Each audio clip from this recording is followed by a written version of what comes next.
All right, so we back with another video, a long ass fucking video. Oh my god, y'all probably not gonna watch this all in one sitting. I'm probably not gonna watch this all in one sitting. Maybe I will. If y'all watch my streams, y'all know how I be. Anyways, let's just get right into it. It's okay. So it's a Doctor Strange video by Mauler in the Multiverse of Madness and Unbridled Cataclysm. Let's get right into it. Sorry, I'm drinking. If y'all couldn't tell with the stuttering. But I promise I will fully comprehend all of this. I promise. I promise. Absolutely obliterated both its own characters and its legacy character. The world building is comparable to a goblin's mudslide. Thematically, it's as embarrassing as it is broken, and the plot has been reduced to atoms in terms of continuity. Look, just give me a second. This don't count. This don't count, y'all. Hold up. Rated both its own characters and its legacy character. The world building is comparable to a goblin. Nah, because my shit has never lagged this hard. It has never lagged this hard. As soon as I try to watch this video, it's lagging. Sorry, y'all. Skip the video like 30 seconds if you're watching this on YouTube. What the fuck? All right. Goblin's mudslide. Let's try this again. There we go. All right. It absolutely obliterated both its own characters and its legacy character. The world building is comparable to a goblin's mudslide. Thematically, it's as embarrassing as it is broken, and the plot has been reduced to atoms in terms of continuity. In short, yes, it's worse than Captain Marvel. And the MC... Dang, Captain Marvel was kind of ass, though. I'm not gonna lie. But we're not gonna talk about that right now, but Captain Marvel was ass. Look, it's good. It's like a good background movie, but it's not a good movie. I'm sorry. Is going down a profane, sludge-ridden, dingy curse hole with no one making it out, keeping the masses sated until the next appointment with the rancid milkshake of miserable, melancholic mud circling the drain. Oh, I still haven't... Wait, hold up. Rancid milkshake of... Because I haven't seen the new Wakanda. I know this isn't the new one. I haven't seen that, but then... Miserable, melancholic mud circling... This one right here, I haven't seen... I don't think I've seen this one. I'm behind because this was in 2023. The drain, just wishing it could once again reach the heights of media. Look, I'm not as behind as y'all might think I am, but that is one of the movies I do not think I've seen. Was that? No, that was Ant-Man and the Wasp. Sorry, y'all. Welcome, ladies and gentlemen, to Phase 4 of the Marvel Cinematic Universe. Phase 4 was kind of crazy, though. I didn't watch every single thing in Marvel or in the MCU Phase 4, but I've seen quite a bit, and I like some of it, but we'll get into that. We got plenty of time. May 11th, 2022. Damn, that was like 4 years ago, 5 years ago. Ding, ding, ding, and we are live. Facts. Doctor Strange and the Multiverse of Madness. Again, this is one of those things where Mauler would need to do an Unbridled Rage, and it'll take 2 hours to break down all the crap in this. 2 hours? Do you think me weak, Swordman? Let's just... Nigga said, do you think me weak? But nah, that's kind of funny, though, because as we can see, this video was 5 hours and 50 minutes. So this reaction about to be at least 8 hours. Let's just be real. Like, this about to be a whole 12-hour shift for real. If you work a night shift, put this video on. Just get right into it.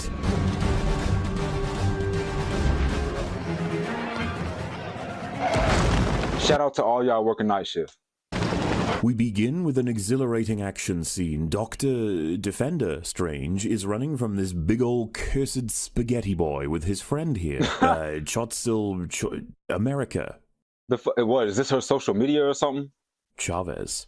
America. Presumably, considering the title, we are viewing an alternate pathway in the multiverse, as of Loki allowing that sort of thing to happen. Oh, by the way, real quick, if you're watching this on my Twitch, I forgot to start the recording for this. I'm going to start it right now. It's not a huge deal. I'm going to go back and do some editing, whatever. Or maybe I won't. Who fucking cares? Look. All right, recording started. All right. The Book of Ashanti!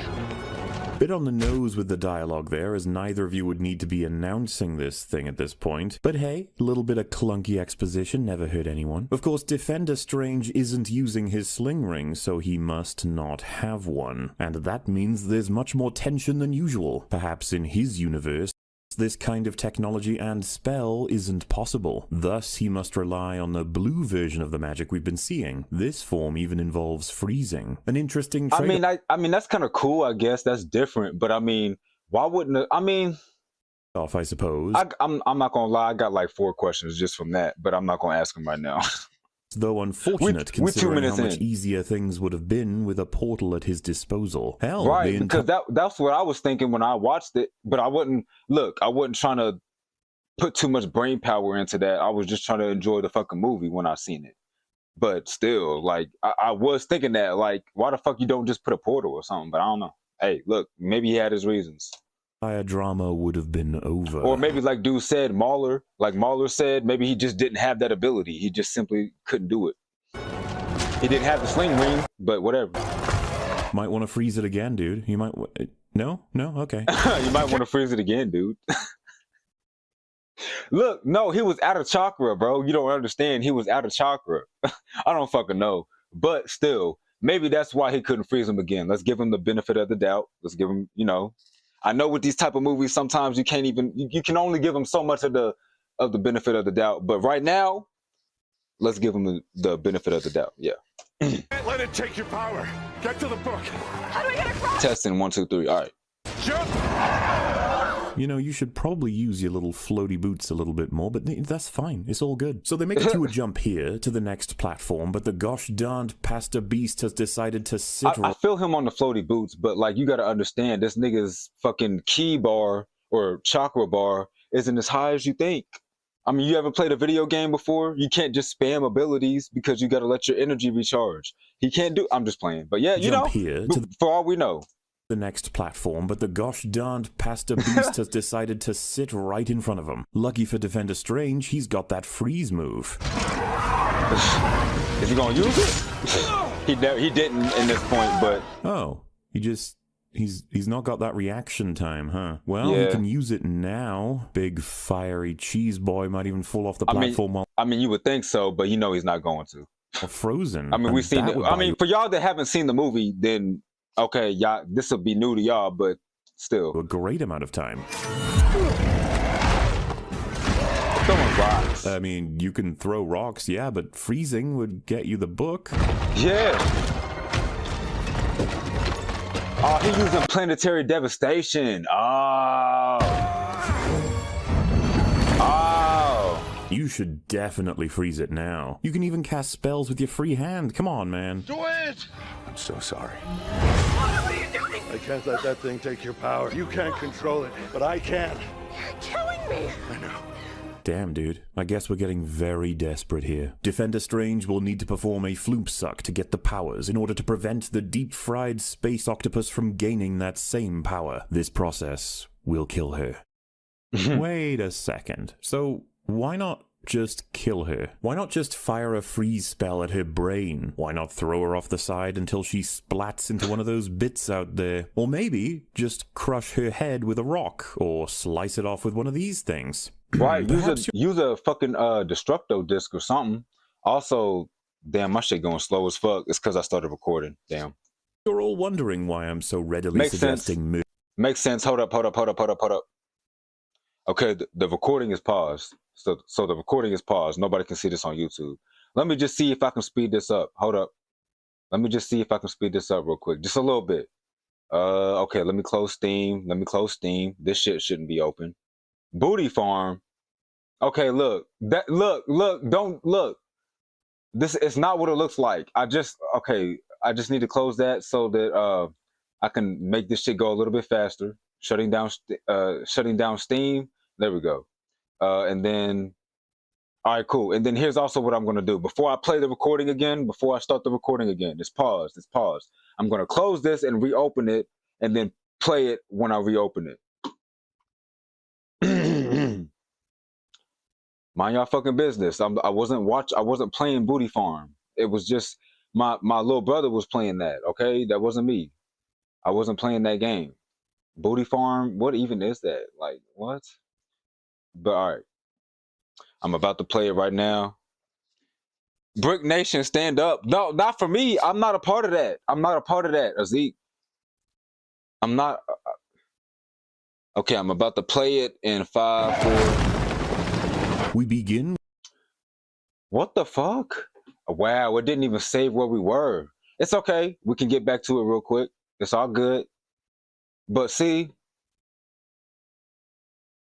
With an exhilarating act. yeah, like honestly, to do this full reaction, unless my drunk ass decides to do it somehow, yeah, we're gonna have to restart my whole PC or something. Because yeah, I'm not gonna explain it, but my PC is so trash that restarting it is the only option sometimes. Let's try to get back to where we were though. Action scene, right pathway, and okay, it was after that. It was after that. Time. It was after that. It was after that. And then I'm gonna play the recording I've not again. Even used a swear word. Let fall. Oh wait. Destruction. It would seem that her power is super. Okay, I went too far. I think. Hold on. All right, here we go. Here we go. Desperate here. Defender. Here we go. Here we go. Okay, we back. Sorry about the technical difficulties, y'all. We are back. Strange will need to perform a floop suck to get the powers in order to prevent the deep-fried space octopus from gaining that same power. This process will kill her. Wait a second. So, why not just kill her? Why not just fire a freeze spell at her brain? Why not throw her off the side until she splats into one of those bits out there? Or maybe just crush her head with a rock, or slice it off with one of these things. Destructo disc. Perhaps you're all wondering why that's Destructo disc. I don't care what nobody say. Or that's Kienzan. That's what it is. So readily suggesting murder when we're this early into the breakdown. I'm barely angry. I've not even used a swear word yet. Well, it would seem that her power is super duper destructive. A level of destruction that shall become all too clear soon enough. So, letting it fall into this profane fettuccine's hands would surely spell utter destruction. Therefore, if Defender Strange is stealing said power, that means the creature can then draw it out of him, and he's already seriously wounded. I mean, look at this stuff. Damn. That shit just look like you fucking cursed or something. Like, that's a curse mark.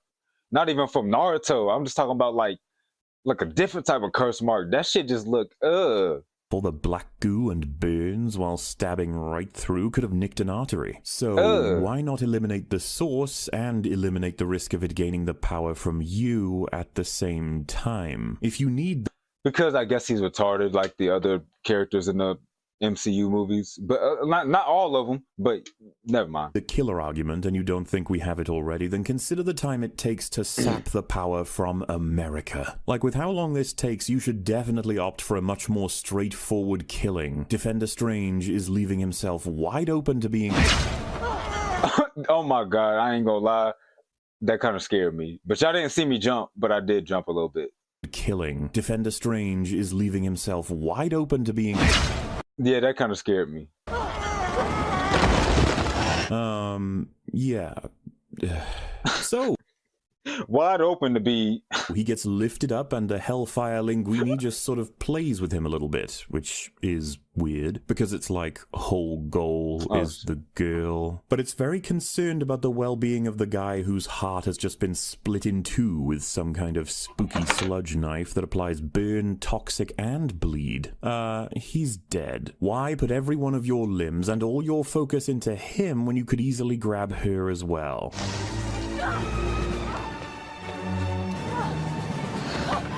Man, she even used his... I mean, I see his point. Pasta to jump on through. You'd think that would be super dangerous with the whole burning toxic limbs, but oh well. Yeah, I guess she could grab it and it wasn't an issue. She literally just grabbed it and it didn't burn her hands, but I don't know. Wait a minute, where did the platforms come from? Did she seriously just luck out with these pieces of rubble not falling far enough to be useless, but remaining attached to the monster enough to platform with? Okay. Whoa. So it finally grabs her and tries to engage the big suck, only for her to open a portal. With how this creature is the big suck. Tries to engage the big suck, only... The big suck? Like, what is that? What are you talking about exactly? I'm not saying that I want one, that I want a big suck. I'm... Maybe that's what you were thinking, but I'm just curious on like what a big suck is exactly. Not that I want that. to open a portal. With how this creature is wrapped around the structure, she doesn't quite fall in, but Defender Strange saves her by cutting the limbs off this molten bucatini, and she falls into the portal with his body to follow. You see, the power of the portal sucks them both right in. Pretty damn lucky for her that he chose to save her instead of kill her in this moment, since that probably would have been more definitive as a way to save the multiverse. It's also pretty damn lucky that the creature doesn't fall in with her, especially considering its knowledge of her power. It should probably want to fall in with her. But it's also pretty damn lucky he was still able to cast a spell at that point. It's not exactly a commonality to live that long as a regular dude with your heart split in two, especially when you're stabbed by some fantasy shit. But also, where were those slicey things in the whole fight? You could have been firing I mean, yeah, you could have spammed that shit. off a bunch of those things, man. Nah, for real, he could have spammed that ability and he would have. Denonymous said, this shit gangerous. Gangerous is crazy.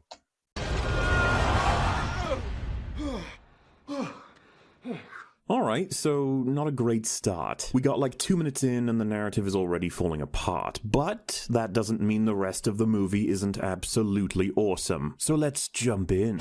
We see our Doctor Strange is alive and well. Good old Benedict Cumberbatch. He's starting up his day, grabbing his watch, and dressing well for a wedding. Upon taking a seat, he is greeted by Dr. West. Who? Don't you worry there, viewer. Nobody remembers the first movie, so pretend he's a new character. Why not? They have a conversation, and I have to say, I was getting so lost in terms of the tone that they were going for here. Let's just go through it. Doctor Strange. Dr. West. Haven't seen you in a while. Yeah, I was a little preoccupied being dust there for 5 years. This guy's understandably a bit of a downer, but our hero is looking to set a more jovial Wait, who is that again? Sorry if it's obvious and I don't know, but tone. because he probably just said it and sorry y'all. Look, this is, see, I'm spilling shit as I'm Things are chill y'all get it. comparatively. And, you know, this is a wedding, and Okay, that was loud as fuck. of course he's been unavailable. He was blipped, as they say. But then this happens. Yeah, I was a little preoccupied being dust there for 5 years. So were a lot of us. Damn. Alright then. We're going a bit more serious with the conversation. And you know, Nah, for real, because yeah, for a whole 5 years, bro, think about that. Because the whole world, like all the planet Earth, they knew about half of the whole population of Earth disappearing. How the fuck do you even deal with that in real life? Like, we're not gonna get into that right now, but like, think about that, y'all. How do y'all feel about that in the comments? Let's talk about that in the comment section. Like, y'all know I see every comment. what? I respond, excuse me. I respond to every comment. Unless you're saying some bitch ass shit, then I'm just gonna ignore you, but you get the point. It's actually refreshing to show the results of the snap, to take it seriously. While I was gone, thank you for asking, I lost both my cats. Both the cats. Oh, okay. So it is more of a joke then. We are kind I mean, I had a cat before and they died. I mean, I was sad about it, but like, I mean, of making light about the situation now. I lost both my cats I mean, and my brother. okay, that's more, all right. Very sorry. So the tone is serious then? Also, I mean, I see yeah, that's kind of, it's like, okay, are we serious or are we not serious? Because, but whatever. I mean, it's all good. It's all good. It's all good. We're not even 10 minutes in the video. Let me shut up.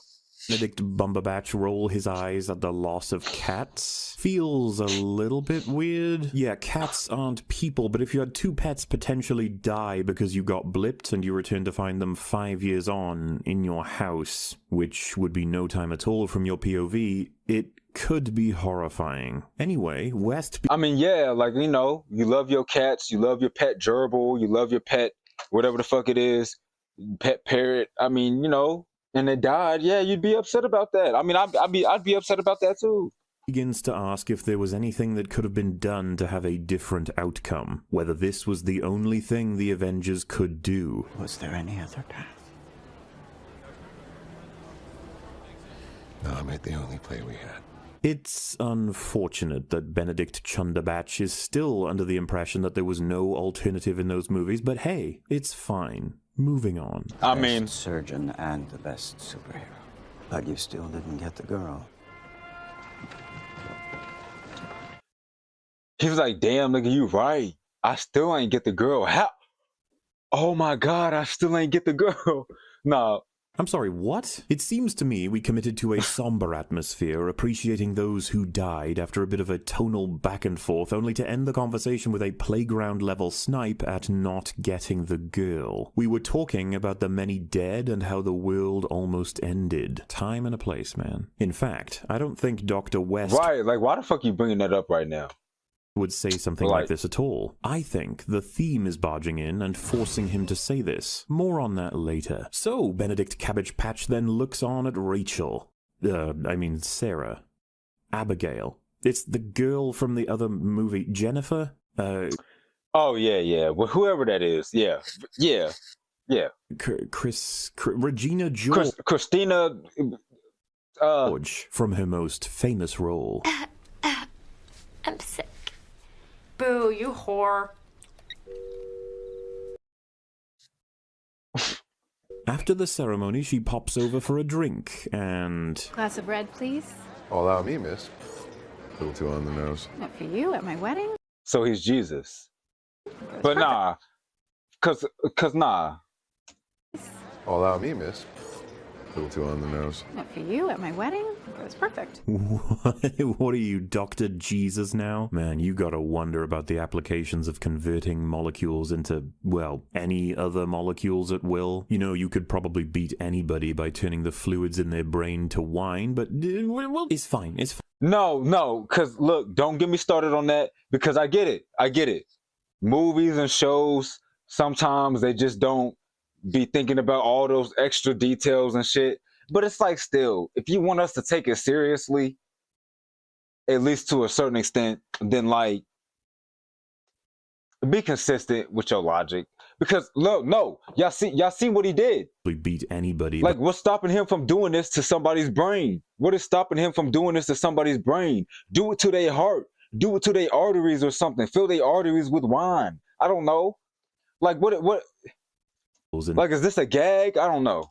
To, well, any other molecules at will. You know, you could probably beat anybody by turning the fluids... Right, no matter who it is. ...in their brain to wine, but... Or does he have to see the fluid or something? I don't know. See, we don't know all the details, but it's like, come on now. You know that they probably was just slacking on that, but it's all good. Well, it's fine. Anyway. I wish it had been different. I never stopped caring about us, but I had to make sacrifices to protect you. Benedict Cumberbatch explains that he couldn't make it work because of sacrifices that came with the job, that he wanted to protect Regina, which is a common problem superheroes have, but she says it's more so that he always had to be the one holding the knife, the one who wields the power, the one who makes the decisions, something she couldn't love. Well, okay, I guess we are going to try and comment on what's happening in his personal life versus his hero work, something sorely lacking in his recent outings. We're even asking him whether he's happy. Truly, I'm just glad that you're happy. Are you? A complicated question for a man who leads a life like his, especially on top of trying to address a core reason for him to take so much distance. I think that if they manage to... If they manage to what? If they manage to what? What? Oh, we got like 1 minute of character and Shuma Gorath shows up. Sorry, I Oh, yeah. mean Gargantos. We can't go... Yeah, okay, yeah. 5 seconds without the action scene mandate literally crashing into anything close to a meaningful scene. Okay. The first action scene was kinda weak, but this one should hopefully be alright. Look, you've even got this really cool superhero suit-up thing going on here. Alright, look, I'll just play the scene for as long as I can, and I'll say stop when something tismy happens. That's a reasonable way to do it. Something tismy? Like, what do you mean? Like, something that's, like, autistic? Stop. What So, was that autistic? the fuck? You guys seeing this? I'm slowing it down so you can understand. But, okay, no. What he talking about, though? I'm serious. I'm listening. I'm paying attention. Hold up. What the fuck? You guys seeing this? I'm slowing it down so you can understand the pain. Why in the fumigated fuck did you just spawn an enormous undead cat head to bite half a car that was going to land on this lady? I didn't even know this was a thing you could do. Why is this a thing you can do? Oh, he spawned that? Why? I mean, it's been like a couple years since I've seen the movie. At least a couple years. When did it come out? When did this movie come out again? I can't remember. 2022, 2023 at the most. You open a damn portal to the desert and drop the car in there, safe and sound. Like, do you understand what you even did here? The car is pushed in a different direction thanks to the cat head, but it's still going, meaning it hits this poor guy in the taxi. You must have seen him as you arrived. Pretty reckless of you there, Mr. Superhero, but who cares? The Accord? Yeah, I didn't notice that when I watched it, or at least if I did notice it, I didn't remember that, but yeah. Certainly don't. Oh, man. So, we quickly discover that America... You know what? I already can't be asked to do that anymore. America is being chased by Gargantos, and she runs into a bus. Are we talking about eating ass? But anyways, continue. Okay, I didn't actually think that would make that sound. Just ignore that if y'all listening to this. We're not talking about eating ass. It's a dead end, bitch. Run around it. So, banana dicked cucumber banning in there. That's a dead end, bitch. Run around it. So, no, for real. Banana dicked cucumber batch casts the Revelio charm to see the beast. I love this little frown, like he's busy with the girl, but still very frustrated that he's not got his cool invisibility anymore. Though, I don't know what this spell even is, to be honest, nor how it's applicable in totality, but hey, somehow it makes a lot more sense to me that— Dude said... Did I do it right? Hold up. I don't know if I did it right. The bodiless demon cat head. Wait. Though I don't know what this hold up. Spell even is, to be honest, nor how it's applicable in totality, but hey, somehow it makes a lot more I did that shit on God, but alright. More sense to me than the bodiless demon cat head.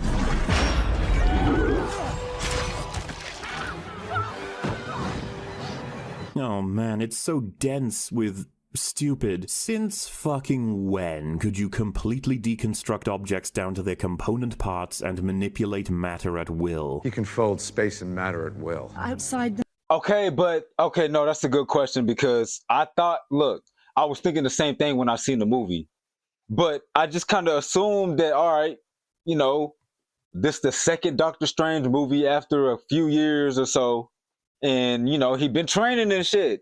He been training. Like we've seen him in Infinity War and all of that too. I know. I'm just saying, like, okay, he's probably a better, not a better magician, but a better sorcerer. Yeah, whatever you call it. Mirror dimension. So it makes sense to me, but maybe I don't know. Maybe that's so far-fetched and I didn't realize. I don't know. At will. You can fold space and matter at will. Outside the mirror dimension. In the real world. Yeah. Caecilius tapped into the dark dimension to do that shit. The same for the Ancient One. Is there something you aren't telling us, Doctor? And... Oh, yeah, okay. So, Oh, I dropped something.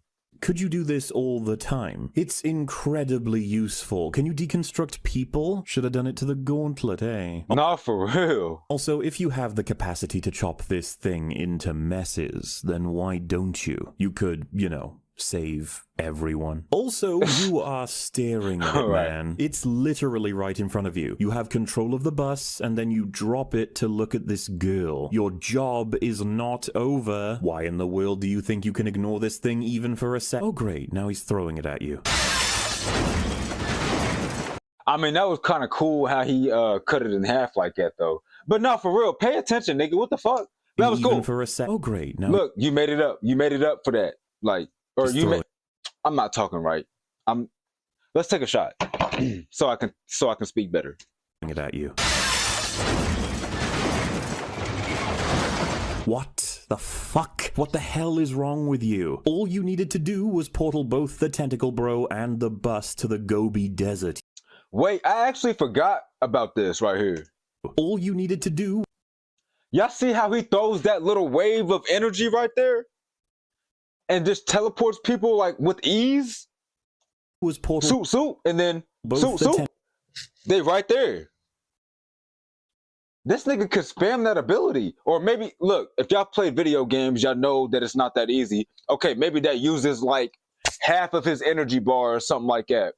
Okay, cool. So maybe he can't spam it like that. But still, why is that not like in the back of your mind whenever you're trying to, I don't know. Bro. I'm all over the place. Sorry, y'all. But like I'm still following along. But I'm spitting some bullshit, low key. My bad. But what I said was valid. Like, why the fuck? He's not consistent with his abilities. Like, nigga, you can do this, you can do that, but you pick and choose when to do it. Like how he was talking about deconstructing that bus earlier. Since when can you do that? Well, now that you can, maybe you should take advantage of that ability and deconstruct some other things and not just that bus. But you know, that's what my point is. That's what my point is, even if I'm drunk. Y'all be alright. And the bus to the Gobi Desert, you fucking sponge. Or hell, why not put up a standard shield like the one you use later? You gave control of the bus back to Gargantos, and you certainly didn't have to. Then, instead of regaining that control, you opt for tossing 2 pieces of it into civilian areas. What is this, your first day? What the fuck? Also, that's not physics. What the fuck? Areas. What is this, your first day? What the fuck? What? Also, that's... Well, I haven't seen that movie, but...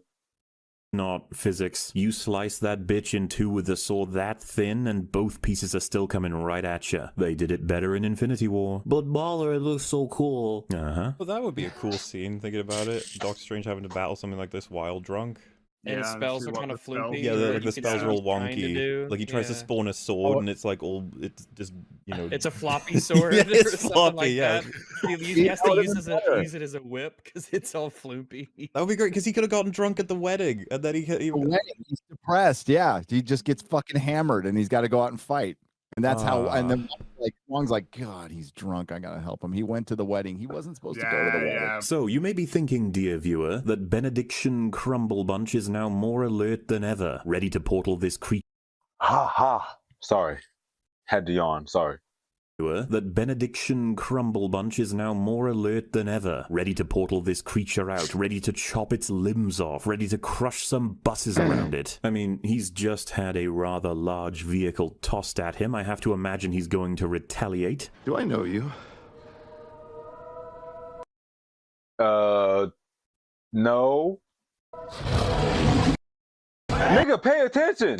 Oh, shit. Oh. He was... But no, hold on. I'm paying attention. I'm just grabbing something out the fridge right quick, but I'm paying attention. Sidetracked because he thinks he recognizes this girl from his dream. That was enough to distract him from the threat of death in the form of an enormous tentacled mass terrorizing this city. Twice. Okay. His damn cloak didn't even help him out there. Didn't move him out of the way or soften the fall, just let it all happen. It's usually much more attentive. Lucky Gargantos doesn't finish the job, and lucky the job wasn't finished from that hit alone. But hey, there's plenty of movie to go, let's not linger. The doc is out for now, and America starts running away.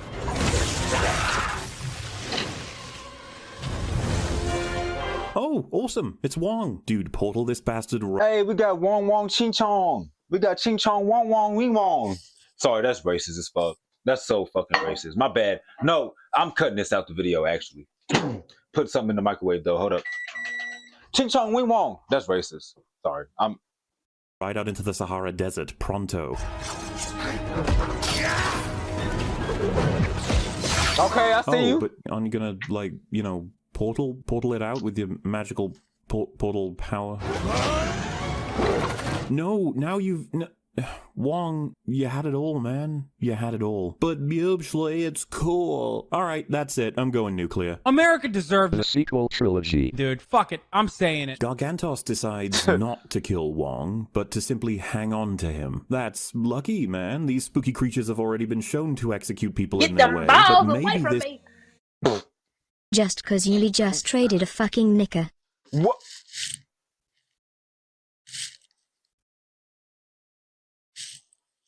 What did you call me, nigga? But no, thank you for the raid, though. Damn, this look like... I don't condone violence against white people. Look, I don't either. I don't either. Look, if y'all... Look. Hold up, y'all. If y'all watching this on YouTube, I'm about to pause it. Okay, the recording is officially paused, so y'all can do anything y'all want and say anything that y'all want to say. Don't this look like tentacle porn though? That's crazy. This is a bad time. Look, this is bad timing. This is bad timing. This, you know, I can't explain. Yeah, that And I was usually Ray. only whip my cock out on like Thursdays or Fridays, so it's, I don't know.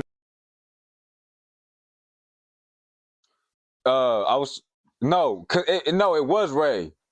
It was Ray. I'll often take a piss and I forget my meat's out. No, it was Ray. Get them balls away from me. I don't condone violence against white people. Yeah, that's no, Kaz. I need to change the sound because it's the same as the Gifted. I know. He said, "What the fuck be going on over here?" No, look. Okay, we back. I played the video, y'all. Sorry, I just. You need to lay that pipe. WTF, Limau.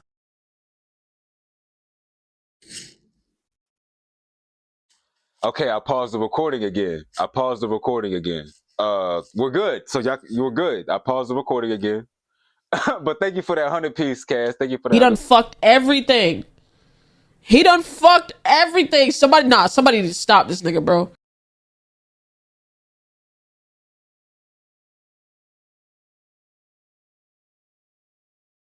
I didn't fuck everything. You're projecting. You're projecting your insecurities on the. Oh, thank you for the 2. Oh, I didn't got a sound for that, Cass. Damn. You said, nah, fuck that recording. What are these sounds? Nah, bro, cause look, this ain't even the half of it, bro. I gotta update this shit. Thank you for the 200-piece though, for real. It didn't play a single sound. Damn. That's anticlimactic. You was probably. Why would you do that? Nah, look, why would I do what?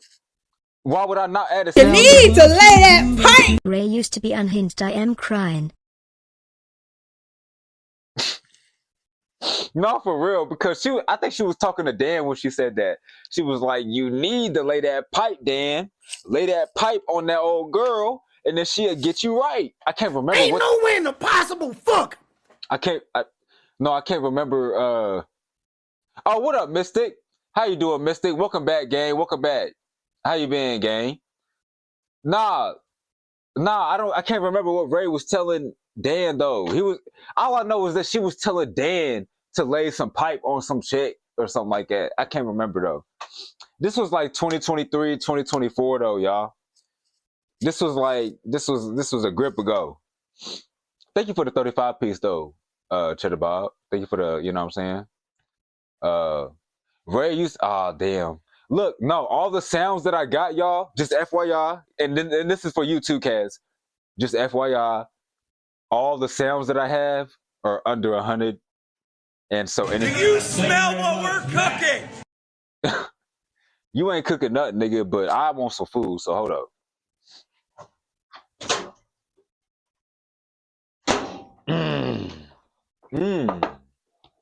Some nigga food. Can't wait to dig in. No, Kaz, thank you for the 120-piece though. You said Ray used to be crazy. It was all balls and dicks and blacks on blacks on blacks. She was wilding. Yeah. No, Kaz. This is a sick Negro. Just make the sound minimum a 100 plus, so anything above 100 will make the 100 sound low. Oh wait, will it really, Kaz? Will it really work like that? Because did I say Willie or really? I'm trying, cause no, Kaz, if you couldn't tell, look. I still got the recording pause, by the way. For anybody that's invested in this video for some reason, don't worry. I will. Did I really said Willie? How can a bitch say no to that? How? Damn, I really said Willie, Mystic. Did I really say that? Thank you for the 80-piece, gang. Damn, fuck, no. Okay. Really? Nigga, numb as fuck. I can't even talk. All right. Willie Cass. Black. All right. God damn, that's a big bitch. You said Willie, not really. But it's okay. I talk like I eat fried chicken sometimes and I hate it.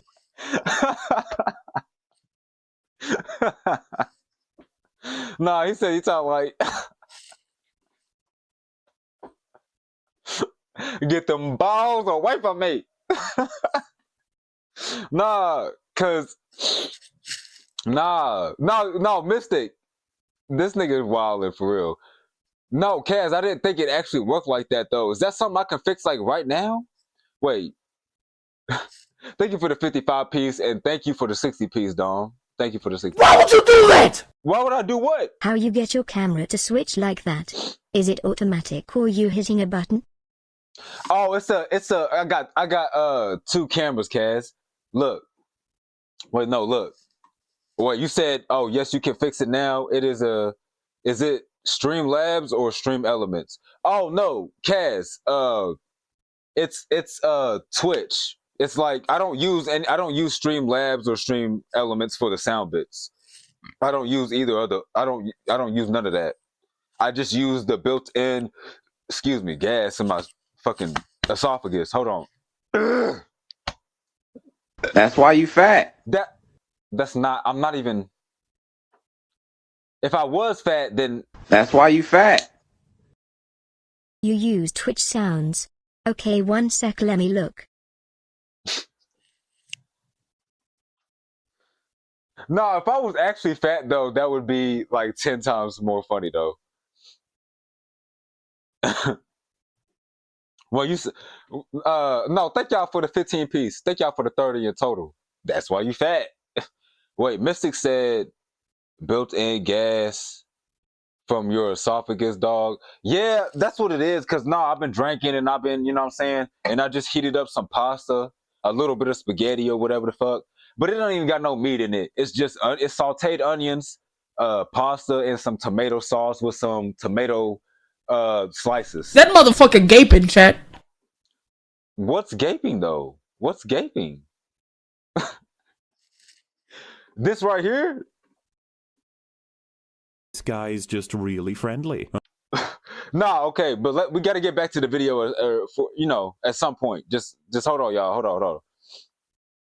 Do you smell what we're cooking? You probably weight a smooth 205.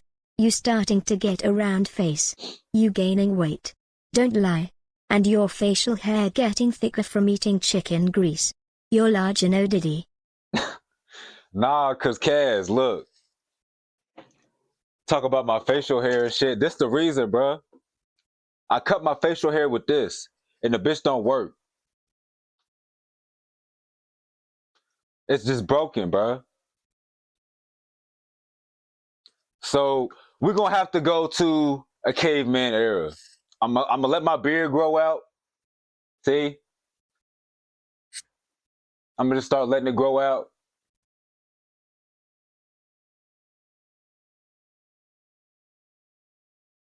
Fuck it. Unless niggas got like $15. Have already been shown to execute people in their way, but maybe this guy's just really. Oh wait, I forgot to start the recorder. Oh wait, you said that looks like a nose hair trimmer. That's probably why. This is a sick Negro. Ain't no way you don't weigh at least $195. Also, did you cut your dreads? You just been looking like Toadstool from Mario the past year. Or the barber pushed your shit back. Which one is it? Nah. Thank you for the 30 piece. Nah, I just been keeping the bonnet on, gang, especially because of the winter. But y'all know it's been getting hot as fuck. Y'all been seeing me, but not butt naked, but with my shirt off. But yeah, I mean, y'all think my shirt off, but I'm really butt ass naked. But y'all can't see the rest of it. But that's not the point, though. That's not the point. Point being is that I'll be, I'm gonna have to take this bonnet off at some point. I just keep the bonnet on because it's convenient, and I got long ass hair, and so it be in my face all the time. I could turn to the left like this.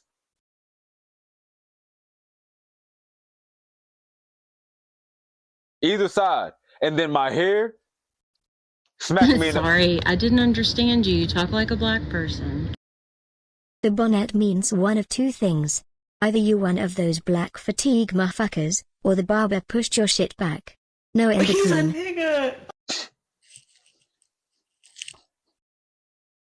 He's a nigga. Oh my god. He's a nigga. Nah, cause first off, hold up. No, cause Kaz. No. Good morning, niggas. You huge You bitch. steal, don't you? You still. No, I don't steal that often, Kaz. It's not like often enough to really be acknowledging, honestly. I don't steal often enough to be acknowledging in the chat. Not often enough. Nigga, you gay. What? Don't lie, you steal a lot.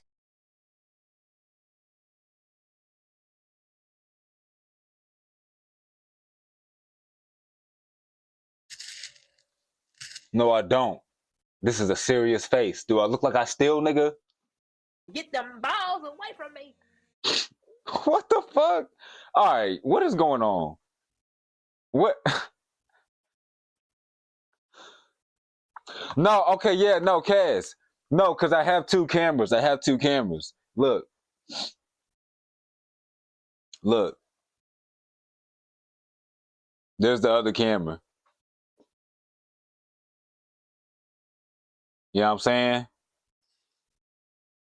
saying? Nigga, he said, I know you have two cameras. But nigga, so what the fuck? Is we about to see some Damn, that's a big bitch. I'm asking how is it switching automatically? It's just a hotkey. But what I was gonna say, Kaz, was that I got two cameras and that I got a hotkey. The way you were saying it was talking like you ain't know I had two Ass cameras, if you nigga. suck toes or ate ass. Remember?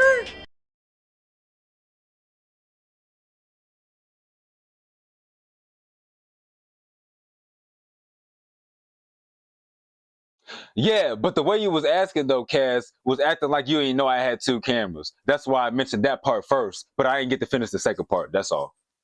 But you know now, that's all that matters. I'm gonna come. That shit funny. No, let me finish. Let me start this video though. I actually got to do this video. It's like 6 hours long. In 5, 4, 3, 2, 1.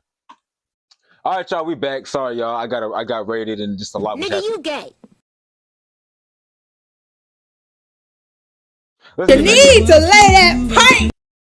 Fuck the video. You lucky I'm out of bits. Look, if y'all watching this on YouTube, I'm trying to start the video.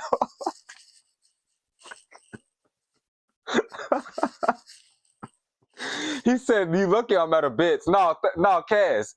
No, thank you for the 100 piece for real. If y'all watching this on YouTube, sorry. Just y'all know what to do. If y'all been watching me for a minute, y'all know to just skip the shit. Just skip it. Skip it like 30 seconds from now. Starting now. Boom.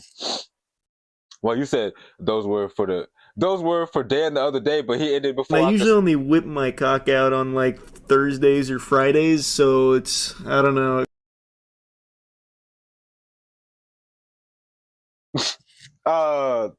Look, I don't know what to say. No, that's work in progress, Cheddar Bob. I don't condone violence against white people. That I don't either exactly, like all the time, as much. But you all empty now. Okay, y'all niggas. Okay, y'all good? All right. I'm sorry. Look, if y'all want again, because I got the recording right now. They probably mad as hell in the comment section. Honestly, they can't be that mad. If you're watching this on YouTube, you can't be that mad because you saw it before you clicked on the video that it was like 13 hours long or however long this video is. Look, just skip the shit if it's that deep. I'm sorry. I'm trying. I'm still a rookie content creator. Y'all gotta bear with me. Like He said I faintly remember saying that. Yeah, because Kaz, you're a comedy. Clear. Okay, but no. Let's actually get back to this. Okay, we are 17 minutes in. We are not even 20 minutes in, y'all. I am tweaking. All right. Portal. This about to be a fucking 50-hour reaction, bro. Portal it out with your magical portal power. No. Okay, all right, I went back too far. All right. Trilogy. Dude, fuck it. I'm saying it. Gargantos decides not. Fuck it, I'm saying it. Saying what? Wait, what he about to say? Nah, I'm playing. But to kill Wong, but to simply hang on to him. That's lucky, man. These spooky right, he should have just killed him, but you know, plot. He need to stay alive for the plot, right? creatures have already been shown to execute people in their way, but maybe this guy's just really friendly. Oh man, look at those stabby bits on his suckers there. It really seems easy for him to kill both of our heroes. It's fine, it's alright. Wait, the cloak didn't help Wong? It only helped America? Wait, alright then. I'm fucking weak. Great shot, kid. That was 1 in a million. Wow, what a shot from my fellow tentacle boy. Like, seriously, had he hit America directly, she could have died. Which might be the opposite of this thing's goals, just trust me on that. Also, seriously, you glorified tablecloth, if you just turned a corner, you would have been safe. I know her ankle broke off of that or something. Holy contrivance, Batman. What are the odds of this shit? It can keep a power-stoned Thanos from closing his fist, but can't move a bike. Okay. No, that's crazy. Yeah. See, how do you explain that, though? Keep a power-stoned Thanos from closing his fist, but can't move a bike. Okay. I mean, look, he got a point, though. Like, it should be destroying that bike. It should be ripping that bike apart or something like that just to get free. But it's over here. Like, nigga, if you don't just, oops. I misclicked. I know where we were. All right, there we go. Dude. Hey, look, if you're watching this on YouTube, if you wouldn't mind cash apping me at KrunkJeezy, Krunk with a K. And, you know, the same as my YouTube. And just cash at me like $50 or actually like $70 so I can get a stream deck so I don't have this issue anymore, please. Because $70 so that I can pay for the shipping and handling. But that's it, though. Fuck with y'all. I fuck with y'all. No, now you've... Wong, you had it all, man. You had it all. But usually it's right. Cool. All right. Oh, wait, I went back too far. I'm sorry. I'm L reactor in the chat. L reactor in the chat. Sorry, y'all. Lucky, man. These spooky creatures have already been shown to execute people in their way, but maybe it seems easy for him to kill both of our heroes. Wait, the cloak didn't help Wong? All right. Wait. All right, then. All right, here we go. All right. Great shot, kid. That was 1 in a million. Wow, what a shot from my fellow tentacle boy. Like, seriously, had he hit America directly, she could have died. Which might be the opposite of this thing's goals, just trust me on that. Also, seriously, you glorified tablecloth, if you just turned a corner, you would have been safe. Holy contrivance, Batman. What are the odds of this shit? It can keep a power-stoned closing his fist, but can't move a bike. Okay. Motherfucker, hiding this shit the whole time? How about you throw several more? Then again... No, for real. Throw like 18 of them bitches. What the fuck? And is it even possible? Like, what the hell? Well, you said GG's YouTube. You're about to watch the same 15-second reaction 5 times in a row. I know. Look. If they've been watching me on YouTube long enough, they fucking know that this is just what it is sometimes. All right, just skip through the video. Y'all see this video is like fucking 12 hours long. Just skip through it if I'm talking too much or if the shit keeps getting rewinded too much. Just, you know what to do. For you to commit. I'm sure you've watched YouTube videos before. If you don't like it, skip through it or click off. I don't know what to tell you. To a consistent attack strategy? Like, you can't seriously keep alternating from things that actually work to then falling asleep only to forget you're a goddamn... How am I gay? What? All right, no. But he's got a good point, though. Not that I'm gay. Not him. Not the dude in the stream. But the dude from the video we're watching. Like, he's got a good point. Like, how are you using convenient-ass techniques or convenient-ass abilities, but all of a sudden you forgetting them? That is, like, what? And see, when I was watching the movie, I didn't want to accept it. Because at the time, I was still a Marvel or I was still an MCU fanboy. I'm not gonna lie. And so I was letting a lot of shit slide. Just like this right here. I was letting that slide. But on some real shit though, what the fuck is your problem? Like, just use your Destructo disc. Use your Kienzon, nigga. Use your fucking Kienzon. Like, keep alternating from things that... Like, why are you using other abilities that aren't even effective? But all right. We work to then falling asleep only to forget you're a goddamn sorcerer all the time. You're welcome. You know, it's a custom to bow in the presence of the Sorcerer Supreme. Oh, thank God. They're both sorcerers at the top of their game. Sling rings at the ready. The beast doesn't even care that they exist for some reason. Show me what you got, lads. So they're using like chain. What the fuck? Your genius plan, with all the room you need to cast, is to pull the enormous creature off the building with a grapple and your own weight. You didn't consider, even for a second, that it's way stronger than you two chuckle fucks put together? Couldn't go with... I mean, yeah, I don't know what the fuck they were thinking with that. I don't even remember that in the movie. Was that in the movie? The sling Or ring. was that the placebo effect? No, it was probably in the movie and I just don't remember. But still. The buzzsaw, the telekinetic limb chop. No, you had to do this. Why? When was this shit happening? What the fuck? What the hell are you doing? If you'd timed that just seconds wrong, you would have set her on fire. What is with every damn choice you're making in this fight? Do you, by any chance, eat pizza with a spoon? And since when did you just... Eat pizza with a spoon? Oh my God. Like imagine, what nigga, bro, whatever nigga's doing that, oh my God. I don't know, I don't want to be, I'm scared of you. To make... Who eats pizza with a spoon? Fire. So, Gargantos then cuts off both the sorcerer's binds, with Benedict Wong free-falling until... yeah, so Wong is fucking dead. Would have been neat to see him fire himself back up the way he went down, to then open a portal at the top of the rebound, to then open another portal on the ground, settling himself perfectly. You know. I mean, yeah, but... Like a supreme sorcerer might... Yeah. I get, but I mean, look, to be fair, in this case, he was under a lot of stress. There was a lot going on. The nigga was falling. His heart rate was high. I mean, just, you know, look, I'm willing to give him the benefit of the doubt right here. But look, we got 5 more hours, but still. But no, instead he fucking tops himself by clown diving headfirst into a car like some kind of lobotomized Right, meteor. like how the fuck you don't got brain damage? He smacked that car hard as fuck. Look. Himself by clown diving headfirst into a car like some kind of lobotomized meteor. Fuck you. He went out of the portal sideways with the same speed as he was going downways. And whatever he impacts, he would have impacted with the same force as if he just hit flat on the ground. Right. I mean, not the same force, but like similar, around the same, but still. Yeah. So he should be. Sorry, I'm not trying to geek out on this shit. I'm not a nerd. You're a fucking nerd. You're a geek. You are, not me.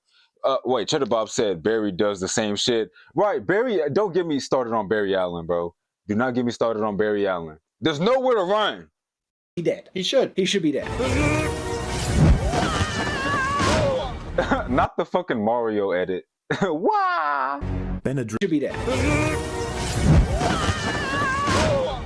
Damn. Benadryl crumpling punch on the other tentacle is grabbed and not killed, for reasons. Like he's about to free fall and perhaps he would have died, but Gargantos is such a friendly bro, he picks him right up and makes sure he's safe. This man cut off 2 of your limbs and set you on fire, yet you refuse to kill him, and it only gets worse. I didn't mean to pause it. You discover this thing's motivation. It's as though there's some kind of armor, some kind of plot armor. America then smashes the ground with her apparent star power and drops a bit of debris on old Gargi, which, when combined with the cloak now being free and barring the creature's vision... I forgot about that cloak still being stuck by the motorcycle. Okay, bro. Nah, because just, a motorcycle? Look, hardly the point. There's probably so much more shit in here that I didn't realize, but like so many more flaws that I didn't realize, but still. On old Gargi, which, when combined with the cloak now being free and barring the creature's vision, provides the opportunity for a kill shot. Oh! Yeah! Ah! Okay, it's been a minute since I've seen the movie, because Man, if only you did that to begin with. Nah, for real. What was stopping you from doing that from the start? I mean, you really could have did that. You really...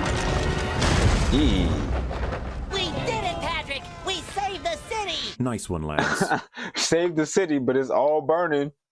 It wasn't incredibly awkward, out of character, stupid, and poorly put together or anything. I love how Wong was just doing nothing while Bendy Shit's Cumbertwat was doing all the work. Yeah, bro, just sit there, it's fine. Don't worry about your friend almost dying. Jeez, if the cloak was late escaping the bike, it could have been the end of the movie again. Good thing, eh? Before this fight started up, by the way, Regina established that her husband was a fan of our boy. There's Charlie.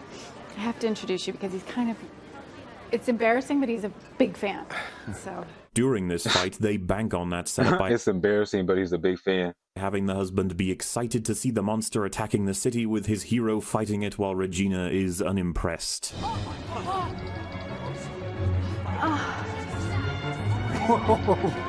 That's incredible. Yeah. Amazing reactions from both yeah. of you.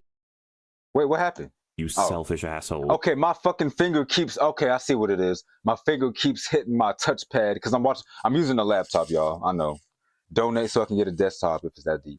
But no, I keep hitting it by mistake. So let me...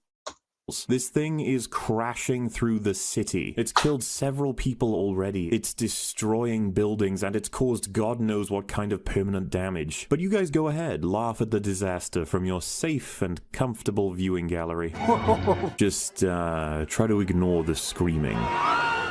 I think what really gets to me about this is that Regina is a fucking trauma surgeon. I know it's hard to remember the other movie, but she should know better than anyone what kind of collateral damage comes out of any event like this in the city. She was likely on call when all of this happened, but much worse years ago. And back then, the reality of these situations was acknowledged. But oh well. As for that biker, by the way, why is he driving directly into the enormous tentacle monster? How do you miss this fucking thing on the road, dude? Look how far back that street goes in this shot. It's almost as though they needed to provide Gargantos an object to throw, and so they conjured a biker and threw him into the creature to then disappear him. Sure would have been unlucky for Gargy Boy if this dude with no self-preservation didn't show up, but then again, imagine, for instance, a place they could put this creature, a place that has no effect on the real world. Wait, 23. Oh, wait, are we still live? Okay. My shit was kind of tweaking for a second, so I'm just double checking. All right, we're good. We're still live. We're still recording. All right, cool. World. What? That has no effect on the real world. Right. You are now inside the mirror dimension. Ever present but undetected. We use the mirror dimension to train, surveil, and sometimes to contain threats. Yeah, that might have been a really good idea. Though the obvious and more pressing idea would have been implied by the nature of Wong's arrival. I'm not clear on how he was alerted, but nobody else was. Nor am I clear on why he didn't contact anyone else. I mean, we are in an age of having just about a guarantee of heroes on tap, and this is New York City. Someone has to be available, right? And you've all been through a war together. Surely you can emergency contact some of them. It's all... Nah, for real. Honestly, it's kind of like how Spider-Man be dealing with his shit in his movies and and whatever he got going on in any story he got.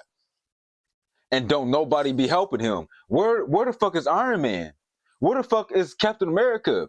Help Spider-Man. Y'all see him get beat the fuck up? He's doing it all by himself. Like, that's what I be thinking. I don't know about y'all, but I be thinking the same shit. Like, bro, somebody help Spider-Man. Spider-Man be fighting these niggas by himself. Bro, does he not got Tony Stark on speed dial? I know Tony Stark's dead now. I know. I'm talking about before he died. But like, still. Oh shit. I'm swallowing my own spit.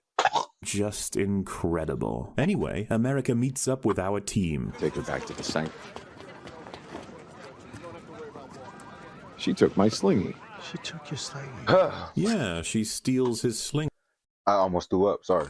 Ring. She took my slingy. She took your slingy. Yeah, she steals his sling ring despite both these men having almost died several times to save her. She intends to, well, we know she can't use it, so she stole it to prevent one of them from using it? That's a choice, I guess. It's apparently just that she steals stuff. Alright. Nigga, you gay. What? Okay, I didn't do anything homosexual, but...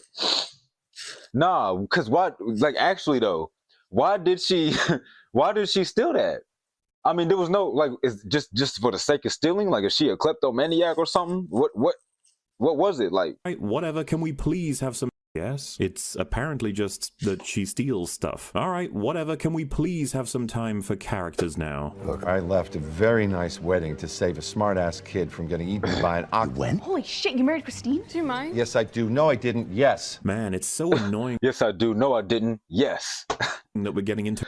Look, that's look, that's how you multitask.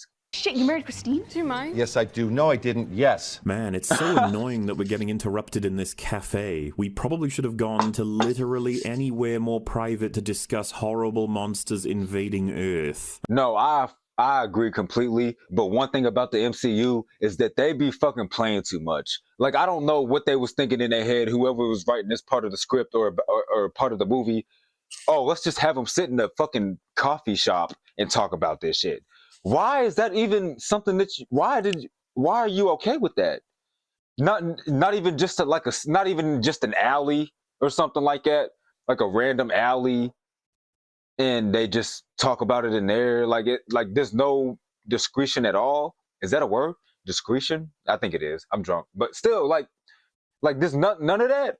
I mean, where are the police? Shouldn't they show up for questioning? And wait, discretion? No, it's discretion. I don't fucking know. But why aren't you guys at the sanctum? No, discretion is when it's like too hard. If you're not old enough to watch something, view with discretion. But it's discretion when. Never mind. Do you not have food there? La neta, de los dos Doctor Strange que he conocido. Sorry. Earth. I mean, where are the police? Shouldn't they show up for questioning? And why aren't you guys at the sanctum? Do you not have food there? La neta. De los dos Doctor Strange que he conocido. Tú no eres mi favorito. Bitch, you believe the other one betrayed you. This guy just put his life on the line and has no idea who you even are. Shut the fuck up. Spider-Man. Right. What man? Spider-Man. He has the powers of a spider. Climbs walls, shoots webs. Yeah, bingo. Out of his butt? Oh god, no, seriously, shut the fuck up. America Right. spends the entire conversation without mentioning the newfound power she exhibited in this fight. No, because like how he was just like, please seriously shut the fuck up. I agree with him because they always making stupid ass jokes in this shit. Look, I'm all for comedic relief and shit, but the MCU be doing that shit way too fucking much. Stop with the fucking jokes. It's not funny. What the fuck? No, facts. Bro, what the fuck?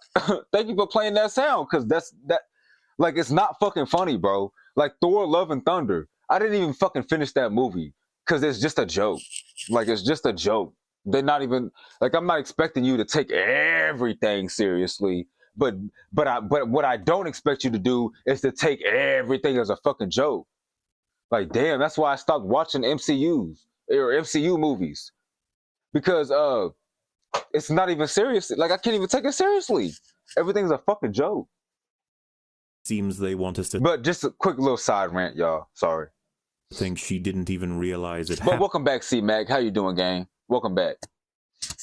Power Thanks she for the exhibited donation. in this fight. Thanks for the donation. It seems they want us to think she didn't even realize it happened until later. But she was looking right at it when it happened, so what the fuck? She then explains that Gargantos was trying to kidnap her on behalf of a demon, to take her power for themselves. To be specific, she's being hunted across the multiverse for her power. Her power to travel the multiverse. No, that doesn't make a huge amount of sense, does it? Like, we find out the true nature of the monsters soon enough, but nobody questions the idea that multiversal travelers are chasing her for her ability to travel the multiverse. Okay. Regardless, she lets them know about the... Nah, for real, because it's like, okay, you already got the ability to travel the multiverse, so like, what do you need to find her for? Just so you can travel the multiverse? Like, gain the power to travel the like, you already can, though. You can already do that. So like, I don't know. Book of Vish. Oh, look at this dumbass bitch. No, for real. But oh wait, the Anonymous said, just imagining these movies from the perspective of a civilian. Right, a civilian, they probably like, what the fuck? They're just trying to go to work in the morning, and then the Hulk tossing their car across the fucking street. What the fuck? Who is this big ass, buff ass green nigga? I'm trying to, and they gonna fire me because you know how jobs be. Oh, well, I understand that your car got tossed over the continent, but you think you can still make it in, maybe an Uber or something like. Are you I'm not coming into work after that. It's not even about me being able to physically make it there. I can't make it there mentally. I'm traumatized. I just seen a big buffy built seal back green nigga throw my fucking vehicle, and insurance is not going to cover that. I don't have State Farm is not covering that. I'm not coming into work. Oh wait, the Anonymous said, you watching people get turned into chopped cheese and these niggas cracking jokes. You see what I'm saying? That's so annoying. Like, I'm all for the jokes and shit, but it's like, if you're gonna do that at the right time or in a different fucking series, not the MCU where niggas be dying and shit, and you want us to take it seriously when niggas die. Oh my God, I can't believe it. It's like, no. Like, Dragon Ball would do that shit sometimes, and I love Dragon Ball, but Dragon Ball would do that shit sometimes where they want you to feel bad about this person dying, like they can't just get wished back with the Dragon Balls. Like, niggas, stop acting like it's such a, you feel me? Like, stop doing that. But see, the MCU does shit like that all the fucking time. Like, we can't take it seriously. We can't take it seriously. Sorry. The book that will ensure a victory. At first, it wasn't so bad, though. The original Iron Man, then Iron Man 2, and then Thor, and then the Avengers came out. You feel me? In 2012, I think is when it came out. Like, you feel me? Like, it was cool. Like, it still had its flaws. Everything got its flaws and shit. But that was, like, that was immaculate. That was immaculate. He lets them know about the Book of Vishanti, the book that. Hey. And sorry, let me. I don't know what they're talking about. Hold up. What's Marla talking about? My fault, y'all.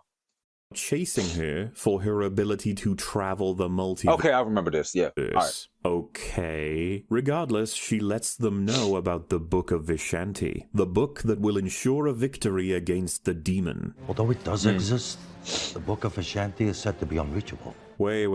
Throughout all of history, nobody can reach this book. Nobody has seen it. Nobody's been able to study it or its location, yet you're certain it's a thing. Wong, you do realize that means there's less plausibility to this thing than the fucking Loch Ness Monster? Where did the information about this book even come from if there's no way for anyone to know anything about it? It's a fairy. No, that's a good point. I mean, plot purposes, see, at that point, just don't even question it that much. But I don't know. I don't fucking know. It doesn't exist. Actually, it does.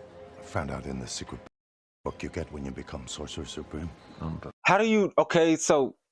Unbelievable. Okay, he was the Sorcerer Supreme for years. The fucker's whole progression was built on him reading everything. What do you want, Strange? Books on astral projection. You're not ready for that. Come on, just give me the book. No. They even have little in-house memes about it. He read while he was sleeping. Read while he was sleeping. No, that shit was for real. Even have little in-house. That's like, jokes aside. This is like, bro. Astral projection. Yeah, I would definitely take advantage of that shit. Memes about it. He read while he was sleeping.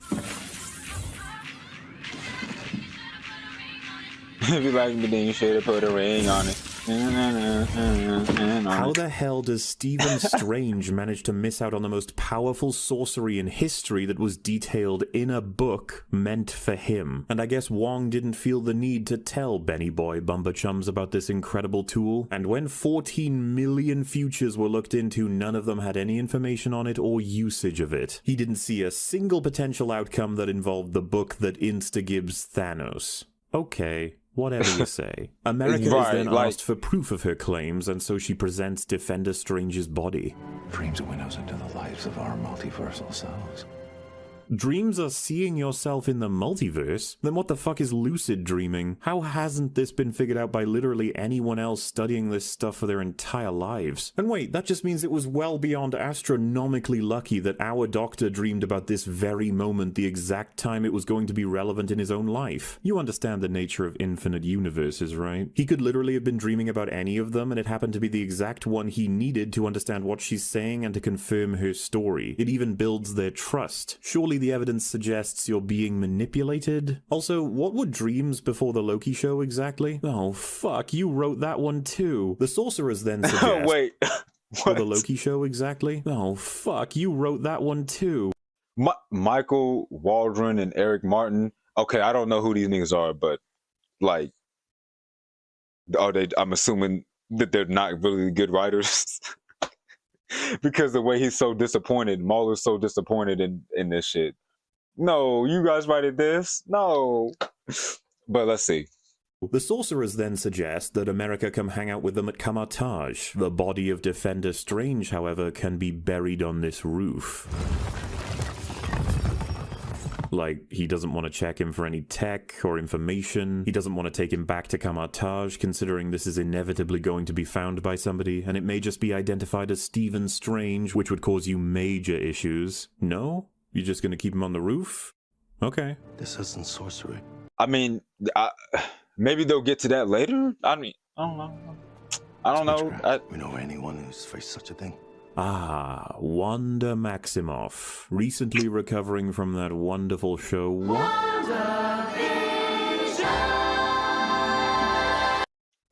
WandaVision. I am going to stop this recording. Maybe. Not yet.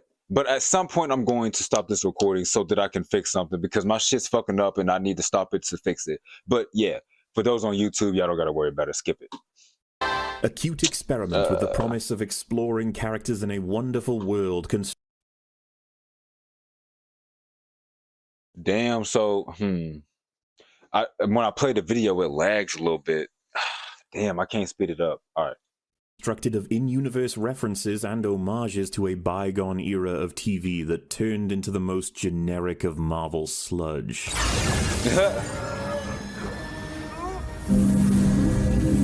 We had big laser battles, big witch battles, jelly people, and an incredibly unsatisfying ending that led to Wanda understanding finally that what she did was awful, to then run away before she had to face the consequences, leading to one of the worst lines in history. Somehow Palpatine returned. No, not that one. You've got to do better, Senator. No, not that one. Too bad you will die. No, come on, that one's funny. Rey Skywalker. Yeah, that one's really bad too, but it's not... You know the one I mean. You've taken an entire town hostage. Well, I'm not the one with the guns, Director. No, the stupid one about the sacrifices. Lots of things are shit. Last we saw of Wanda, she was flipping through the pages of the Darkhold, a big old spooky book that may just help her find something she's looking for. More on that in a second. Norm has a family, Wanda. He has a family, and he can't reach them because you won't let him reach them. I don't know what you're talking about. Stop lying to me! The reality of that TV show is that Wanda's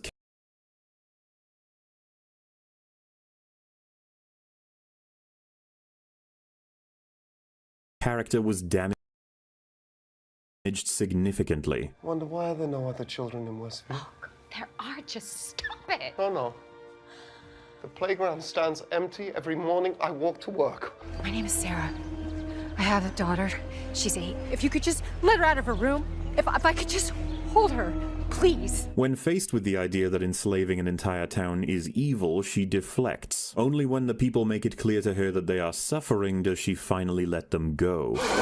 If you won't let us go, just let us die. At this point, it's hard to distinguish between mistakes in writing and choices to tell us what characters actually value. What is outside of Westview? You don't want to know, I promise you. You don't get to make that choice for me, Wanda! Either way, they tried to pull her back at the end, sparing all the innocent people and defeating the evil witch. So, to catch up with her now will be interesting. They can do plenty to repair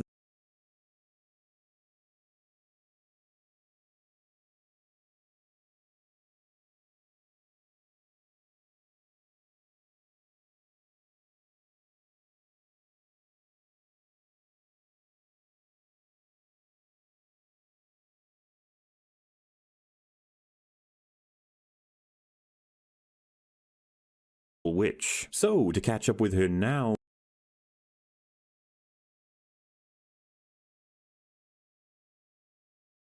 will be interesting. They can do plenty to repair the damage delivered by the show. They can even bring the judgment of the world down upon her. The heroes of Earth would have been informed by Sword of the Westview event, and many authorities would have rather large bones to pick with Wanda. So, what are we dealing with? A prison, perhaps? The Raft? Surely a holding facility of some kind.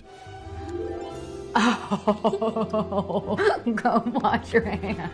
Okay. A family is forever. We could never truly leave each other, even if we tried. We see she is happily settled with her 2 children, the lads she created unconsciously to help bind herself to the fantasy. Both of them and her illusory husband faded with the destruction of her grief-fueled imagination dome. However, we do indeed have Pale Vision to consider, an entity that Wanda is more than aware of.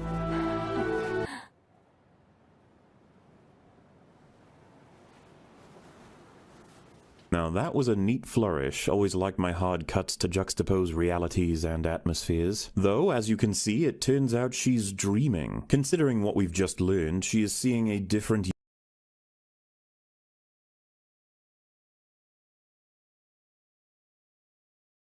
There we go. I don't think I said anything. I had my mic muted. I don't think I said anything crazy or anything that y'all missed. But no, do y'all remember when she looked at the camera like this? Or no, she was like,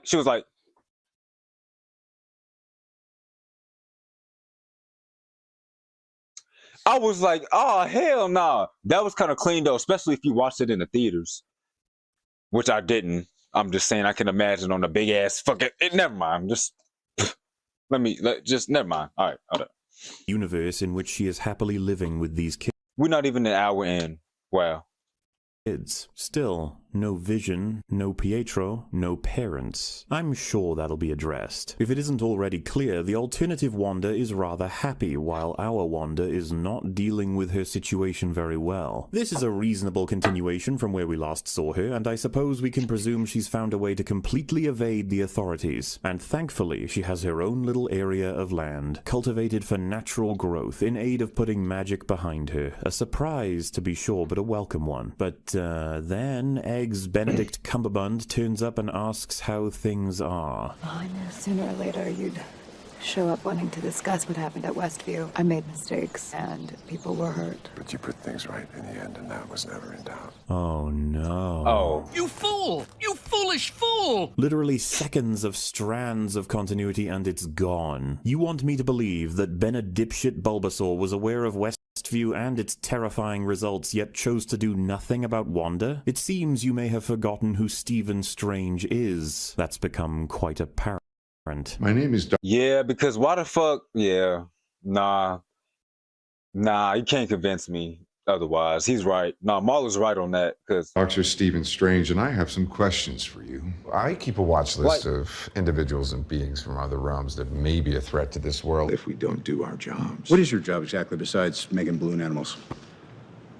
Protecting your reality, douchebag. The man considers himself custodian to Earth, its defender. He has a vested interest in control. Nigga said besides making balloon animals.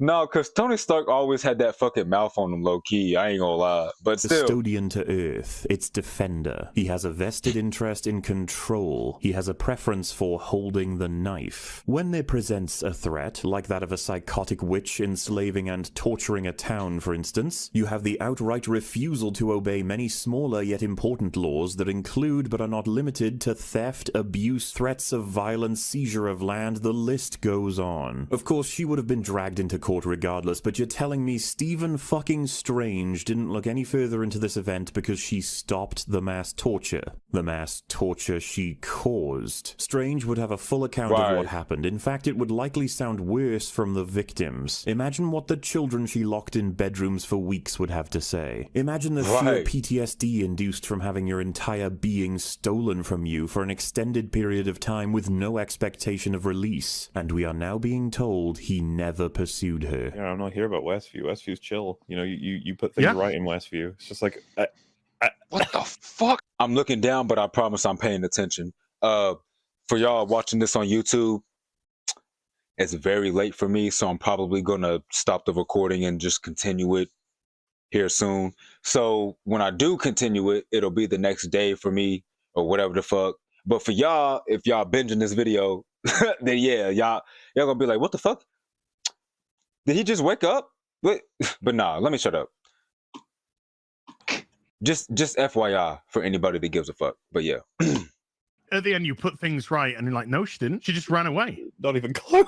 It's bad enough he didn't show up in Westview for reasons, but now we have the worst of both worlds. He knew it happened, and he did nothing about it because fuck it. The fallout and aftermath of the prior story needs to go, because we have a new story to tell. This guy keeps an eye on everyone who could be a threat, and now we have him confirming that he not only didn't get involved, but that he didn't follow up on it either. You put things right in the end, and that was never in doubt. Come on, man. Do you know who this woman is? She single-handedly unleashed the Hulk on a city, causing countless deaths and societal damage. Not She for contributed real. Not for real, because, yeah, she was the reason for that, right? To the entire world from the start. The day we first the day we first fucking met her, the first movie we met that bitch, Age of Ultron, right? Ain't that what it, yeah, bad first impression. Like, look what you made the Hulk do. Made that nigga go crazy. But all right. Being destroyed by supporting a psychopathic robot. She had already been arrested for refusing to follow any kind of control. Why in the right? Like, come on, bro. Come on, cuz. world would this woman of all people be given an automatic pass when it comes to any calamity she's involved in? He didn't even confirm the reason she fled the police after enslaving and torturing a town. Unfortunately, this conversation has set in stone that this is the first they've spoken since the event. He thinks it's fine because she put things right. She did not put things right. And it would seem he did not put him right. They had several ideas for what he might end up saying to her, considering the angle. Sadly for our timeline, they went with this. You put things right. What a fucking shame. Badminton Belly Patch then talks about the girl who has the power to travel dimensions and a demon pursuing her for that power. She's waiting to be defended at Camartage. I put the magic behind me. Given the choice between the archer with the mohawk and several bug-themed crime fighters, or one of the most powerful magic wielders on the planet, it's an easy call. I like how he just completely ignored her saying she's put magic behind her. Also, dude, why wouldn't you contact Captain Marvel or at the very least Nick Fury? Not for real, because, like, don't even get me started on Captain Marvel, though, but still, Or Rhodey, or Pepper, fucking Wakanda. What about the Guardians, or even the damn Ravagers? No facts. Nah. You've met all of these people. You can very easily portal to them. Find out if they have time or resources to spare. Right, like, you could, you know what I'm saying? Because if they don't have time or resources to spare, okay, so be it. But from your perspective, Doctor Strange, like, okay, look, Sling Ring. I got one on me right now. I got one right here. I walked through that bitch. Hey, Bruce Banner, do you think you could come through this portal? I mean, sorry, I'm drunk. And come beat some niggas' ass? Can you do that possibly? All right, let's go. Back through the portal. I'm back here. Here's Bruce Banner with me. Now I have a companion. Now, if Bruce Banner's too busy, or he just don't feel like it, or just whatever the fuck it is, okay, move on to the next one. Captain Marvel, hey, you think you could use your key blast to help defend against these enemies that are, to you know, like, you think you could use your abilities to, hey, look. No, that's how it works. All I know is that Mauler got a good point. What about the Guardians, or even the damn Ravagers? You've met all of these people. You can very easily portal to them. Find out if they have time or resources to spare. We know that's how it works. All you have to do is tell them that the multiverse is in danger. We're going to get to that. You then enlist. Right, like, explain to them that the stakes are very fucking high. And I'm not talking about well done stakes. I'm talking about medium rare. Sorry. Okay, look, we're going to go ahead and stop. Let me go ahead and rate out, and we're going to get to it when I wake up in the morning, or whatever the fuck y'all, for y'all watching this on YouTube. I'm sorry. Yeah, I'll see y'all in the next one. Unusual. Grandma will all right, wife. Okay, bye, baby. All right. Let's get it, niggers. Oh, it was an ad about to start, but oh wait, no, it's an ad break. I don't know. The police after enslaving and torturing. Okay, y'all, sorry that I rewinded this so much. This is a new day for me. I had to stop. I had to stop recording. But we are back. And I remember everything that was happening. So just quick recap real quick. But that's about it. Look, when y'all clicked on this video, y'all knew it was going to be long as fuck. Skip ahead if I'm rambling too much. That's all.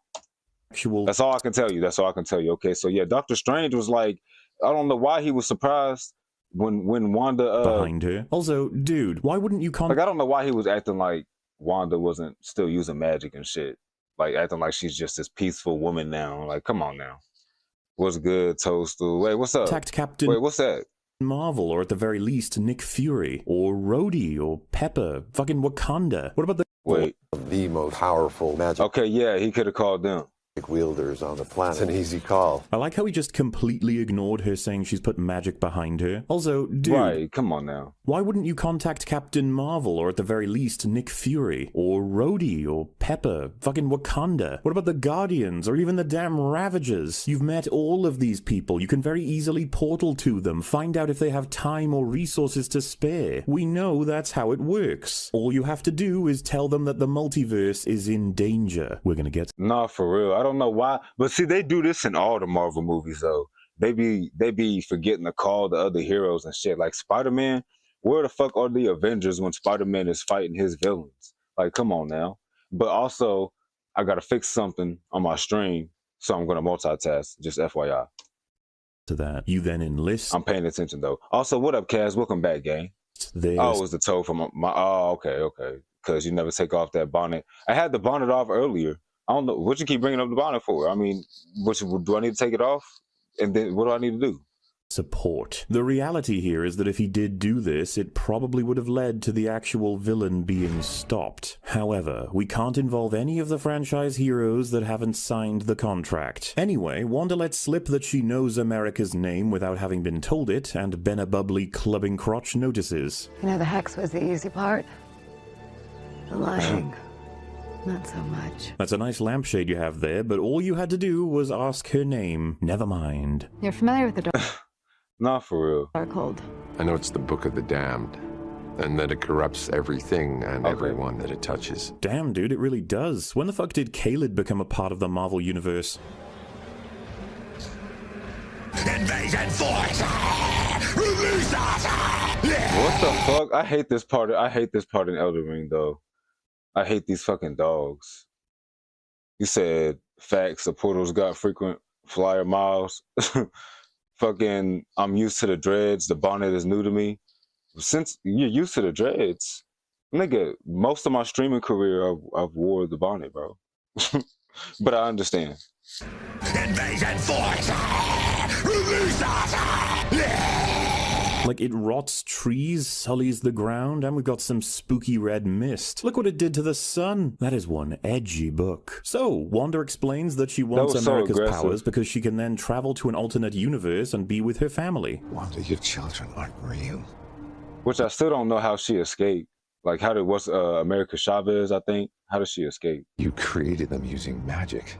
That's what every mother does. I'm sorry, what? You literally conjured them from nothing. I get that you liked these illusions for the days you spoke to them, but they are literally no more real than the hex you just performed. And your desire to be with them is one thing, but the fact that you have taken that to the extreme of unleashing fucking fantasy spaghetti monsters on the multiverse, destroying countless lives and degrees of property to try and capture an innocent girl and take her powers, ultimately killing her, is beyond insanity. You're a fucking moron. How can you sit here and... Dang, he's mad as hell. We're not even an hour in the video. This bitch like 6 hours.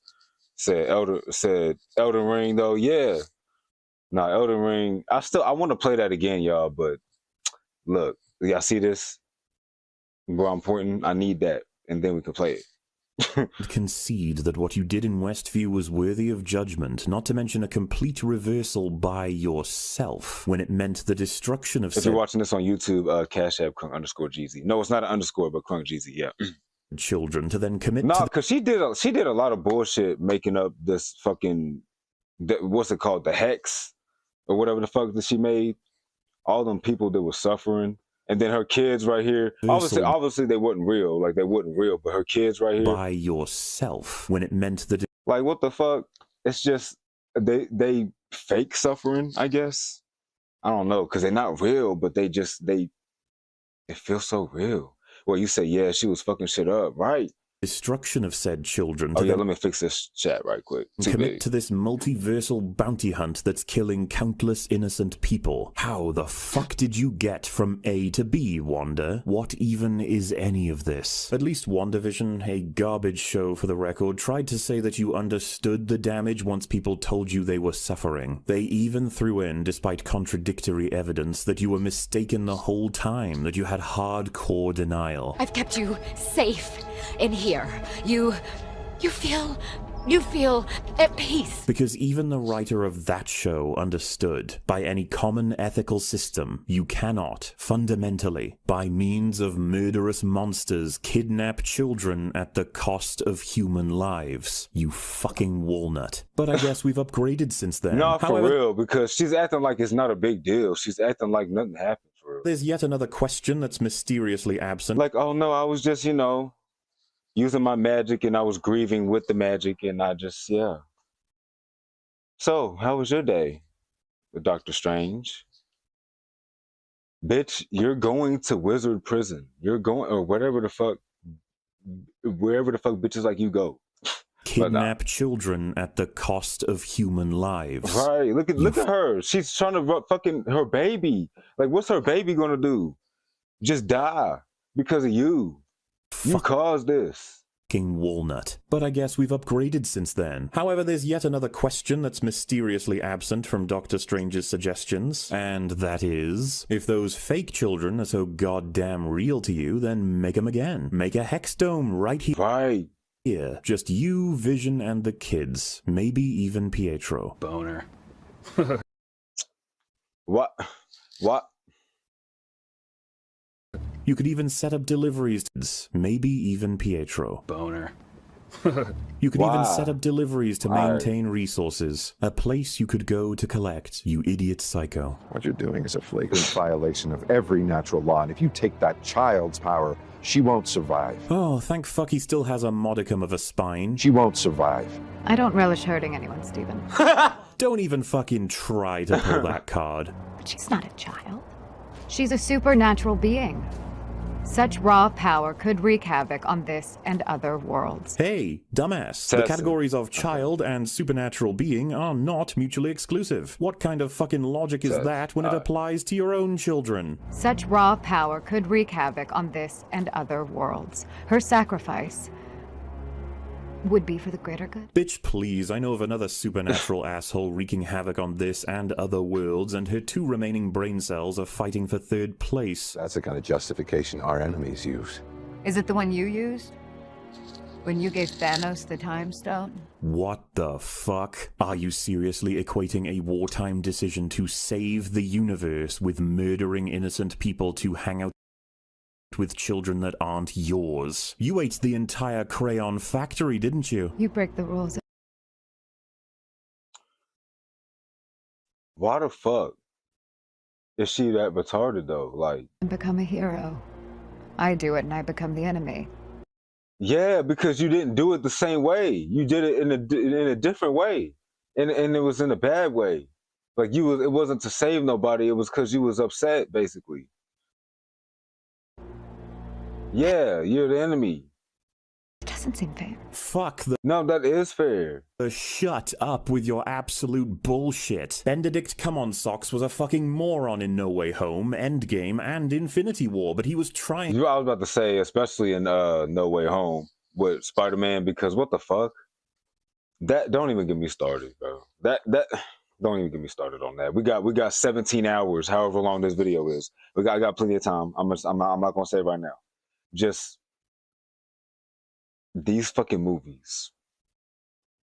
I'm to save the world the best way he knew how. You are trying to kill countless people to be able to kill an innocent girl, to then kill an innocent version of yourself, to then hang out with children who aren't even yours because you got depressed after your vibrator broke. Fuck you, you are ruined. There's nothing meaningful left, and yet she won't leave the world alone. She's the turd that won't flush. What the fuck is this transition? There's a cosmic kaiju Wong coming to Earth to put me out of my misery. I'm fucking weak. Wait, what? Leave the Wild alone. She's the turd that won't flush. What the fuck is this transition? Is it cosmic kaiju Wong coming to No, that is kind of a weird transition, though. Earth to put me out of my misery? Nigga came out of nowhere, just like, damn, get fucking big ass. Like, where did you come from? Life. But nah. You break the rules and become a hero. Wait, I didn't. Oh, I do it and I become the enemy. What rules, you I thought I Wanda did for a second. I was about to say my fault. He said fat. Oh my god. sons of bitches? Exactly. Sons of bitches. Precisely. Return to Comertage and prepare to hand over America Chavez by sundown. And if we don't? Then it won't be Wanda who comes for her. It will be the Scarlet Witch. You can't even say she's insane. You can't say she's been completely puppeteered by the Darkhold or something. A lot of it is extreme incompetence, and I don't think that's a feature of the Darkhold. And she's not fully evil. She still believes she must avoid killing people where she can. She's explaining her plans outright and hopes she'll be given the girl. Had the Darkhold taken her, and had she decided nothing can stand in her way, then she would have killed old Benabitch Cabbage Crotch right here and now. Remember, she's killed him once already, so we know she's willing. I mean, all of this is from her point of view. The book is simply giving her a push, but it seems it can't push her that far, letting us know just how much she has fallen. Like, I can't believe I'm saying this, but WandaVision, the piss show, did a better job. She's now a hyper-psychotic moron. To say it's an assassination doesn't even begin to point out what's happened here. And what, we're like 20 minutes into the movie? Wanda says she... I ain't gonna lie, this was the last movie that I was hyped for in the MCU. Like, I had hope. And look, when I watched it, it wasn't bad. Like, it wasn't bad. Like, I enjoyed it for the most part. But at best, I'd rate it like a 6, maybe a 7. No pun intended. No pun intended. Stop. Just like a 6, not even a 7, but just, nah. A 6. A 7 is generous. Will collect the girl at sundown, and so, judging from the time of day in both areas, she gives them about 24 hours to prepare their defenses. Because I like the fights, the magic fights and shit. I mean, they could have did better with it, but it's just, you know, the plot wasn't nothing major. Just like every single fucking Marvel movie. It wasn't nothing major. But still, 6, 7, 6, okay. Since they are, of course, not going to capitulate. This includes, archers. There are other Avengers. Yeah, but given the choice between the archer with the mohawk... For fuck's sake, they have archers to deal with the Scarlet Witch. Scarlet Witch is a being of unfathomable magic. She can rewrite reality as she chooses. Fuck you, Wong. Archers and cannon-ass motherfucking donkey twat. So the person you went to ask for help and told exactly where I am is the person that's trying to kill me. Yeah. Fuck me, I can't go seconds in this film without some stupid shit coming up. What are you... 'Cause what? Talking about? You should have realized by now that Wanda has literally chased you across the multiverse, love. She obviously knows where you are all the time. However, Bordel Sniff Crumplebotch's bewildered look tells us he really had no idea he was duped. He also believes that America's criticism was on point. It's not. But if he believes it is, just go anywhere else? You have the power of a portal. Look, there's one there. Go to Britain. Actually, I mean, yeah. No. Don't come here. This is all wrong. He said, no, don't come here. Wait, you Britain, Mauler? Is he Britain? I said Britain. British? Whatever. Just because he's supposed to be a smart lad. Did it have the same markings as the octopus? Runes. This isn't sorcery. It's witchcraft. You see, he concluded that a witch must be behind the spells on the Spaghetti Bros. He knows that Wanda fought and defeated a witch via her own witch power, and so he decides he should go to her for help. He ends up telling her mostly everything before realizing, by a lucky break, that she's actually behind it all. Seems to me, mate, you should have fucking probed her on the situation and ruled... How he not know, though? Ruled her out as a threat first, being that she recently did something absolutely horrible, and she's the only witch you even know in this world. I mean, I assume he thinks Agatha is dead, or whatever, because holy mother of God do I hope he didn't approve of her mental prison as punishment for trying to stop the psycho. Though, would it make a difference? His brain is putty at this point, and we have so much left to go. Suspend teaching at once. Right. And arm the students. Kamar-Taj must now become a fortress. What does the strategy of turning Kamar-Taj into a fortress entail? Well, they bring in sorcerers from across the world, they prepare archers, they get the majority of their soldiers to organize a shield, and if that shield should fail, cannons are at the ready to be portaled in for backup. She is one of the most powerful beings in the universe. You have quite possibly one of the dumbest fucking defensive strategies possible when considering your resources. But Waller, I hear you ask, what exactly can they do? Alright, let's get the big boys out of the way first. Do another time heist and defeat her with the stones. Cast a memory spell to make her forget. I swear, I'm sorry, but the stones are basically the Chaos Emeralds to me. I don't care. First, do another time heist and defeat her. Those are Chaos Emeralds. Don't care. With the stones. Cast a memory spell to make her forget her fake children, America Chavez, the Darkhold, whatever you want. Exactly. Anything that delays her advances would be perfect. You can do individual targets, not that you would need to, and you don't need consent. It's only one person, there's no risk of interruption, and it will prevent her from dying. Fuck it, make her forget. I mean, yeah, fuck. I mean, right, fuck the consent at that point. Like, just do it. As much as you want. Whoa, don't clip that. Anything to nullify her. It's an absolutely insane mechanic that should never have been introduced. But then again, every power Barnaby Cucklesniff has is subject to this problem, and we aren't just gonna forget every narratively inconvenient power, are we? The solution is to give it a throwaway line. We need to put some hold-on maneuvers. Do some real damage. Come on, that move is 1 in a million. No, that's piss. I mean something simple, like she's immune, or she knows the spell and has protections accounting for it. You can even say that after the events of No Way Home, the spell has been outright banned. It actively tears the multiverse to shreds. To shreds, you say? Easy. But hey, don't you worry, there's more. Portal her. Plan 1 should likely be portaling her into fucking space, or Titan or something. We know you can do that. Damn. A portal to the Blender dimension? That's the oldest trick in the book. Either insta-kill her or trap her impossibly far away until you know what to do with her. Plan 2 should be portaling her to the middle of an ocean, or a desert, or a volcano. We've been over this, but there are plenty of ways to kill her or delay her significantly with natural areas of Earth. Plan 3 should be putting her in the mirror dimension. We're gonna get to that. Plan 4 should at least be an attempt to cut her to shreds with the portals. Unfortunately, we know this is a thing. Plan 5 should be a fucking saw blade to her skull, or use assorted magic of that level. Plan 6 should be to multiply into many versions of himself and bind her along with the other sorcerers. But you know what? That's just considering the magic at their disposal. Now we need to talk about the nature of this situation. It's prophesized to either rule or annihilate the cosmos. If she gets America's power, she could enslave the entire multiverse. Bernanina Kerberberber believes that she will enslave the multiverse. This is the highest. What the fuck did he say? Bernanina Kerberberber believes that she will enslave the multiverse. This is the highest the stakes have ever been. More lives are at stake here than ever have been across the entire MCU put together. And with that in mind, for some utterly bizarre reason, he decides it's not worth drawing in every possible piece of support within his power. He doesn't think he should. Not for real. But see, that it's not just him though. Like I said, they be doing that in all the movies for some reason. Or it's not even all the movies. Like how I said with Spider-Man earlier. Like Spider-Man could just ask for help, but even if he do, they don't be available. Like Iron Man don't be available. He be what are you doing, bro?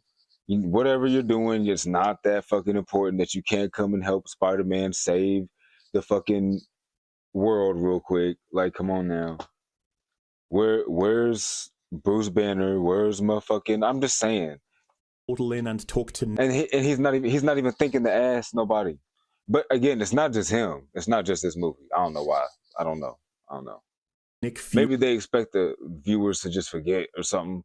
Like, oh, it's just Doctor Strange. Side of the heroes. He doesn't think he should enlist the help of Wakanda. He doesn't. Right. See, not even just Wakanda. Somebody's name is that. No, Captain Marvel. And the cosmic side of the heroes. He doesn't think he should enlist the help of Wakanda. He doesn't think he should talk to any of the people who know Wanda, who worked with her for years. For instance, Clint Barton is a man who shared a lot with Wanda. They both lost someone important to them during the Snap events and couldn't get them back. Yeah, okay, shut up. They've been through a lot. Remember, it's now a matter of thinking about the person and you reach them. Doctor Strange can reach them, and that's assuming he doesn't know where these people are. But no, we're not bringing in people that know her well, people that that can fight her well or spells that can fight her well. Fuck it, buy a gun, shoot her in the back when she's busy with someone else. Right. What's Spider-Man gonna do against Wanda? My friend, he is not talking about that when he says that line. He's talking about fighting these monster things. He's talking to her about bringing in Spider-Man. Giant Man versus Tentacle Boy? Pretty sure Giant Man would be able to help. But no, he's a bug-themed superhero. It's like, and you realize, like, oh fuck, that was supposed to make the audience laugh, wasn't it? Yeah. Damn. But okay, so... There was, like, no laughing in my theater, by the way. I didn't laugh ever, but even my theater, full of people who clearly liked a lot of parts of it. Oh, my theater, I was having a great time. Also, if I could just clarify, by the way, even if you said there's no point in calling Spider-Man, what's he going to do against Wanda? I'd be like, motherfucker, it's the end of the multiverse. You may as well. We need to stop her at all costs. You understand? Like, we should bring in fucking Postman Pat. He needs to be here too, throwing mail at her. I mean, just anybody. No, I mean, like, jokes aside, though, like, just anybody y'all can bring. Like, this is the fucking multiverse. Like, just why is it not taken, like, right? Like, it needs to be taken more seriously. We need Iron Man, Spider-Man. We need the Hulk. We need motherfucking Captain Marvel. We need all of Wakanda. We need, you feel me? We need I don't know all the characters off the top of my head. Just who else? Thor. The fuck every single Marvel character you can possibly find. I want to see that movie. Not to mention all of to help save the multiverse. Just the militaries of the world with guns. The people who have been. But see, the only thing I could think of that would like excuse that, because like as a writer of any story or any movie or whatever the fuck, like you, I mean, you're basically God, so you can just, I mean, I don't know, make it make sense. Fucking make it where, I don't know, Wanda casted some sort of spell, I don't fucking know, on some sort of spell where he just can't get help from them, from Iron Man and them. Like, I don't know, Iron Man and Bruce Banner and all of them, they don't remember Doctor Strange anymore. Well, that wouldn't even count because he could still contact them. But y'all get the point. Y'all see what I'm getting at though. Like, what do y'all think? Like that would be an easy way to make that make sense. Like, okay, if she fucking, or maybe she killed them already somehow.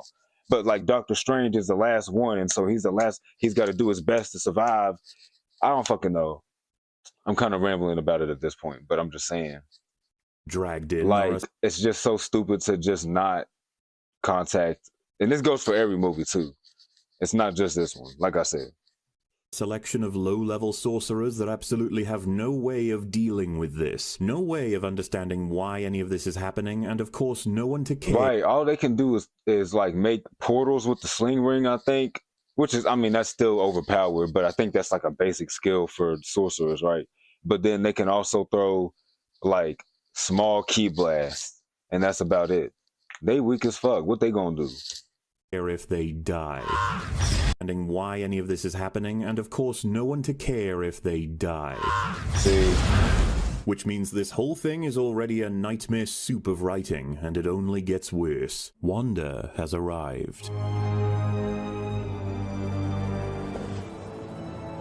All this for a child you met yesterday. Well, Wanda, a lot of people get attached to those they've known for small amounts of time. You know, some... He's so fucking petty. He didn't need to show that clip when he said that. Well, Wanda, a lot of people get attached to those they've known for small amounts. Oh my god, that's so petty. I have a feeling he's going to be real petty in this whole video. The time. You know, sometimes they don't even have to be real fucking people. Regardless, the whole damn issue with you is that they don't want you to kill innocent people. How long? Right, like, what are you not understanding, Wanda? Maximoff? Scarlet Witch? My lips dry as fuck. I need...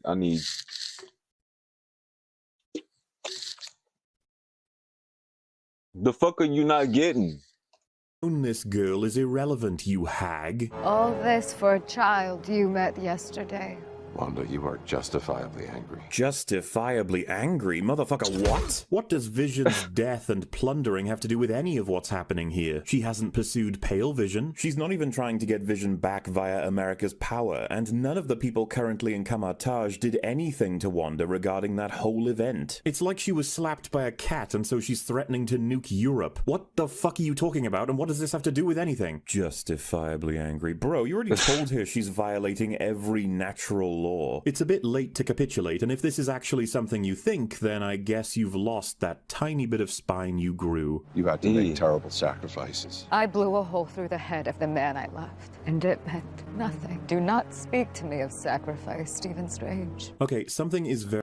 Okay, but see, no, I feel her on that. I feel her on that. Like, that's some, like that, yeah. But that's not, like, come on now. Like, everybody lost something during the Infinity War. Like, I mean, come on now. Just, it wasn't just you feel me? But on top of that, like, I'm not, like, super deep into the comics or nothing, but I think, like, in the comics, it was like, they made it more serious. I don't know. Like, she actually had some children that she lost. I don't know. All I know is that in the movie, like in the MCU right here that we watching, they tried to make it so much more dramatic than it really was. Like, I mean, like, it makes sense for her to be attached to those fake children that she made, but just like they making it seem like she lost. Oh my God. Like, I don't know. It's just, I'm trying to dissect something that's not even that complicated. It's just, it's not the best writing. It's just not good writing. I mean, that's really what it is. That's the best way to explain it. Very wrong. It's stupid for her to do all of this and try to destroy the multiverse pretty much. Just because of that shit. Like, come on now. Wrong with the dialogue. None of this is lining up. He said you have every right to be angry because of the sacrifices you've made. You said he can't talk about that considering how much you've sacrificed. It's like Wanda responded to a different comment. He's agreeing with you. He shouldn't be, but he... I hate that shit too. I hate when people do that. He is. And you know what? Like, bitch, I'm literally like, I that's what I said, just in a different way. You just want to argue. You're just mad and you want to argue. Fuck. Damn. Wanda, we're comparing your loss of a loved one to him actually giving his own life to save the universe, but fuck talking about that. Let's talk about that time Stephen died again and again and again and again and again to save everyone. Oh, the yeah. dude gave his life over and over. Literally in the first movie, the first Doctor Strange movie, I think, but yeah, you know. Again, to a big old space demon so that the universe would be safe. There was actually a cut bit of dialogue to explain he died 1,000 times. You actually have fucking nothing on him in terms of sacrifice. So please, use your incredible magical powers to climb back out of your own ass. If you give me what I want, I'll send you to a world where you can be with Christine. The full might of Kamar-Taj stands against you. Okay, actually, that's good. Coupled with his performance, it seems he is actually aware of how much he is tempted to be with Christine. And it's of course very uncomfortable that she knows about it. So he almost overreacts to compensate, defensively moving back and saying she will be fought. So hey, that's something. You have...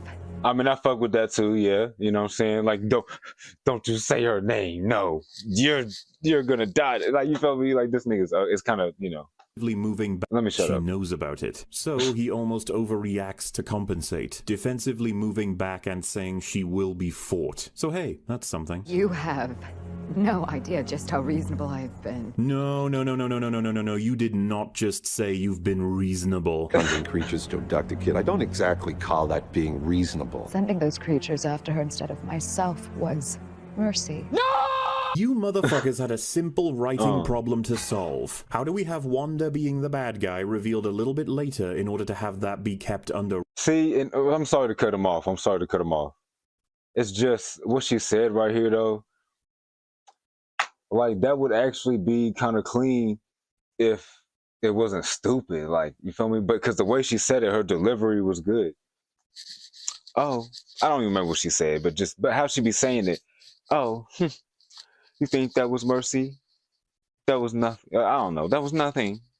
And it's like, but you're wrong though. Like, that's actually not mercy. No! Correct. You motherfuckers had a simple writing problem to solve. How do we have Wanda being the bad guy revealed a little bit later in order to have that be kept under wraps initially to boost the surprise factor? Well, we can have it so the Spaghetti Squad attack first, because some fucking how Wanda has the ability to control these things with magic from another universe with the Darkhold and runes. She sent them in first because she's being reasonable and merciful, in her own words. How in the...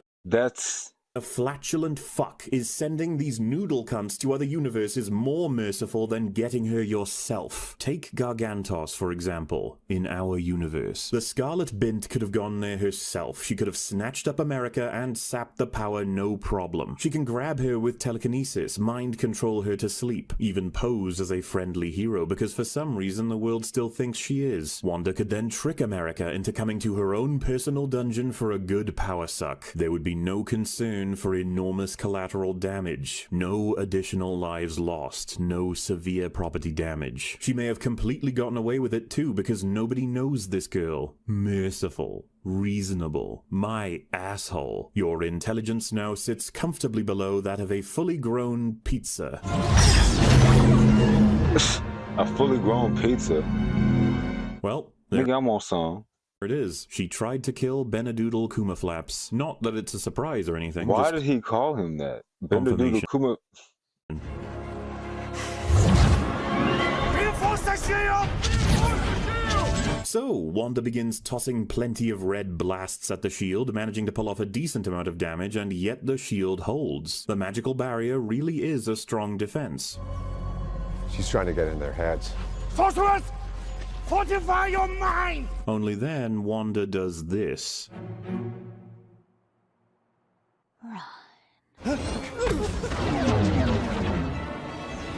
Oh, fucking hell. Alright, it's time to bring out... I mean, was that it, though? I mean, it's kind of cool. But, like, that was all it took for her to fuck up the whole shield? Because I don't remember that. I thought she, like, is that really all she did? And that was it. She just said run, and then he got scared and ran. Like, I'm sure she, like, had some sort of influence with her magic, but I'm just saying, why did that fuck up the whole thing, though? Just because he bumped into somebody? Wow. The fuck? Oh, fucking hell. Alright, it's time to bring out the silly format. It's been a while. Wanda cannot penetrate the shield with her normal blasts because this barrier prevents the use of her magic beyond its borders. Despite that, she solves this problem by using her magic beyond its borders. That's just silly. If it's possible for her to use her magic at a distance, but not the blasts because they have to travel through the barrier, then why not use telekinesis? Pick people up and throw them, crush buildings, throw pieces of structure. You can perform mental manipulation beyond the barrier, and that is what telekinesis is. Would have been much faster, and yet she's puzzled for some time, only to decide on a strategy that reasonably should take a very long time to be effective. That's just silly. Ben and Wong I see what he's saying. Like, how was she even able to use her powers through that barrier at all, even if it wasn't a little magic blast? Like, come on now. Fucking sitting here doing nothing for this portion of the battle. The two of them represent the most talented sorcerers in the world, and they simply watch. That's just silly. She's trying to get in their heads. Sorceress!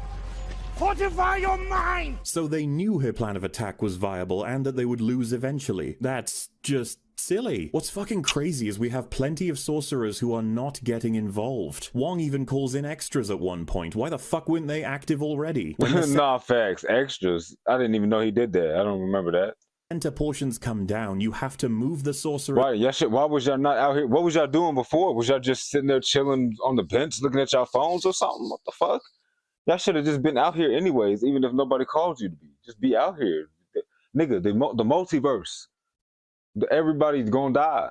Who are working on the wider elements into the middle. It seems to me you guys just don't give a fuck. And that's just silly. Then we got the fact that nobody's trying to use a portal to either drop something on Wanda or to simply put a wall between her and the targets of her blasts. You see this giant portal right here? It actually doubles as an incredible shield. You have no idea. You see, they all have incredible power at their disposal and none of them are using jack shit.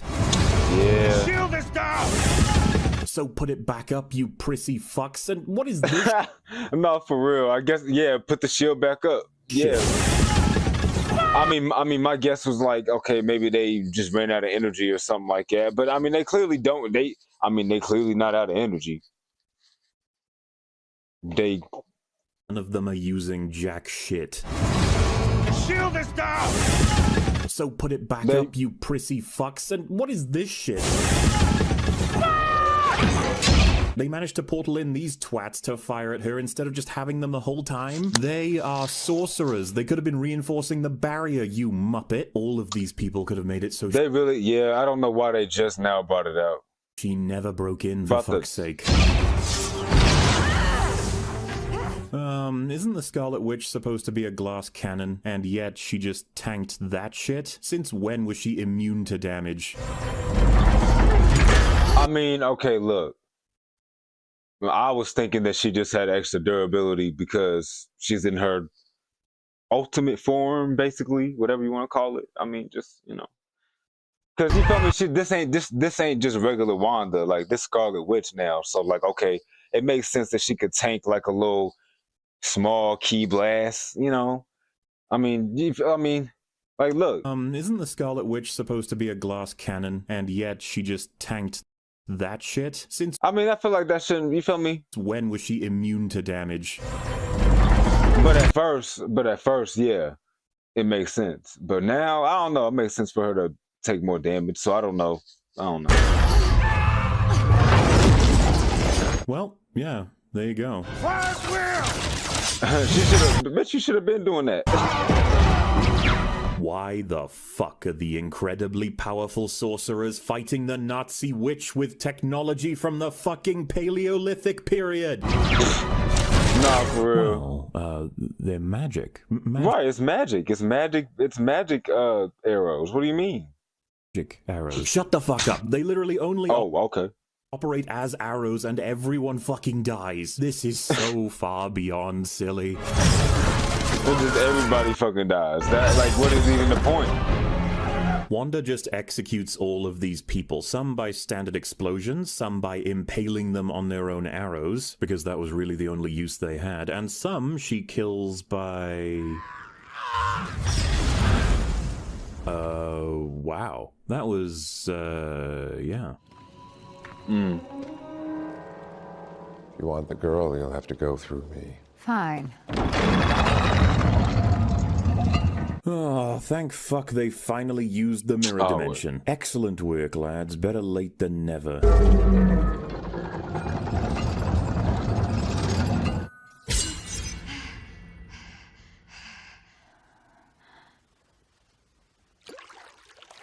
Now with that done, you just portal out. Gotta get you out of here, now.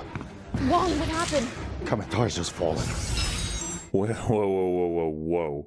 Play that again. Wong, what happened? Kamatoi's just fallen. What the fuck? Kamatoi's just fallen. No, seriously, what the fuck was that? Did you just Last Jedi me? But like, in universe? Gotta get you out of here, now. Wait. Wong, what happened? Kamatoi's just fallen. This, ladies and gentlemen, is a disappearing fucking sling ring because the writers have no idea how to justify them not using portals. Are you kidding me? Wanda, while in the mirror dimension, a fucking holding cell is able to make sling rings disappear. How incredibly inconvenient. How odd of her to do that now, and not when they were all attacking her and portaling people in, you fucking wombat. Holy balls, can this get any worse? I don't know, maybe she was too distracted fighting and shit and didn't think to do it? Nah, that's excuses. I don't know.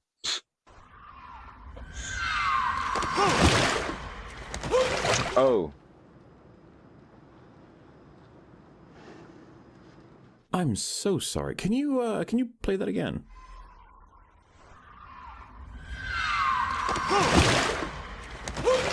Wow.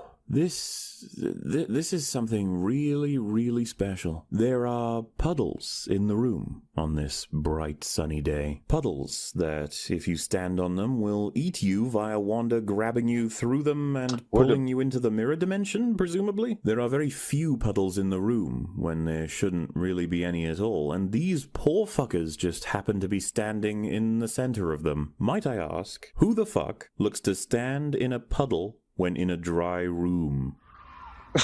No, for real, like, why is that your preference? Why? I mean, you can just step like a couple feet to the side or something. You don't have to step in, you don't have to stay in the puddle. I mean, really, like for real, just and then you're good. Like do that.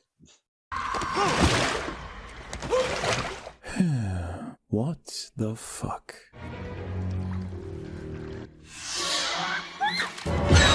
Oh, hey. We've had several funerals for cause and effect while engaging in this fun ride we call YouTube, but I think it's time to admit that we are well beyond the birth of absolutely nonsensical storytelling. We're at the high school graduation, or even the college one, I'm not sure. All I want to do is rush to the part where it fucking dies. You want me to maintain my suspension of disbelief when watching Wanda escape the mirror dimension by crawling through the shards and out of a gong while sucking people into puddles, yeah? Just making sure where we stand. If Wanda is using the reflections in these puddles, putting a thin cover over them doesn't stop them from being reflections. You would have to soak up the water, but even then that doesn't get rid of the reflection. But between the two Sorcerers Supremes, you'd think they'd have a spell for that. But no, so all you're really doing is putting yourself right next to these reflections, and that's probably the one fucking thing you shouldn't be doing. Though the long and short of it is she escapes the mirror dimension without a sling ring. You don't want to be stuck in here without your sling ring. No, bitch. Wanda be fucking surfing through these mirrors and your dusty ass is dead. Bet you didn't think she could escape the inescapable, but she did. Fuck you. So, what happens next? Because I can tell you, folks, there's no way I'm predicting anything at this point. You gave all those lives just to keep me from my children. Why the fuck am I even here? You cannot be allowed to cross into the multiverse. I'm not a monster, Steven. I'm a mother. Is this in the actual movie? Like someone wrote this? Am I in the Twilight Zone? Is God punishing me because I didn't do... Because what the fuck? You're a fucking monster. That's what you are. A breakdown for season 8. Fucking... Episode 6. I'ma say the slur.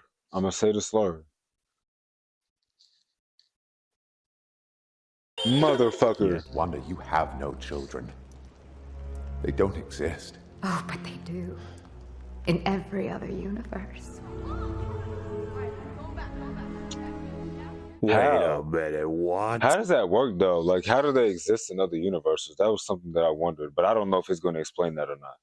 So you do understand that yours are fake, that you don't have any kids yourself, but people who aren't you in other worlds do. Bitch, just adopt. Why the fuck you gotta kill so many people just to force children to be taken away from their mother? There are so many... Just adopt. But no, my thing is like, why do they look exactly the same, though?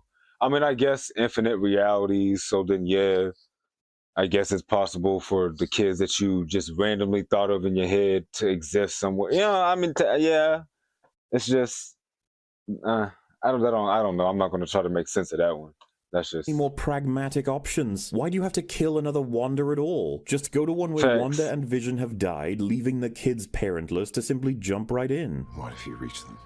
I mean, that's not. How do you even know that that's what her kids would look like, though? Like, because she just conjured them up. She didn't have sex and then birthed them. So, like, do we even know that they would look the same, or is that just how she envisioned them in her head? Let me know in the comment section how you think. How do you feel about that, mother? We don't talk about what happens to their mother. Oh, great. She doesn't even have an answer for that, and nobody brings up the alternative options. We finally have it, folks. The incredible combination of pure fucking malicious evil and perpetual brain rot in the form of one incredibly dumb-as-fuck witch. Anyway, a fight is clearly about to start, and as much as Banana Peel Cucumber Splash could put her and her alone in the mirror dimension again to slow it down, he opts instead to throw snakes at her. Okay. What the fuck was that? Right. Like, what was that supposed to be? What was that supposed to do? Fucking movie, what are we doing? Right. Oh, well, there he goes. Oh. The cloak once again doing nothing to help him because I guess they forgot about it. More concerningly, however, is Wong doing nothing in this entire battle until Strange used his go. It's like a turn-based RPG. He has to wait for Wanda to take her turn. That's like... No, that's actually crazy though, because he really is just standing there not doing shit. Your best No, he really is. What the fuck? Friend in a fight for his life. What the fuck are you doing, you living potato? Man, it is lucky that both Strange and Wong got moved away as opposed to disintegrated or stabbed or mind-controlled or just blasted with death energy. But hey, whatever. Plot armor's in everything, right? I don't know if you guys knew this, but in 1977, a stormtrooper bonked his head. He didn't even die. Plot armor's in everything.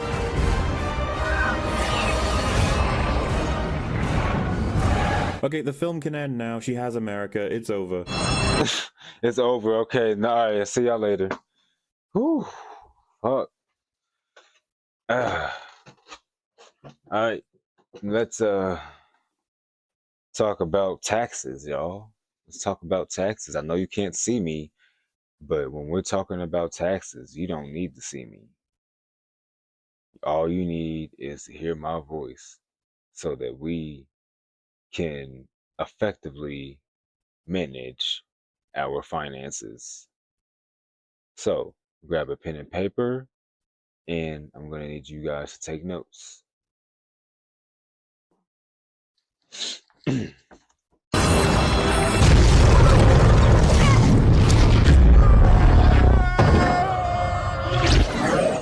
So this is just pain, and we gotta do it real slow. Wanda doesn't kill Strange or Wong, and so that leads to her losing her prize. Nice. Wanda, when seeing Benadumpling's Dinglepatch try to tackle America, doesn't try grabbing him with telekinesis. We know she can very easily hold two at once. She doesn't disintegrate him or anything else. All she does is give him a boop. Excellent job, Wanda. It's also worth mentioning that upon seeing the portal open and Strange preparing to tackle, Wanda does not pull America away. And finally, just like the spicy spaghetti and meatballs in the opening, it's very lucky Wanda didn't jump in the portal with her. If any of these decisions were made, the plot might be a little bit different. Just 4 knocks to her intelligence meter, which is far and away at catastrophic levels. But that's okay. It's Marvel after all.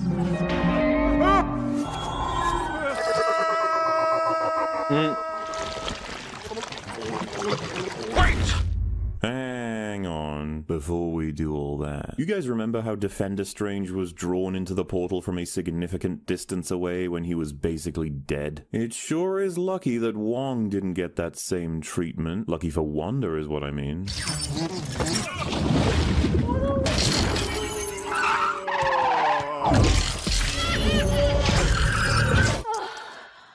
Yeah, it's cool looking. It's pretty much exactly the payoff you would expect to see, but mechanically?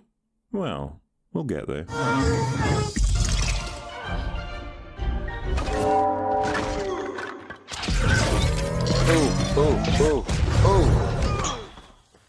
Right, so they quickly discover that as a result of this bombastic adventure, they are in an alternative New York City. Obviously, they don't have a sling ring to travel quickly, and America can't control her power. On top of that, they have no flight as a result of the damage to the cloak. You've got to open a portal to get us back there right now. I don't know how. You just did it. Not on purpose. This is one of the most incredible powers in the literal multiverse, and you haven't extensively detailed exactly what its limits are? The fact that she can't control it is pretty much all you should know, you mushroom farm. Wong is back. No, I feel that though. Like, there should be somewhere in the fucking sorcery books, whatever you want to call it, of her power. If her power is really that significant. I mean, let's be real. They're alone with Wanda, and I'm the only hope he has. I can't control my powers. You must be able to control it somehow. What I appreciate, however, is the acknowledgement that no matter how futile the fight goes on back at Kamatage, and Wong will die for certain without assistance. That is what Strange would care about. Not to mention the countless heroic and selfless sorcerers who've yet to be executed. So they spitball ideas on how to save Wong by first establishing that they could contact another America. Perhaps she would have control of her power and she could send them back. This universe doesn't have a me.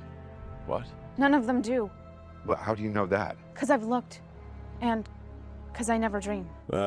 Dreaming it's not just a bloody multiversal window tool. We do it for our own health and to sort and consolidate memory. It's a biological process, whether or not it actually shows you alternative worlds. Humans enter into what is known as REM sleep. It is the level of brainwave activity at which one dreams. If we don't reach REM sleep, we don't dream. We begin to lose our cognitive abilities. Then we become irritable, paranoid. Some people experience hallucinations. But sure, I guess. If there's no other you, then there's no dream for you to have. Actually, wait, how is there no other you? How could there possibly only be one America Chavez? With what was established in Loki, a man being late to work can create a new timeline and thus essentially... Hey, what's up, Art? Welcome back. Yeah, I got dreads. Yeah, I got actually locks. Provide an exact clone. So, if I had my bonnet off earlier. Just that man is splitting the universe in two with that decision, per se, while she's in the universe and we get two branches as a result, America would then be present in both of these branches by necessity. She wouldn't just be erased from one as it splits off. That would destroy the whole timeline. Everything she did to affect the timeline can't just be removed from either of them. How exactly does a Nexus being make any sense with how the Loki show, which was written by the writer of this movie, portrays the nature of the multiverse? Yeah, that's definitely a case of me just not knowing what to do with the script. At all. Get me back there. I have no way of fighting Wanda. Wait, oh, no. Your motivation is to save your friends, your allies, innocent lives. There are plenty of pieces of technology that can facilitate that, and you don't have to fight Wanda to try and rescue them. You can still contact help if you get back to that universe. Your motivation to get back there is still number one, for fuck's sake. Man, we had like another split second of continuity and they swept it right away. So, the team decide that if they can find this universe's Doctor Strange, then they should be able to gain access to the Book of Vishanti through him, and then we can save the multiverse. And so we're off.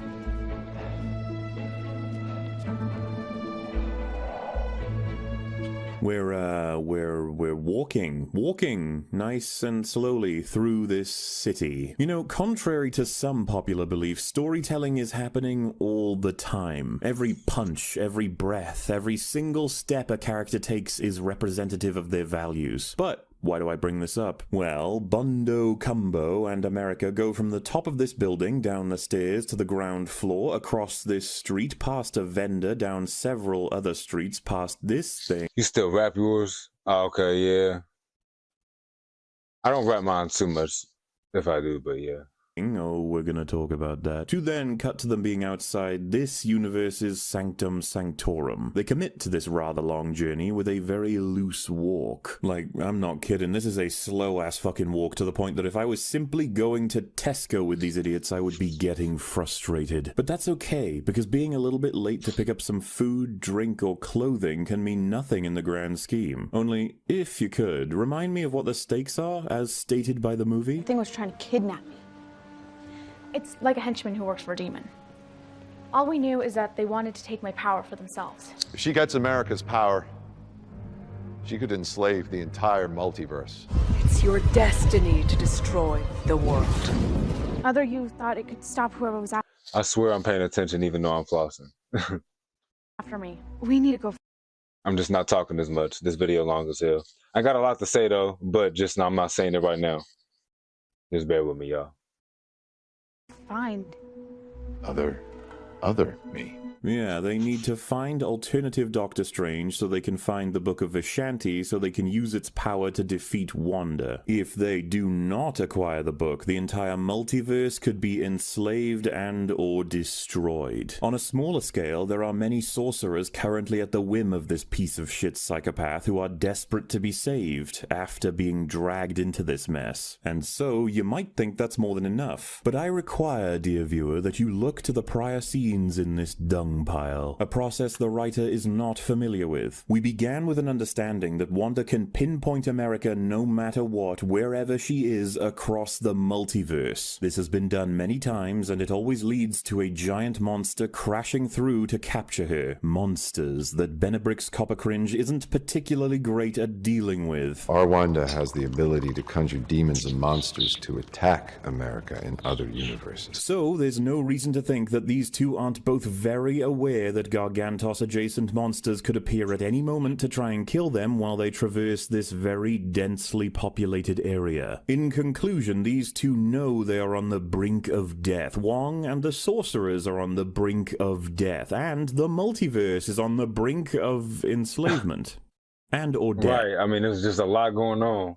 Despite that, they are walking as though they don't give a flying fuck. I don't know if this is supposed to tell me they are callous or stupid or both, but fuck it. We don't run in this house. That would mean we don't get to have the funny character building. This honestly does irreparable damage to them both, but what the fuck ever, let's move on. Since we're in the multiverse, it seems fitting to explore some little changes that occur as the world isn't quite like ours. I mean, it is similar, but how did each detail come to be? What's different? We go on red? Rule number 1 of multiversal travel, you don't know anything. Oh man, they made it so that red is green and green is red. Yeah, that's so weird, but whatever. It's red. Wait, why would it go that way intuitively, though? Like, that doesn't seem to be as expected a change compared to Defender Strange having a different power set, or Wanda having had kids in other universes. Switching red and green sounds like the kind of idea you have when you have no ideas. But what do I know? Right. At least there's more greenery. Anyway, yeah, she's the expert, and to be honest, what she says makes a lot of sense. Don't assume how anything works. Rule number 2, find food. Food's free in most universes, actually. It's weird you guys have to pay for it. No, we haven't cracked infinite resources yet, and there are literally infinite universes where it's not free. I suppose she just happened to visit a series of universes that escaped the sheer corruption and horror of capitalism. Maybe she took Tim Curry's advice. I'm escaping to the one place that hasn't been corrupted by capitalism. Space! Also, didn't you just say that you shouldn't assume anything? Nobody makes reference to this in-universe, which is odd because it seems like they did it on purpose, but now I'm starting to think it's a legit accident. You didn't pay for that. Crap. Maybe it's not free here. They established that she's learned something valuable in her travels throughout the multiverse to then fuck that one bit of knowledge up instantly. Rule number 1 of multiversal travel, you don't know anything. It was free. Maybe it's not free here. Is she brain dead? Or is the maybe it's not free here. Writer. Pizza Papa. I don't know though. I don't know. Maybe hey, look. Maybe she just got unlucky. Maybe she just got unlucky. I mean, always gets paid. All right, Pizza Papa, relax. She's just a kid. Relax She's yourself hungry. there, Dr. Strange. Ah, Bruce. I know, everyone, I know. It's wonderful. It's a full, gorgeous reference, filled with the fun engagement of any Sam Raimi project. But yes, brace yourself. I'm going to be critical of this. What happened here is this vendor, Pizza Papa, is annoyed that America stole some food. Benabacon Pinky Piss simply asks him to calm down, and Bruce gets sidetracked by the cloak and points out that it must have been stolen from the Strange Museum. Where'd you get this cape from anyway? Oh, that feels authentic. You took this old suit from the Strange Museum, didn't you? He then tries to spray some mustard because he believes it's stolen. We then get a wonderful little reference, and well... No, because why the fuck? I forgot that he did this. Why you make him punch himself and all that? Doctor Strange a bully, bro. Tries to spray some mustard because he believes it's stolen. We then get a wonderful little reference, and well... Like he'll stop in a few minutes? About 3 weeks. What issue could I possibly take with this fun, awesome, great, fun, cool, entertaining, excellent fun, slick, vision-driven, creative fun scene? Well, they are trying to find Doctor Strange in this universe in order to acquire the Book of Vishanti, right? A book that will allow them to save the multiverse. Bruce here implies something incredibly important, being that Doctor Strange's cloak could only have been stolen from a museum. That's interesting, since it's a completely different cloak in this universe, as we are shown later, but I think it's rude of me to assume the people who made this scene have ever spoken to the people who made this one. Regardless, anyone with a brain should be able to figure out some... No, thank you. Thank you. And it's sad to say that too, but like he's probably fucking right. Listen. No. Cloak in this universe, as we are shown later. No, because like, yeah, just he says it better. Wait. right? A book that will allow them to save the multiverse. Bruce here implies something incredibly important, being that Doctor Strange's cloak could only have been stolen from a museum. That's right, and that cloak is different from what it actually is supposed to be. So why would you say that? But then he said, I can, the people that made that scene didn't even speak to the people that made the other scene, because I guarantee you that that's very common, and it's so lame. It is what it is. Small mistake, right? Oh, the cloak is just a different color. So what? But it's the fact that those inconsistencies pile up upon each other and shit. Look, I'm not saying it's as bad as the Flash from CW, but it'd be given the same type of energy. Interesting, since it's a completely different cloak in this universe, as we are shown later, but I think it's rude of me to assume the people who made this scene have ever spoken to the people who made this one. Regardless, anyone with a brain should be able to figure out something must have happened to this universe's Doctor Strange from that information alone. Only our very special protag here thinks this is simply an odd comment, and then does the mustard thing. It's frustrating that they simply don't give a fuck about what's happening to this degree. Also, it kinda highlights how lucky he is in not being recognized by just about everyone when he's the literal savior of this universe. We're gonna get to that. Also, I don't know, it's a bit odd for a spell to be cast that forces a man to hit himself over and over again when he's clearly in his... Well, you said this is why people hate Marvel the last 6 years. Yeah, no, real talk. And Rivals is just softcore at this point, a softcore corn at this point. See, I wish I could play that. I can't play it yet, though, of course. If look, that will allow me to play it. Actually, it won't. That cooling fan, that won't be enough. I lied. No, ignore that. That actually still won't be enough for me to play it. But still, one day. 60s, and his outrage is over that of robbery and that of a fallen hero having his tomb fucking looted. But Mauler, it's a wonderful reference to Evil Dead. Yeah, and those movies are awesome. Sam Raimi makes great stuff. But no matter how hard some video essayists are gonna try and convince you otherwise, a Sam Raimi film with Marvel's sticky fingers all over it gets you something very different these days. This is references to Evil Dead thrown into an MCU writing blender with heavy dollops of embarrassing, nonsensical cringe. A Sam Raimi moment in a Sam Raimi film is just gorgeous. Mwah.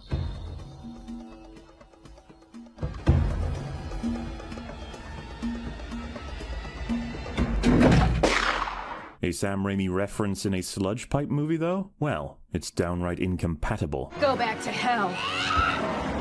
And we end up seeing clashing values with script damage hemorrhaging in, because internal consistency is king, baby. Are all men from the future loud-mouthed braggarts? Nope, just me, baby.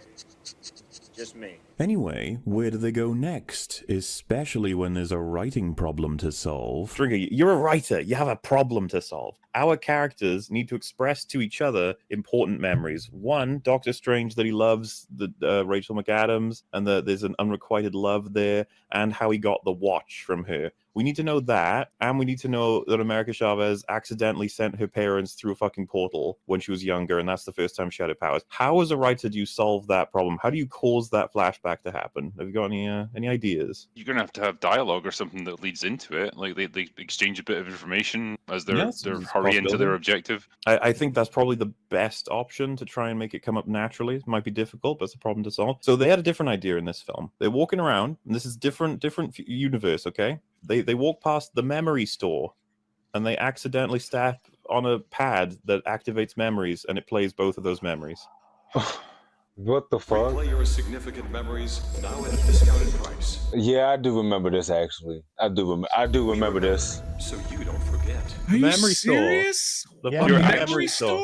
You step on a stone, and it shows you a memory. I sometimes can't even believe myself. In like, your I'm head. describing this, and I'm like, this is a film I watched. This is a story someone told. It's so fucking bad. Yeah, that's definitely a case of me just not knowing what to do with the script. It sounds worse than The Rise of Skywalker. Like, what if your memory was like banging your fucking wife for the first time?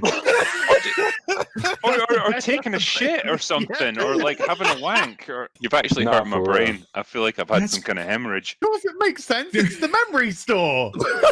Everyone's been to the memory store. You see, we need this information, and the world is pretty close to ours, so of course, as a writer, you think, ah, the memory store. Genius. And then, of course, he just happens to step on the thing, because obviously, and it just so happens to play a memory that will be very important to understanding him further while revealing to America something important. And then, of course, she wants to step on the memory thing because she wants to show a random memory, I guess? Oh wait, do you choose the memory?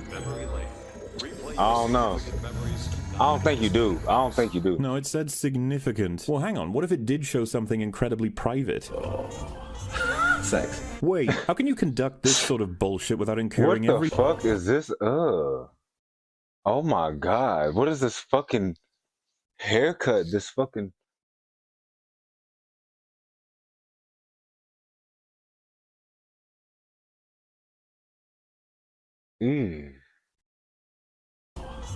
Sex. Wait, how can you conduct this sort of bullshit without incurring every legal problem imaginable? Yeah, this is just, you know, if I was like reviewing some of Fringy's writing work and he had this happen, I would immediately be like, don't you think that's a little lazy? Like you want us to see their memory, so they walk into the memory store. Don't you think this is terrible and I don't want to be friends with you anymore? Even with this terrible idea, make it funny. Have somebody walk by and they're like banging their wife or somebody. You know? Damn. This is like a Rick and Morty joke. Yeah. That they walk through a universe and stumble across memory lane. Rick would be like, how is this legal? That's my memories. Like, yeah, exactly. Just no, for real, he would have said something like that. Like, what the fuck? That's my memories. Nobody should be able to. Why are people allowed to see this? Be one of the most for real. Memory lane. Rick would be like, how is this legal? That's my memories. Like, yeah. See, I still need to finish Rick and Morty though. Should I finish it, y'all? I heard that it got bad at the end or something like that, but I don't know. What do y'all think? It just shows me one of the most horrific memories I have that traumatized me Well, like, back in Nam. That's not good advertising. It said And it it's shows like, you. I don't think I'm gonna come back. It said it shows you significant memories. It's like, so Oh, traumatic great. ones are definitely on the table, especially Oh, with what yeah. America sees. I don't wanna- It's like, significant. why would you do that? Like, it's like, imagine like you're a really, really big fat person and you walk past, you didn't realize you stood on it, and they just have a memory of you sitting like naked on a bed eating a tub of mayonnaise. It's like, thanks. You huge bitch. You huge bitch. Hey, welcome back, Dan. This is what I needed. Some mayonnaise. I like to think it auto prints onto T-shirts and mugs as well, so people just are buying your memories while What we you're on? accidentally experiencing them. There has to be people who just for fun time, they go in front of that store and sit on a bench and just watch other people's random traumatic memories play. Right. People watching. It plays for like Right, like somebody, or maybe there's a law against that. I don't know, y'all. Maybe there's like a law against it. Like, hey, look, no watching other people. If we catch you watch, it's just like, okay, but why even broadcast it then? Like, why even have that big ass screen? So it's like, I guess that wouldn't even work. I don't fucking know. Hey, what up though, Dan? That. Oh, my alarm going off. Yeah, you know that. Everyone who's in the vicinity, and it happens by accident. Right, everybody sit on a sees it. bench and just watch other people's random traumatic memories play. The new form of people watching. It plays for like everyone who's in the vicinity, and it happens by accident.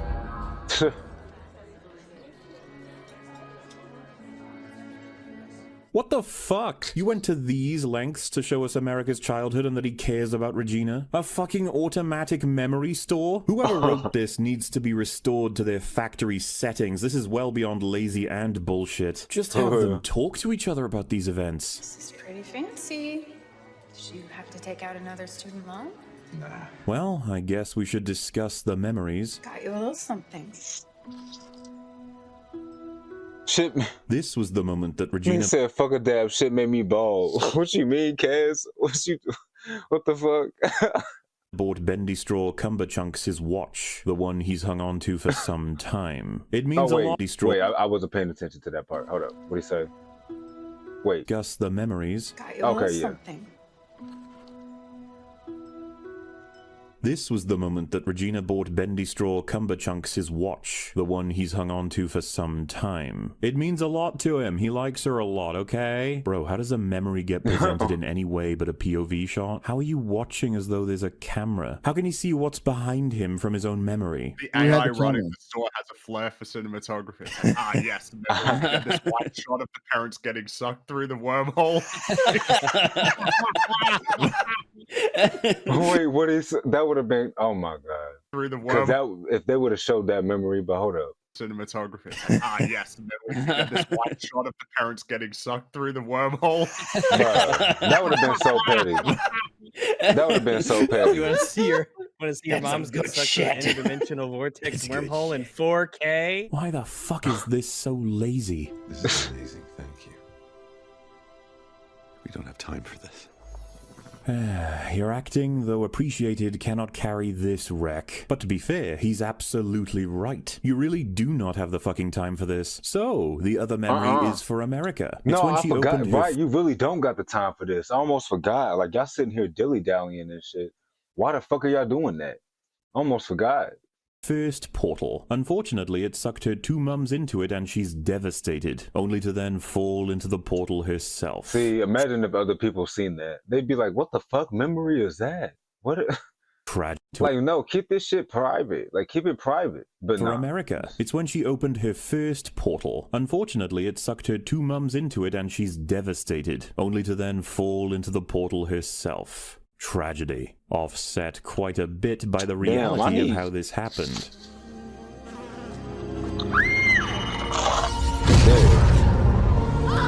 I'll never run out again. She did this because of a bee landing on her hand. Yeah, that was kind of stupid. I remember that shit. That was dumb as fuck. I don't know why. Look, I get it. Heightened emotion, whatever. But like that, it couldn't have been anything else though. It couldn't have been her like witnessing death or some shit like that. Like it had to just be, oh, there's an ant on me. Portal open. The parents get sucked through the portal. They die. They're gone forever. Are you serious? All right, bro. That's so lame. Her hand. Are you fucking with me right now? Mola, tell everyone what spooks America Chavez enough for her to freak out in terror and create a portal. It gets triggered by high stress situations, all right? Right, and I knew that, but it's like still it could have been something better, like just witnessing death or something. But I know that's horrible, I know. But I'm talking about better as far as better writing. You know what I'm saying? In real life, I would rather get startled by a bee than a dead body. I'm just saying. Like, come on now. Like that it could have been way better than just a fucking bee landing on her hand. I would have been startled too. Like, nigga, what the fuck? I would have been like, nigga, get off of me. But still, you know. A little bee landed on your hand. Oh my god. I just want to leave. It's just say what's good. worse. It doesn't sting her. It just lands on her hand. Did she get like stung to within an inch of her life when she was a child or something? It's like traumatic flashbacks. I think that would be much more traumatic than just a bee landing on your finger. Let's go to the memory store and find out. Nah, for real. Like, I mean, damn, at least add like, I don't know, some better lore to it. Like maybe a fucking giant magic bee killed her fucking friends or something. And so then when she sees that little tiny bee land on her like that, then like, oh my gosh, you feel me? It's like, that's still stupid as fuck, but it's still way less stupid than what the fuck we just saw. That's all I know.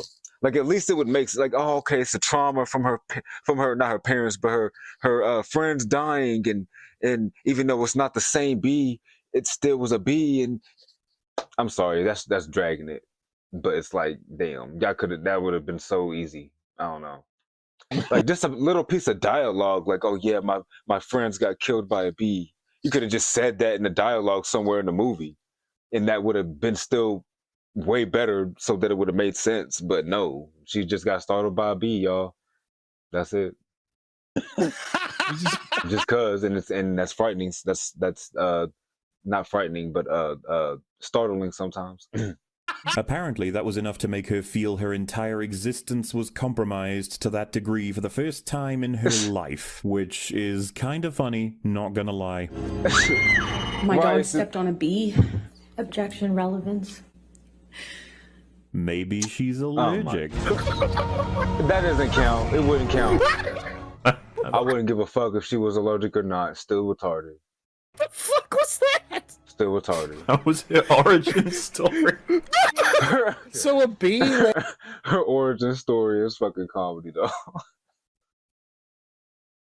Nah, bro. Nah. That was her origin story. Oh, So a bee landed on her finger and she accidentally opened a portal that killed her moms? Yes. What? That's the kind of shit that, like, South Park would do as a gag. What the fuck? But yeah, that makes her sad, and we're going to come back to it later. Still, quite a clear memory, isn't it? What an incredible machine. It can even portray your face from the memory's timeline. How the fuck does this work? It's changing angles, too. How? If your moms are anything like their daughter, they survived. I'm sure you'll meet them again someday. Oh, I'm sure she will, because this is the MCU, but man, what a thing to tell someone who went through that the parents are fine and definitely not in the blended dimension. She will meet them again. You might not want to be so definitive about things you have next to no understanding of. Could lead to an awkward as fuck ending to this film, but what would I know? Next up is a little conversation about the love life we got a window into. Were they together? You blew it. Of course. Did you blow it with your Christine? Yes, I guess I did. Not much there, other than awkwardly admitting that our boy screws it up all the time, apparently. Then they finally arrive, after a cut, at the Sanctum Sanctorum. It's not even that hard to screw it up, either. Like, nigga, you're Doctor Strange. How the fuck are you screwing up or what? Just, you can, never mind, I'm not gonna.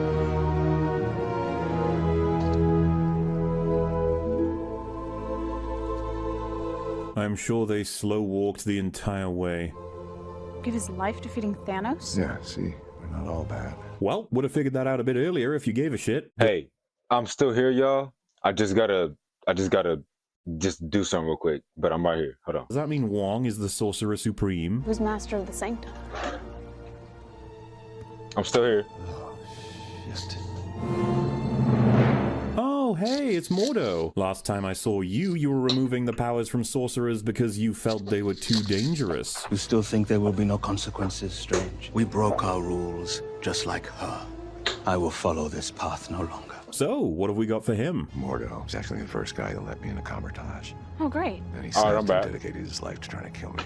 What? He's killing people now? Wait, when has he done anything to you? Wait, did they make this shit happen off screen? Bumble, his closest friend and partial mentor in the first outing was Mordo. The relationship falls apart because Mordo believes the kind of power sorcerers wield is far too great compared to their recklessness and willingness to use said power, especially when those he trusted lied and betrayed the natural law. This was spurred on by what he saw as hypocrisy from who he thought the Ancient One was, along with the use of the Time Stone terrifying him. So, he opts to remove the power from the other sorcerers. The true purpose of a sorcerer is to twist things out of their proper shape, stealing power, like you. I've stolen nothing. This is my power. Starting with this guy, who is using his power to maintain his broken spine or whatever.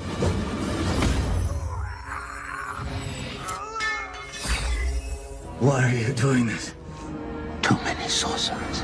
The point is, Mordo definitely doesn't want to kill people, and he was a major component of Benedingle Cabbage Lad's life. He's in most of the first movie, but nobody gives a shit to remember him. Been a what? Cab a what? Ah. Cabbage Lad's life. He's in kill people, and he was a major component of Benedingle Cabbage Lad's life. What the fuck? Alright, I'm done. He's in most of the first movie, but nobody gives a shit to remember any of it. And that Mordo doesn't even show up in this film. This one does, with a throwaway line to say Mordo is a crazy psycho now, who's apparently been hunting our lad for ages. Sure, okay. What else you got, movie? I always suspected this day would come. You did? My brother. All right. Right, so the idea here is that because Mordo lost his mind in the home universe, he could be a threat in this one. Which, doesn't that apply to literally everyone in an alternate universe? Whatever. The point is, be extremely careful. They enter the Sanctum Sanctorum, and Mordo explains the dark power achievable within the pages of the Dark Hold, and how there is far more to fear regarding the Scarlet Witch than the demons she can summon. If your Dark Hold is anything like ours, I'm afraid she can do far worse than just summon monsters. A dream-walking sorcerer projects their own consciousness from their universe into another, possessing the body of an alternate self. Whoa, whoa, whoa, whoa, whoa, whoa, whoa, hang on. If that's true, then why hasn't she been doing this the whole time? Why in the world would she be sending these eldritch pasta demons to capture this girl when she could just do it herself? Why didn't you do that to begin with? Because that was her being reasonable. Her being reasonable? Oh my god. No, it wasn't. No, it wasn't. What the fuck? How, in the ever-loving horseradish piss, could you possibly believe the idea that it's more reasonable or more merciful to crash through dense... Right, to do this shit. Like, what is it? Why did you... populations with a goddamn burning toxin spreading right, gave Doctor Strange a curse mark and all that. Like, you fucking brick. That was her being reasonable. You fucking brick. What? Toxin spreading kaiju, you fucking brick. That was her being reasonable. This has the exact same energy as... Somehow Palpatine returned. You guys wrote it so the big pasta... Wait, I don't get that joke. I don't get that joke. Somebody let me know in the comments. Demons attack... I didn't see... I don't know what is that? That's from Moon Knight? I don't know. First, making it at least somewhat subtle that Wanda was the bad guy early on in promotion. Unfortunately, the other 3/4 of the movie had to happen. So, you changed the rules on what she can do across universes, and that's the best you could do to account for it? Please, stop pulling the word reasonable out of your asshole to desperately smear it on my screen as though it helps. There is no logic that accounts for this. All you can say is Wanda fucking snorted a stadium's worth of glue. Fuck me, I wouldn't be surprised if this was ADR, to be honest. Why didn't you do that to begin with? Because that was her being reasonable. Mordo tells him the Book of Vishanti is the antithesis of the Darkhold. It can provide any spell to any sorcerer to defeat any enemy. We can talk about that later. For now, as we went over, Mordo is a possible threat and you know nothing about this universe. What was Rule 1? Rule number 1 of multiversal travel: you don't know anything. Right. Which means, when entering a possible enemy base, the first thing you should do is consume their food and drink. It's a not for real, because what the fuck? Very clever thing to do, as it can, well, it's a smart move, but... I need your help to get me to it. Ah, well, that's... They done put a... That's great, isn't it? Another notch on the dock... Yeah, that nigga said...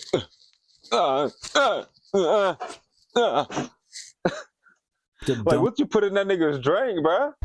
Nigga. Ah, well, that's great, isn't it? Yeah. Another notch on the Dr. Dumbass scale, I suppose. Like, they show him recognizing what was used on him, by the way. Some kind of magic sedative. Some type of magic sedative? See, that thing, what? I want some. The fuck? Can you smoke it? Nigga said...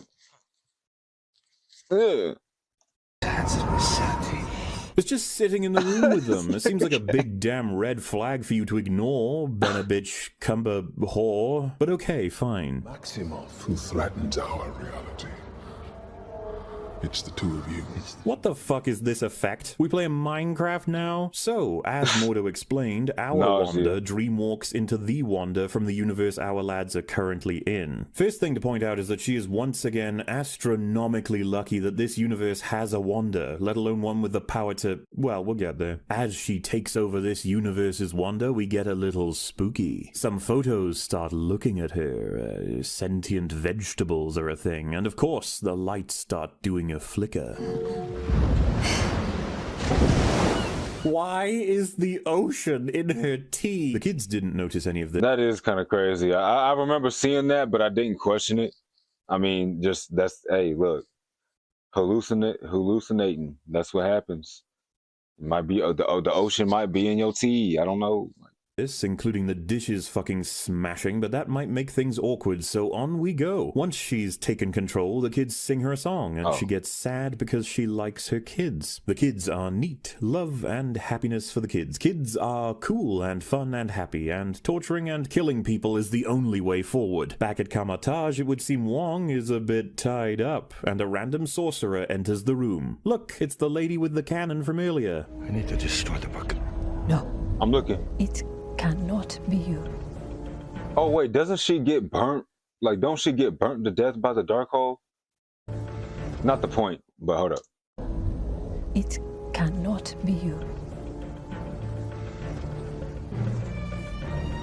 Destroying the Darkhold will indeed cost the life of the person destroying it. She tells Wong he can't be the one to do it, it has to be her. So she goes to destroy it and doesn't release Wong first. He seemed pretty... Yeah, that's kind of... Yeah, I guess you should have did that. No, you should have did that. Destroy it and doesn't release Wong first. He seemed right, pretty... like what you should have... confident that he could be released to then destroy it, meaning releasing him doesn't disturb Wanda. But she does take the time to tell him about those who've died and about how he needs to remain here because he can't be the one to die. Only now he's at the mercy of an angry Wanda thanks to this. Nice work. I mean... Yeah, this is a whole bunch of bullshit. I don't even know. You cock. Alright, cock. Why are we talking about cock? Which brings us to the destruction of the Darkhold. Darkhold is one of the most ancient, amazing, magical books ever. What do you think it requires to destroy it? Something on... Nah, because why the fuck she only kill her with a knife? The level of... I mean, it's not like a special knife or something. That's what I would think. Like, it's not a dark knife, a dark magic knife. I swear if it's just a regular knife. Ancient, amazing, magical books ever. What do you think it requires to destroy it? Something on the level of like a power stone or something? Yeah, easy. Okay, that's a good idea. Go a little lower tier, just a little bit lower. I would have gone with like some sort of incantation. Yeah? Nigga said just a little bit lower tier, just a little bit lower. Something that... a lot lower, but alright. Yeah, but well, it's a knife. Knife. Well, you just stabbed the book. Yeah. What? I mean, real? That's what it's looking like. That's what it's looking like, bro. Real film? What? You didn't see some kind of parody or something by mistake, did you? What happened to these people? I can't. Who's sitting around this round table writing this stuff saying, that's a great idea, Phil? No, I mean, for real, though. He said, what happened to these people? Were they on drugs? Like, he's genuinely concerned. Who's sitting around this round table writing this stuff saying, that's a great idea, Phil? Put that in there. Yeah. But see, I'm thinking some of them don't even think it's a good idea. They just don't give a fuck. But maybe I'm wrong. What do y'all think? You can just destroy the most ancient collection of dark sorcery throughout all of history, the object that provides access to dimensional travel and demonic summoning, with a knife. It's literally easier to destroy than a fucking pamphlet. Who wrote this? Right, because what?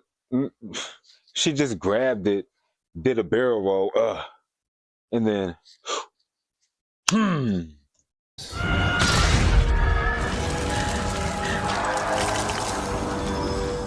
Wow, what a way to go, damn. Reminds me of those dudes in the first movie. But like, why didn't you just stab Wanda? Put the knife between her fucking eyes, end this blight on existence. The other thing this lady didn't do is gather more sorcerers. Imagine they all worked as one to kill a distracted Wanda. Imagine they called for help. Imagine they used their sling rings to make a fucking difference. Well, she didn't do any of those things because the film would be over if she did. And hey, what unfortunate luck for Wanda that Wanda decided to perform her entire spell right here in Kamatage as opposed to somewhere safe, giving this lady a chance to destroy the Darkhold. At the same time, you have to wonder why the fuck Wanda didn't make sure everyone here was dead before making herself vulnerable, but oh well. As a result of this mess, Wanda starts to pursue alternatives to the Darkhold. Now, there is no reason for literally anyone to assume the Darkhold is anything but the source of that power. It's a book with no origin, there's only one, blah blah blah. Wong has the chance to say that, because ultimately nothing would change about everyone's knowledge here except Wong if it were the case that this book were the only copy and the source. This is how he responds. I need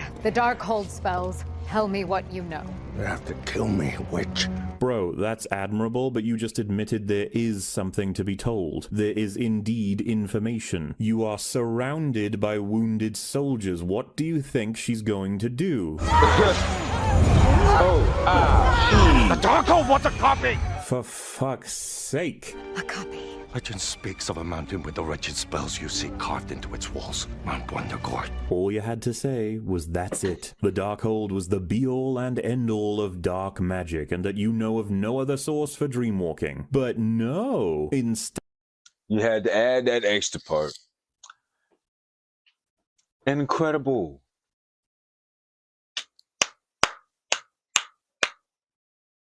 Instead, the writer made it so that Wong put the entire multiverse back in jeopardy when it was safe. You literally couldn't have done worse, you fucking swamp. Or, like, he refuses to say anything, you know, like, he does what you suggest, and he's like, nope, there's nothing I can tell you, like, that's the only copy, and it's destroyed now, sorry. And then she starts torturing them, and one of them lets slip that there's something else, and that's what gives the game away. You could have it be the one that says he's lying. Yeah.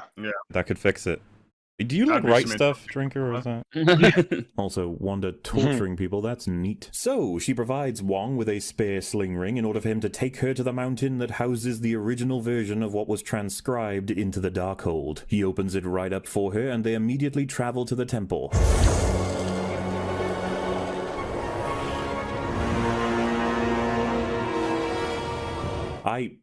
This is high up, like the kind of height that kills you quickly. Wong even says nobody's ever the kind of height that kills you quickly. I'm fucking weak, bro. Survived a trip to the mountain. No one has survived the journey. Perhaps we will be the exception. Yet he's about to chill out here for some time with no problem breathing or staying warm whatsoever? Great! Just an awesome way to maintain the importance and impossibility of exploring this ancient evil place. Man, does anyone remember what happened last time they did something similar in one of these movies? A person can last for 30 minutes before suffering permanent loss of function, but you'll likely go into shock within the first 2. What? Also, first off, the fact that dude is out here in this, okay, no, because this was actually something that bothered me in the movie. The fact that this nigga was out here in the fucking cold in just a thin ass single layer of clothing. What was I about to say? Like, what the fuck? But you'll likely go into shock within the first 2. How is he even not even in shock Wong right now? actually took her to the correct area.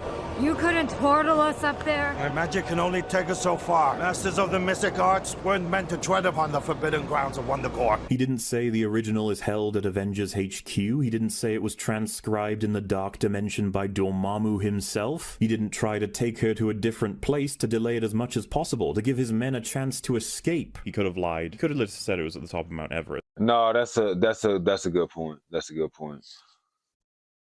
Just to delay them. And then he could have said, sorry, I can't portal up to the peak of Mount Everest because my stupid... I can't believe she just takes that as true. His rule about the sorcerers can't go anywhere closer to it. Go to the base of the fucking mountain. Be like, we can't trespass on here with magic. It doesn't let me. So then she has to fly them all the way up the mountain. It's like, he just didn't do anything that could have delayed her. Nah, I feel that. He could have tried way harder. Dude just took her straight to the shit. So yeah. Here's the safe with all the money in it. But I just can't take you this close, but I can take you close enough.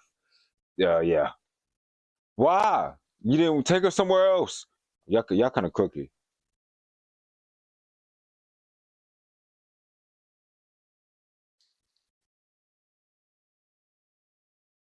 But you feel me? Take her somewhere else. The fuck? It's almost like he wants the world to fucking end. He straight up took her to another source of power that will allow her to destroy the multiverse. Additionally, on the point of Wong being a damp fucking slipper, he didn't use the portal at any moment to escape or hurt Wanda. Had he claimed it was on Everest and took her there, he could have opened a portal below his feet and closed it immediately after falling through right to Kamatage. She would then be abandoned without the Darkhold at Mount Everest. Like, he doesn't even try. The guy talks a big game about holding out any kind of pressure to prevent her from succeeding, but then when he's given the opportunities to actually make a difference, he fucking gives up. It's so satisfying to watch. Anyway, apparently masters of the mystic arts cannot cast spells within a radius of the temple. We're gonna hang on to that information. Wanda has to fly them both So a master of the mystic arts cannot cast a spell in the vicinity of the fucking Tower of whatever he just called it, Tower of Darkness. I forgot, but I was listening. I forgot what he called it. Rest of the way. Shouldn't she just like fall out of the sky when she gets within range of like the magic dampening field? Oh no, sorcerer magic. Yeah, it's just sorcerer magic apparently. I don't know. Yeah, she is witchcraft. They're very specific. This isn't sorcery. This is very specific. That's another Rick and Morty joke. Where it's like, oh my god, it's sorcery. He's like, no, Morty, this is witchcraft. It's different. It's totally different. It's way worse. Yep. But for now, we've reached the dreaded temple. Where the fuck did you come from, you goddamn invisible silent ogre motherfucker out here making no noise, hiding behind this dinky little bit of shadow? Bullshit. Right, what the hell? Quiet as a fucking mouse and then out of nowhere. Ah! Damn, chill the fuck out. That's cheating. Wait, hot ass breath too. We're all here now. Where the fuck did you come from? They've been waiting for me. So, turns out these weird ancient demon beasts worship Wanda because she's the prophesied Scarlet Witch, the one who may... Which is cool as fuck, but... very well enslave the world. Upon getting ready, Wong asks Wanda... I mean, that's kind of cool, you know? I like the lore, but just the way they... It starts with an E, what's the word? Executed it. It was lame as fuck.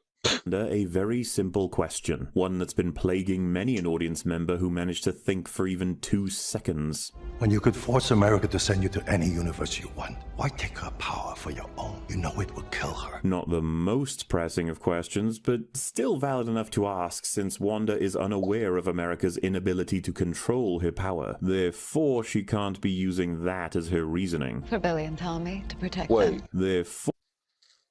Oh. I thought, okay, never mind. I thought this was somebody else.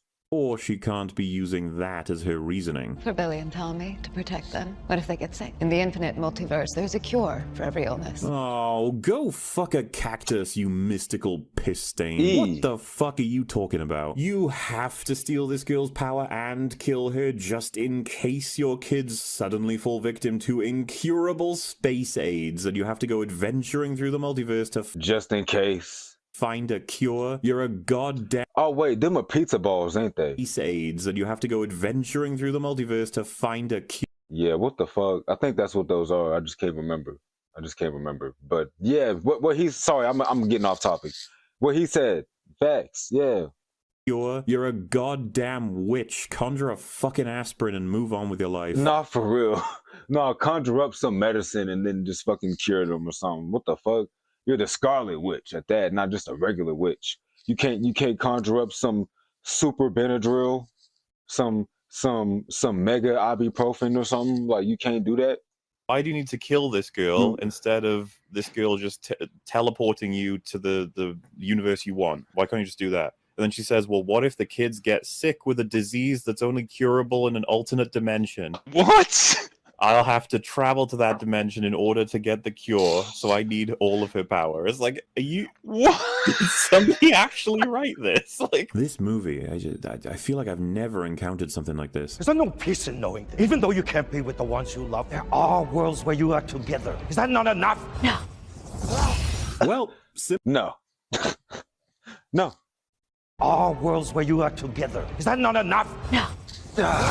Well... simple as that, folks. So she flings Wong off a cliff instead of vaporizing him or doing anything a little more permanent, but that's fine. You may also be wondering why Wong hasn't used his sling ring to do anything while she's been wandering around. Well, that's because sorcery doesn't work here, I think. But then this happens. Oh yeah, he uses himself to try to catch him. Yeah. Clearly used sorcery there. That's the thing he used against Gargantos. It's got sorcery on it.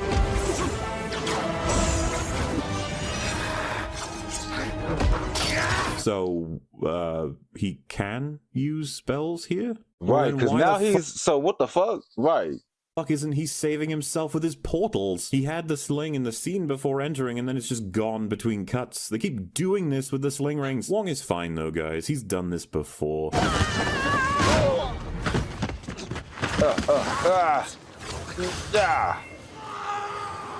Seriously, look at what they're showing us. The range he is throwing the magic bullshit from is here. He's already fallen like 30 meters. That fucker is dead. Again. And that's even if he hits a ledge right as he goes into a cloud. Which, by the way, that is what happens. What an absolutely lucky cunt. You see this angle? That's where he's falling, but apparently he ends up close to the wall later on? No idea how, but it ain't the first time physics have bent themselves into pretzels to save his life.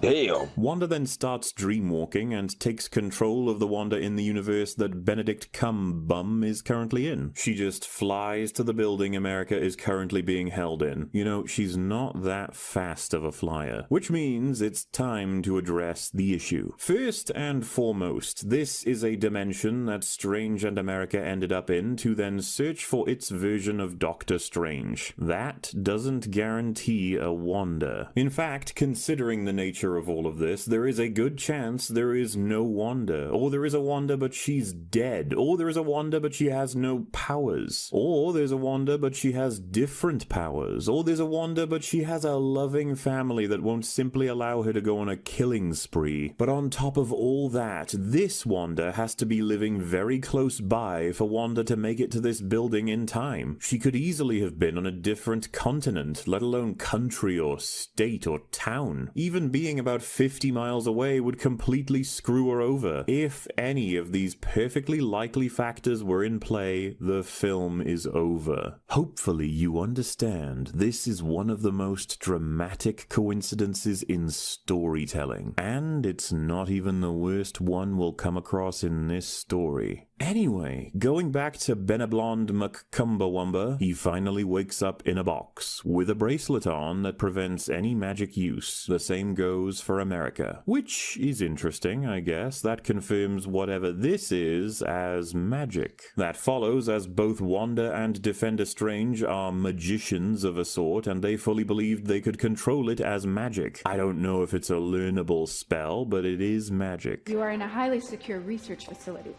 The two of you, along with your sentient cloak, are here for surveillance and testing. It would seem Mordo has brought our heroes here for testing. Your magnetic signatures could be radioactive.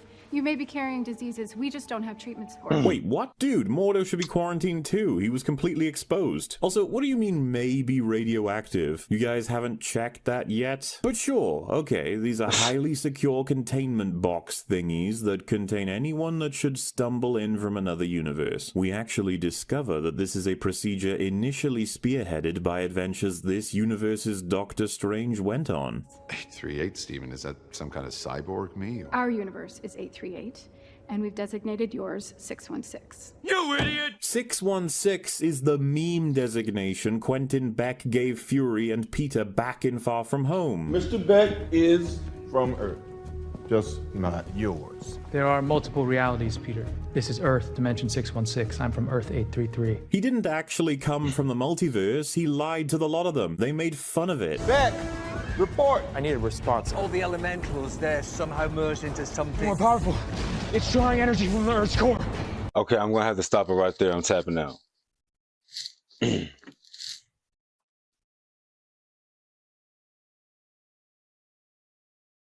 you gay. That's not what I was gonna say. So look, all right, it's a new day. We back to reacting to this. What the? See what? Let's get back into it though. I know where we was. We was right here. All right, y'all. We're back. We might be like a minute off or something like that. I don't know exactly where we was when I got to this part of the video, y'all. Two of you, along with your sentient cloak, are here for surveillance and testing. It would seem Mordo has brought our heroes here for testing. Your magnetic... Okay, I remember hearing that. So I'm not... Okay, I'm gonna just let it play, y'all. signatures could be radioactive. I'm not gonna try to. You may be carrying diseases we just don't have treatments for. Wait, what? Dude, Mordo should be quarantined too. He was completely exposed. Also, what do you mean may be radioactive? You guys haven't checked that yet? But Right, that's not the first thing I checked. sure, okay. I mean, it's something for something. The highly secure containment box thingies that contain anyone that should stumble in from another universe. We actually discover that this is a procedure initially spearheaded by adventures this universe's Doctor Strange went on. 838, Steven, is that some kind of cyborg me? Or... Our universe is 838, and we've designated yours 616. Bro, what? But see, how many universes y'all think there is? You said everyone smoked that. How many universes y'all think there is, like in real life, bro? Because this can't be the only one. 616. There's a timeline out there or a universe where we're all rich. Like, what the fuck? Like me, you watching this right now, y'all in the chat, like we rich. Why can't it be this one? Sorry, I'm getting off topic. Let's smoke. In designation, Quentin Beck gave Fury and Peter back in Far From Home. Mr. Beck is from Earth, just not yours. There are multiple realities, Peter. This is Earth, Dimension 616. I'm from Earth 833. He didn't actually come from the multiverse. He lied to the lot of them. They made fun of it. Beck, report. I need a response. All the elementals, they're somehow merged into something More powerful. It's drawing energy from the Earth's core. But I ain't gonna lie, this movie kind of pissed me off with that shit. Like how Mephisto, I think is his name, was doing all of this. Like not in a way where I dislike the movie, but just this character. He's very unlikable, so I guess that's the goal, right? Like, I'm over here like, this fake ass nigga, bro. When I found out how fake he was, oh my God. That's some bullshit. That is some, right, exactly what I said. But all right, so, all right.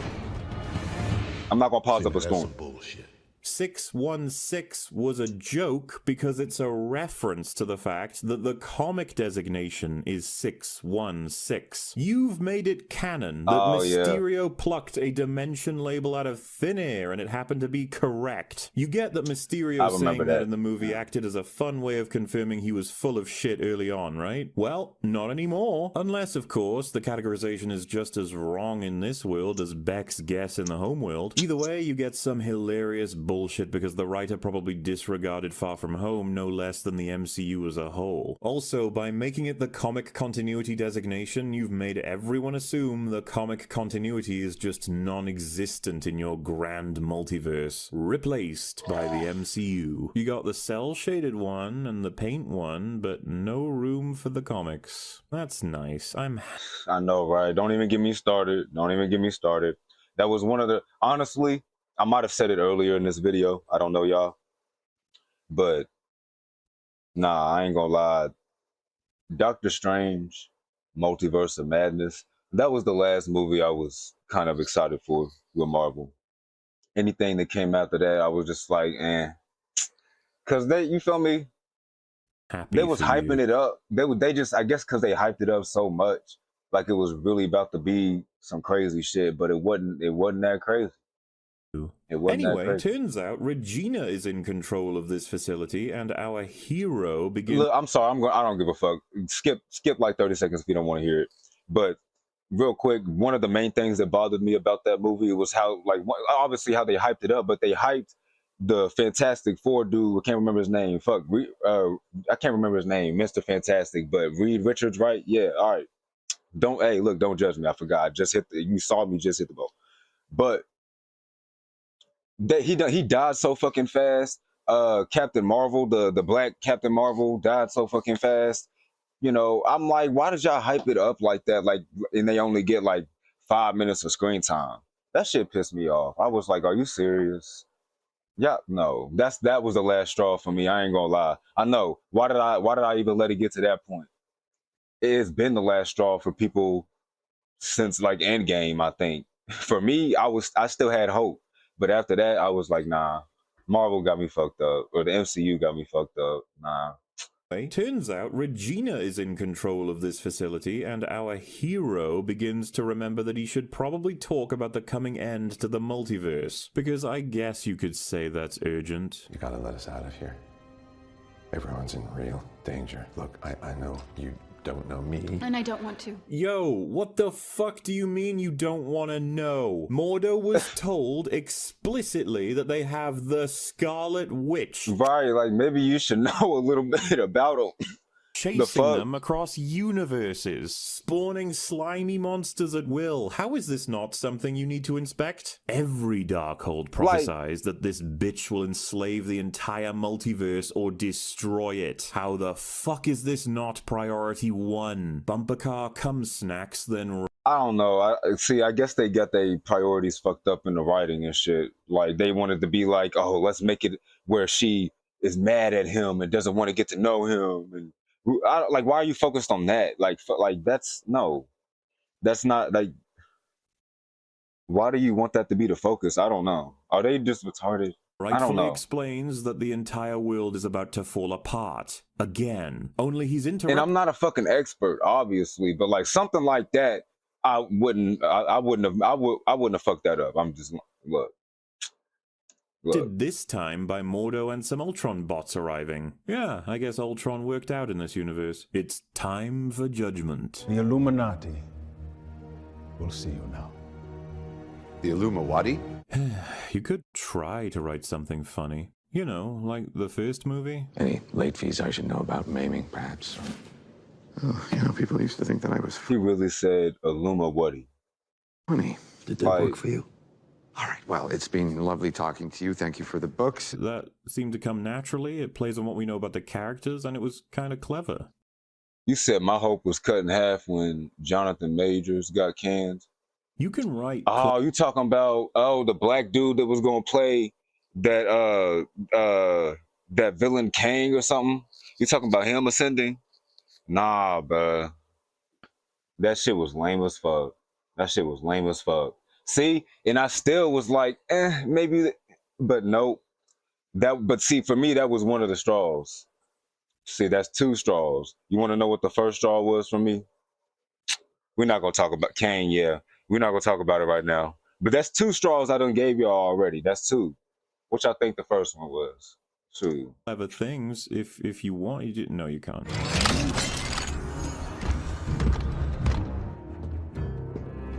Be okay. Oh, jeez, what are we in for? Doc Strange is being delivered to their council by Ultron. Good Ultron. All because he ran from a snow bunny attacking him. No. For real. Except all he does is he's just in some lame Useless. robots. Yeah. Yeah, it's not like James Spader or anything. I was expecting to see like an Ultron that he presents himself as a singular, you know, like an Ultron. Instead, I guess he's just some robots who are shit. I think it was a complete waste that you could, every scene you can have interactions that are interesting. As they're dragging him to the council, you can just have, it doesn't have to be James Spader if you want to make it a different actor because you can't get him. That's totally fine. Have them talk to him. Why not? It would have been cool to see Ultron, but that's fine. Oh, whatever. It's whatever. They knew about him. I guess that's the weird part. They knew enough about him to put him in, but they didn't put him in. Nah, for real. But look at the chat.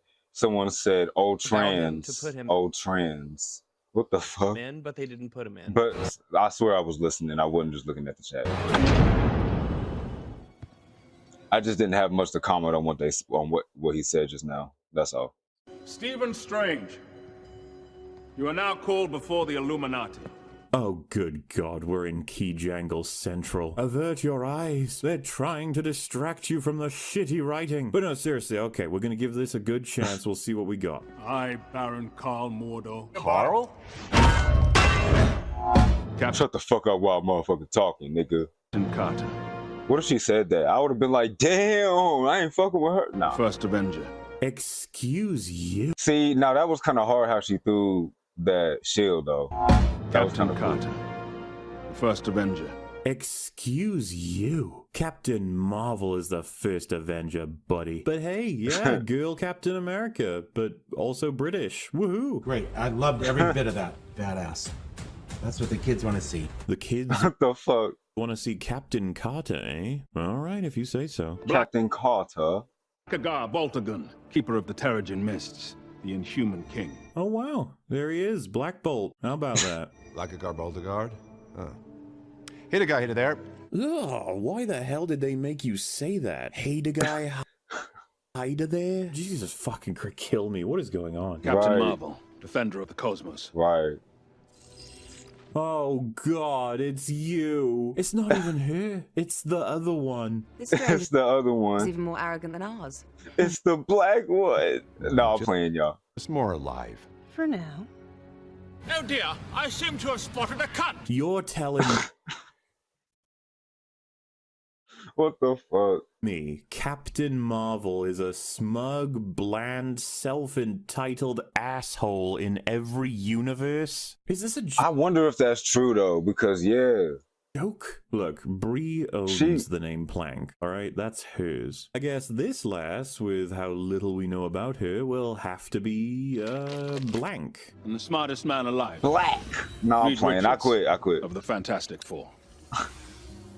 Hello, Stephen. John Krasinski's Reed Richards. W entrance. Really? That's quite a fan cast come to life, isn't it? So, whether by Darkhold or other means, Reed explains that with every moment you spend in a universe that isn't yours, you risk destroying the one you visit, or both that and your own. They believe that Big Boy Benjamin may cause that kind of damage and more in their universe because their version of him came close to destroying their world too. If you got anything serious to say, now's the time. It's incursions you're worried about. Do you seriously think I'm a bigger threat than the Scarlet Witch? Oh, we can handle your little witch if she decides to dreamwalk. We can handle your little bitch. Smug does not make you an interesting person. Holy fuck. And you know Right, what? it really doesn't. That shit is annoying. I'm not gonna lie. I might just hang on to that line. Remembering it, telltale. He really swallowed that. I'm sorry, y'all. Sorry if I'm like getting off topic. It's the little shit that he edits into the video. You can't blame me. Fuck. He giving us extra shit to look at.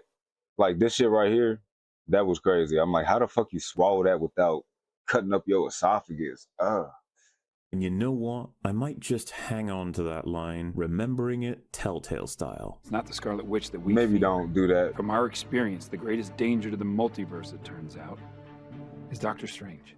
It is then stated that the Book of Vishanti is required to beat Wanda, but they counter with the realization that he, just like all versions of him, are the true threat. He is the one they need to be concerned with. That's him, not Wanda.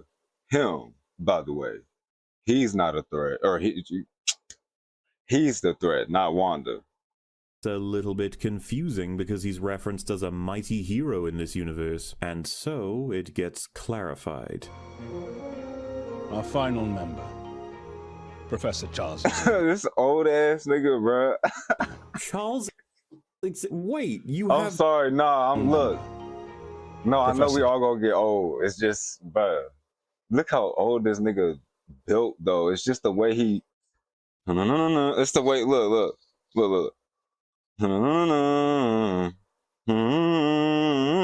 He too old to be doing that. I'm sorry. Charles Xavier. Wait, you have Charles Xavier on the team? Then what's the point of any of this? Just have him read his mind and prove the Scarlet Witch is coming. Prove she's the real threat. Prove our Strange has no intention of harming... He's too old. He doesn't have the same strength of abilities. You know, his abilities ain't that as strong as they used to be. Anyone, and prove he would leave the second he has a chance to. Why bother with this limp interrogation as to whether or not your universe is about to be destroyed as opposed to a more accurate reading from looking in his head? What the fuck is this? Oh, but... No, and see, I agree because, and see, the way he talking, just by them popping up, like the characters popping up, Marla's over here disappointed, like, oh, Reed Richards, oh, what a surprise. I think, like, look, I wouldn't like that. I was like, oh, it's Reed Richards. But eventually I did start feeling that way because it's like they had so much potential with his character. This character, too, all the characters they introduced in the Illuminati, whatever. Especially Reed Richards, like how he talking about, sorry, not Reed Richards, Xavier. Because like how he talking about he could just read the dude's mind. It's like, why didn't he just do that? Exactly. Like, y'all holding back. What are y'all just flashing the characters? Rhetorical question. Just cameos and shit. Like, hey, look, we got Xavier in this bitch. You should watch the movie. It's like, see, that's so lame. I want to watch him actually do something Like, I don't know. I know he got in that little scuffle with Scarlet Witch, and like he's probably gonna talk about it in a second. But when he got in that mind scuffle with Scarlet Witch, here shortly, like I know he did that, but that's still lame. I ain't gonna lie. We're gonna get to it though. Think about any of that. He's got his show-accurate chair. Oh God, why do they get paid to fuck around with all of you? Enough. Like, oh, he's got the chair. I'm so glad I came and saw this movie. It's just like that's not good enough. I ain't gonna lie. At least based off of the expectations. Like y'all hyped up this movie, bro. Like, is that it? A chair? But nah, I'm done talking shit. Just yeah. Whoa, he went into Marvel's Wait, mind. I'm sorry, what? No, this is fine. Right now, everything is fine. We've even got the TV show theme that everyone loves. How wonderful. Xavier explains that their Doctor Strange used the Darkhold to try and find a solution to Thanos, as he was soon to destroy, presumably, half the life in their universe. He turned to the Darkhold in hopes that our salvation might lie in the multiverse. And guess what? It didn't. But he kept doing Why it. he still got her face blocked? Anyway. Wait, are you... Of course he kept doing it. He was Yeah. looking for a way to save the universe. If he hadn't found a solution yet, then of course he would continue looking. Right, you saying that like it's surprising or like it doesn't make sense. Like, no, of course. Wouldn't you do that, bitch? The fuck? Like, what? Of course he keeps trying. Why would he Right. not keep trying? Yeah. Yeah, it's like he was looking for his car keys. He couldn't find them, but he kept looking. Yeah, that's the point. Not even What man. the fuck? Once him again, now. it was in the last place I Yeah. looked. She says it like it's a criticism of his character, when to me it's just like, so he's a good man then, to keep trying, even though it seems futile? Like, what are you In telling all me? universes, she's allergic to people being good. She's just like the world's greatest multiverse's most horrific turbo cunt. He had to literally corrupt himself in the hopes of saving trillions of lives, and you're sitting here all high and mighty because you didn't have to make any sacrifices. Why are you such a multi-universal cunt? After their Doctor Strange I was realized... gonna say bitch, but I guess he said cunt. I don't call people cunts. I call them bitches. But I mean, hey, look, you know, different lingo, some shit. I don't know. He had destroyed a universe. It just by don't hit right. If I call you a cunt, it's like, nah, you a bitch for real. You ain't no, you a bitch. Like, Walking, he renounced the Darkhold. One night you called us all together. Confessed that you had been dreamwalking. You had inadvertently triggered an incursion. Stephen renounced the Darkhold's evil and helped us find the Book of Vishanti, a weapon we did use together to defeat Thanos. Then, with the help of the Illuminati, he discovered the Book of Vishanti, and using that, they defeated Thanos together. But one final threat remained. I shall miss you, my friend. I'm ready. I'm sorry. I'm sorry. I'm sorry. I'm sorry. I'm sorry.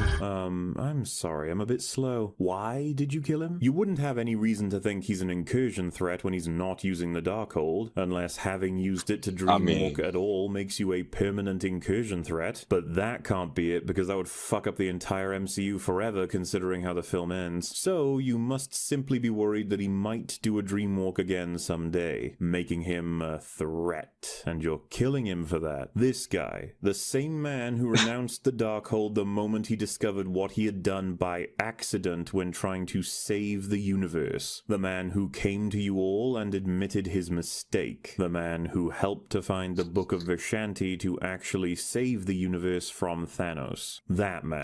Yeah, that man. We're gonna kill him. We're gonna kill him. And the one that allowed himself to be executed. I'm ready. Yeah. This fucking paragon among men did all of that for everyone's benefit, and you killed him. Why? We made the difficult choice because we knew what our Strange was capable of. What? But he wasn't capable of what after he don't have the book anymore though. So like he's no longer capable of that destruction. Right? I mean, I could be wrong. Perhaps every Doctor Strange is capable of. And there you have it, folks. The line that destroys I mean, everybody, I mean, you're capable of destruction too. I mean, I don't know, just Illuminati. We knew what our Strange was capable of. Confirmation that because they think Doctor fucking Strange might make a bad choice at some point in his future, it's worthwhile killing him to make sure he doesn't. Along with Okay, so what if Captain Carter does? Or what if Reed Richard does? Well, you might as well kill him just in case. I mean, perhaps great reasoning. I mean, hey, look, makes perfect sense to me. Just kill him just in case. Actually kill yourself too. In the video game, in the show, I mean. Twitch, YouTube. Kill yourself. Because you might hurt somebody one day. You might make a bad decision. In fact, everybody should just die because they might make a mistake. Possibly every variant of him they'll ever meet, because fuck it, what if they make a bad decision at some point? We believe just kill everyone. Just everybody die. Just you, just anybody that, you feel me? Good response time here. Our enemy, we have to take it as an absolute certainty. No. Not our enemy. Not today. 20 years in Gotham, Alfred. We've seen what promises are worth. How many good guys are left? How many stayed that way? Okay, Bruce, so should we kill you? You could be a threat. Like, this logic is pretty fucking flimsy. What is there to say other than, what the fuck? If you truly followed this logic, you should kill everyone on your dopey-ass minority reporting Wally Brigade of a team. Once again, Charles could still confirm that he will or will not have any desire or intention facts. Yeah, exactly. He can literally just do that. Xavier and Charles. What? Yeah, same person, right? Whatever. He could do that and be like, okay, yeah, that nigga's not on shit. He's here to help us. I can feel it. I sense his energy and shit. He has no evil intentions. You know. You said literally, I hate you. Let's die as a group. Exactly. Let's all just die. Let's all just die, bro. And you guys don't seem to know that. It's as though these are sock puppets. Intention to do it, and you guys don't seem to know that. It's as though these are sock puppets and not actual characters. Not just morally, but their basic fucking intelligence. Yes, let's you see what I'm saying? Like, they just wanted to flash the characters and shit to get you to watch the movie type shit. At least that's what it feels like. That's so lame. The one man who managed to organize the saving of the universe. Because, you know, he has free will, and that can go bad. What else is he supposed to do? I find it so weird that they still did this, despite the fact that he gave it up as soon as he realized any downsides were actually happening. What a team to be a part of. Fuck all of you. This is the goddamn clown universe. And you might think I'm chastising them for the decision they made with Superior Strange alone, but there's more. Let's talk about everything Reed and Mordo have said about incursions. An incursion occurs when the boundary between two universes erodes, destroying one or both entirely. In the fleeting time they dreamwalk, they can do irreparable damage to the universe they invade. If we lay it out, it's about as simple as this. When you go to a universe that isn't yours, you start leaving a footprint that can eventually spiral into an incursion. This applies when traveling through the universe yourself, but it can also be caused by dreamwalking. An incursion is when a universe collapses. While dreamwalking, this can happen to the universe you are visiting, as well as your home universe. Now, first and foremost, a thought might come to mind. How would anyone from the Illuminati universe be aware of the self-destruct incursion when it would have required their universe being destroyed to find out? I have no clue. And that's not even close to the worst. I mean, my guess would have been like, they know about a different universe being destroyed. Like, maybe there was in another one and somebody came to this one before, you know, before they escaped in time, basically. And then they told everybody in this universe about it. I don't fucking know. Like, they spread that information, not literally told everybody, but you know what I mean? I mean, that would have been my guess, but I don't know. That's me. That's kind of far-fetched, right? They have captured an out-of-universe Doctor Strange and an out-of-universe America Chavez. They have also been warned that the Scarlet Witch is about to dreamwalk to find and kill them. First port of call would likely be to execute your two captives with vaporization. Not for any Minority Report bullshit, as is their rancid motivation, but just for the fact that for every second they stay, the entire universe could be torn to shreds. Plan B would be asking America to open another portal to get the fuck out of here as soon as possible, taking taking her doctor with her. At the same time, however, they should have sent a legion of Ultron bots to Wanda's house. She is an incredibly high-risk individual, something they are able to confirm with Charles. They would need to contain her for the expected dreamwalk or simply make the hard decision of erasing her, preventing the Scarlet Witch from ever entering via a dreamwalk. Instead, of course, they say this. Oh, we can handle your little witch if she decides to dreamwalk. But you know she's coming. Why wait for her to arrive when you can prevent it, or at the very least prepare for it? Because if you don't, that makes for 3 individual entities all risking incursion in your world all at once. And with all that in mind, this gaggle of cave-brained cunts are making all of the most reprehensible and idiotic decisions regarding their own universe and its safety without an inkling that they ever understand what they've said. I haven't even talked about the fact that the Book of Vishanti, with how it's described, could solve world suffering of any kind forever, and they only used it to destroy Thanos. But there are more problems. Defender Strange is still in the home universe despite being from another universe. That means, even when dead, as that is a dreamwalking connection so it counts for something, that he is causing some kind of footprint that's growing in effect, meaning he alone will cause an incursion as long as they don't vaporize or eject him. And if that's not enough to convince you of this being incredibly reckless writing, America Chavez has a home dimension. We saw it here. That means that for every second she spends in other dimensions, she's boosting the potential for it to be torn to shreds. To shreds, you say? The larger her footprint on a world, the more likely it is to catastrophically fall to pieces. And, with how the rules have been stated, the same goes for both her parents. Wherever they ended up, that universe is now destroyed, considering how long it's been and how these rules work. But perhaps the most important realization to come from all of this is that nobody managed to put 2 and 2 together. If being in a universe that isn't yours slowly raises the risk of incursion until it takes place, then how is Wanda going to be able to settle with these children? Our Wanda isn't from their world. Right, it's not even... She will gradually cause their world to fall apart. This means her goal is an impossibility, and this is one of the greatest arguments to provide her, that simply by traveling to her not children in alternate worlds, she is killing them. I wonder if this group of highly intelligent individuals will ever realize that this is what they've managed to claim is true, or if they will ever inform Wanda of that reality. Hopefully Steven does at least. Lastly, if it only takes a traveler from another world to cause an incursion, with every additional one leading to more and more variables that increase the chance of incursion, then why didn't we see an incursion in No Way Home? Unless, of course, they can be solved by a forget-me spell. Seems doubtful. But then again, how come Loki as a whole-ass show wasn't spawning them constantly? Could this be explained by the fact that the rules are changing as often as every second goes by? Could it be that as soon as the old work is finished, it's disregarded? Or is it because all of the multiversal projects were created around the same time and none of you spoke to each other about the mechanics until well after the fact? Well, all of the above? I mean, all of the above?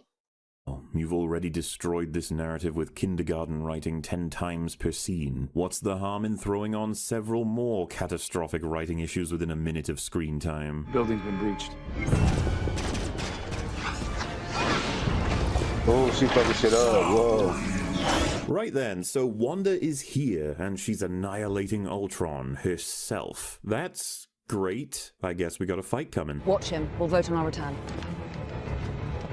Hopefully the Illuminati are as good as they say. Before the scene ends, however, Charles says this. Stephen, should you manage to escape this chamber, you must guide America Chavez. The hell are you saying? Save the girl and get to the Book of Vishanti. Wait, what? You literally just put major effort into explaining why they should all vote to kill him. The council themselves seem to be leaning toward condemning him to death. Now you're saying he should get the book upon being set free? At the same time, you're not going to set him free. It's as though you... But, right, because then just take the cuffs off of him. Like, what are you doing? know your entire team is about to die and Mordo will accidentally release Strange or something. We cannot trust him. I believe we can. You believe he can be trusted? Then why the hell didn't you tell the team? You believe he should get the book and save the world, but you just supported the conversation about executing him, and you won't release him right now? What the fuck is happening? What I know, right? What is happening? What the fuck? even is your character? Are you getting senile? You are about to ditch him to break himself. Just first off, just take the cuffs off of him. If you can trust him, take the cuffs off of him. I'd be like, oh, really? Thank you. Here, you can you, so that I can go and get the book or do what you want me to do or what, you know? Nah, just if you manage to escape though, then you should get the book for me. What? Well, I'm not going to be able to escape because I'm cuffed. So I can't get the book for you. What do you mean? But just, you know what I'm saying. It's just out when you believe clearly it doesn't make sense. But him, and you won't release him right now? What the fuck is happening? Just let him go. What even is your character? Are you getting senile? You are about to ditch him. He's fucking old. Break himself out when you believe he's the only chance to save the multiverse. But the only way he even has a chance to beat Wanda is if your team of Illuminati fuckwits all die. Do you know something we don't, Picard? Why the fuck does nothing about what you are saying and doing make any sense? See, I don't know. I think it's something about them fucking white milk dud heads, the Mr. Clean noggins. We cannot trust him. I believe we can. Just because someone stumbles... Like when they get too old... But nah. Doesn't mean they're lost forever. The fuck you say, old man? You can't be talking about Ben Diddley Cranberry Smash right now because... What the fuck? I want some Cranberry Smash. That actually sounds kind of good right now. That sound like a sweet... Never mind. He's literally done nothing. I'm getting so off topic. My bad. Thing you talking about Ben Diddley Cranberry Smash right now because he's literally done nothing yet. He hasn't had the chance to stumble. In which case, you must be talking about your good friend, the man whose execution you approved of when he stumbled and opted to make things as right as possible. Where the fuck was your oh-so-virtuous chance to get back up then, you primordial dementia-ridden wheelie bin? Don't, for a fucking second, pretend you are some lesson espousing good-natured wise man when you signed off on that heinous shit. It's like you have no idea what was established a fucking minute ago. God, this dialogue is terrible, and the reason it's being used here isn't because it's applicable. It's because the line is from a movie people like. Just because someone stumbles and loses their way doesn't mean they're lost forever. You can't just drop it in and steal the emotional investment people had for the original use. It doesn't work that way. It never has. But that won't stop you from trying again soon enough. Anyway, Wanda is getting ever closer to America's cage, and Regina tries to finally get to the point where she can unlock the box. Unfortunately, she takes just too long and the computer gets frazzled. Like she is typing away for ages and nothing gets through while it took a split second. She wasn't even doing nothing. She was just pressing buttons.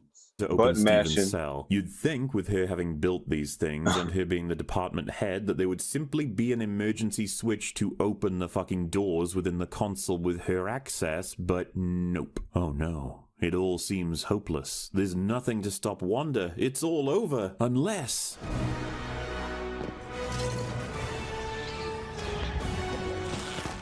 the Illuminati. Oh no, it's the Down Syndrome Avengers. Oh, I mean that make yeah. That's a good way to. You possess an innocent woman, but you can still do the right thing. Let her go. Wow, really? You guys are gonna try and talk the rampaging witch down? The one that just tore through your entire facility, killing everything in her way. You guys gave up the element of surprise to ask her to please stop. Something you would know is futile had you asked Benables, Cumberpiss, literally anything as to what's going on here. Or maybe you could have used your psychic. But then Reed says this. Please. I have children of my own. I understand your pain. Jim, you clown. She doesn't have children. They were made up by a fucking nonsense spell. She even tacitly admitted... I mean, to be fair, I think he's just trying to come up with... I mean, look, I'm not trying to excuse the bad writing or anything, but to be fair, you could just be like, oh, he's saying anything to try to calm her down or to try to, like, you know... I mean, if it was me and I'm trying to save, like, the universe and shit... What, you said Down Syndrome Avengers is beautiful. No, for real. If I'm trying to like save the universe, I'll say anything. Like, look, I lost my kids to a universe exploding too at one time. Yeah, I know how you feel, but it's not worth it. Like I don't know. I'm gonna lie. I don't care. I'm gonna make shit up. But that those you know ones... that he was dead serious though. He wasn't. He was dead serious. Children of my own, I understand your pain. Jim, you clown. She doesn't have children. They were made up by a fucking nonsense spell. She even tacitly admitted that those ones weren't real. Wanda, you have no children. They don't exist. Oh, but they... But like, those ones were not real. But none of them are real though, right? That's something that I don't fully understand. So like, she found a universe where they were real, and that's why she wants to go to them. But how is that possible? She just made up them kids in her head. So like, how? I mean, I guess anything you imagine in your head right now, and then there's an infinite amount of universes. I guess there's a universe that has what you imagine because it's an infinite. Is that the reason? How? That's so stupid though. She made them kids up. In every other universe. She's not exist. Oh, but they do. In every other universe. No, no, they don't. She's not a mother. She's just nuts, and she's trying to steal someone else's children. But right, that is crazy though. She's really trying to like them look like your kids, but they not your kids, bro. They somebody else's.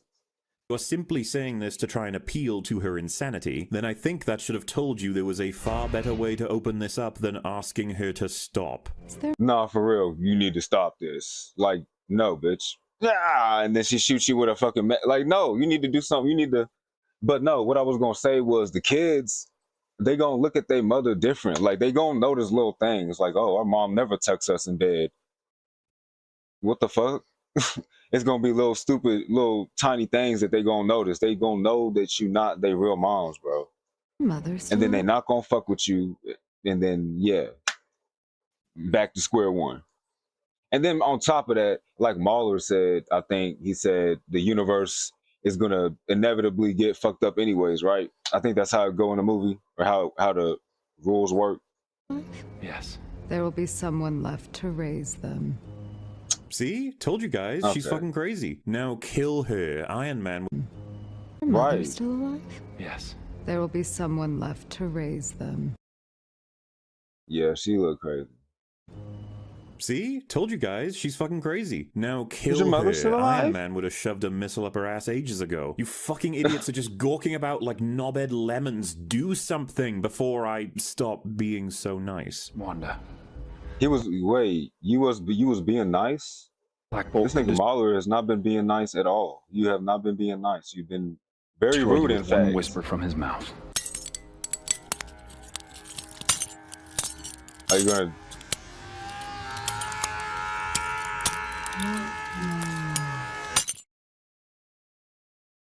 We rarely venture to such Like, why did you tell her that?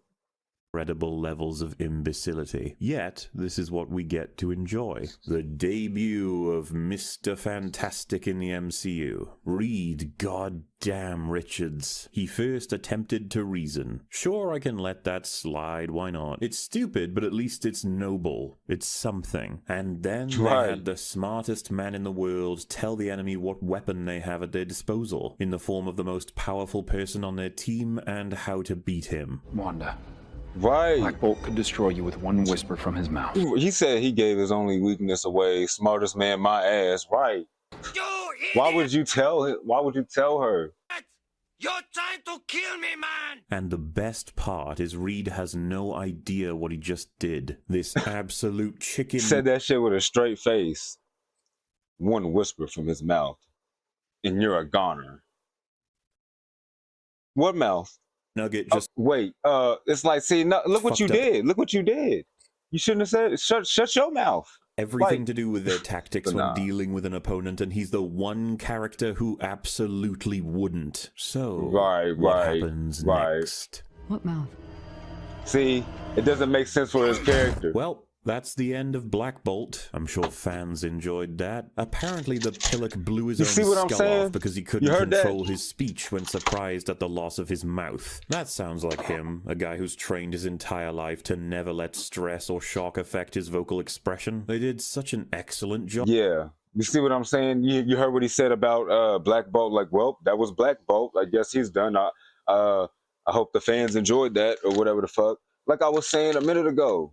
Like, bro, that was it? He got 5 minutes of screen time. Not even. Of portraying this lad, even getting in a little squeal. It's interesting to think that the squeal didn't blow open his lips, it instead bounced off and blew open his skull, meaning his bone is weaker than his flesh and skin. Damn. Okay. Wouldn't he shoot out his nose? Damn. I get, yeah. No, that's a good point though, because his flesh ain't. Yeah. Come on. Yeah, it would go out his nose. Yeah. He'd Yeah, you're right. holes into the floor. Yeah.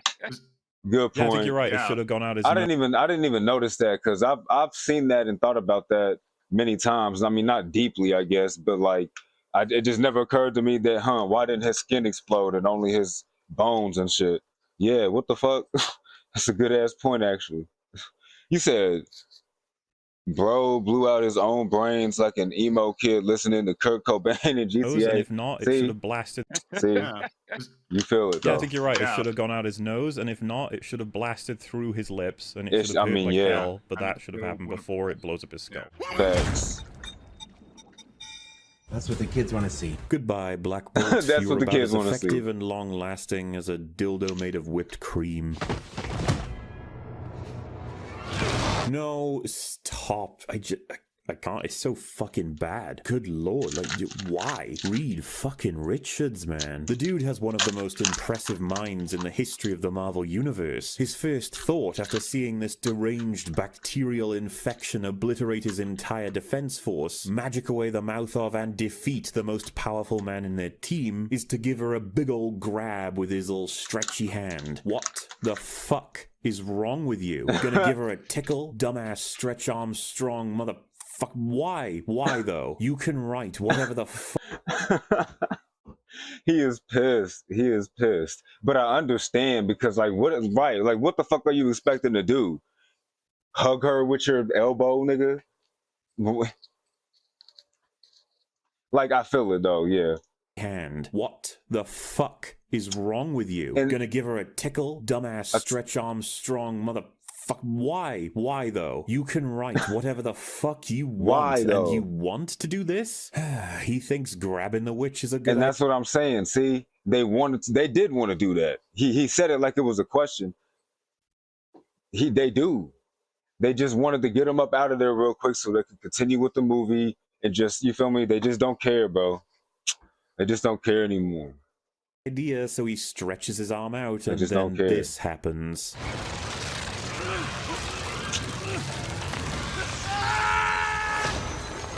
So stupid. There's no reason he should already be dead. Smartest nigga in the... He didn't have nothing, no defense. Like some shit I would have thought of is like, oh, that's a shadow clone. You feel me? Or not a shadow clone, but whatever. I don't know. Use substitution jutsu or something like that.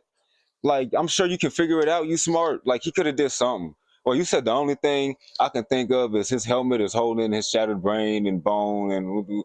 Okay, yeah. His helmet has to be made of some special... I mean, yeah. That's the only thing I can think of as well. Yeah. I don't think I can... But y'all feel me on the Reed Richards shit? What the fuck? Just pop. I don't think I can fully express how much this moment is pain. You guys know better than most. We've seen this moment a few times now. Oh, look, Luke Skywalker, you like him, hero of the rebellion and the future. Yeah, he's a hateful hobo, and he's dead. Oh, look, Jon Snow, you like him, hero of the North, and the She's McQueen. He's in jail, banished, probably dead. Looking. Oh, look, Joel Miller, you like him. I just can't do it. I can't take like this shit no more, man. Predators aren't hunting for sport, actually. The Doctor isn't a Time Lord, actually. Palpatine was alive the whole time, actually. Oh boy, anyone been watching Picard? How about Halo? What about Obi-Wan Kenobi? They're coming for Lord of the Rings. What a wonderful landscape of media urine we get showered with on the regular. With each one noted, categorized, and moved on from, we once again are forced to circle back. Now look, one thing I will say is that it does look cool. You know what I'm saying? The way she stretches them up like that, like shreds them up and shit. Like, that's kind of cool. But it's so unnecessary. Like, it's not cool enough for me to be like, yeah, I would rather them do this than actually do something interesting with the character. No. But I mean, yeah. I mean, because he's a stretchy ass nigga, it makes sense that you could shred him up, and you feel me? I mean, it's kind of cool to look at, but that's all I can give it, bro. The magic and shit looks cool. Yay, 10 out of 10 movie. Like, but nah. And if Wanda wasn't kind of cute, then I definitely would have. Yeah, I would have been even more pissed. I ain't gonna lie. Like, if she looked like a real witch, like how they be having big warts and shit and hairs coming out their nose and all that. Ooh, y'all got her looking like this, and this movie trash. But nah, I'm talking shit. Let me shut up. All right. My life. Can't Again, take this this is shit one no of those more. things where Mauler would need to do an unbox. Somebody must have took his chicken sandwich or something. Like, I put a note on the sandwich saying "Do not eat," and they still ate it. No, I'm sorry. Again, this is one of those things where Mauler would need to do an unbridled rage, and I it'll would've been take crying. 2 hours to break down. What did I tell you, Shad? We've passed the 2 hours and we're only at Reed getting shredded. Your restrictions of the long are offensive, but there's no sense in giving up now. Let's go to work. Reed is slowly converted into spaghetti from the ends of his limbs up through to the torso until it almost reaches his head, and Wanda chooses to detonate his skull.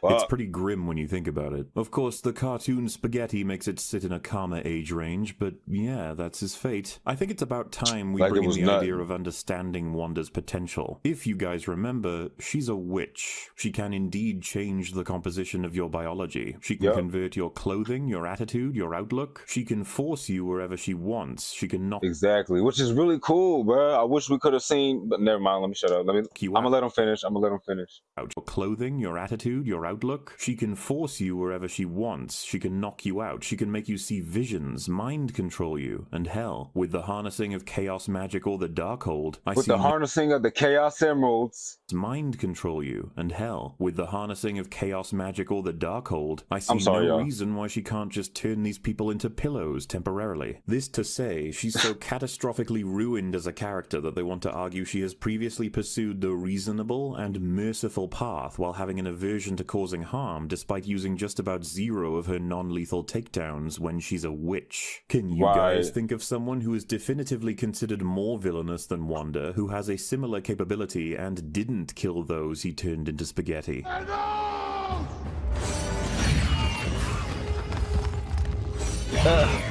Right.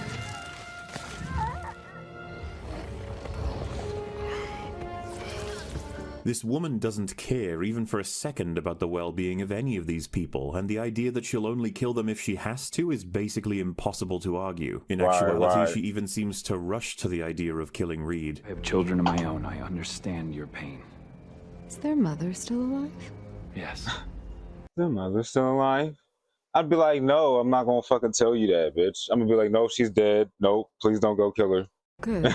But nah. There will be someone left to raise them. But I guess we knew she was destroyed as a person already. After having seen her approach with Black Bolt and Reed, however, it confirms rather explicitly that she could have made use of this power when battling all kinds of people across the MCU. Most importantly against Thanos, and to a lesser extent both Proxima and Corvus. Had she used her power then, the story might be a little bit different. This also compounds just how much she hasn't used her abilities to defeat defeat our other main characters. Wong and Steven should have been spaghettified a long time ago, yet here we are. The smartest man alive.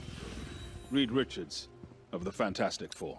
What can even be said about this? That's Reed Richards. They portrayed him, established his incredible intellect, and then had him essentially kill himself. Right, like what the fuck?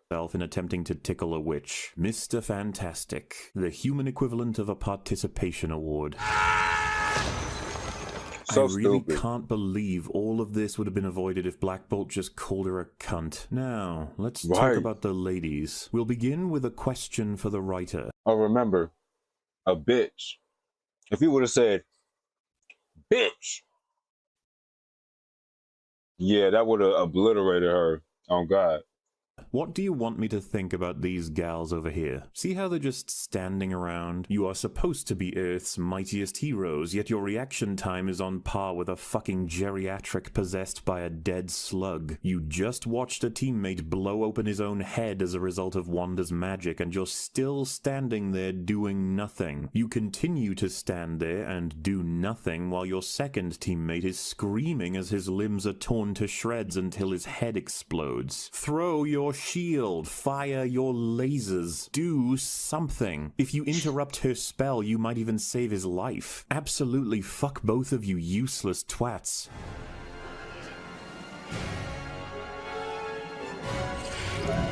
Man, it's just non-stop, isn't it? I'm gonna give Captain Carter's reaction a pass. She looks shocked, sort of. I guess that's something. But why the fuck does Blank look like she's seen someone cut in line at the supermarket? Why is she reacting to this so nonchalantly? They are dead. Two of the greatest heroes to ever exist. Men who have facilitated through intelligence, expertise, and wisdom some of the most incredible advances and support your civilization could ever have. Friends and colleagues. They just died in front of you, and you are reacting as though Wanda recommended Star Trek Discovery. Really feeling the weight of having lost these heroes, huh? So the fight begins.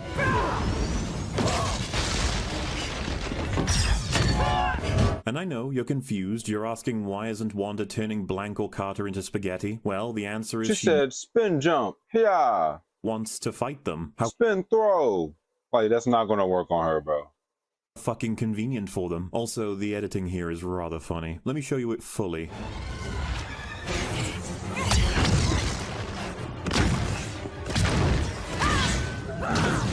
They show us Blank preparing a laser blast on the verge of firing, and then they show Wanda realizing Carter is moving to retrieve her shield. So she fires not one, not two, but 3 blasts, with Carter moving through all of them as she gets to the shield. Carter manages to get to the shield and move to cover. Once that's over, we cut back to Blank, finally, and she gets the shot off. Though... No, for real, that's kind of crazy.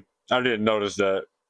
Unfortunately for her, time isn't linear in this moment, and Wanda is now not distracted by Carter and able to block the blast. The editor saved Wanda's life. Nice work. Wanda then... No, that's crazy. lifts a statue to launch it at Blank directly, plowing her into a wall. She did nothing to... They be doing shit like that in anime sometimes. I think it'll come at you with a punch. And then they'll show somebody's reaction. And he's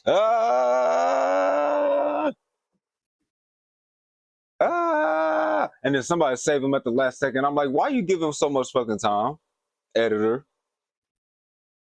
Well, he wasn't even that far. Why you make him like, what the fuck? You said she was trying to charge up. Maybe she was. Hey, look, maybe she can't just point and shoot. That's what I'm saying. Black Widow would be more useful at this point.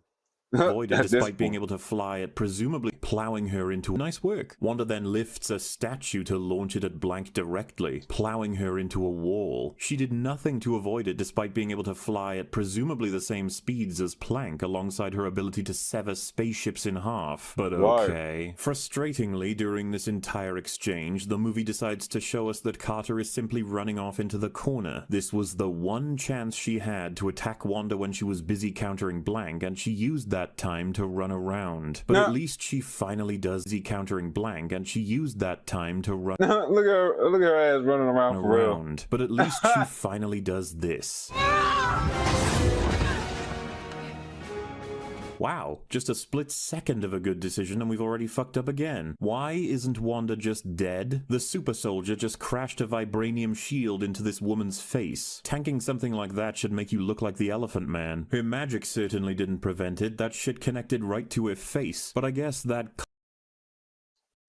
No, for real. And I don't think they've ever established her having fucking super durability or anything like that.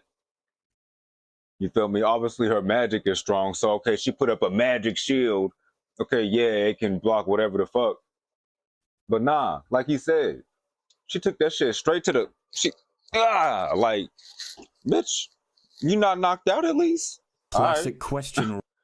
Like I can imagine maybe she's like a little bit stronger maybe than like the average person, but like not that much. Like not no super soldier. I don't know. I mean, rises to the surface as this is all happening. Why isn't Wanda spaghettifying her? Why isn't Captain Carter keeping up the assault when distance is the best advantage? Right, keep up the combo. Keep up the combo. That was the combo starter where you do the shoulder check, and then you gotta pop, pop, pop, pop. Like you gotta keep the combo up. You don't know. Why isn't Captain Carter keeping up the assault when spam X, hit X or something? Distance is the best advantage Wanda can have. Why are they both giving time to have a small chat? And the ultimate question, can this get any worse? Haven't you had enough? Oh, I could do this all day. Oh, fuck off. You cement-brained lizards forced her to say that. That's a Steve Rogers line. Do you even remember why he says it? Steve is a scrawny kid from Brooklyn who always stood up for himself and others. No, that's a good point, Ascending. Despite his stature. I could do this all day is essentially a lie, but once said as recognition of his zeal. He may not be able to hold out physically, as is usually the case when he gets this line out, but his spirit will never be broken. He is commenting on the principled position of standing and fighting for what he believes in against what he considers a bully. A person who is absolutely in the wrong. He will never give up. He will plant himself like a tree and fight for his position forever. Right. Which is one of the reasons why I fuck with him, though. He could do it all day. That's some saying shit. You feel me? Like, nah, nigga. Like Vegeta when he stand up holding his arm. Ugh. Oh yeah, like against Kid Buu. Remember that nigga got up out that crater. He said, "Is that it? Is that all you got, bitch?" I'm like, nigga, stay down. He said, "Nah, nigga, I'm a warrior. You just a big blob of chewing gum or something. You ain't no real warrior. I am." And then he was Super Saiyan or something like that. I don't want to kill anyone. Sorry, just dude, that's what Captain America's on. Just not, he don't be talking about he a warrior though. But you know what I'm saying. He got that same type of energy, that same type of spirit. There we go. Free and fight for his position forever. He could do it all day. I don't want to kill anyone. He like I don't like he like the same he like a Saiyan, he like Goku and them. Okay, where are they from? Captain Carter is a whole-ass other person. She is a woman who had a full career in the military. She would have faced her own challenges. She would have had her own growth that is entirely separated from Steve until she met him. You made her say this line as a reference to someone else's journey. It means nothing here otherwise. And why did you give her the line? Is it because she has something close to the Cap outfit, I guess? Because she has the shield? Is that how it works? Do you not understand that the line is not a line one gets provided in a handbook when choosing these items? Right. Is fucking Falcon gonna say it in his movie now? Whoever wrote this is an absolute clown car, because it could have had meaning if we had any context for the line having come to be something she believes in, for her own reasons. You could even tie it into her having met Steve during the war, a line he had that inspired her. But not even the shitty What If show did that. It's only a reference, completely shallow, no history, no meaning behind why a line that isn't associated with the character would be delivered here and now. It's not even suitable tonally. But nope, she has the shield, so she say the thing. But nope, she has the shield, so she say the thing. Yeah. Shield, so that's the epitome of the logic. Yep. So she say the thing. Yep. Whoa!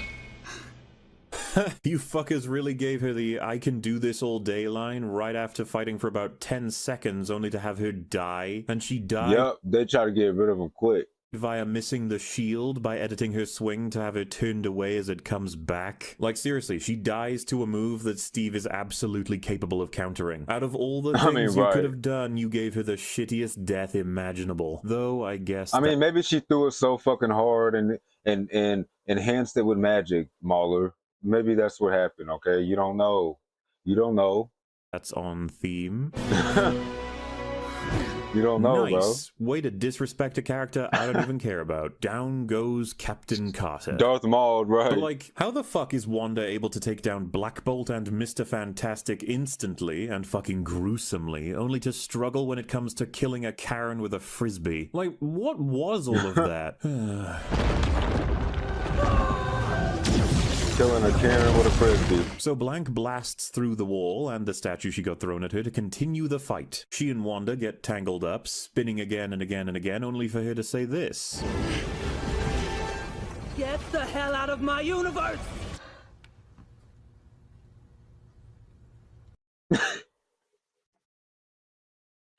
Bro. Oh man, her entire team have been slaughtered and this woman is responsible. She should be furious, raging to such a degree that words struggle to come out. Instead, you gave her this shitty line. Get the hell out of my universe! Good God, the Illuminati have been so... I will not let you destroy my world! Shit. Whack, no delivery. Right, that shit, you're not mad enough for me. You're not mad enough. Were them your niggas for real? That was your niggas for real? You not mad enough, bro. Y'all know.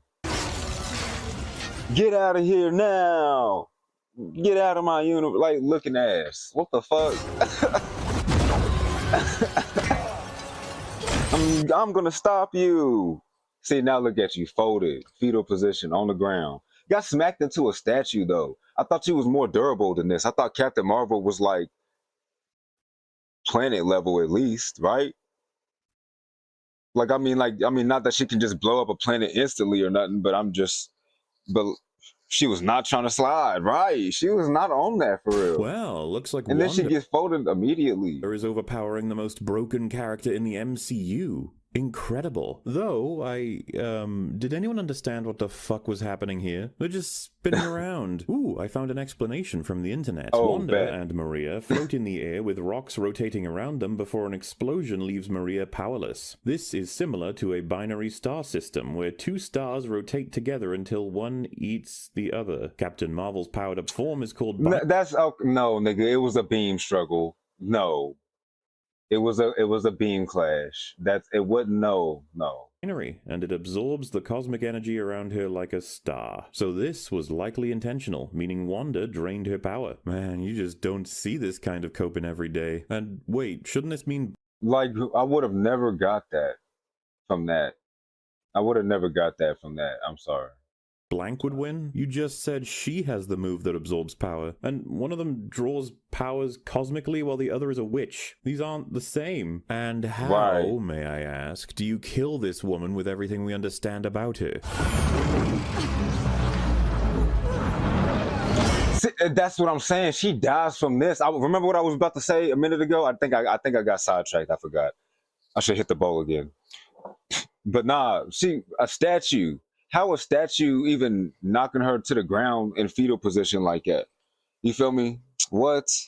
Like, I thought you'd be more durable. What? You can't make it so a statue kills her. That was one of the main things that bothered me in the movie, y'all. Showed us that Wanda tossed a statue. Even this shit right here, where she get hit right here. Statue kills her. You just showed us that Wanda... Right here. Yeah. You just showed us that she can survive that shit. But it's not even that. It's the fact that she was off screen for like a good 30, 45 seconds. Almost like she had to recover from that attack. I'm like, bitch, it's a statue. Like, that's the equivalent of throwing like a chair at me. Like, that's gonna hurt and shit. But like, I'm gonna be all right. What the fuck? I'm gonna get right back up and be like, bitch, come here. Like, you know what I'm saying?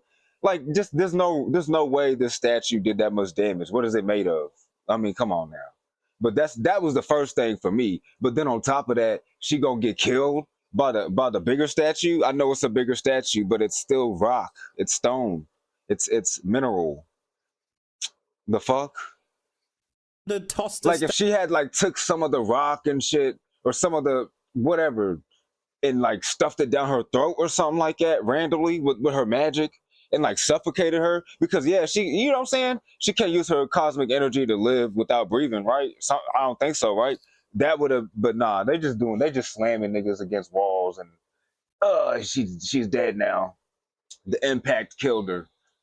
But why? She's like planet level though. She be destroying spaceships like it's nothing.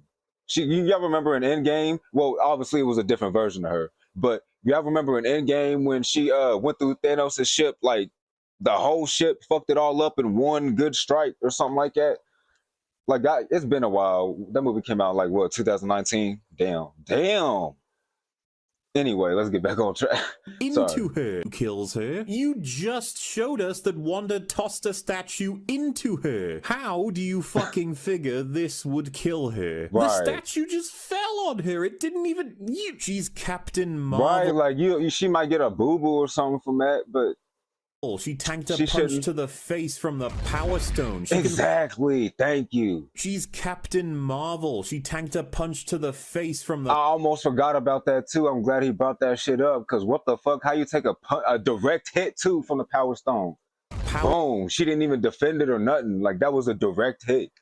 And she was straight. Like she had, like, okay, if you need 30 to 45 seconds to recover from that shit, I understand. But from the shit that I was saying a minute ago, no, bro, that's so lame. The movie pissed, like I said, that was the last straw for me. The movie pissed me off. Stone. She can fly through the entirety of starships without breaking a sweat, you donkey fucks. Did you watch her movie? Did you watch Endgame? I know that's what I'm saying. It's painful as fuck to watch movies these days, but isn't this your job? How the fuck a statue giving him more pressure than a goddamn spaceship? That fuck shit, you. Bro. I'm sorry, that was like probably, I don't know if this was the worst thing for me in this movie or what, because whatever, you can say it's just a minor thing, oh, it's just whatever, you know, but it's like, no, it's the fact that it's this on top of the other bullshit, bro. Like, this is the cherry on top for me, if that makes sense. Like, it's not the whole thing, but this is you said people touch that stone and disintegrate. I can't talk. She tanked it with no bruises. I don't understand. Like, I don't see how she had to die from that impact. At least knock her out, but I still would have been like, what the fuck? How's she knocked out from that? Goodbye, Blank. Your life wasn't even a joke, because jokes have meaning. Because jokes have meaning, see? That's sad though, for real. See, she had so much potential. Look, she didn't have to like take up 30 minutes of screen time, but I'm just saying, why y'all, at least, bro, because here's the thing. I believe that, like, realistically in the movie, that Wanda could have killed her still. That's just not how you should have had her kill her. Like that's so weak. I'm sorry. That's so weak. Like I said, you could have like used your magic or something, like crushed her throat. I don't fucking know. Like Wanda could probably do something like that, like on some Star Wars shit, like on some Jedi shit, whatever. Like, and I'm sure it would overwhelm her because you're an all-powerful witch. You know, I can, you know, maybe she'll struggle a little bit, but then now she dead. Like that would make more sense. I'd be like, fuck no, but it makes sense though. Like, but nah, she got smashed by a statue. I'm gonna let it go, y'all. I'm gonna let it go. I'm done. You said that's enough showing of her of power for her counterpart not to die. No, you see what I'm saying?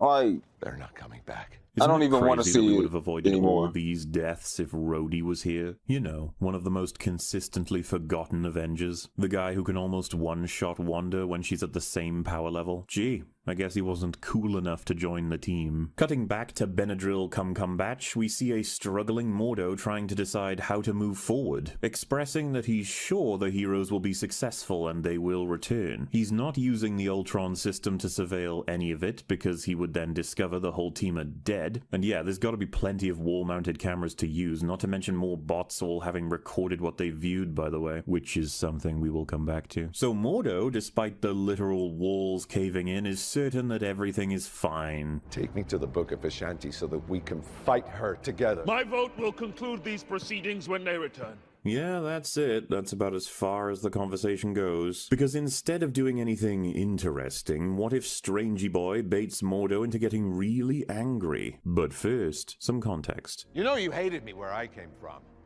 And I bet secretly, my brother, you hated me here. I bet you were thrilled when you heard I'd been corrupted. Hell, you probably gave me the Darkhold to begin with. You know nothing! The idea here is that Mordo is the only surviving member of the Illuminati, meaning he gets the full vote on whether Bulbasaur Kumabuns will live or die. This will be manipulated to compel Mordo to decide early and attack, providing an opening to break free. That's the plan. Killing Stephen Strange was your ticket to getting the Sanctum, to becoming Sorcerer Supreme, and to joining a little circus of clowns, the Illuminati. He's out of line, but he's right. Well, to be fair, calling them clowns is what's out of line, because that's a compliment to these people. I'm ready to cast my vote. Okay, so first of all, what a bitch Mordo is. I literally just said that too. I said bitch, and he said what a bitch Mordo. I just like that timing too, cause facts, Mauler, facts, bro. Like, he's such a bitch, bro. Oh my god. Putting in just about zero effort in order to manipulate Had to dap you up real Second, quick. Had was to dap that him up. triggered over someone putting in just about zero effort in order to manipulate him? Right. Second, was the plan really relying on Mordo executing him in such a way that gives him an opportunity to break free here? He could have used any kind of magic on him. Chopped his bloody head off with a portal. There's so much wrong here, but let's see how it goes. Me use sword. Me swing You really with me. can't tell his attacks are being moved into position on purpose? Me attack him with sword. Me hurt him. What? Man, that's so incredibly lucky. Do I even need to explain how much of a liability that is? Nah, don't even got to, bro. We got 7 more hours, at least. Probably. Oh boy, had you decided to simply stab him while he was down, you would have got him. And what luck that you can reapply the cuff instead of it being broken. Imagine if fucking anything in this movie worked the way you'd expect. It wouldn't break when a magical sword gives it a proper strike, but it will break because of their weight. Okay. That's actually crazy. When a magical sword gives it a proper strike. Whatever, I guess it got weakened. But it will... Mauler, you're stupid. You're stupid. It got weakened. Somebody in his comments probably said some shit like that. It got weakened by the sword, and that's why it was. Shut up, bro. No. Will break because not. It shouldn't have weakened it. No, I'm not gonna start. Just wait. Okay. But that would piss me off. That's why I wouldn't look at the comments. But no, I'm going to in this video. And so he's free, just like that. Top notch, like these Illuminati lads, aren't they? I think I'm beginning to understand why your Mordo didn't like you very much. Are you serious? Because he wins? Like, what the fuck? He beat your ass? Like, what? Again, as we went through, Mordo is currently acting on the knowledge that his friends and fellow mighty heroes are dead. He thinks all of the Illuminati leaders are dead. And he's sitting here, stuck in his little hole, joking about how his alternate self probably didn't like old Ben Cum very much because he attacked him when Mordo was trying to execute him. It doesn't even make sense. The tone wants to have banter, but this man has had something catastrophic happen to him. And now he's stuck in a hole. Fucking Sorcerer Supreme, and he's just stuck in a hole. The only decent one was Chick-4 El-Jafar. He's just such a good actor. He just was like heads above everyone else on the cameo front. And he got stuck in a little hole. He got stuck in a hole! What? He tries to kill Doctor Strange because he's fucking triggered. Like, I don't know how else to explain it. He just gets triggered. When you see the film, you know what I mean. And then Doctor Strange manages through some bullshittery to put like anti-magic bracelets on him and put him in a little hole, and he can't get out of the hole. So that's it. Anti-magic. Fucking anti-magic. Nah, nigga, he got fucking rage baited basically. Bracelet. Yes. Imagine getting rage baited by an alternate version of someone you hated, right? We've run a decloaking scan. This is what it is now. It's just this endless game of rock, paper, scissors. Like, whatever thing you've got, there's a fucking antidote to it to nullify it. Fuck it. Who cares? He's not even the Mordo from the first film. Anyway, Regina decides to try and smash open the holding cell designed to contain multiversal disease, radiation, and all kinds of powerful individuals with a fire extinguisher. Apparently, that's all she's done the entire time the cringe Vengers were being killed. Fucking genius. I'm sure she has no access to any form of weaponry that might stand a chance of even splintering this cell. She just had to opt for the fire extinguisher.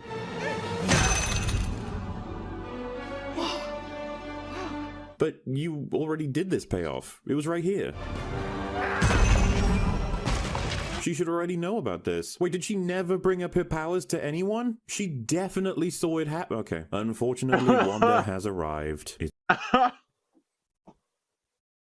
No, for real, because what? It's all... She should already know about this. Wait, did she never bring up her powers to anyone? She definitely saw it happen. Okay. Unfortunately, Wanda has arrived. Acting like she ain't never did that before, right? It's all Ogre now. Unless... Enough! Oh boy, Professor Biden is here.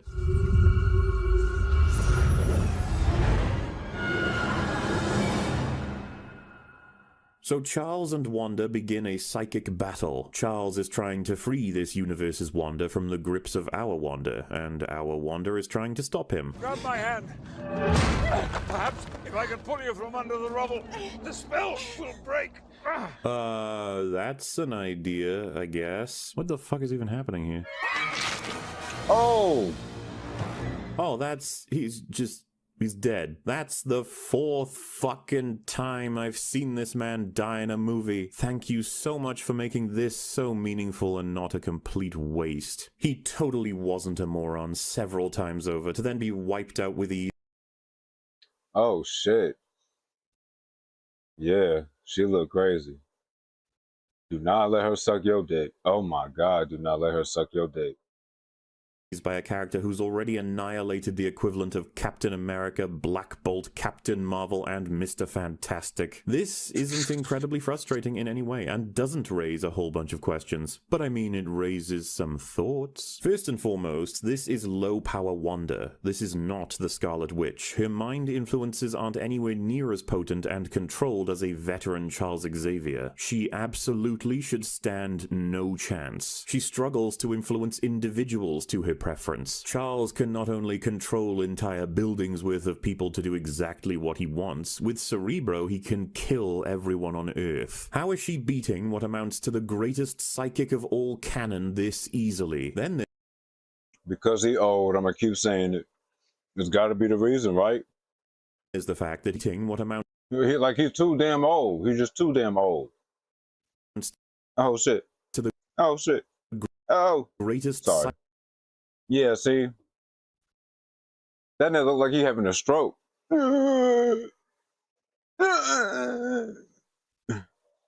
Psychic of all canon this easily. Then there's the fact that he engaged her after all of his friends died. Quite the genius move. They could have done whatever they wanted while he held her, but oh well. Mordo could have trapped this Wanda in the mirror dimension. He would have given that a shot, and he couldn't have known if she could escape, and maybe she couldn't escape. He could have saved all of his friends. He could have tried so many things. All of the things could have been tried. Yeah. And all of it... Just any number of moves. All of it happening while Charles is doing something? It's like, Yeah, well, like if Charles, held her still or something while everybody else could... Well, they had, the 88 handicap ramp, but it was just like way off to the side. So it took him a while to get up. Wait, oh, you're all dead. Why does this hover chair only have one setting? It doesn't go very high. It means she gives insane head. Turbo button. Turbo chair. You think the Illuminati can afford a turbo button?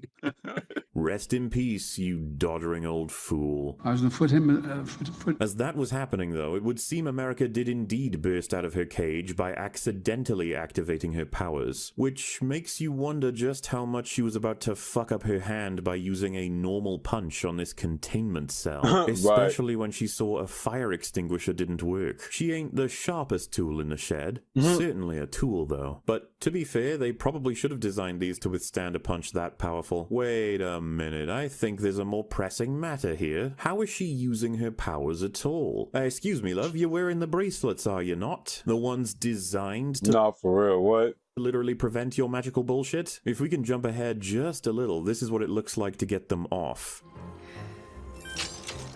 So, did you just forget that she's wearing them here? Her powers are magic-based for sure. Strange and Wanda respectively attempt to suck it out and use it because of their experience with magic. So what the fuck is going on? Had they done what you told us they do, Wanda would have killed both of you. But why let that get in the way of this fun narrative? Hey, you alright? She fixed him. Thank you. Yeah. Our heroes all meet up. What's that, you say? It's lucky that Benedoodle Lumberplums avoided bumping into Wanda by chance and found them? Yes, that's true. Oh, what's that? It's also incredibly convenient that the cloak has now been mysteriously released, surprising Regina, by someone somewhere nursed to full health, which is incredibly lucky in terms of timing, but also, why would the Illuminati want to repair a cloak that's sentient and clearly belongs to the guy they plan to execute? With how incursions work, you'd have to get rid of the cloak too, right? Man, lucky everything just keeps going our way. Xavier said I built a waypoint to the Book of Ashanti. Can you take us there?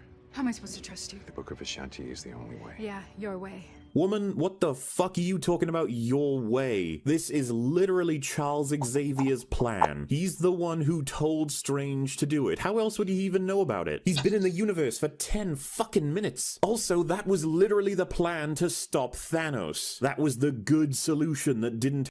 What up, Axia? Welcome back. hurt anyone. Does the script not fucking remember what was said 5 minutes ago? Stephen renounced the Darkhold's evil I don't think it does. and helped us find the Book of Vishanti, a weapon we did use together to defeat Thanos. What do you know of the Book of Ashanti? The Darkhold's antithesis.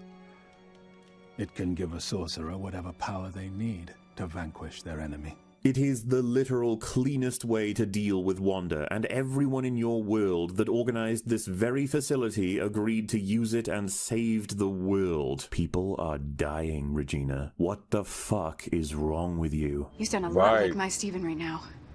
He had to be the one holding the knife, and then that knife killed 1 trillion people. No, you dense fucking waffle. The Darkhold was the book that killed 1 trillion people. The Book of Vishanti, the book he just asked for, is the one the Illuminati saved the world with. Did you really just smash the entire character of Regina into a brain-dead dumb fuck just to stay on theme? Stephen, See what I'm saying? you have to be the one holding the knife. I always respected you for it, but I couldn't love you for it. This woman has witnessed Wanda tear through the most powerful members of the Illuminati right in front. You said, is this that video on WandaVision? Nah, it's on video on the Multiverse of Madness. She's aware that Wanda's presence alone is enough to cause an incursion in 2 universes. She knows that if Wanda is successful, then the entire multiverse could suffer. This version of Strange hasn't done any of the things she's judged her own for, and she's putting her own baggage on this one as though he's destined to fail because that's what he does. Apparently, the dumb as fuck Minority Report brainwashing from this universe is alive and well in her head, and it's costing us precious seconds. She even knows he would have been sent on this journey with Charles's blessing since she saw him unharmed and trying to stop Wanda not 1 minute ago. All she has to say is, yeah, but an alternative version of you tried to save our world and accidentally killed people by using an entirely different book than the one you're talking about trying to get to right now, so I'm not sure. Which is fucking stupid, and the script knows it. It doesn't matter about all the other Stevens. Right, it's like, bro, that's different. That's different than what you thinking and what you talking about. Not like them. Smart kid. That's it? You guys have spent all of 10 Yeah, but I know another guy that did something. So, yeah. minutes together. Like, all right, bro. He gave you one thing you found reassuring, sure, but that's hardly a significant journey, and let's be honest, he's implied he would absolutely take your power. Twice. The very thing you labeled Defender Strange a betrayer for. Like, is it just me, or are there scenes missing? What is this newfound appreciation based on? They barely know each other, and she's only met one other Doctor Strange. La neta, de los dos Doctor Strange que he conocido, tú no eres mi favorito. On top of that, why would this be convincing to Regina at all? This reassurance is coming from a person that arrived with this guy. But to be honest with you, I have no idea why Regina thinks this in the first place. She only ever really knew one Stephen Strange. Do not make me regret this. I won't. Yeah, whatever. What is character writing? I don't know. Create a stupid problem, overcome it stupidly, progress. And so the chase begins. Overcome it stupidly. Damn, bitch, put some socks on or not, or some shoes on. You gonna be glass all in your feet and shit. What the fuck? Wanda is right behind our heroes as they make their way to the Book of Vishanti. But of course she... Like, why do... Never mind. She's slowed down because she stood on glass and is now bleeding. They make their way... Wait, what the fuck? How in the world is she bleeding from having stood on glass? The bitch can fly. Who wrote this? Have you seen your own work? Right. She's limping through the tunnel instead of flying, but even... Right, what the fuck? Still, look how close she gets over and over again. You literally fly and grab them at a distance in 2 minutes from now. What the fuck is going on? They gotta make it seem like a horror movie, I think. That's what it was. Because they did kind of portray it that way, if y'all remember seeing the trailers and shit. Also, I got cheese. Yeah, you know. So next up is a moment where they think a door being locked behind them will stop Wanda from reaching them. This means they all stand and watch while hoping it made that level of a difference. A level of difference no other door has made up to this point. Yep, no idea why the fuck this is happening, but oh well. I don't know why this shit's happening, but... But once again, they introduce something stupid, but then something even stupider happens to trump it. You know, a jump scare built on abilities that have previously been an impossibility isn't impressive. And why can she teleport? I don't obviously been an what the fuck? Impossibility isn't impressive. And why can she teleport? I don't know. It's not a power she's ever gonna use again. So Strange then channels a spell to break the upper walls and bring the water they are below down on Wanda. He's incredibly lucky she did nothing to stop him there and has done nothing in this entire scene to grab any of them with her telekinesis. She of course has the chance to spaghettify the ones she doesn't need, but she doesn't do that either. But I mean, what would be the point? The movie wouldn't be fun then. I warned you. Other Wanda, if you're in there, hold your breath. It's really incredible that she's giving him a chance to speak. She even gets given a verbal telegraph for his spell before he even casts it. Remember her reaction time before, and even later? Oh well. So the water engulfs her, while Bendy Straw, Clumsy Piss, and friends move on to the next puzzle. Did you kill her? No, just bought us some time. Alrighty, the clock is ticking then. They come to the waypoint entrance, which, by the way, has no sentries, clearance, or defenses beyond a secret way to get in. Excellent work, Illuma Bros. More importantly, Regina has to figure out what the key to the door is. The book's through here, but only Steven's ever opened it.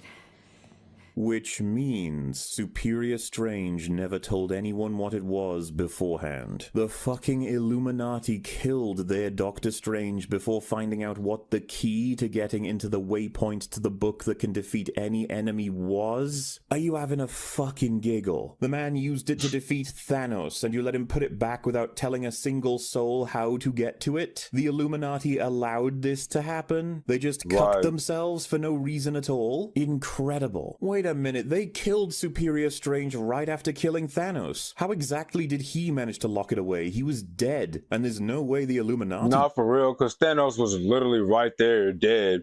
Like, they killed him right after Thanos, yeah. So how he get a chance? What? did it. The key turns What? out to be the broken watch that Regina gave to him as a gift. Why the fuck would the Illuminati set the key to be that and then let her hang on to it without knowing how important it is? Honestly, all of these catastrophic flaws just popped up in about 10 seconds of screen time. Yeah, that's definitely a case of me just not knowing what to do with the script. As I said, Regina suggests the broken watch, and it works. Open sesame.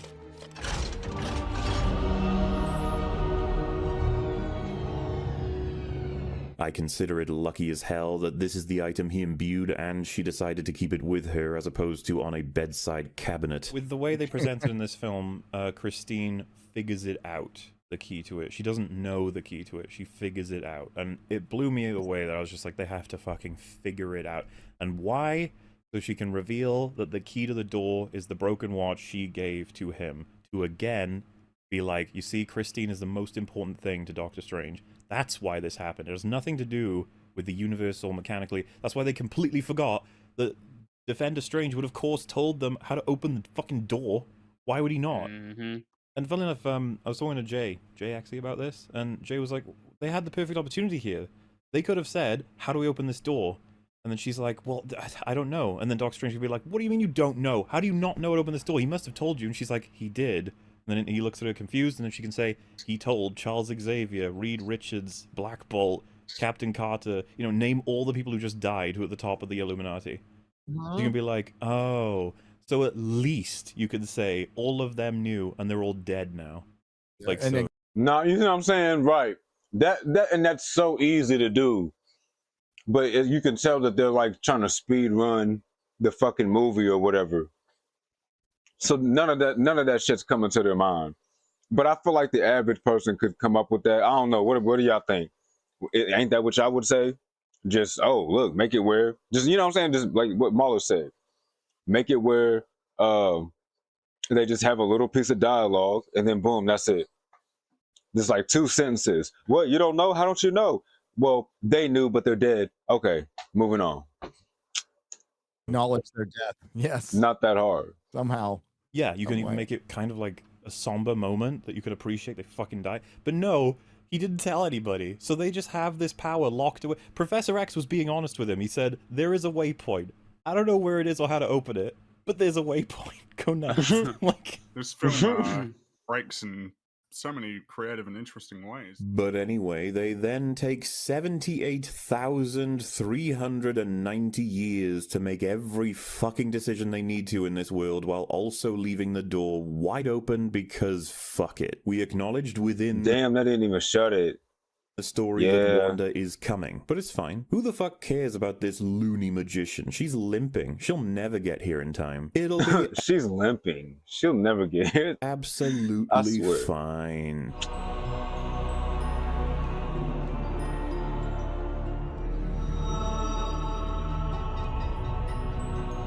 The salvation of the multiverse is sitting right in front of them. I cannot understate how important this thing is and how time-sensitive. Yet, if you had no context, it would feel as though this is as important as a visit to the library. Exactly. Walking slow as fuck. Hurry up.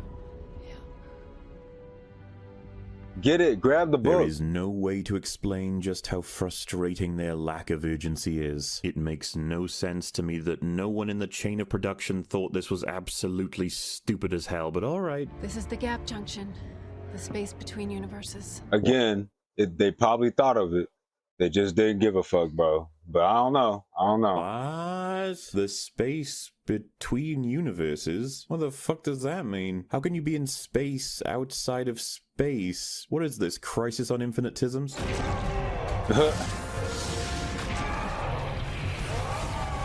What the fuck? And wait a minute. What is this weak ass CGI? I think this is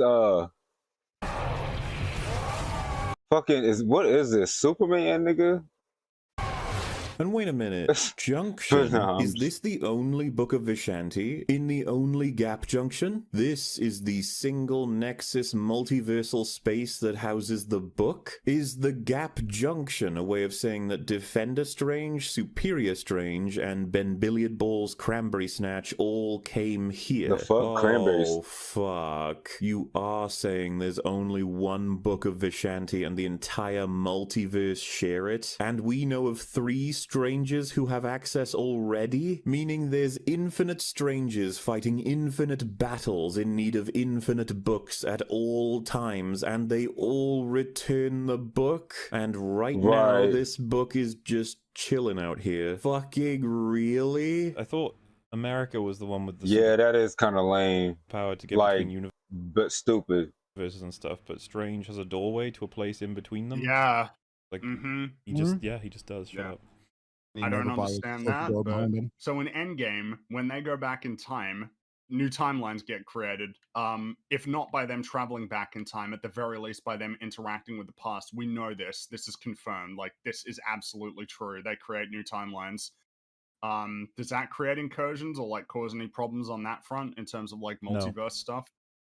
Are they not traveling between universes by traveling back in time and creating new universes? No. No, they're not. No. We Endgame doesn't exist Dude, anymore. the We barely best- even talk about the blip, let alone. The best part of all of this is if you ask any of these writers, like, doesn't that cause an incursion? They will literally be like, incursion? What's that? Right? In What's what? an incursion? What's that? Speak more slowly. What's an incursion? I don't understand Nigga, that. it's in. You wrote it. Can you use less syllables and more CGI? The world building just went nuclear. How is this book ever available? And well, you know what? Actually, hang on a sec, we'll get there. Oh, what's he showing? Man, still just taking their sweet time. You know, Standing if around. Wanda were to show up at this point and kill all of you, the audience is going to have less and less issue with feeling you kinda earned it.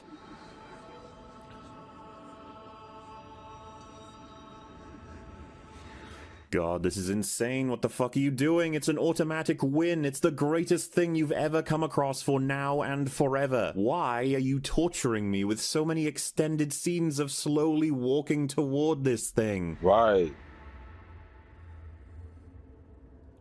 Open it. Whatever. Just hurry up. She's gonna be here any fucking second. The multiverse is at stake. Come the longer you on. take, the longer... Oh my You had god. one job, one very important and downright simple job. You goddamn mother Right, slam that Hellman's bitch ass. mustard cunt. Yeah, so she grabs America. Ah, let my hair go. Let my hair go. Ah. Yeah, so she grabs America. Bumba, Crumble, Camel, Crotch then tries to stop her by firing some kind of weird magic laser. She fires back at him, and then, well... You see what I'm fucking saying?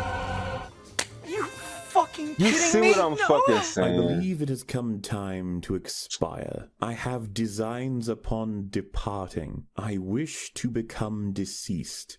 Fucking kill me. The almighty ancient magical book of destiny and power that can provide any spell to beat any enemy that shares its existence in such a way that every universe is capable of utilizing it for every situation burns up from flame as though it's soaked in oil. I guess it's Right. even weaker than the Darkhold, which was categorically weaker That's what I'm saying, because what's the name destroyed the Darkhold with a fucking knife? Not even a special magic knife or nothing. Just a knife.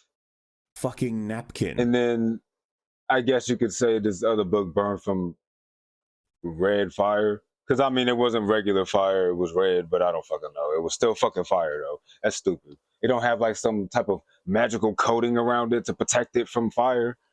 Like really? And I'm sorry. It's just the fact that they took so long. Like he talked, look, here the book. Here the book. Remember when he picked up the book? Here the book right here. He said, Get them balls away from me! that's not what... Dirty Dan Lace just traded a fucking knicker. That's not what he said. But thank you for the raid, Dan. Welcome in. W fucking raid. How was your stream, bro? Oh, wait. Yeah. How was your raid? How was your stream? I mean, you know what I'm saying? Get them balls away from me is not what I was gonna say, y'all. What? But I'm gonna demonstrate it here in just a second. What up, Snipes? Welcome back. They're trying to smoke here in a second. I gotta explain something real quick though, for people watching on YouTube. But real quick, nah, okay. So he got the book right. He doing this shit. He said, moving slow as fuck, moving slow as fuck, and he's still doing this and shit. I'm like, oh my God, he acting like he in a cave or something and just found an ancient treasure randomly. And it's like, whoa, look at this. Like, no, you know what it is. Hurry the fuck up and use it so the niggas don't die. And then this shit gonna happen. Though perhaps and then this shit gonna happen. I'm gonna go back forward. Right here. It gonna burn up with some flames. It's like that's just extra bullshit on top of that. Like, how's it gonna burn up with some flames? Just like, how is the Darkhold gonna be destroyed by just a knife? That don't make sense. On top of that, he shouldn't have been moving so fucking slow. Hurry up, bro. Like, hurry up. It's like if there's a fire and you got the fire extinguisher, are you gonna grab the fire extinguisher like this? Like, here, look. Here's the fire extinguisher right here in my hand. Look, and there's a fire actively out there, outside of this room.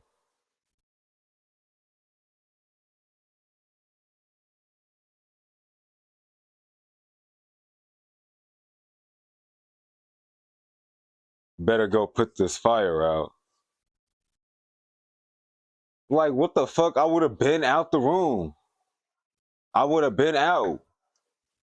I'm sorry. Like I said, this movie was the last straw. Last straw. Are you fucking kidding me?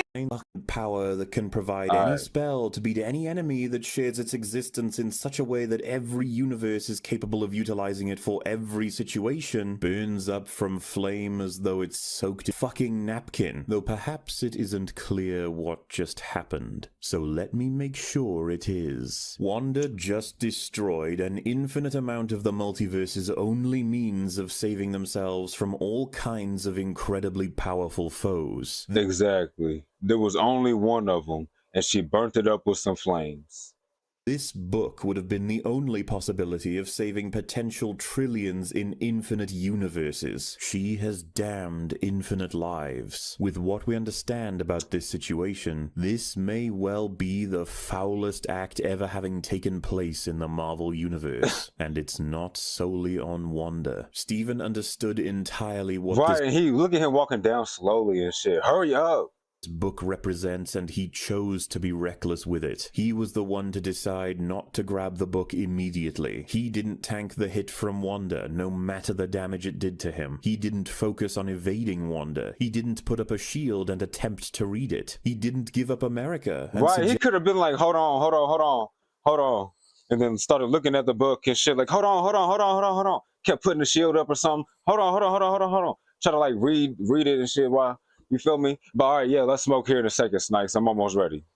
Wanda leave with her. Ultimately, as long as he had the book, he could still save her. His choices have now led to infinite lives being lost. What a Ancient Strange is exactly what he moves like, right?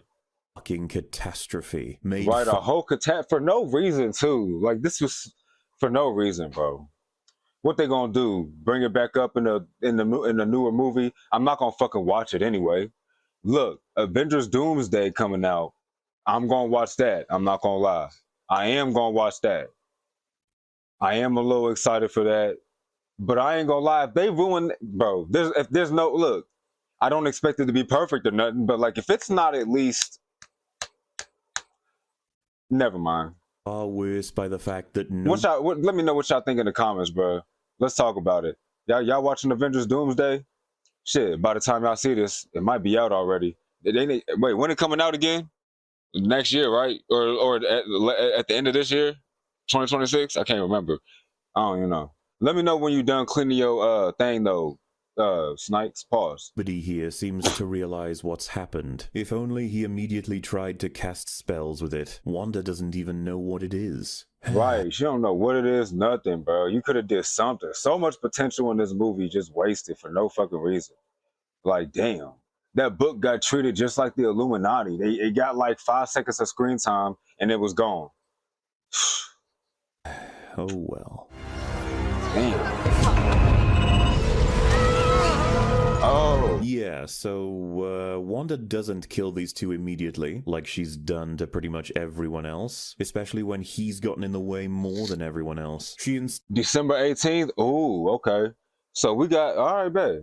Instead hopes to kill them by mind-controlling America into sending them to a universe that's a victim of incursion. Had she treated them the same way as the retarded Avengers, this would have been over already. And she has more reason to hate these two than most people she's incinerated or turned into spaghetti. But you see, these are main characters, so of course she's not allowed to. And off they go. Speaking of bullshit, this just happens the way it does because fuck it. Man, she seems let my hair go. Stressed and panicked enough to open a portal there, doesn't she? But nope, because that would be inconvenient.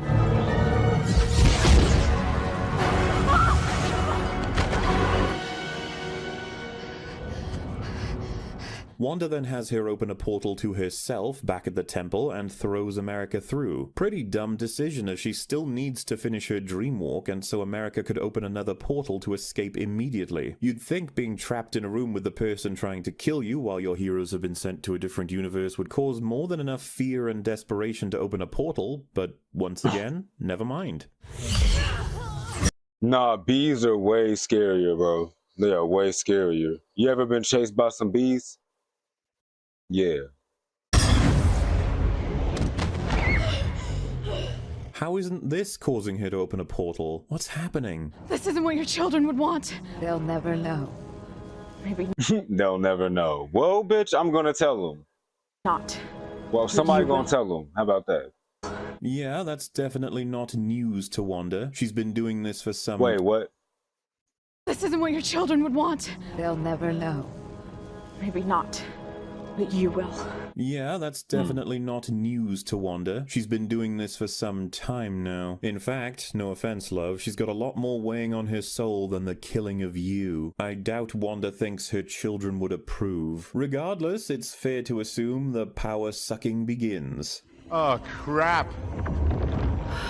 It's like this reality collapsed in on itself.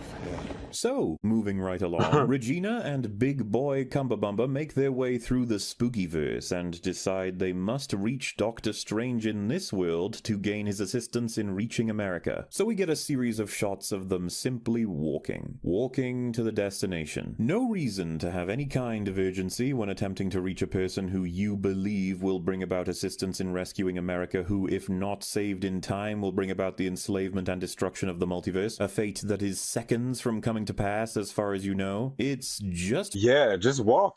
Fantastic that you feel the weight of the situation with every slow, meandering step. Hurry the fuck up. You can fly. Your bloody cloak got fixed, you lamp. It's as though you've both had a weapons-grade lobotomy with the lion. For real, though. Like, hurry the fuck up. I feel it. I don't know why you would be walking. But I also feel like a lot of people that watch that shit are like brain dead, so they don't care or notice it. Which there are some things that he pointed out that I didn't notice, which I said it when I was like, oh, I didn't notice that, or I don't remember this, or whatever. But still, something like that though, like that was another thing that bothered me, was how fucking slow they were going. Like in that moment. Operation conducted by a lanky clown wielding a fucking vibrator. What is wrong with you? Move. Whatever happened. Move.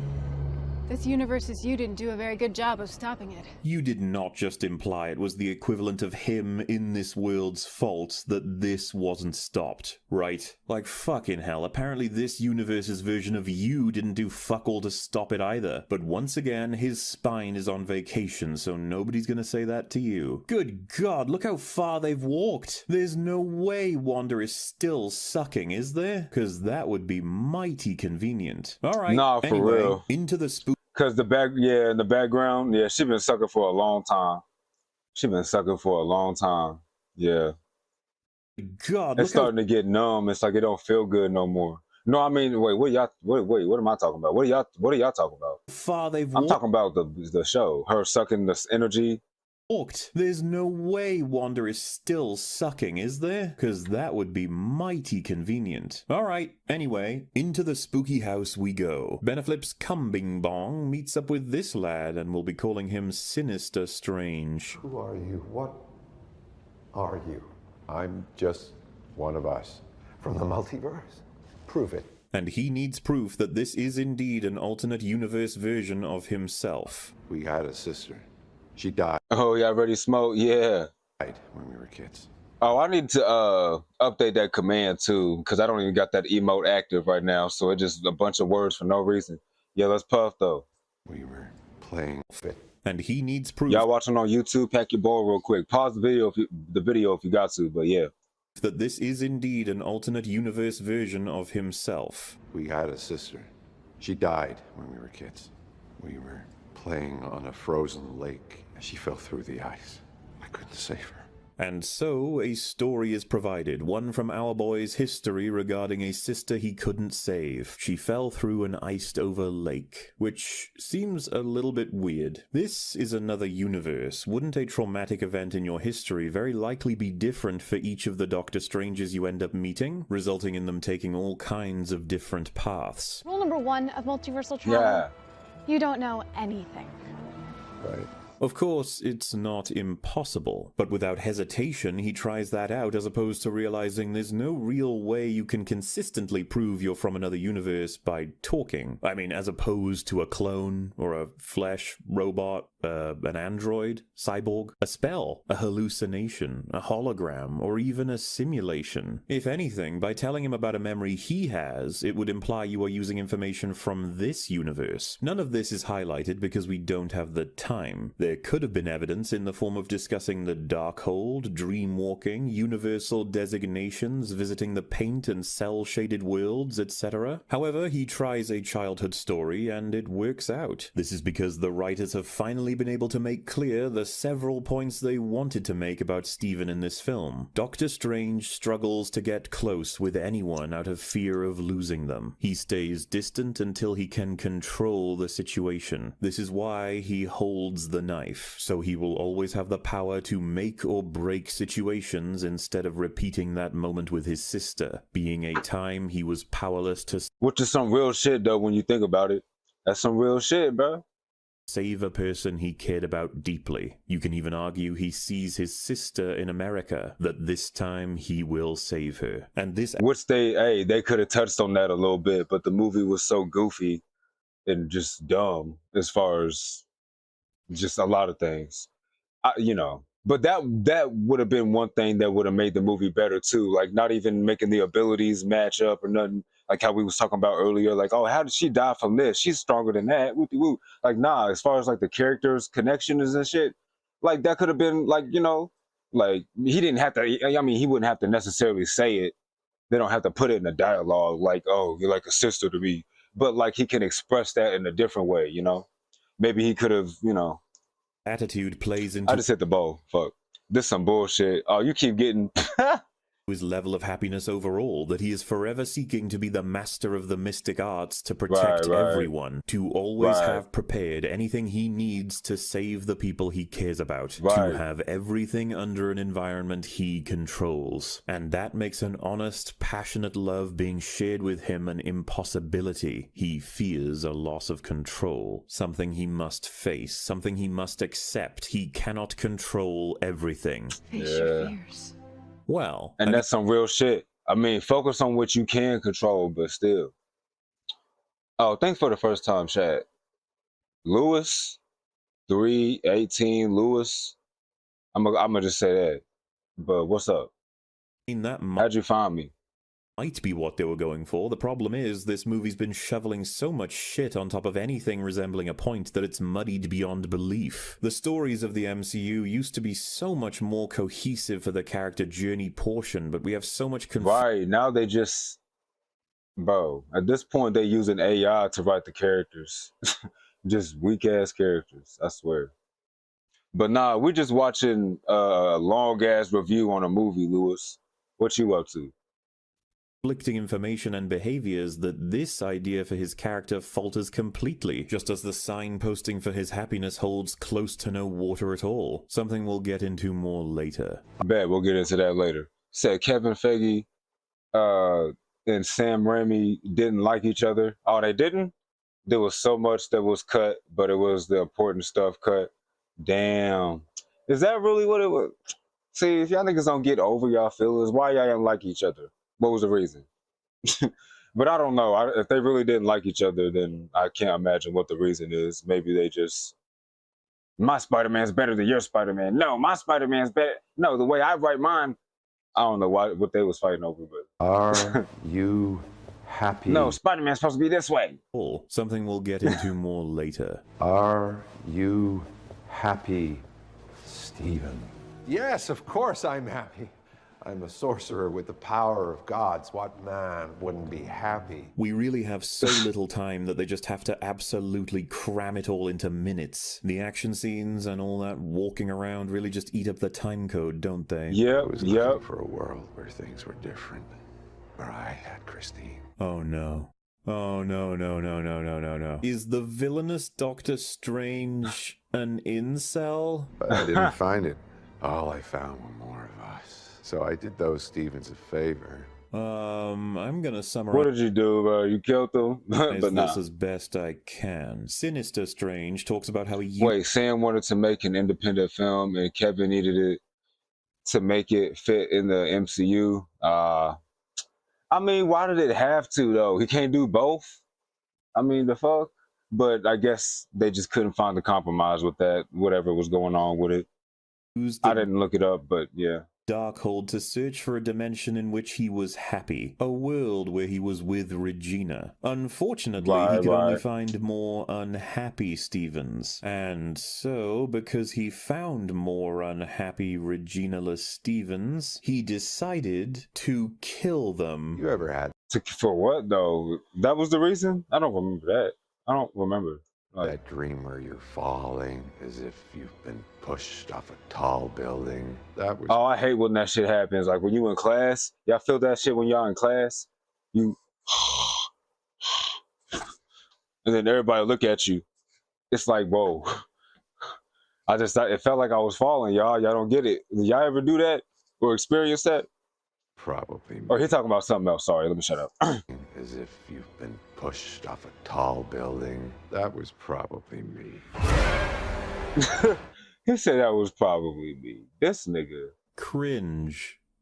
Concentrated incel wizard cringe. And you know, I never thought I'd write those words, but this screenplay is no less coherent than the universe this scene is. They should have had it independent till the end, but they tied it at the beginning. Oh yeah, tied it at the beginning. Bro, I did that in college in class. Right, bro, that's embarrassing. That shit embarrassing. Killed all the incel Stevens? Yeah. I have no words for that. It's like, see, that's why your ass shouldn't be sleeping in class. See, wake your ass up. At least that's what my mama would have said. Or like, you know, my teacher. Doctor Strange, incel killer. What the fuck? Incel killer is crazy. Serial killer. No, that's crazy. What is this movie? Why does he have 3 eyes? What the hell? This is the worst movie I've ever watched in my whole life. What the fuck is this?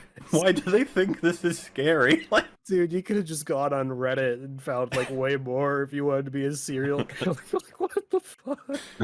This is so stupid. The Darkhold exacts a heavy toll. Okay. The third eye. Give it a rest. It's impossible to take him seriously. I'll let you use the Darkhold if you give me your Christine. He just wants to take his girlfriend. Are you kidding me? No, that's literally his motivation. He wants a girlfriend. Shut up, this movie's amazing. Yeah, that is some lame shit. Like, you did, that's it, bro? You wanted a girl? Oh my god. The book corrupted Strange into killing his own selves across the multiverse because they were sad. I guess that's what a corrupted Strange would end up doing? Wow. Like, I don't know what else to say. I was They're just like, sad. oh, you just went nuts and killed everybody. Okay, whatever, I guess. Why not? I don't know. Are there no gay Doctor Stranges in the multiverse then? Because they probably wouldn't give a shit about Not a- you. I was gonna Well, say. then, no, all the gay ones, they have a Chris in their universe. Yes. But there's got to be one universe where Christine wants Evans to be or together Palmer? with the gay one. He's like, no, leave me alone. I'm not into girls. There's so much introspection he has to gain here. Isn't there so much to learn about himself by looking at this reflection?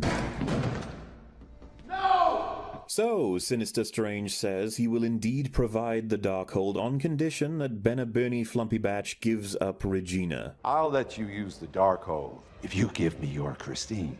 I don't think she's gonna go for that. Your Christine. She's And not going, so bro. they She's not going. fight, which is odd. Like, he doesn't even entertain lying to Sinister Strange to get the book. The reality we and the characters are aware of is that the Darkhold supercharges your potential as a magic user while corrupting everything around it. Why would you want a 1v1 when he is you but stronger? Remember, this book Nah, good point. Yeah. gives you the power to summon giant deep-fried cephalopods. He's also super unstable and has been killing strangers throughout the multiverse with basically nothing to lose. There's plenty of validity in attempting to reason with him, convincing him of almost anything, tempting him with some additional options like getting him out of this world, which is a very real Right, like, don't be yelling at me, bitch. I know what you mean, Snipes. Sorry, but tempting him with some additional options like getting him out of this world, which is a very real possibility. There is another kind of crazy thought here, but like, what if, you know that he's you, but supercharged because he has the Darkhold, meaning if you were to fight him, you're probably going to lose, meaning your choices here are lose or lose Christine and save the universe. That sounds a lot more interesting and relevant to his arc than what they actually did. Yeah. But outright attacking him immediately means you have to win the fight or everything is over, which probably would have been better as a last resort when the entire multiverse is at stake, but what do I know? Wait, his spells recognize written notes and turn them into musical projectiles? Can he just write stuff down and this part was so dumb. They become weapons? Like, as far as like the writing behind it, I mean, it looked cool and shit. It did look cool, whatever. But it's like, what is the point of this? I mean, just throw regular projectiles. Why do they have to be the shape of music notes? You feel me? Like, what is it doing? Is it doing extra damage because you're doing it in the shape of a music note? Like what are you doing? But you know, they just be fucking writing shit. Why am I even bothering? Right, thank you, exactly. It's like, they just be writing shit. They be writing shit. Yeah. Is it not odd as fuck? He fires like a barrage of those things into Sinister Strange that doesn't do anything to him other than make him go, whoa, whoa. Oh no. Whoa. I hate that track. No.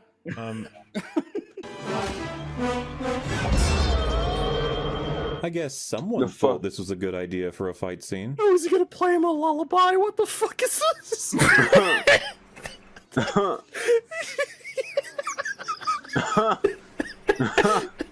I'm fucking weak. It's sonic damage, duh. Oh wow. Sonic Dude, damage. you're seeing cinema right now. Martin Scorsese was right. We didn't listen. We didn't listen. He wants to kill him and take his girlfriend. What is this movie? This is a villain.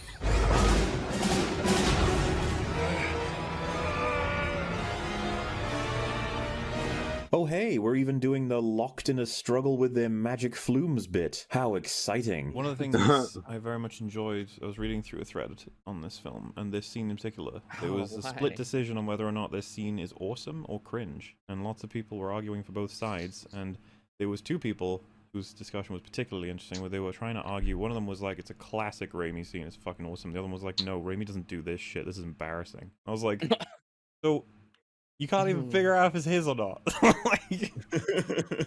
This is studio meddling, the music fight. I knew it. Who knows? Until someone in an interview says, yeah, the music was mine. And then someone else is like, oh, you believe him, do you? I'm like,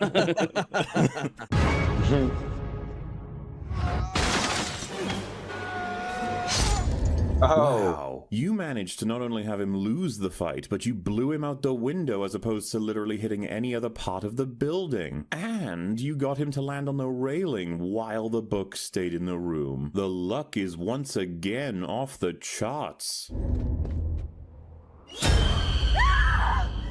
So I'm guessing this is a result of the film being cut down for time, or the reshoots, or some such thing, but man, this shit was hilarious to watch. Regina sees this man, who is clearly a variant of Strange with a third eye, presumably dying right in front of her. They don't show her giving any attempts to help, but what they do show is this. What are you doing with the Darkhold? Are we missing a scene here? Did you forget what just happened again? Are you not going to highlight that he tossed a man out a window? Are you not going to inquire as to what the fuck he was and why he had a third eye look at you? Even if she knows what it means, she doesn't ask anything. Like, don't you want to know why he couldn't or wouldn't help? Are you going to ask what the plan is? I'm going to adjust something with my camera, so don't mind me, but I'm still paying attention and looking. I'll explain further if I need to. Nope. You will instead point out the Darkhold is being used, and that's bad, and our Strange is no different than all other Stranges. She just immediately starts chastising him for trying to save the multiverse. Yep. Yeah, what a piece You of just want to shit. slap her. Just be like, shut up. Help. Shut up, bitch. Idiot. Does anyone in this universe want to save the universe that they're in? No. Like anyone? Does anyone care? And you know what? He doesn't even try that counter that I'm trying to save the multiverse. He just says, "You're right. We are all the same." Yeah. It's like, oh, okay. All right then. And you're doing that before anything else because you don't have a character. You are instead a mouthpiece for the writer's ideas about Strange's happiness, his choices leading away from you, and his willingness to walk the line between making principled and utility-focused decisions with intense levels of power. Are you going to dreamwalk? It's a little bit more than just dreamwalking. All you strangers, you're the same. The entire multiverse is about to fold in You're on all the fucking itself. same. America is theoretically seconds from being dead. Stop fucking complaining about using a book that sometimes leads to one or two worlds being destroyed if the user isn't careful, when the alternative is every single universe being destroyed. Fucking Not for real. Like, stop fucking complaining, bitch. But no. I just had to sit down for a minute, y'all. So that's all it is. chastising him for using this when it's literally the only hope in a world that is falling apart. So, Beneheben Cumberboodle explains that he will need protection from the souls of the damned if he is to dreamwalk into the corpse of Defender Strange, and that's up to Regina. Let's roll that back a little bit. He will dreamwalk into a corpse. That's a thing he can do, when them being alive seems an obvious requirement for dreamwalking. Otherwise, we get into a debate on what even constitutes the entity that is you. Can you dream about lives that are dead in alternate worlds? Like, do you just... I don't even know how you could do that if they're dead, yeah, but... Just see a coffin? Wait, wouldn't there be infinite of those too? Can you possess the dust of the bones of a person? It's pretty weird to try and argue for some grounded stakes and understanding to then be like, yeah, don't worry, the entire body here is decomposed in hours from a fresh corpse, but the brain, tendons, muscles, and eyes are totally intact and ready to use. That's what I was thinking. I'm like, because what if it wasn't though? So then I guess it's just not an option. They need, I mean... You can't conjure up a new form of it. I don't know. I mean, you're magic, nigga.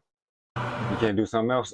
But I just meant like if there wasn't tendons and shit. It works this way, and thank goodness it does, or the movie would be over. Next up is the fact that he will be attacked by spooky spirits. These are the souls of the damned. Even Drugs. strange.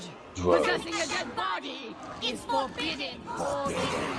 Why in the world is it forbidden to do this with a dead body, but it's okay to do it with a live one? Who the fuck made these rules up? Is there a goddamn undead multiverse constitution? Also, thanks for casually confirming an afterlife of horrors for many in this universe right there. Back on point though, you want Regina to fight Right off there. these. You aren't going to tell her what they are or what they do, you are simply going to tell her they are on the way. Maybe you should give her a weapon. Maybe even explain how one would defeat these things. They are undead spirits after all, you'd think some prep is in order. But no, in line with every last minute of this cursed timecode, we continue to fucking ignore any form of reason. And so we begin. Benesnack's cul-de-sac starts casting the spell and takes over the body of Defender Strange.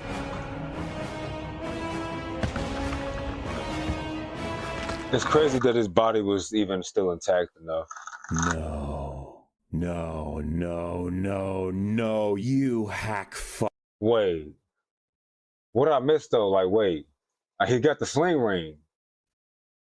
Is he not supposed to have it or wait? Because he could have just,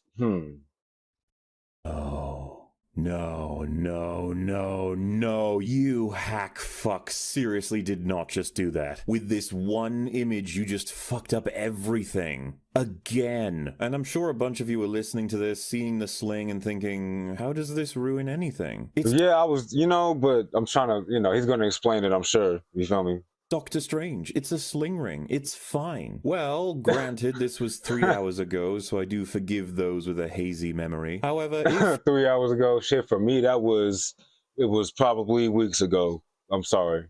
Defender Strange has a working sling ring, that means he definitely had one in the opening scene. That means he could have sling ringed himself and America to the book well before the spaghetti monster could do anything to them. He could even portal the monster away, portal water onto it. Oh, and he didn't do none of that. So if he had the sling ring the whole time,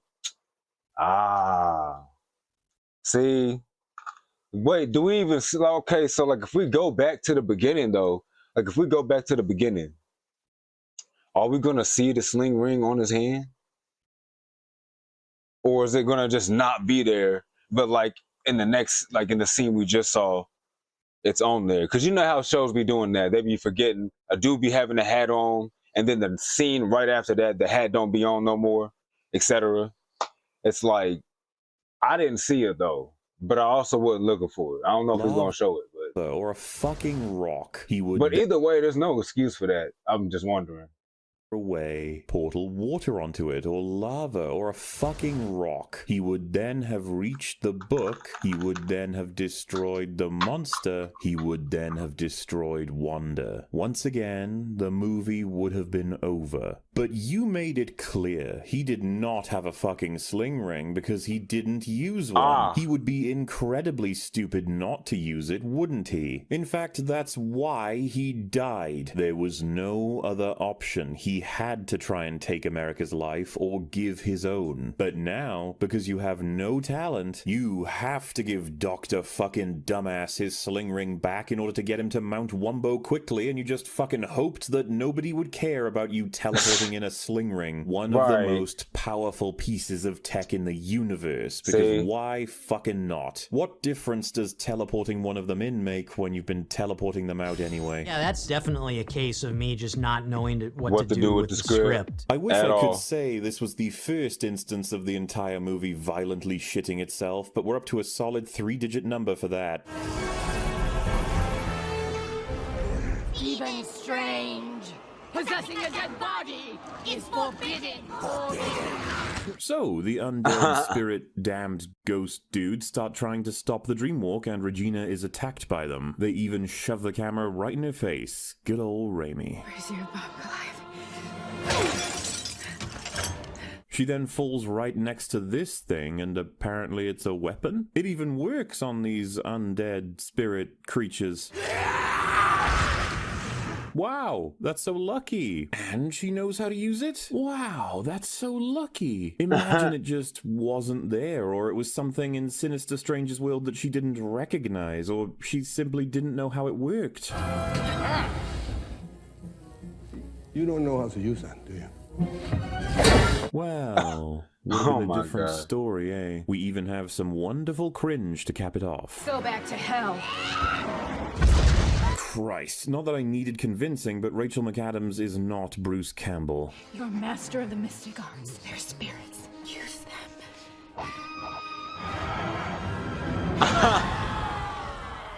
Okay, what was that folks, fucking I need you to guitar? listen to me. I know. Sam Raimi is really cool, I know. It's a super awesome visual, yes, true. If you could calm down for a second, can we think about it for just a little bit?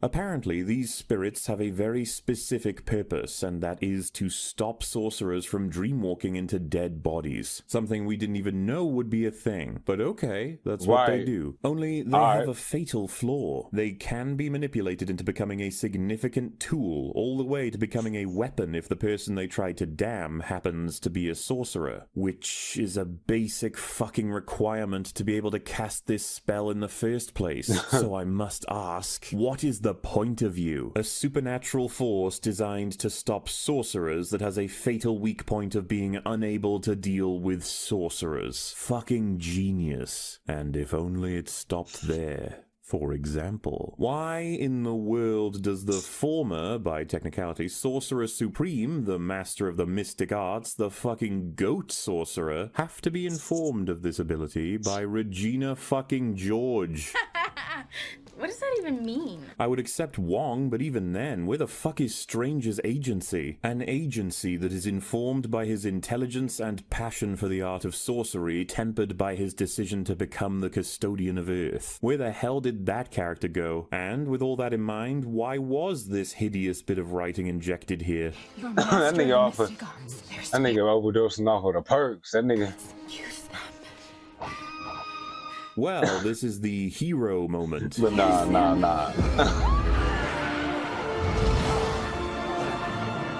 However, it's no more meaningful than Captain Marvel's hero moment where she coincidentally teaches herself to fly. This isn't built up. They create a problem for him to solve out of thin air, have him solve it by being himself, and then have him use it as a significant weapon against Wanda when he, bafflingly, had no idea this was even possible. That's the reason any of this was written, to give him a chance against Wanda. He's already lost to her again and again. Why would a corpse version of himself do any better? Well, because now he has the power of spirits or something. It's worth mentioning, by the way, had things gone to plan, had he not gained flight as part of the undead spirit control package, he wouldn't have made it to the top of the mountain in time. So this mechanic surprised him when it shouldn't, and it's provided everything he's going to need when previously he simply planned to die. Pretty damn convenient. I was about to say hella convenient.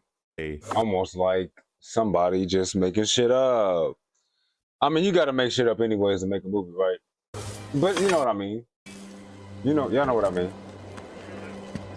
Do you remember Wong? He's back in Wong form. So he woke up and tossed his little sorcerer dangler to use it as a grapple. Fucking lucky ass throw, my dude, but okay. Dang, it looked like... We then see really sucking the life out of her, the energy, the essence, the whatever. Wanda has been stealing the power from America this whole time. She somehow has yet to finish the big suck. It's been fucking The big suck. Remember, y'all? Remember in the beginning? But perhaps more curious is the fact that America doesn't open a portal at all during this. I honestly have no idea why. I assume it's because the writers thought if Wanda has her bound with magic, then that would make her unable to do a portal. But like, that's not how it works. She's been bound almost every time she opens a portal. She's been bound and sucked while doing it before. Oh, well. She's been bound and sucked? She's been... When was that? Wow. Well, he's dead, but hopefully the other ones will be interesting.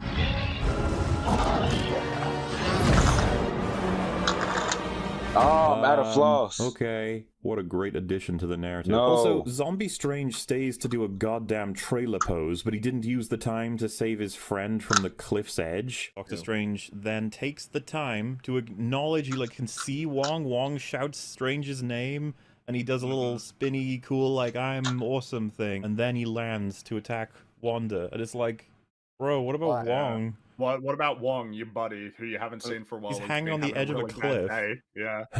As if we need more reason to think this character's been annihilated.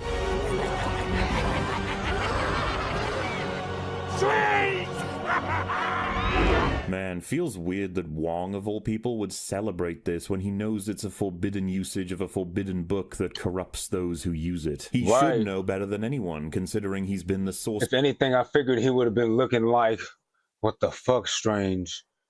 You shouldn't have done that. Like, I don't know. Sorcerer Supreme for as much as 5 years. He can't even begin to understand exactly what's happening here, who this person is fighting for, but oh well, cool, zombie Strange, ooh. Yeah, I Free guess. walking, you hypocrite! Does your asshole get jealous of all the shit that comes out of your mouth? You have the same brainworms as Regina over here. You're going to dreamwalk? All you Wait. strangers, you're the same. He is using the Darkhold to try and stop you from destroying the fucking multiverse. You are using the Darkhold to steal someone else's children because you are a sad, idiotic psychopath. You are not the same. Also, how haven't you finished sucking yet? You look like you weren't even trying. And as much as that's funny, what the fuck? Is sucking sad, idiotic psychopath? You are not the same. Also, how haven't you finished sucking yet? You look like you weren't even trying. And as much as that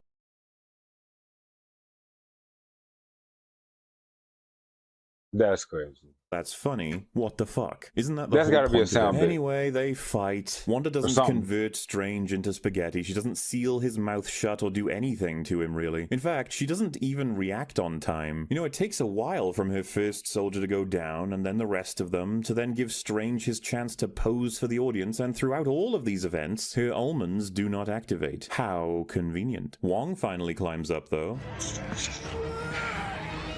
I don't even want to know! Haha, yes, comedy. But you are the Sorcerer Supreme. You are witnessing one of your closest friends corrupt himself while trying to prevent the destruction of the multiverse. You do want to know. You want to know the whole thing so you can act accordingly, but let's do humor.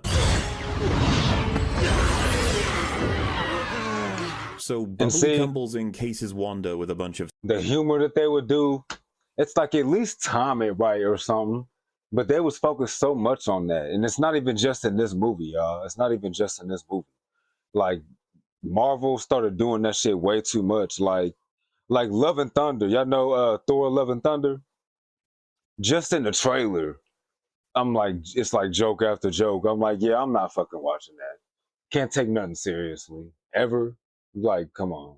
Spooky spirits, because for some reason she can't deal with that. I mean, she could deal with the fucking mirror dimension, but this is obviously just a bit too much.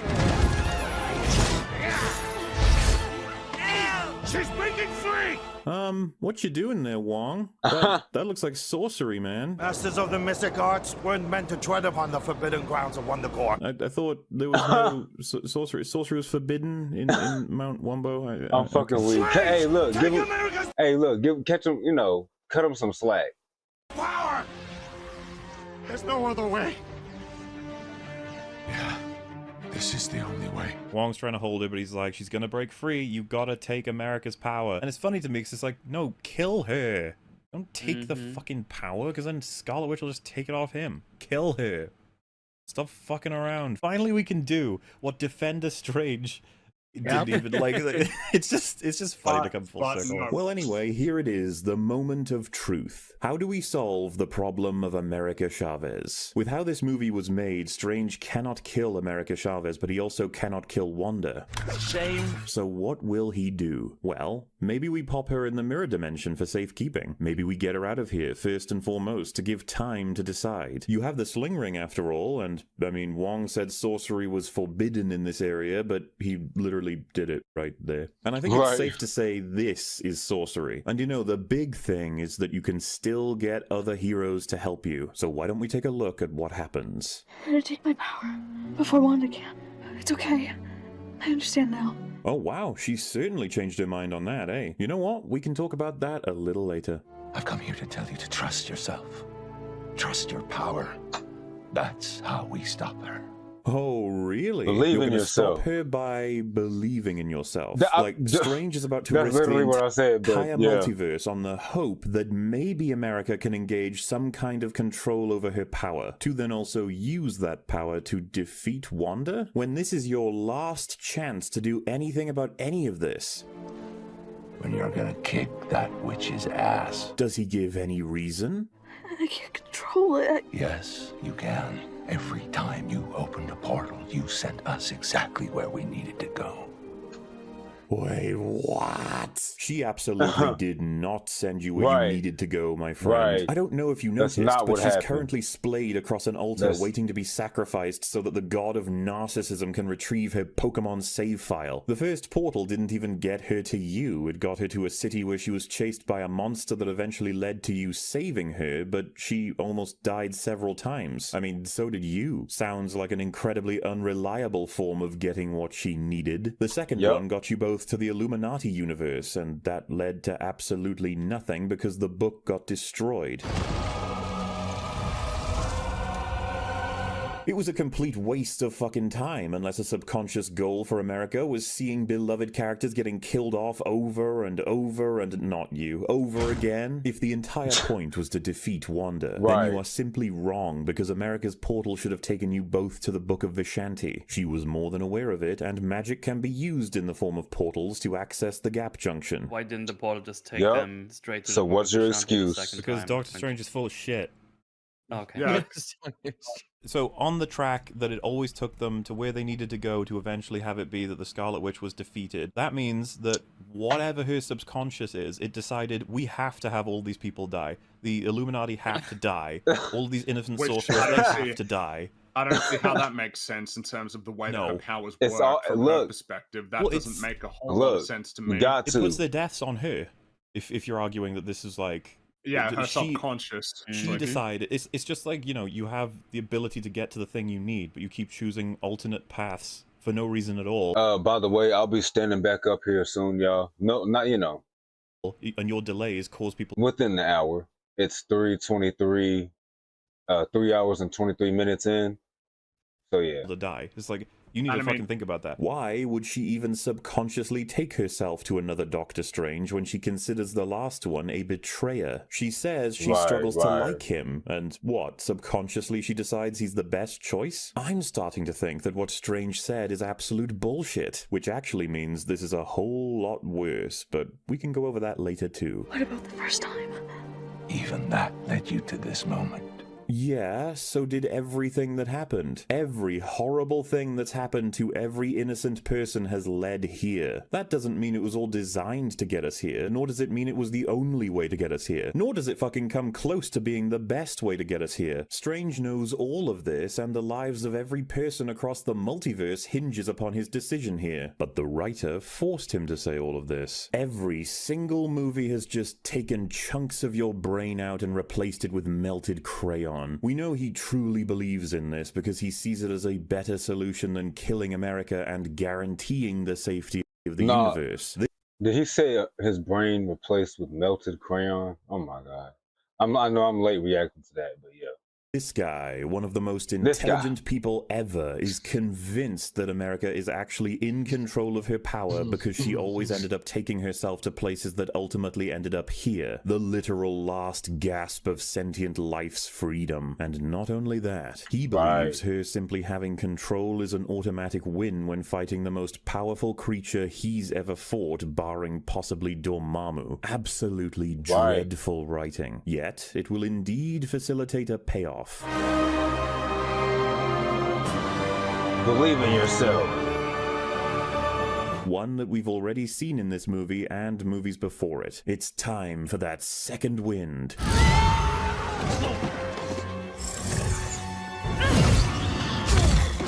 Wanda breaks free of the Lil prison and begins to disintegrate Barnabas Crumble Smash's body, because that's something she could do the whole time, I guess? Or is it because the spirits ate it last time? Wait, why are the spirits gone now? Don't think about that. This is happening. Right, don't think about it. Jesus, don't think about it. Gandhi and Joseph, what a wretched scream. That bitch said, yeah, yeah. Yeah. Hiya. Like this, that's not gonna hurt her. Oh, it is gonna hurt her. Never mind. I forgot that it was. Yeah. It is gonna hurt her. Wait a minute. You just hit Wanda in the face, full force, with a punch that can shatter containment boxes meant to keep in any multiversal threat. Look what it just did to the mountain.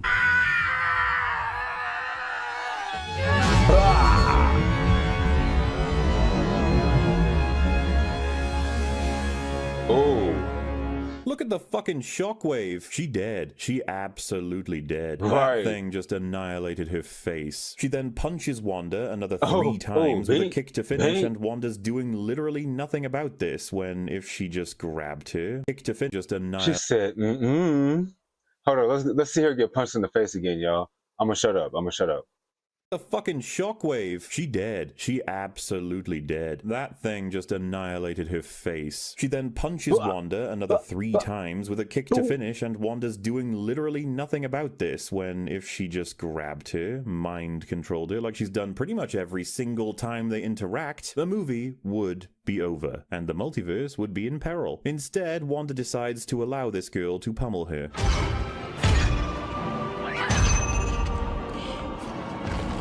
Finish her.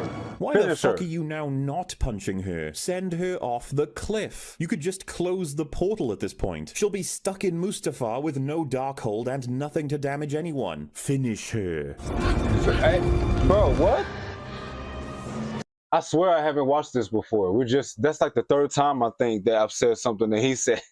I'll give you what you want. He said it different, a little bit different, but still. Finish her, bro. Finish her. Nothing to damage anyone. Finish her. It was such a perfect moment to say finish her, though. So America opens up a portal to the same little household that belongs to the Wanda that was dreamwalked into. The poor girl starts up her powers, but she's no match. Deal. No. Not yet. Who are you? She could be an inch from killing this other Wanda, and you're letting it happen because, I guess, we have to save the multiverse? But I thought the whole idea was, let's just keep going for now. I'm not a monster. Yes, you are. Look what you did to our mom. You're a monster. Boy, she may just now be realizing that what she's done isn't a good thing. Thank the fucking Lord. No good go be loved.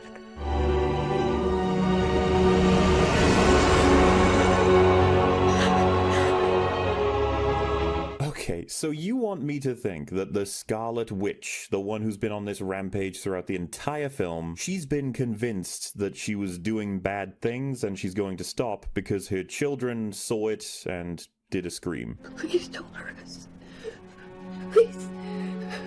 To top that off, she is now going to leave because she's reassured that you, other Wanda, will take care of these kids. No good go be loved. No, actually. This Wanda is going to be executed unless she's lucky enough to be put in prison forever. Though it would seem the movie has forgotten its 2nd act in order to make a point. We're in the 2nd act. Something's gotta happen. What should it be? Not only do you have all the cameras having recorded evidence of her absolutely destroying everything in the Illuminati, she killed that world's greatest heroes. If by some miracle they don't charge her with anything because of the dreamwalking, then they will still execute her, as they would Strange for the stupid Minority Report rules they have. Don't forget, Mordo is still alive, and he was willing to kill Strange just for the potential damage he could inflict by being someone who travels via dreamwalking in other universes. This Wanda, after everything, is fucked. The incursions are a huge risk, and if any Wanda from any other world was to inhabit this one again, it could bring the entire universe to a close. She is being captured, monitored, and likely executed. Sorry kids, your mum's dead and it's this Wanda's fault. Though, nobody can realize this because we're currently writing a character arc payoff and it would get in the way. Which means, with America's newfound control, Bert and Ernie Cranberry Snatch tells her to get out of here and she says... I'll find you.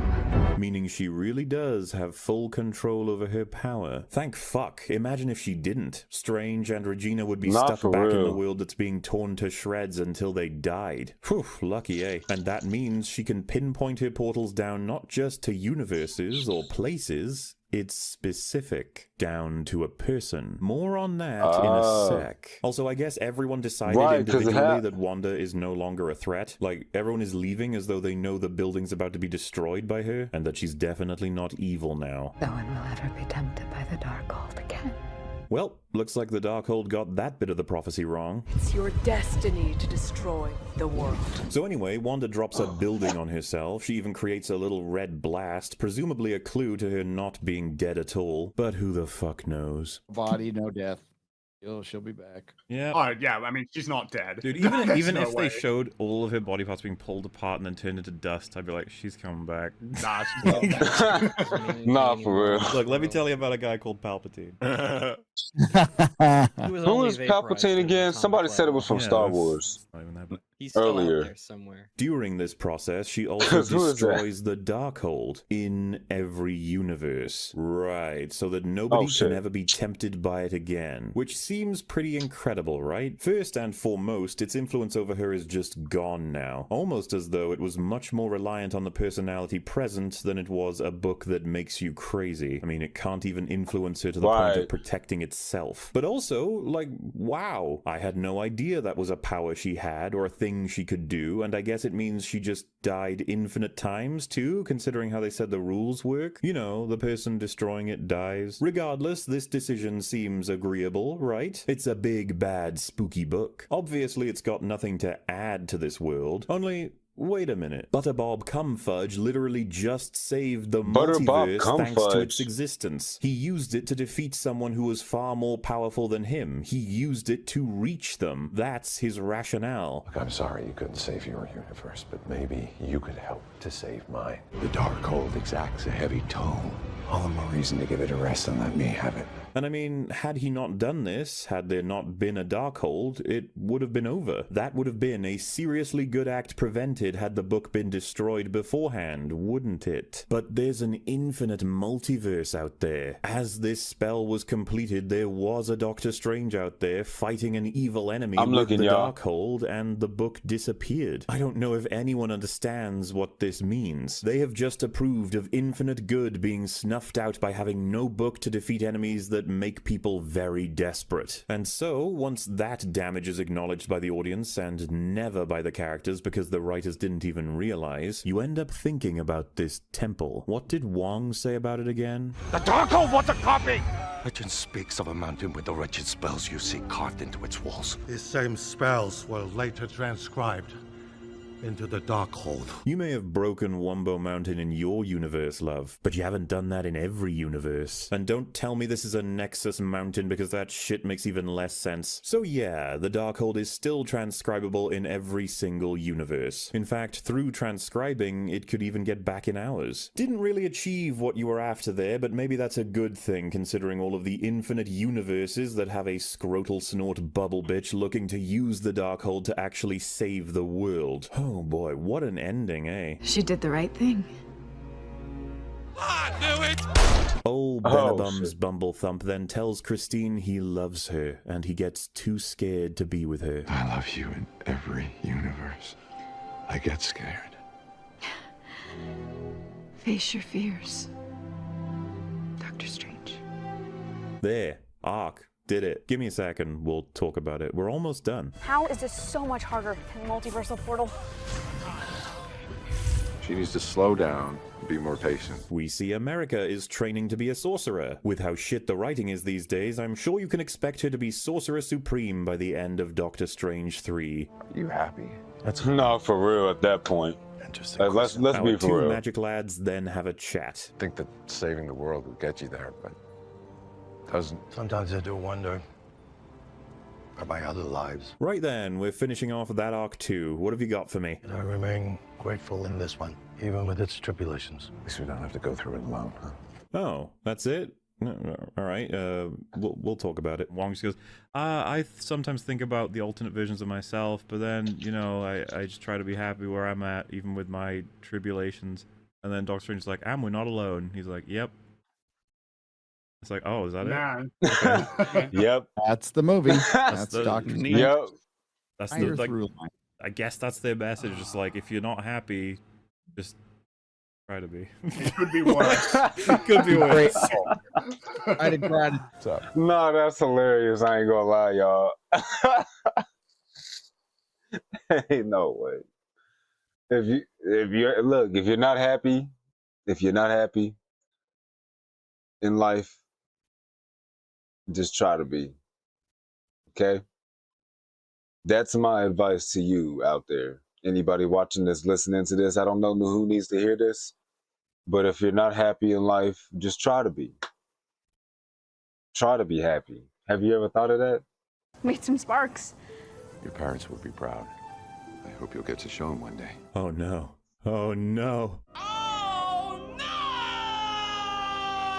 We know she can open portals to individuals now. Why hasn't she saved her parents yet? What the fuck? She now believes they are likely alive and she can grab them whenever she wants. They are causing incursions wherever they are. You have all of the reasons. How do you end up writing this? How did you so thoroughly assassinate her when she had so... Nah, for real, because, I mean, I can't think of any reason for her not to. Yeah, ain't that? Because, she believes they're still alive. So why aren't you trying to find them? Good point. Very, very good point. Little development. It's incredible. How do you write like this? Yeah, that's definitely a case of me just not knowing what to do with the script. Oh my god. Okay, so he fixes the watch.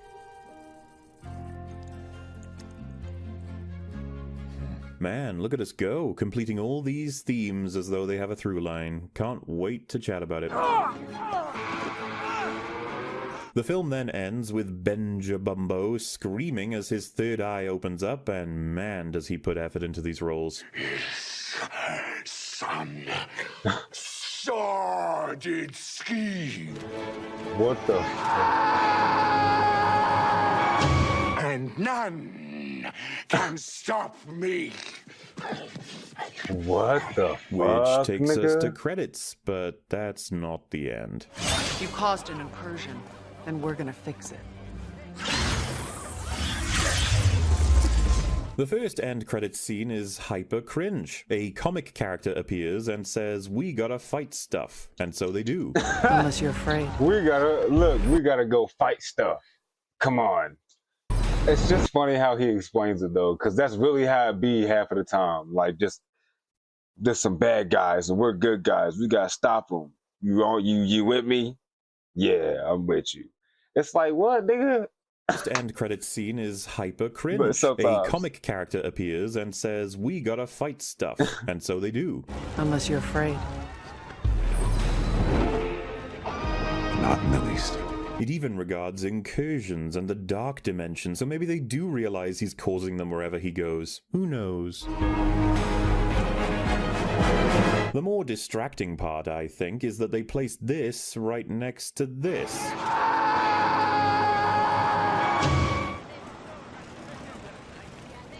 Doctor Strange? Like, seriously, back to back, as though they have no idea what they want the audience to think just yet, or maybe they don't even know what to think just yet. Actually, these scenes... I'm actually glad he brought that up, because, that shit confused the fuck out of me. I was like, so, is this a time skip? Like, is this, okay, so, like, he unlocked his third eye, or whatever, and so, okay, I'm assuming, like, some time passed, maybe some years passed, and then this part right here where this comic book character come out of nowhere talking about some we gotta fight shit. Like, then that happens, but they don't, there's no implications. Like, it is just back to back.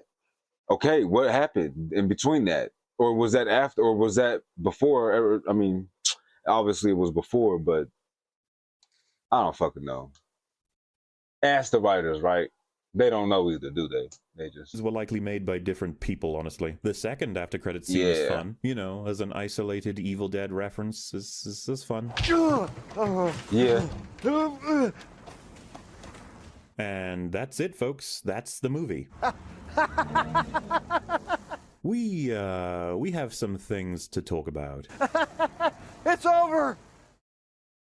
Oh, what do we have to talk about? This film is piss. And that's the kindest way I can put it. If you expect disappointment, then you can never really get disappointed. No, not really. I didn't expect a lot from this because it dealt with mechanics that are very difficult to ground into anything coherent on top of being in Phase 4. However, at the same time, Sam Raimi was involved, and there are plenty of examples of what appear to be completely nonsensical mechanics on the surface getting engaged quite coherently in other movies from the past and present. Why not think we have something here that won't be volcanic cringe, and yet with a very low expectation and an easy bar to clear in having one through line make some sense, they failed, quite spectacularly. We've cycled through each of the rotten trees of the script, which means it's time to look at the putrid forest they generate. Doctor Strange in the Multiverse of Madness is the 28th film in the Marvel Cinematic failed abortion. It sits alongside the events in Phase 4, which so far have ranged from appalling to catastrophic, with a highlight or two here and there. It ignores every piece of surrounding context it's been built with while detonating its bowels each and every time it tries to develop anything itself. So why not start with the widest context? The world seems to have simply not given a single shit about Westview, an event that made over 1,000 people suffer under the active will of a grief-ridden monster. She terrorized these people with magic, and we are to believe nothing has come of it. She was under the surveillance of an entire government operation, and the stakes generated through that seem to have been forgotten. You telling me that no organizations or governing bodies cared to inspect anything to do with her, nor did Doctor Strange or the Sorcerer Supreme? Well, that's great. We also have an entire world of heroes being completely absent, which is almost an expected failing on the part of this series now. If they didn't get them contractually, then pretend they don't exist, because that will be the reality. With all that in mind, we do nothing to help explain how the world is currently coming back from the blip's dumping of billions of people. We have no idea what the Avengers as an organization even is, if anything, and we don't know what Doctor Strange means to the world, despite being one of the most powerful and intelligent superheroes on Earth, allegedly. But what does this movie say is true? Well, there's a temple on a mountain made by a spooky demon that doesn't allow sorcerer magic, but also does. The temple is gone now. There's a one-of-a-kind girl born in the multiverse with the power to travel it, and she's being hunted by another woman who is also one of her kind across the infinite multiverses. Otherwise, we would have infinite Scarlet Witches chasing her, of course. And so she tries to get help from a random Doctor Strange, and it just so happens to be the very Strange from the universe with the one-of-a-kind woman who is chasing her. Fucking wow. That is legitimately one of the most contrived pieces of bullshit I've ever heard, and it's the foundational piece of writing for the story. Though I've held my tongue long enough. There's something you should know. The ability to travel the multiverse is something this movie has made clear is a brand new addition to the world. Something America can do with her incredible, unique powers, and something forbidden in the pages of the Darkhold, which up till now was lost to Agatha. However, the person who wrote this didn't give a shit about what happened in this world previously. We knew this when the Loki show tried to argue it jump-started the existence of the multiverse, despite it already having been discussed and understood. Maybe you started an uprising, or were just late for work, leading to another multiversal war. To make sure that doesn't happen, the Timekeepers created the TVA and all its incredible workers. Once I isolated our timeline, all I have to do is manage the flow of time and prevent any further branches. You kill me, and the sacred timeline is completely exposed. Multiversal war.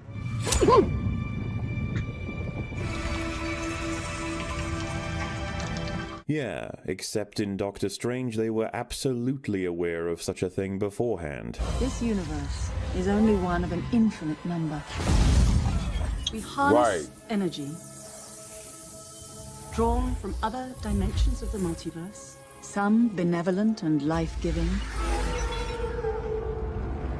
others filled with malice and hunger. Learning of an infinite multiverse includes learning of infinite dangers. And if I told you everything else that you don't already know, you'd run from here in terror. Who are you in this vast multiverse? Mr. Strange? They have since tried to retcon the characters' attitudes toward the multiverse because Phase 5 and Phase 6 are going to revolve around it. The multiverse is a concept about which we know frighteningly little. Establishing now that sorcerers are just ignorant on the subject, where it was said they absolutely were not. Unfortunately, in order to do this smoothly, you need talent. Yeah, that's definitely a case of me just not knowing what to do with the script. So, there is precedent for the writer ignoring past continuity regarding the multiverse. Did he miss anything else? Perhaps in regard to multiversal travel. Anyone remember this? Mastery of the sling ring is essential to the mystic arts. They allow us to travel throughout the multiverse. And there we go. One line to annihilate this movie once again. The sorcerers were always aware of the multiverse. They even traveled through it. What's more, it was done with a bloody sling ring. At worst, this is a blatant hole. At best, everyone in Kamatage is a complete fucking idiot, and nobody actually knows what sling rings do. Nor do they care to clarify when America describes her power to be the exact same as the sling rings. Now that's not to say people don't try to defend this wreck. If you watch Doctor Strange, then you'll notice they only think of the multiverse as places like the dark dimension and the mirror dimension. They're unaware of entirely different timelines. So that's not true at all. This is the visual when describing the multiverse in Doctor Strange. Looks pretty familiar, doesn't it? Marvel has, at this point, tangled up phrases so badly when referring to any given world that none of us have any clue what's going on. You can kind of like hop from one timeline branch to another. I can't risk this reality on a promise. Multiversal war. Draw power from the dark dimension. In this vast multiverse. You would enter a quantum realm. What does that mean? It means that you would enter a reality. You're now inside the mirror dimension. Ever present but undetected. Remove one of the stones, and it close splits in this new branch reality. The multiverse is a concept about which we know frighteningly little. We are now at the point of referring to each splintered thing as a new universe, realm, reality, dimension, world, and or timeline. They have no idea what they're doing. Evident in the defenses of this film as they refer to these worlds as timelines. Meanwhile, the characters refer to them as universes as part of the multiverse. It's near impossible to travel from one universe to another. In Loki, you can kind of like hop from one timeline branch to another, but you've got to be anchored to some original timeline. What? No, you don't. Girl Loki literally came from a world that got erased. What she was anchored to got eaten by a purple fart dragon. The world that Loki came from has been erased as well. Now that your actions have left you without a place on the timeline, you must stand trial for your offenses. What anchor are you talking about? And are you implying that the TVA can't travel the multiverse? Because if that's the case, you probably shouldn't have called what they're traveling across the multiverse. Yeah, that's definitely a case of me just not knowing what to do. The fact is, Marvel only recently took the multiverse serious. So, this is the dude that wrote Loki or something like that, I'm assuming? Because this is my first time finding that out then. This whole time. Because I think I've seen him in other videos as well. Like, didn't fuck, what's his name? Maverick. Didn't he put little clips of him doing that? I said, I didn't mean to do that, sorry. Clips of him and shit. I can't remember, but I just know I've seen him a lot, but I never knew that he was the writer of Loki, or at least was one of the writers. I don't know. But based off what was shown a second ago, it sounds like he is. Of me just not knowing what to do. The fact is, Marvel At least only he's honest. recently took the Hey, I didn't know what I multiverse was doing. seriously as a foundation for telling new stories, and it's fucking with just about everything. Believe me when I say the writers do not care, and it's going to make less and less sense as we progress through the phases. Look, don't become a simp for this. Lord of the Rings is right there. No, not that. Fucking hell. I can fix him. So, we got all that on top of introducing some truths about dreams, incursions, and powerful books. First being the books. Hold on. I feel like I missed something. Just real quick. I'm gonna go back forward. For this. Lord of the Rings is right there. No. The Ring of Power. Okay, so he's okay. This is like a knockoff, or like, is this like when The Last Airbender came out and it was supposed to be, and his name was Aang, right? The main character. If you know, you know. Is this like that version of Lord of the Rings? Because if so, then I understand. But I've never gotten into Lord of the Rings like that. I mean, I've seen like a couple movies when I was a kid, I think, but that's about it. Not that, fucking hell. I can fix him.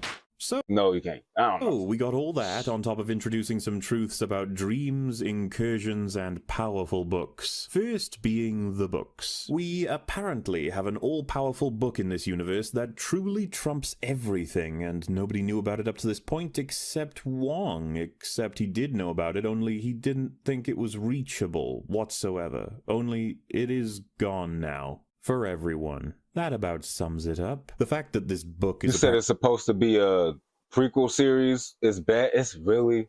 apparently shared with literally every single universe doesn't make a lick of sense anyway. But let's leave the fact of infinite strangers being here to collect it at any one moment to one side and explain something. As has been established, every universe is generated by even the smallest decisions. At least that's what the writer of this film said in his prior work that this is based on. You see this here, this scene?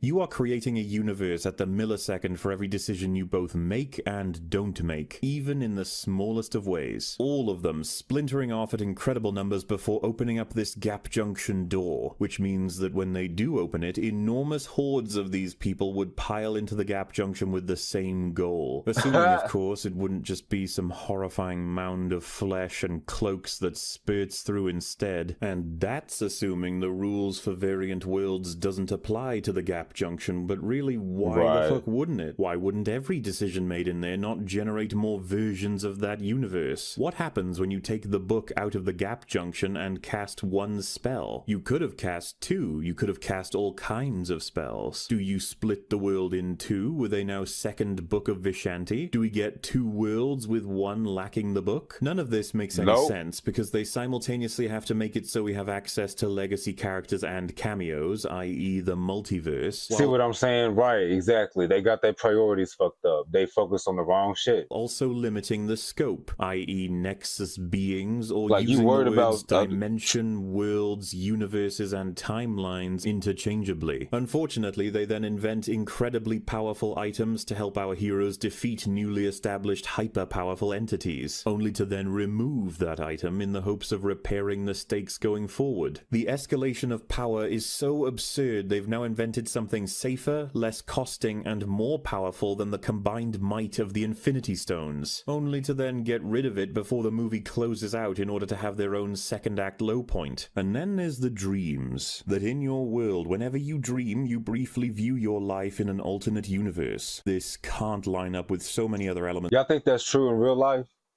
I think about that sometimes, like, oh, okay. Having been established. I was getting bitches in a different universe, but just not in this one. Okay.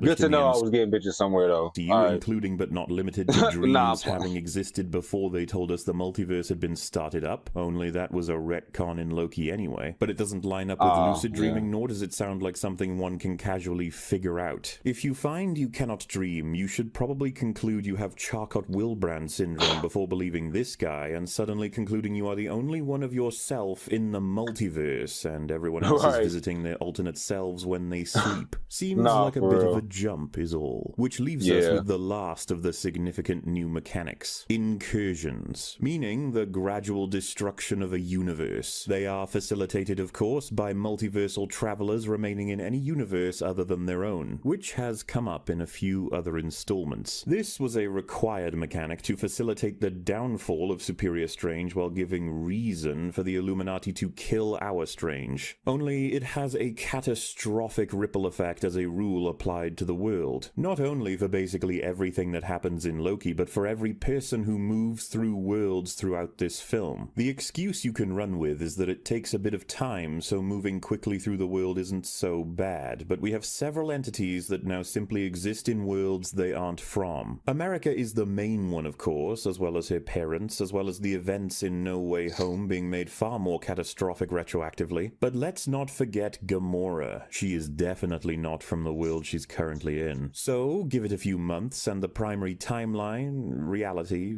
world, universe, dimension, realm, thing that is the MCU will be torn to shreds. To shreds, you say? If we adhere to what we know from this film. Additionally, we get some space that exists between space. We have portals that take you to some of the luckiest locations possible considering their mechanics. We got them randomly sucking people in and randomly not. There's a whole set of undead mechanics casually being added in that include stopping sorcerers from dreamwalking into the dead while being completely susceptible to sorcerers and taking no issue when the living are affected. It's all pretty awful. You see, with what they've established, the world is literally coming apart at its seams. Oh, crap. That's just the packaging, right? It's the setting, the stage for the actual story to be conducted upon. Just a handful of rules and boundaries that really we can breach and it'll be fine. It's not everything. There are other elements, like the plot. How does that fare? Well, as per usual, we check out the armor, the good luck, the bad luck, and the holes. So why waste any time? Defender Strange wasn't I heard holes. What?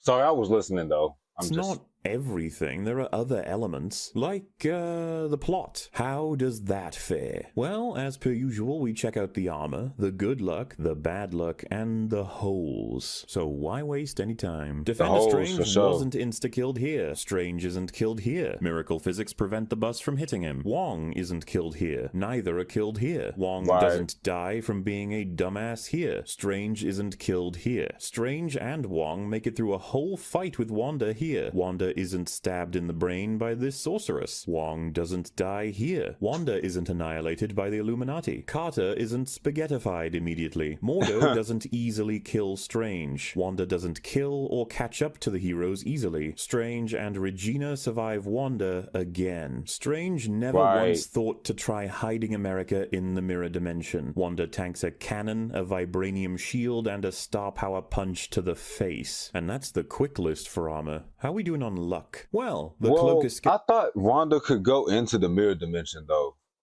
but maybe, or no, if you trap her into the mirror dimension, she can get out of it, but not necessarily. Maybe that's where I'm getting it confused, y'all. My bad. I just can't remember. Exactly at the moment it needed to in order to protect Strange in multiple ways. Gargantos forgot Wong and Strange even existed. Our Doctor Strange happened to dream about the one world in the multiverse that would become very relevant to his life just hours from now, giving leverage to her story and the theory on dreams. His disposition implies he's never had a dream like that before. There was an available Wanda with preferred power levels within the vicinity of the Illuminati in the Illuminati universe for the Scarlet Witch to make use of. Wanda is simply able to escape the mirror dimension unbeknownst to Strange. Wanda and Wong didn't get sucked into America's portal. The angry spaghetti didn't either. A fucking memory store. The ancient evil spellbook can be stabbed to death by a normal-ass knife. The anti-magic bracelets fall off with a simple set of slams in such a way... It's not just any knife. It's a hunting knife. To be reapplied. The containment box for all multiversal beings is broken by one of America's punches. They only needed one key to get through the gap junction door, and it was something Regina figured out while also having it with her at the time. It was incredibly lucky for Wanda that they left this door open when they absolutely didn't need to and shouldn't have wanted to. It's also pretty lucky that America didn't open a portal from stress when she's grabbed here, or that she didn't open one here, or when she's being slammed onto the platform. Strange. Like, I'm gonna just let them cook for real because it was so inconsistent. We'll just say that. Doctor Strange, Multiverse of Madness is beating Sinister. It has terrible writing and is very inconsistent. Was entirely luck, especially considering didn't reach its the potential. Book. Regina is quickly able to discover, utilize, and control with great effect something that happens to be super effective against an undead spirit enemy that she has never seen or understands. Wong is very luckily able to grapple up the mountain with his dinky dangler. It's lucky as hell for everyone that the big suck takes so long when the whole world should have been doomed well before the final fight. It was incredibly lucky for Strange that he gained flight as part of his spirit spirit package being that he had no other way to climb the mountain in time. It's very lucky for the entire multiverse that America learns how her power works perfectly from a pep talk that has nothing to do with anything we've come to understand up to that point. Right, like that's really all it took. Believe in yourself. You're right. I need to stop doubting myself. That's what's holding me back, is self-doubt. Thanks, Doctor Strange.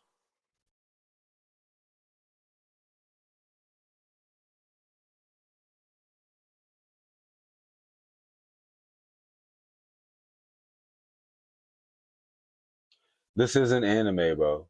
It's convenient that Wanda even can and does destroy the evil book across the multiverse. So, as you can see, the luck is going to the main sorcerers and the villain of the piece. But how about the bad luck? Well, we got the cloak failing throughout to reach certain people at certain times, failing to protect Strange and speed him up when needed, and it sucks at avoiding speeding motorcycles. The crazy biker right here who must have mistaken Gargantos for a road. Oh, and it's either someone's luck or lack of luck that the bike manages to completely avoid America. Apparently, when looking into the alternate options and futures in Infinity War, Strange never saw anything to do with the Book of Vishanti. That's pretty unfortunate. To be fair, he only checked like 14 million. We got lazy sorcerers forgetting to add to the shield, and nobody tries to fill this small gap even with Strange and Wong available. Wanda will sometimes erase their sling rings, because why not? I think even Wong's disappears again at some point. The sorceress didn't free Wong for some reason. America's cell doesn't have an emergency opening despite the head of the department and creator of the cells being at her console with plenty of time. The magic used to make these bracelets and the tea can't be expanded past that, I guess? Like a grenade or a gas or even a gun. I mean, imagine how useful it would be. It nullifies magic users. And I suppose you could call it pretty fucking inconvenient that all it took to destroy the greatest power for good in the universe was a bit of fire. Right. Which then gets us to the holes. Like, oh, I don't know. Yeah. If Doctor Strange can telekinetically move a bus, then surely he can do that with people or even monsters, but I guess not. How does America know that having her powers stolen would kill her? Has she died from it before? And why does everyone believe they can control her power when getting it? Have they got experience using her one-of-a-kind power before? Wong? No.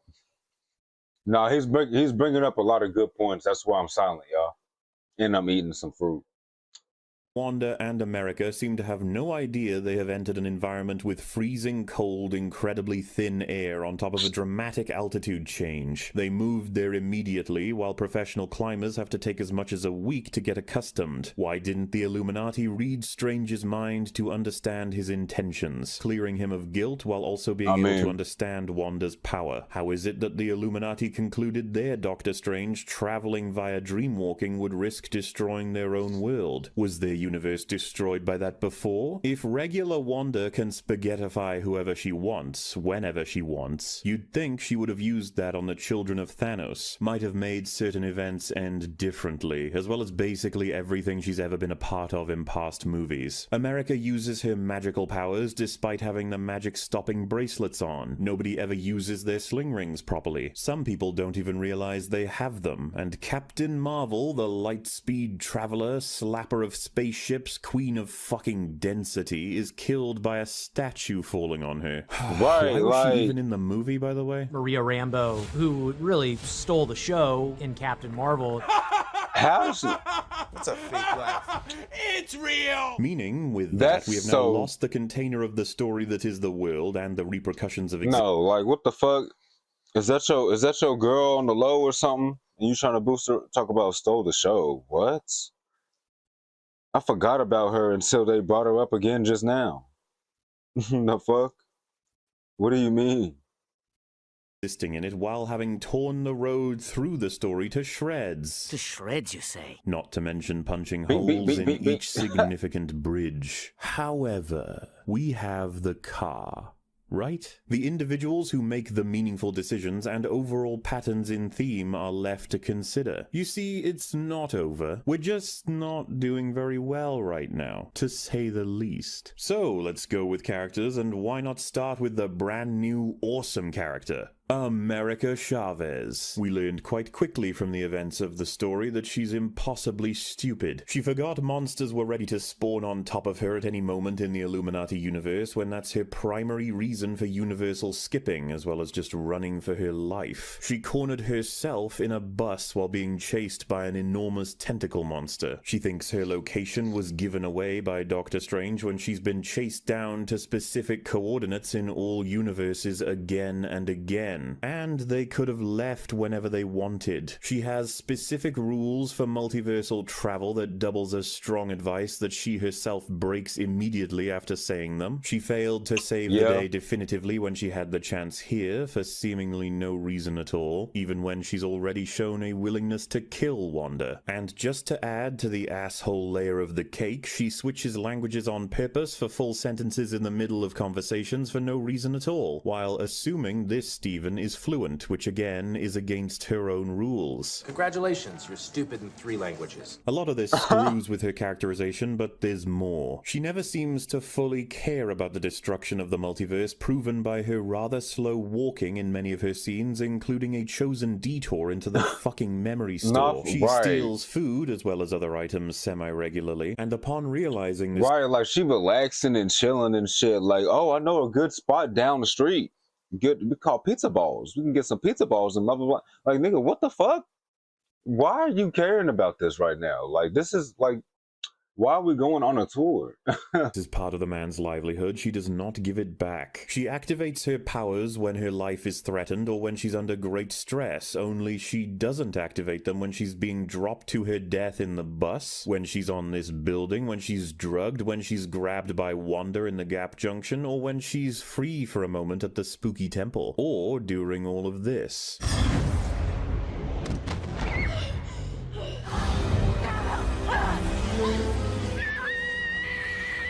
I don't know how to interpret this other than for some reason she sometimes doesn't experience the stress of the situation and thus does not trigger her power. When if she did, it would radically alter the plot and screw over several characters while ultimately saving her life. Sometimes she doesn't even notice her powers. And yet, with all those misunderstandings and lack of control, she has a healthy injection of smug as fuck attitude. For a girl who has likely spent much of her life having her basic understandings of the universe constantly rewritten, it's frustrating she hasn't gained a level of patience and care when visiting any given world outside of claiming that's the case. Instead, she's your bog-standard, smug, fun-loving, witty Marvel stock character, though they did try to give her a journey. A journey to understanding harsh realities. I'm gonna take my power.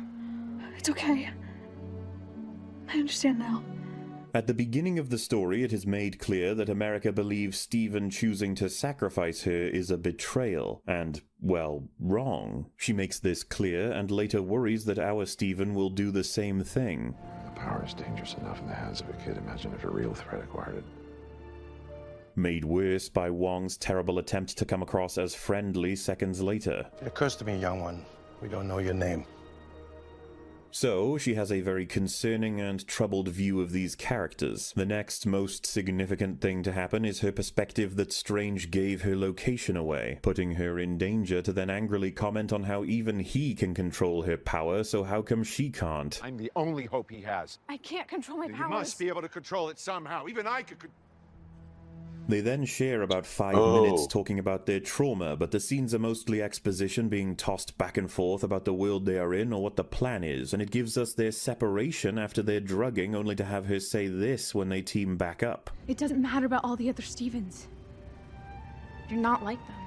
She decides our Doctor Strange is worth trusting now, because of their many scenes that we never saw? Seriously, does the film think it earned this payoff in any way? Protecting America Chavez becomes not just about protecting his universe, but protecting his friends. He's capable of emotional growth in a way he was never able to demonstrate. Okay, I understand you wrote this, but you literally have to tell me this is true because it's not in the film. First of all, these two barely have a relationship. Second, Strange has friends. He and Wong have one of the better friendships in the MCU. Third, what emotional growth do you believe has been demonstrated for Stephen here in regards to America that we've never seen before? And finally, defending America is explicitly about defending the multiverse. Power is dangerous enough in the hands of a kid. Imagine if a real threat acquired it. She gets America's power.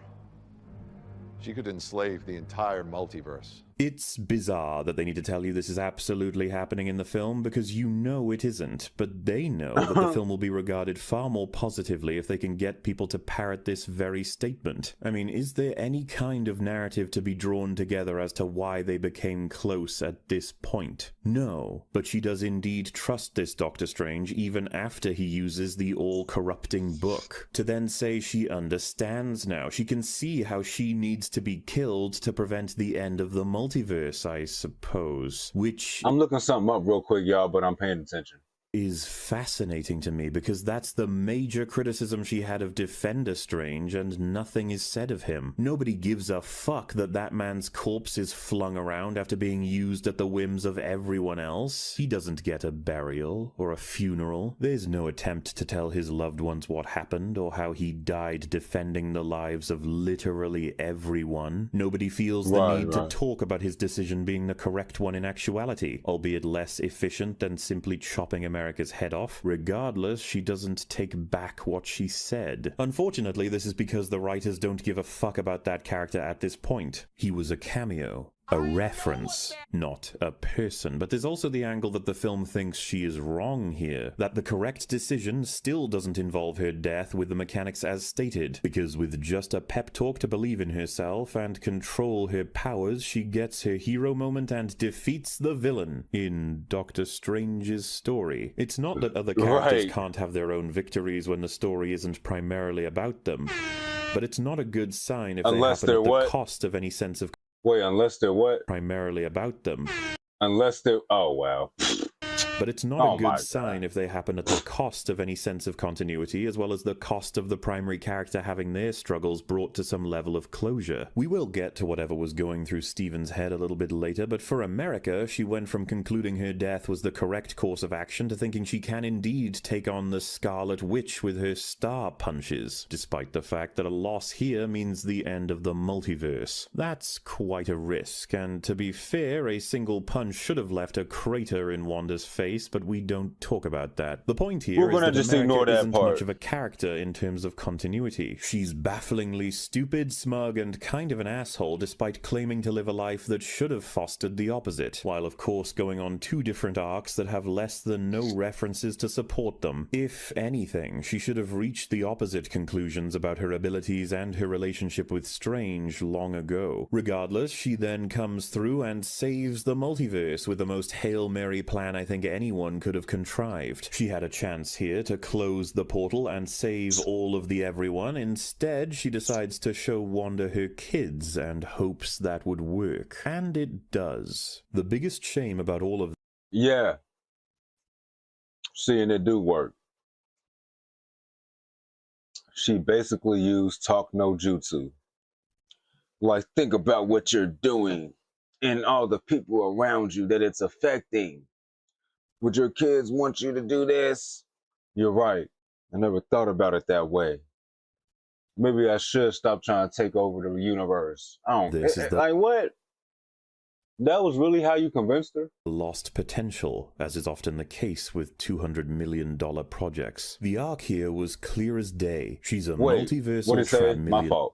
Here to close the portal and save all of the everyone. Instead, she decides to show Wanda her kids and hopes that would work. And it does. The biggest shame about all of this is the lost potential, as is often the case with $200 million projects. The arc here was clear as day. She's a multiversal traveler witnessing all of the wonderful life in the world getting trampled and extinguished as a result of people chasing her for her power. So many people are dying as Wanda chases her down, either directly or through spooky spaghetti demons, and it could bring her to a point of realizing she shouldn't go on, that it simply costs too much, and it's not worth her living to see so much suffering. Doctor Strange can then tell her he's known so many people who've made that exact choice, and the the world isn't fair to force it on anyone. No one should have the weight of the world on their shoulders, no one should have to make these decisions. But what she's choosing to do is brave, noble, and heroic, obviously echoing his own decisions. He often has to do these things alone, he often has to be the one holding the knife, and he hates it. The constant understanding that he alone is responsible for every choice that leads to so much life lost, no matter what he decides. With this, America could portal in more of him. Many Doctor Stranges, all unified in stopping Wanda. As a result of awareness of the prophecy, they could then bind her and temporarily overpower her with a barrage of spells. With her being distracted, America can then open a portal to some distant world where they trap Wanda inside. If this were rewritten, she would have learned to control her power by being tutored by Strange throughout the film. You then get everything the Marvel suits want. Wanda is alive and ready to return however you want her to. Strange is alive and well. America is alive and well. And we got to nail the arc. That Stephen Strange alone held the knife as a team, with America providing the portal to block Wanda off. He could learn from all of those Stranges, all the lives they have lived, all the decisions they've made, and it can reinforce the importance of the job he performs. People like him exist to make incredibly difficult decisions so that others don't have to. In reality, the arc for America is that of being told she's ready to use her power. It has next to nothing to do with her understanding of her power, and she just does it at the end when he says, "Trust yourself." You could have Strange discuss her power with her, how it feels to use when it most often happens. They could easily have a dialogue about what she's learned from the potential hundreds of uses. A lot of what Strange could say could relate back to when he first learned how to become a sorcerer. He could train her, mentor her, but we got none of that, and she's completed her understanding of her power already.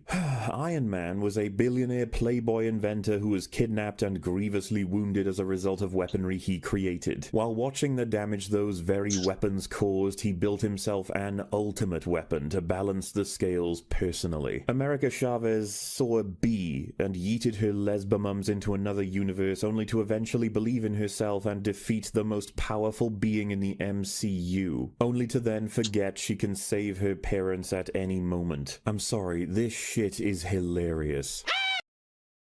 Thank you. That shit done went downhill. The way Marvel be writing their plots and shit, yeah. Downhill. Shout out to everybody that watched the original Iron Man when it came out, though. I was a kid when I watched it, and I was low-key scared because I can't remember how old I was. I said 8, 9. I was like 9. And I remember I was a little bit scared when what's his name, Tony Stark, got his chest blown with shrapnel and all of that, and he was sitting there, laying there, bleeding and shit. I was like, no, what's happening? No. You feel me? That's why it's rated PG-13. Shit, no 9-year-olds be watching that shit. But nah, and then the part where, oh yeah, y'all know that part where they trying to drown him, where they torturing him, suffocating him. I can't remember what it's called. There's like a word for it, like an actual term for it. But y'all know when they dunking him in the water and where he can't breathe. I was like, no, why they not let him breathe? No. I was like, what the fuck? So she's crap. But that was so long ago. Like, that's shit. That was like 20 years ago for me. But how's Wanda? I'm not that old. I'm just saying. Doing? Well, he made some choices. Save that was my parents at any Did y'all see it though? Moment. I'm sorry, this shit is hilarious. So she's crap. But how's Wong doing? Well, he made some choices. He didn't tell Strange about the Book of Vishanti, despite it being the greatest thing they could possibly have in the fight for good and the preservation of life. He uses some of the worst options he has when innocent people are being attacked by giant tentacle bro. Despite being given plenty of time, his organized defense of Kamartaj is incredibly embarrassing and immoral. He doesn't even try to enlist the help of additional superheroes. He actually tries to have his soldiers use a bow and arrow against the sky Scarlet fucking Witch. He puts his men and the world in lethal jeopardy by explaining she would have to kill him for information on the Darkhold spells. He then fails to obfuscate any of that information when he starts feeding it to Wanda. He doesn't help shore up the barrier when the first holes appear. He does nothing as Strange is attacking Wanda and as he's thrown across the room. He doesn't suggest Wanda go to a world where her equivalent died, allowing her to be a mother to motherless children. He doesn't use his portals on Gargantos. He believes Strange using the Darkhold to be a good thing when he should know exactly what it means better than anyone. As a result of the corruption, he can't even know who this person is. I don't even want to know! Except you should. Wong isn't often so ruined by immoral, unintelligent behavior, but it's become obvious that the awful writing has bled into him no less than anyone else. It comes as no surprise that Benedict Wong is the reason we enjoy the character. It has nothing to do with the writing at this point. And so, regarding the choices in writing causing other characters to become idiotic almost at default, let's have a little bit of a think about the Illuminati, an organization made of Earth's mightiest heroes designed to protect the world from any and all significant threats while running research and development on technology and magic of seemingly any kind. They also study the multiverse, though they've only been able to name one universe outside of their own, one that they have no information on whatsoever except our heroes claiming they are from it. They haven't been able to analyze or even visit any other world. They almost have no way to draw any information at all. Everything they've developed so far is based entirely off their Doctor Strange saying, "Oh, I destroyed a different world." They couldn't confirm it, nor could they actually do anything with the information, and they can't use the Darkhold to discover more. It is forbidden. So what the fuck is the point of this department? What do all these people do all day? It's actually got less use than an entire organization studying the fucking Slender Man. You gotta love how they have this equipment to deal with multiversal threats when we know that at least the Hulk, Hela, Thor, Black Bolt, Thanos, War Machine, Plank, Shang-Chi, Icarus, Gilgamesh, and even the fucking Green Goblin could break through this with basic stats. I'm the Juggernaut! Nah, for real. I'm the Juggernaut, bitch. Goblin could break through this with basic stats. I'm the Juggernaut, bitch! What if a Professor X variant visited? There's nothing stopping him from mind-controlling all of you, and you know that's a possibility because he's on your fucking team. No, mutant powers are not magic. Shut the fuck up. Not even Iron Man would have been stopped by these bracelets, and in actuality, they couldn't have had a person from an alternate world in here before now. How can they even argue they're prepared? Don't you worry, we are fully equipped to deal with people traveling universes, yet we've never had someone from a different universe travel here. Also, we want to put Doctor Strange... Right, like, there's no how on trial, not the girl who can literally travel across universes herself. We are extremely confident about all of this, yet we have no way of understanding any of it. But that's just the tip of the iceberg. They conclude it's highly likely all Doctor Stranges have the same trait across the multiverse, and thus they need to kill this one before he does something that gets everyone killed like theirs almost did. The only problem being that their Strange didn't even know it was a possibility. In fact, they wouldn't have known had he not been guilt-ridden enough to tell them. So why in the fuck are they so hell-bent on killing this dude under the pretense that he might be like their Strange and destroy the world by going mad with power when their Strange didn't even go mad with power? You know, you could have just had someone mind read his See? No, right. You could have had Xavier mind read him. I don't know why they didn't just fucking do that. Exactly. But nah, he didn't even go and, like, he wasn't even a bad guy or anything. He just... What the fuck? And y'all y'all already killed him for the stupidest shit. And then y'all gon' see. Ass. Not read his ass. You know what I mean. They show a blatant disregard of the Scarlet Witch coming to kill them all, a fear supported by the very lore written in the fucking Darkhold they have in their own universe, a fear they could realize is absolutely true by once again using one of the safest and most common powers of one of their main members. They don't try to defeat Wanda by surprising her, by fighting as a full team, or by telling her that her plans are simply going to destroy the world she ends up choosing to be a part of. They didn't even use the Infinity Infinity Stones to defeat her. Combo that with their startling ineptitude with regard to incursions and what they mean for everyone involved, only to slowly decide that maybe we should get rid of people who are currently risking the destruction of our entire world after a long chat about whether or not they're nice. Confirming in no uncertain terms that this group of self-sucking clowns enjoy minority reporting people, including their most trusted heroes, on the regular based on what naughty things they think they might do, despite having a literal motivation detector right next to them. We made a difficult choice because we knew what our Strange was capable of. What perhaps every Doctor Strange is capable of.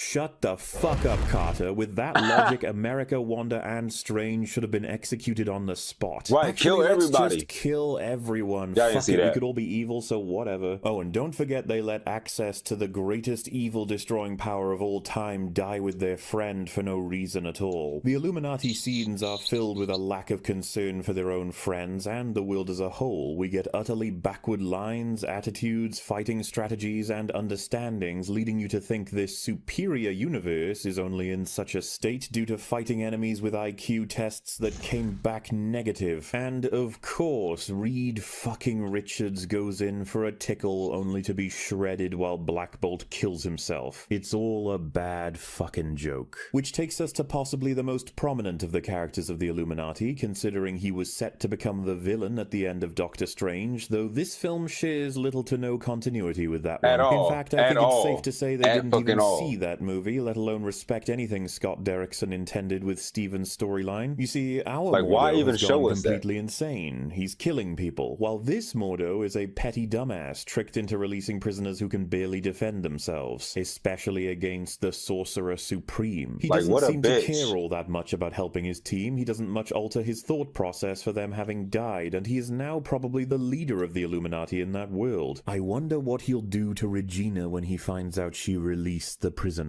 I'm sure she'll be fine. But I guess we'll have to wait, especially when it comes to having Mordo and Strange meet again. Right from the beginning of the first film, this was what the build was. Strange and Mordo are at some point really going to get into it. Yep, and we were going to get that in the initial script, but oh well. At least they didn't kill him in his opening scene. That got cut. Mordo is somebody who initially took Strange under his wing. It's still the teacher and student dynamic. And somehow part of that is also echoed in the fight, even though it's in a different universe. It's the same dynamic, despite being in a completely different universe, with completely different characters and a completely different history. You what, mate? I really do hope you get better treatment next time, dude. You are a fantastic actor. Which takes me to the last member I want to take a further focus on. Our final member, Professor Charles Xavier. A man who quite literally switched into a different person between lines of dialogue. He suffers from all the usual trappings we've been over with other characters, but it's worth pointing out just how much they screwed this up. Doctor Strange in the Multiverse of Madness is a part of a new generation of awful. Back in the day, movies had what you could call a skill flaw. They only got so bad. We're at a point now where the flaw has been annihilated, revealing a basement beneath. A basement with a well.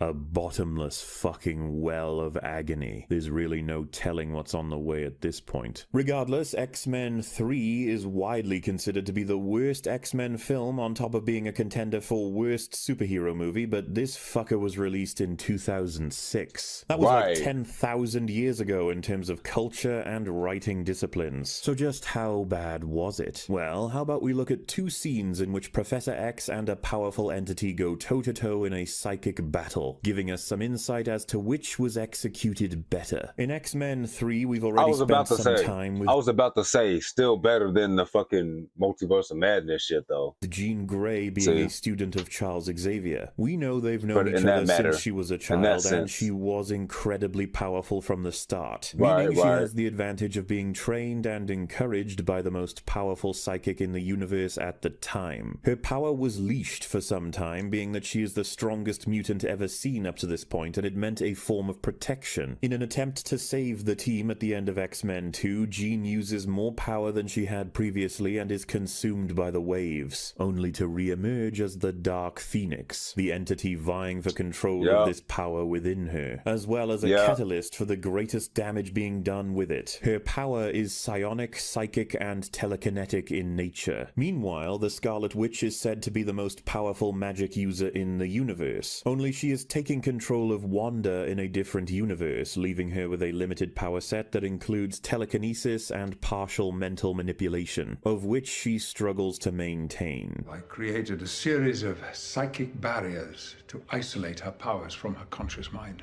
And as a result, Jean developed a dual personality. The Phoenix is not only released, she is aware that she was caged by Professor X. He tried to place mental blocks in her mind to prevent the full power from being accessed. These blocks were destroyed. I haven't seen this in a while. I don't even know if I've seen this whole movie, but like that's why I was like, because I didn't know that she was aware of that. She has to be controlled. I don't remember. When you cage the beast gets angry. Exactly. No idea of what she's getting. Yeah, sometimes when you cage the beast gets angry. You shouldn't be doing that. But I understand. The beast gets angry. You have no idea of what I understand why he did it though.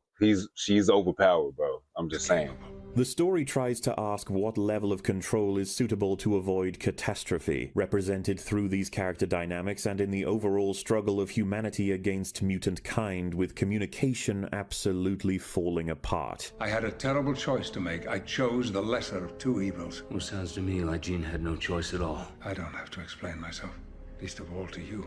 Clearly, the Professor's decision was not done by committee or with permission, as is often the case. His control is fading, and the Phoenix knows him well. Professor said he might be different. You think he's not in your head, too? He's tamed you. Meanwhile, Wanda meets this man in this very scene, and her history involves mostly experimentation rather than any particular mentoring from someone who is experienced with the same power. And that pretty much summarizes the components prior to each scene. So let's take a closer look, starting with the Multiverse of Madness. Enough!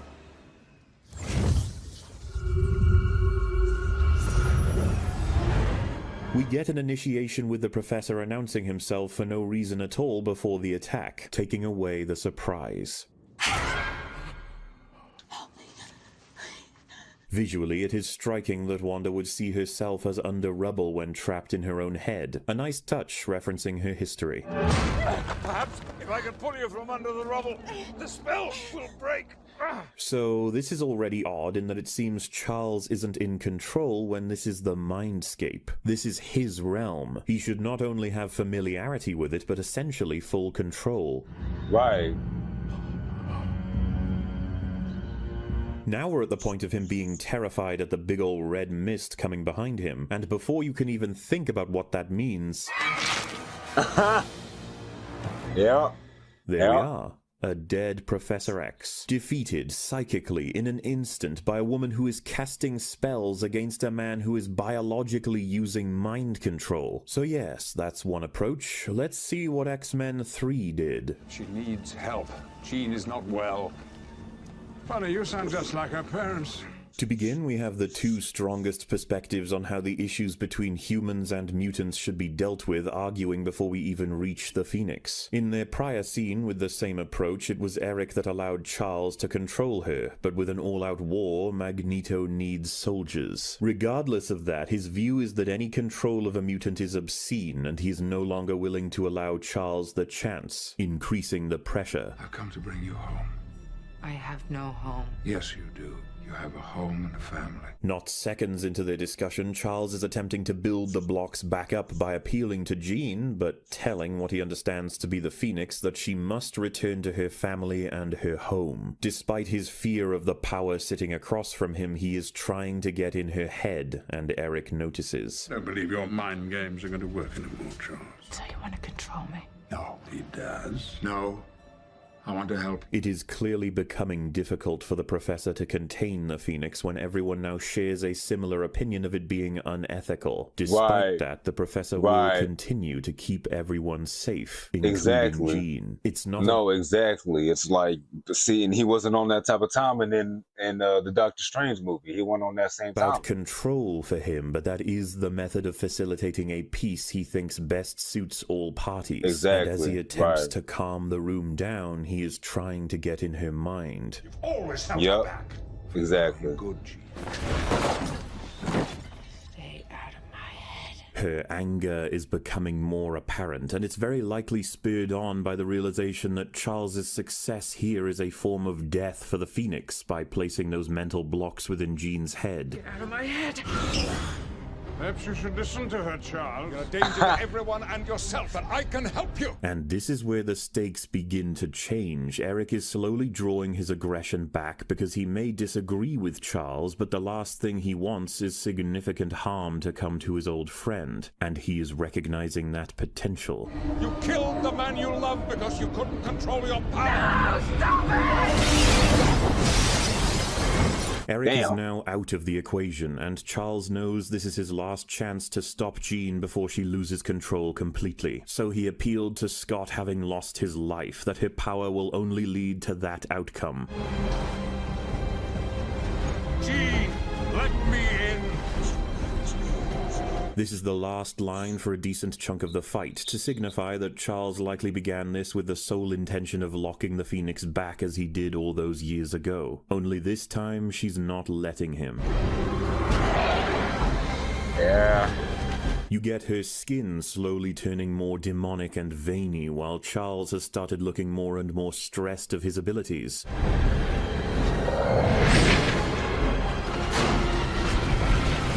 She then raises him herself. I ain't gonna lie, she looked just like the chick from the Lazarus Effect. Y'all remember that? Y'all remember that? Or have y'all seen that movie? It came out like 2013. I was in high school, I think, when it came out, but like, yeah. She then raises him herself as Patrick Stewart gives us his first expression of subdued terror at the Phoenix almost fully taking control over Jean while overpowering him. The fight happening in the house between Wolverine, Storm, and the Cringe Squad even comes to a halt as they are driven into the ceiling from the sheer power of the fight.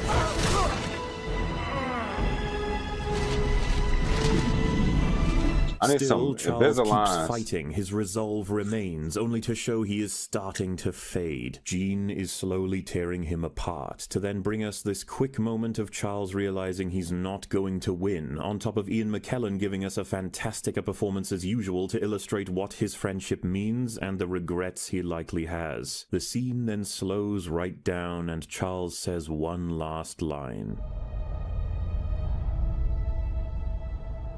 Don't let it control you. Echoing the message he gave her as a child. You have more power than you can imagine, Jean. The question is, will you control that power? Or let it control you? Re-establishing the most important part of his philosophy when it comes to the harmony of humanity with mutant kind. We don't run amok. We take the time and patience to approach the situation intelligently, meaningfully, and deliberately to remain in control. Facts. Facts.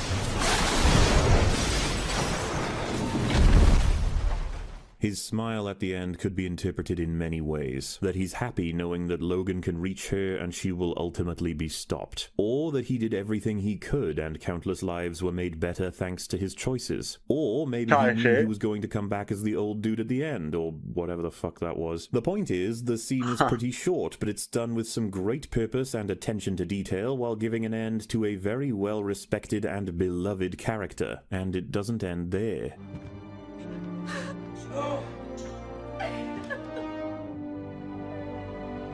To close out the scene by showing Logan and Aurora crying over his empty chair, being that he was the one to shepherd them more than most, is quite fitting. And later we get this from Magneto. Charles Xavier did more for mutants than you'll ever know. The single greatest regret is that he had to die for our dream to live. Not to mention they gave him a funeral, not even Star Wars can figure that out, but I'm sure some are thinking it's unfair to compare, that one is longer than the other. But the point, dear viewer, is respect on top of a bunch of other stuff, and if you'll allow me... Okay, well that just gave me a... Hold up, we're at 4 hours, 27 minutes? Alright, cool. I'll list it. I was gonna say I'll probably stand up here in a minute. Not that y'all care that much, but just, you know. Challenge is to have the most... But if you're this far into it, then you're probably so locked in that it don't matter anyway, right? Powerful psychic defeated in a psychic battle. Our candidates are what is considered one of the worst superhero movies of all time versus the actual worst superhero movie of all time. So, let's compare. The Dark Phoenix has... Let's compare. Let's get it. All right. While he comparing, I'm about to roll me a couple things. And I'm about to stand up, take my green screen off. All right. Our candidates are what is considered one of the worst superhero movies of all time versus the actual worst superhero movie of all time. So, let's compare. The Dark Phoenix has a suitable power set. Mutation. Wanda does not. Expertise in spell casting. The Dark Phoenix was taught how to utilize said power set by the best in the business for most of her life. The literal guy she ends up surpassing. Wanda was self-taught and regularly has no clue how her own power works. The Dark Phoenix is familiar with the Professor's approach and the power he uses. She has recently broken free of his cage, and she has the same abilities while having been established as the most powerful mutant ever recorded, only controlled previously because of her age and willingness to trust the Professor. Wanda has no idea what power the Professor is using, or what it means, or how to counter it, or why he's doing it, or what it actually does. No one taught me magic! This is something she has never dealt with before, and her abilities in this region are not only spells, they have always been rather limited or accidental compared to the psychic god that is Charles Xavier. The Dark Phoenix has a deeply personal motivation to kill the Professor that he provokes not only throughout her having returned, but moments before his death when trying to cage her once more. He destroyed the Phoenix's life in a certain sense. Wanda has no clue who this guy is. She met him for the first time in this moment, and she shouldn't have any clue what's happening here. The Dark Phoenix doesn't enjoy killing the Professor. The scene is treated as a complete tragedy, and it's partly a motivator for Jean to resurface. Wanda doesn't care that this even happened. In X-Men 3, Charles instigated the fight, fought hard, held his ground, ultimately lost, but still went out on a banger line. He was mourned by friends, received a funeral, and the villain of the piece provided solace as to the strength of his character. In the Multiverse of Madness, Charles has seen every one of the greatest heroes of his world slaughtered, only to try and fight, become scared, die, and slump over in his go-kart. This scene in X-Men 3 is straight up good when we kind of ignore the fight scene stuff with this lot. This scene is...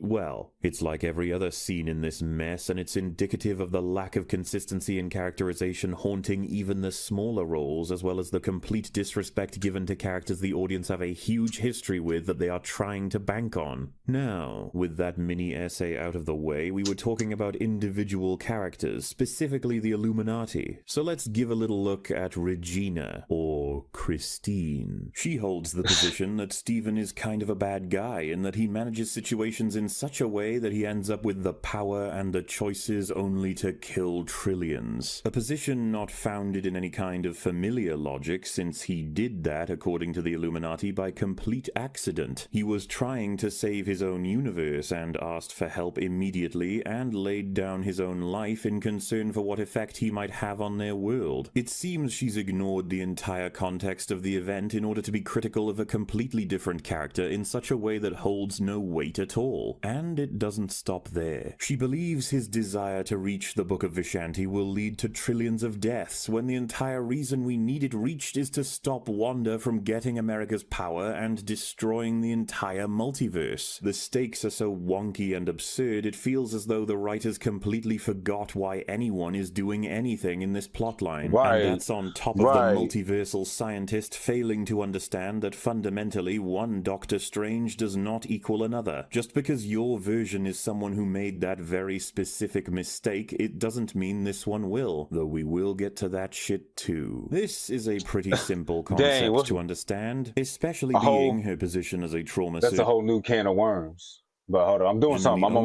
I'm paying attention. Get information on right now compared to her current standing. Those are some wildly different life choices. Mordo is apparently a magic user assassin in the alternative world, for fuck's sake. Unfortunately, the film seems to take the position that you have constants no matter the universe. I love you in every universe.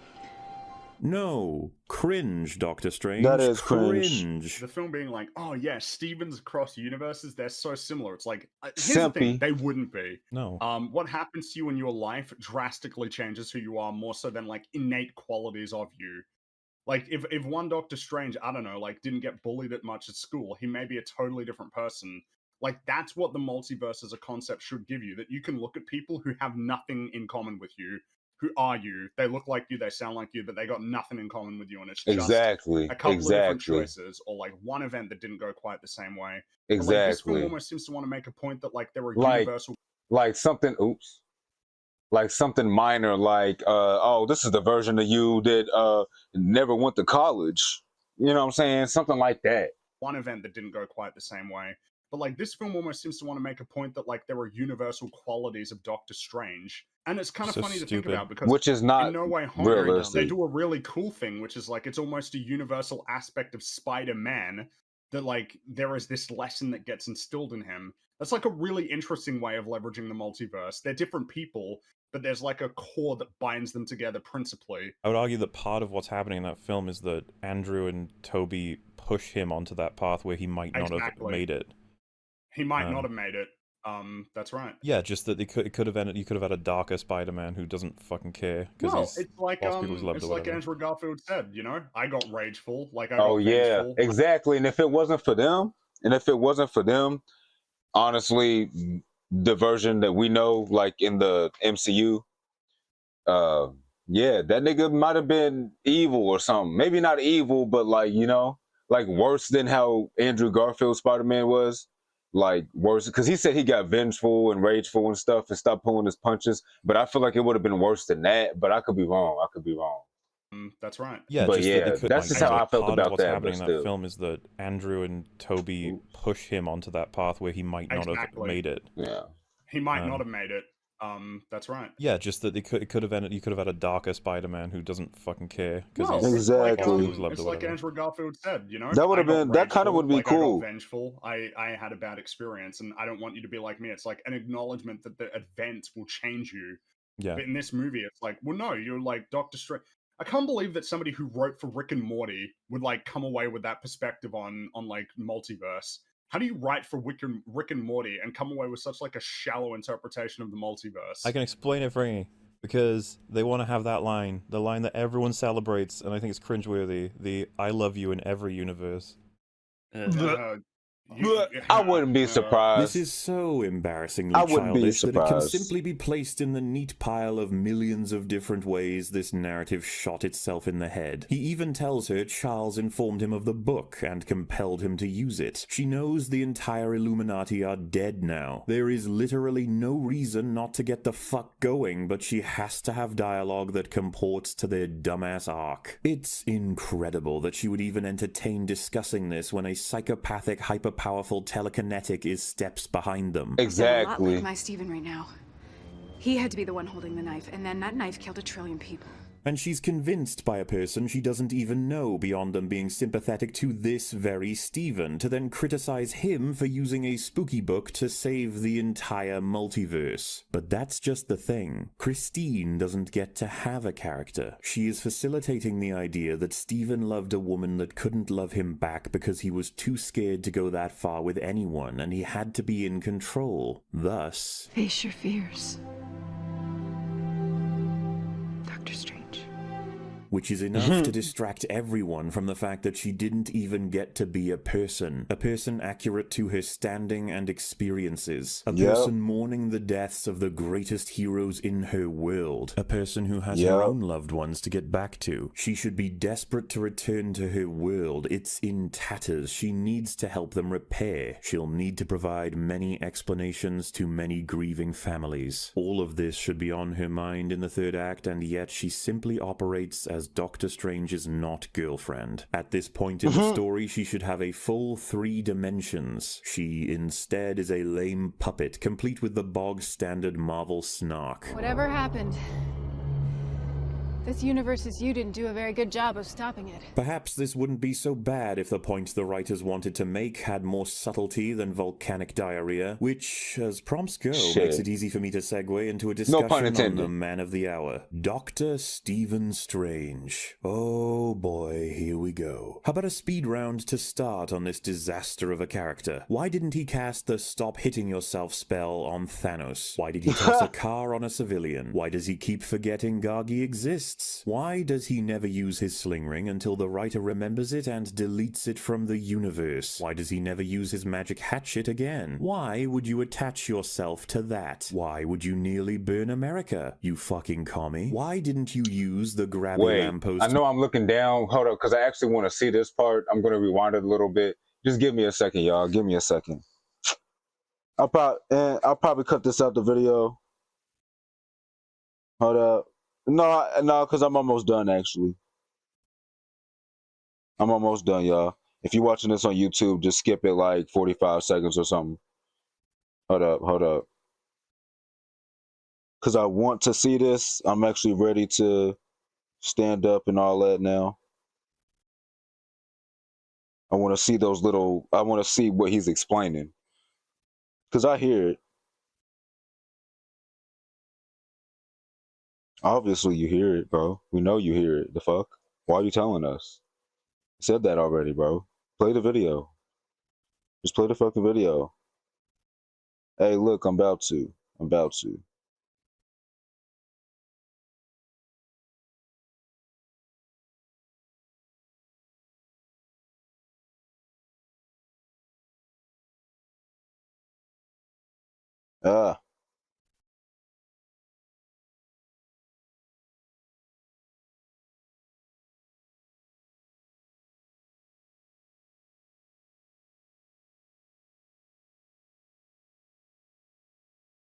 That should do it. All right.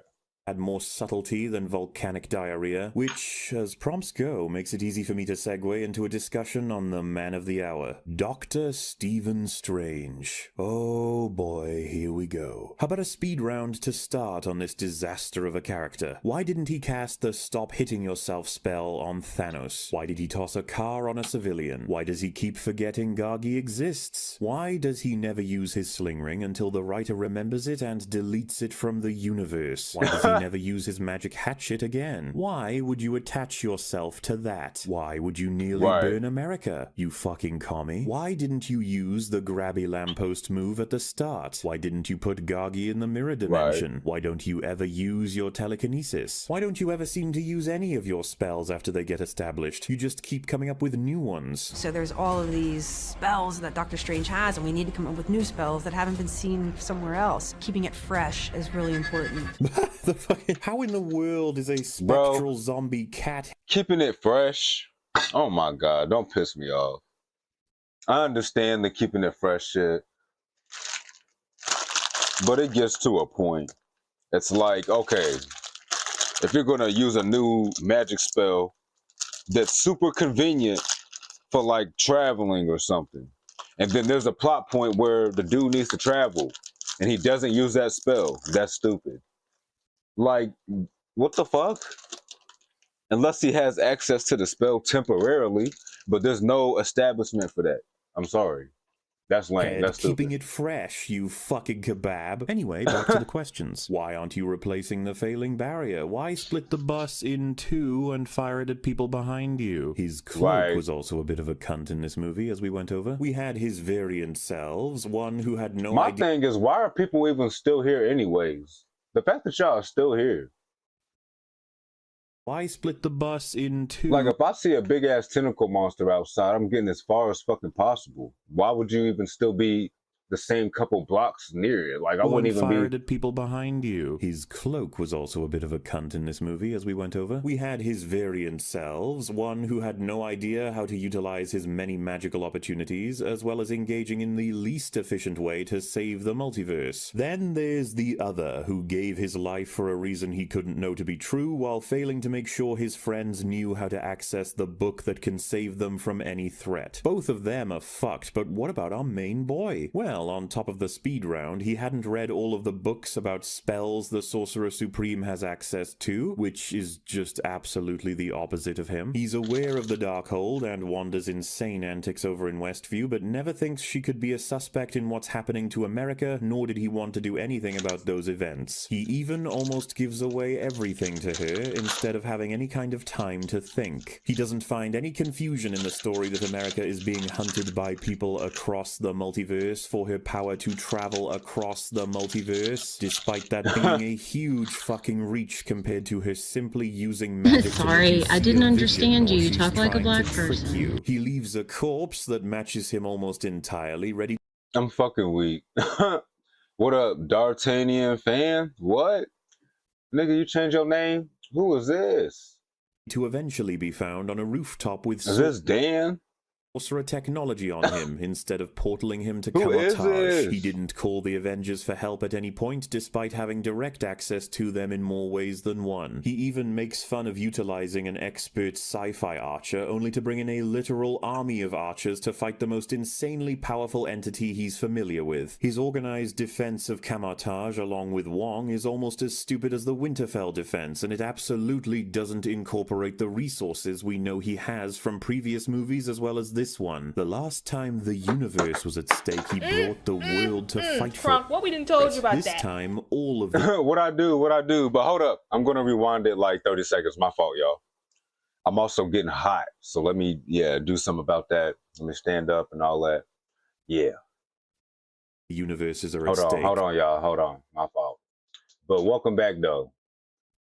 Or she's trying to trick you. He leaves a corpse that matches him almost entirely, ready to eventually be found on a rooftop with sorcerer technology on him, instead of portaling him to Camotage. He didn't call the Avengers for help at any point, despite having direct access to them in more ways. Hey, thank you for the 20 piece and the 25 piece. And right, see, Doctor Strange didn't ask for help at all. But see, I feel like they do that in all the movies, though, y'all. Like, they don't never be asking, like in the Spider-Man movies, it's like, somebody help him. Where's Iron Man? Where's whatchamacallit? Where's Wooty-Woo? Like, y'all see him getting beat up? The fuck? Y'all don't see him getting beat up? Damn. But, all right. Ooh. Than one. He even makes fun of utilizing an expert sci-fi archer, only to bring in a literal army of archers to fight the most insanely powerful entity he's familiar with. His organized defense of Camotage, along with Wong, is almost as stupid as the Winterfell defense, and it absolutely doesn't incorporate the resources we know he has from previous movies as well as this one. The last time the universe was at stake, he brought the world to fight for it. This time, all of the universes are at stake, and we get archers. He doesn't suggest Wanda go to a world where her variant died, nor does he tell her about incursions. He never seems to understand the urgency of the entire multiverse being at risk. He thinks getting back to Wong is pointless if he can't Wanda when he has all of the Avengers to assemble. He ignored the obvious flag from Pizza Papa that this universe's Strange might be dead. He left a man in his 60s to beat himself to death. He drank tea from a person he thought potentially wanted him dead. He stopped to see if Wanda could get through a door she'd already torn to pieces earlier. This is what gave her... No, that's crazy, though. He left a 60-year-old man to punch himself to punch himself, like, for the rest of his life. No, that's crazy. It's MMA fan, but oh no, I figured. I'm just. He's a nigga. I'm not a.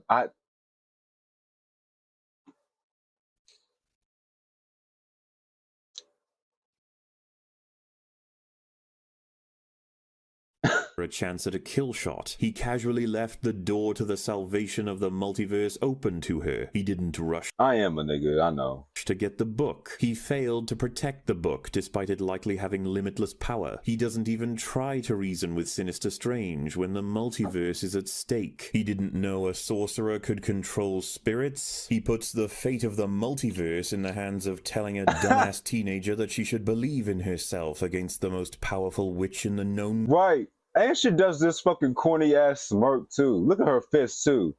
I can do this. That's that shit they do in anime where they're just like, we're gonna take him down. Like what? A dumbass teenager. And then this fucking like, oh my god, this is so corny. Because this is the face she makes after the pep talk that Doctor Strange gives her. Like, believe in yourself. I'll often take a piss and I forget my meat's out. I don't think he told her that. I don't think he told her that. He was like, believe in yourself and shit. And she's just like, you know what? She's like,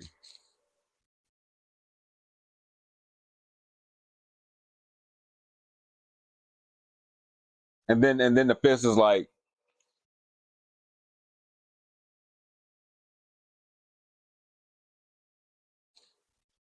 nothing, like, bro, just a little bit of talk no jutsu. That's all it takes. That she should believe in herself against the most powerful witch in the known world. Even if he was right about America controlling her powers, it doesn't mean she can stop Wanda when that fucker has mind control powers. He never deals with what it means for the Book of Vishanti and the Darkhold to be destroyed, and he still thinks he couldn't have done anything better in the Infinity War and Endgame plotlines. Which brings us to his arc. No, real shit. Because way more is at stake than it was in Endgame. Like he said. And he's not even doing half of, like, he summoned the whole fucking squad. He summoned Wakanda. He summoned Iron Man, Hulk, Thor, and all of Asgard. He summoned, like, what? Nigga. Where are they at? You couldn't, what, you can't do no summoning jutsu? Of which there are a painful and disjointed many. Stephen has a desire to always be in control, to always hold the knife. It has driven him to the point of fearing a lack of control. This makes engagement in relationships difficult. It is informed by his similar lack of control when trying to save his sister's life. Unfortunately, this doesn't line up very well with past outings. Doctor Strange relinquished holding the knife in Infinity War. It was a payoff for his character. It represented growth from conflict in the film. If it comes to saving you, or the kid, or the time stone, I will not hesitate to let either of you die, because the universe depends on it. Good, moral compass. He left the fate of the world in the hands of Tony Stark when he previously had decided he would happily let the man die to protect the time stone. Doctor Strange will often employ the help of others where he sees fit. Yeah, that's true. Well, you said that movie was good. I don't care, because that movie made you really think, like, what if? Especially when I think he said, when you have another certain dream about yourself, it happened in another universe. Oh yeah, we was talking about that not too long ago. I was asking everybody, I was like, do y'all think that's true? Like, what you dream about is something that actually happened in a different timeline or whatever the fuck, maybe? He will make decisions. Or like, maybe that's what's happening right now.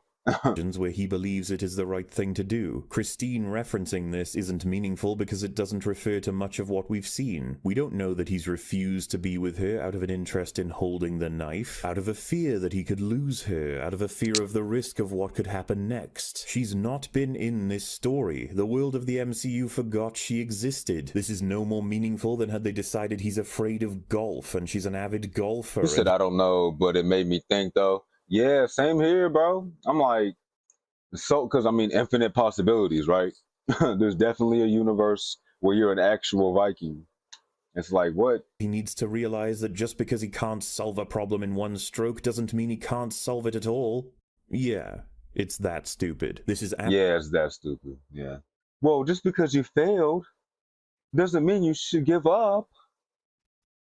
You should always stand up when you're knocked down. Always keep trying. Never fold. absolutely an asspull, and having her declare that he should face his fears implies he should pursue a relationship with Christine, but his world's Christine just got married and she hasn't seen or heard of any. Right, so like, so ruin her marriage and try to get with her? The fuck? But hey, look. Well, you said, or in another universe, I'm racist, but can't be possible because I'm racist now. Exactly. Like how yeah. What you just said was white people was oh yeah. Leaving us. I know. To declare that he should face his fears implies he should pursue a relationship with Christine, but his world's Christine just got married and she hasn't seen or heard of any of this, leaving us to assume. Right, she doesn't know anything about this, so I don't think she's going to be going like that. He should simply take risks in his life. He should loosen his control, when that has barely any fucking bearing on how he conducts himself at all. The man is absolutely a risk taker. He does this throughout his first movie. Not being told to blindly accept. Oh yeah, absolutely. I be feeling like he dumb as fuck sometimes with the risks he be taking, but it's like because of the plot, or for the plot, they be making sure everything turn out fine, but I'm like, still. I mean, that shit that he did with Dormammu at the end of his first movie, I kind of fuck with that. Like, yeah, like, because you felt me, I fucked with it. I ain't gonna lie. Like, let's just loop this shit until this nigga get mad and then just give me the time stone. Or what was it that he needed? I forgot what was he even there for? I forgot. See, it's been a while since I watched the movie. It came out years ago. Well, you said like in another universe, another me has a bigger dick. This nigga. Rules that He's a nigga. make no sense. Like the rule against conjuring a gateway in the library. Wong told on me. Oh. Tampering with continuum probabilities is forbidden. What did the book say about the dangers of performing that ritual? I don't know. I haven't gotten to that part yet. This man is. I don't know. I haven't got to that part yet. See, you should probably get to that part first, bro. You should probably read all of the instructions and not do it as you go. At least for something like this. Like if you're trying to build like a little table that you just bought, you just took it out the box and shit. Okay, whatever. If you got to unscrew some shit and start over, cool, because it's a table. But we talking about, you know what? Read all the instructions first before doing anything in this fucking magic room. Stop. Magic library. Stop it. Do it right. About the dangers of performing that ritual. I don't know. I haven't gotten to that part yet. This man is absolutely a risk. I don't know. I don't think I haven't gotten to that part yet. Taker. Like what, nigga? That's so concerning that you wouldn't read to that point. But all right. Infinity War was a risk. Using the Time Stone was a risk. Killing himself 1,000 times over was a fucking risk. Yo. I think we can all agree it was a fucking risk to send America after the witch. What about the first time? Yeah. That led you to this moment when you're gonna kick that witch's ass. I mean, he assumed America was gonna punch her to death. The ending America pulled out of her ass surprised him. Control is indeed something Steven wants, but they tried to entangle Christine and an unfounded fear of risks alongside his ideas regarding how he saves the world, and now none of it has clarity. And the second most prominent arc is that of achieving happiness. Is he happy? Truly, I'm just glad that you're happy. Are you? I'm happy. Good. I am happy. I know better than most what self-deception looks like. Are you happy? I said, yes, of course I'm happy. I'm a sorcerer with the power of gods. What man wouldn't be happy? Are you happy? Well, we discover that he is a bona fide, honest-to-God, multidimensional, cosmic incel. I doubt he can ever be all that happy, though a lack of happiness. Not the zoom in on the fucking hand touching the... Well, you said that N-word is lying. He is. Incel. I doubt he can ever be all that happy. Though a lack of happiness coming from being without Christine is odd, considering he was originally characterized as being such a go-getter for his career that he would often leave her behind despite their romantic relationship. Yes, he would remember her, but considering all of the films in the MCU at this point, she simply doesn't seem as meaningful to him compared to other pursuits. Once again, the resolution with Christine means little as it doesn't reflect on his own world's Christine at all. all. These women are not the same person, and it seems they copped out at the end, having it tangle up with Wong as he expresses that we should be thankful for what we have. It's quite possibly the most rushed and prosaic counter you could possibly make when thinking about alternative routes your life could take and what it means for your own happiness. I can think of another movie that tackled this much better. Wait, was it means for your own happiness? I can think of another. What is this? The movie that tackled this much better. What movie is this? How to be the best version of yourself. It's not necessarily about self-perfection. It can be about helping someone else rather than thinking that you can do it all yourself. Okay, but that's something he's done already, several times. There's nothing for him to learn here, and he learns it this time by doing something unfathomably irresponsible. He practically sent America to her death. He had no idea what she could do. Her plan was not his plan at all. Doctor Strange said the plan, in full. Yeah, it wasn't even, there was no correlation with it. Was kick her ass. That's all he's got. He doesn't have any other Y'all trying to smoke? I'm about to roll up. plan. She tried to kick her ass. I don't care if I was still a superhero. I still, that touch of a, oh, like you would still want to touch a woman in her titties. You at work. It didn't work. So he's got. He doesn't have any other plan. She tried to kick her ass. It didn't work. So Doctor Strange should right now be like, well, that's it. Guess we lost. That's it. Multiverse. Yeah, sorry. I kind of just hoped. I do know. I don't know what other magic bullshit I could pull out of my asshole for this one. I think we might actually have run out of things the writers gave us. Go kick that bitch's ass. He did not entail you should open up a portal to her alternate self and show her to her kids to make her realize how much of a monster. He didn't say any of that. He had no idea. He was just watching this happen. He's like, please, please, please, please, please, please, please work. Whatever this is, please work, please work, please work. Does he even know she can do like crazy punches at all? I don't know if he saw that happen in the movie ever. No, he did. You're right. He didn't. I don't even know what he thought was going to happen here. Yeah, so I don't know what the I don't know what he expected to happen. You can't tell me this is the best version of himself. He's scrambling around in every universe for the answer, for the weapon, for the surgeon's knife, in order to save the day, and not realizing all the time that the weapon is right in front of him. What he comes to realize in that relationship is he has to empower her. He has to give up control himself. It's not about him. Do you honestly think it was a smarter plan to tell the teenager to go and kill the witch god with powers she doesn't know how to control instead of ensuring the safety of the multiverse yourself? Was that the best thing for Steven to do? Did he really need to learn it wasn't about him? Look, I appreciate you. Right. See, yeah. It's like, this isn't the fucking time, bro. It's all about me. I'm trying to save the universe. You can fucking talk about me being a narcissist or something after the universe is saved, because you can't do it if it's not saved. Universes, my bad. Universes. So everybody in existence. Benji, but please stop talking. The Book of Vishanti is a weapon. The weapon would have worked. The Ark is fucked in every way. Is what makes Doctor Strange happy? Could it possibly be not being a hero? Okay, dude, I often have no fucking clue what you're talking about. And at this point, I don't even know if we're talking about... Right, because what is this nigga talking about? Not being a hero. Is not being a hero? What? Just, all right. The Ark is fucked. It's about to make me mad, but all right, let me shut up. In every way. Is what makes Doctor Strange happy? Could it possibly be not being a hero?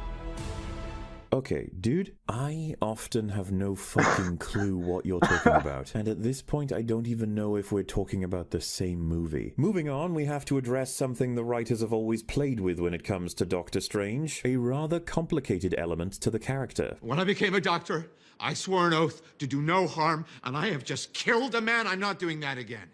I became a doctor to save lives, not take them. This is a foundation, and he obviously develops it as he does take life, and he does see a more complicated job to perform in his life. A grand calculus, a sort of utilitarian approach to important decisions. In the grand calculus of the multiverse, their sacrifice means infinitely more than their lives. But in the grand calculus of the multiverse, your sacrifice is worth more than your life. Only this story is about questioning that. Why is there always one person who has to die to save everyone else? And is that always the moral decision to make? Have his past decisions always been correct? Is this not a justification for villains, as said by the hero himself, unwittingly? Her sacrifice would be for the greater good. Well, you can kiss the lunchbox goodbye, because that's the kind of justification our enemies use. Well, even barring the embarrassing comparison of Wanda and Strange's motivations in that scene, that's as far as it goes, because the writers couldn't figure out how to make a counterpoint. And it really shouldn't be understated that his choice of sacrificing himself or Tony for the entire universe really doesn't have the same ethical implications as Wanda annihilating people so she can play fetch with another woman's children. It's embarrassing that the writer thought otherwise. Ultimately, in this story, he decides not to sacrifice America and thus give up the world, only that doesn't happen. The world is saved, simple as that. Narratively speaking, he isn't punished for trying to save a person at the cost of the world like many people are in Infinity War. The story simply breaks to allow his victory regardless, which could work if it were built in any kind of coherent way. But this was once again just an ass-pull. There's nothing substantive to discuss. No counters are presented to challenge a utilitarian approach when dealing with the fate of the multiverse against one person because the writers don't know how to do it. Instead, they essentially say, "Oh, sacrificing anyone to save the world is bad and you shouldn't do it. Unless it's this Wanda, she doesn't matter. Neither do these guys, fuck 'em." Like, seriously, did Strange decide you can't kill America to save the universes, but you can kill this Wanda? Did he decide that the lives of the men at Kamar-Taj were worth less than America's? The cowards didn't address any of this, and perhaps they never will.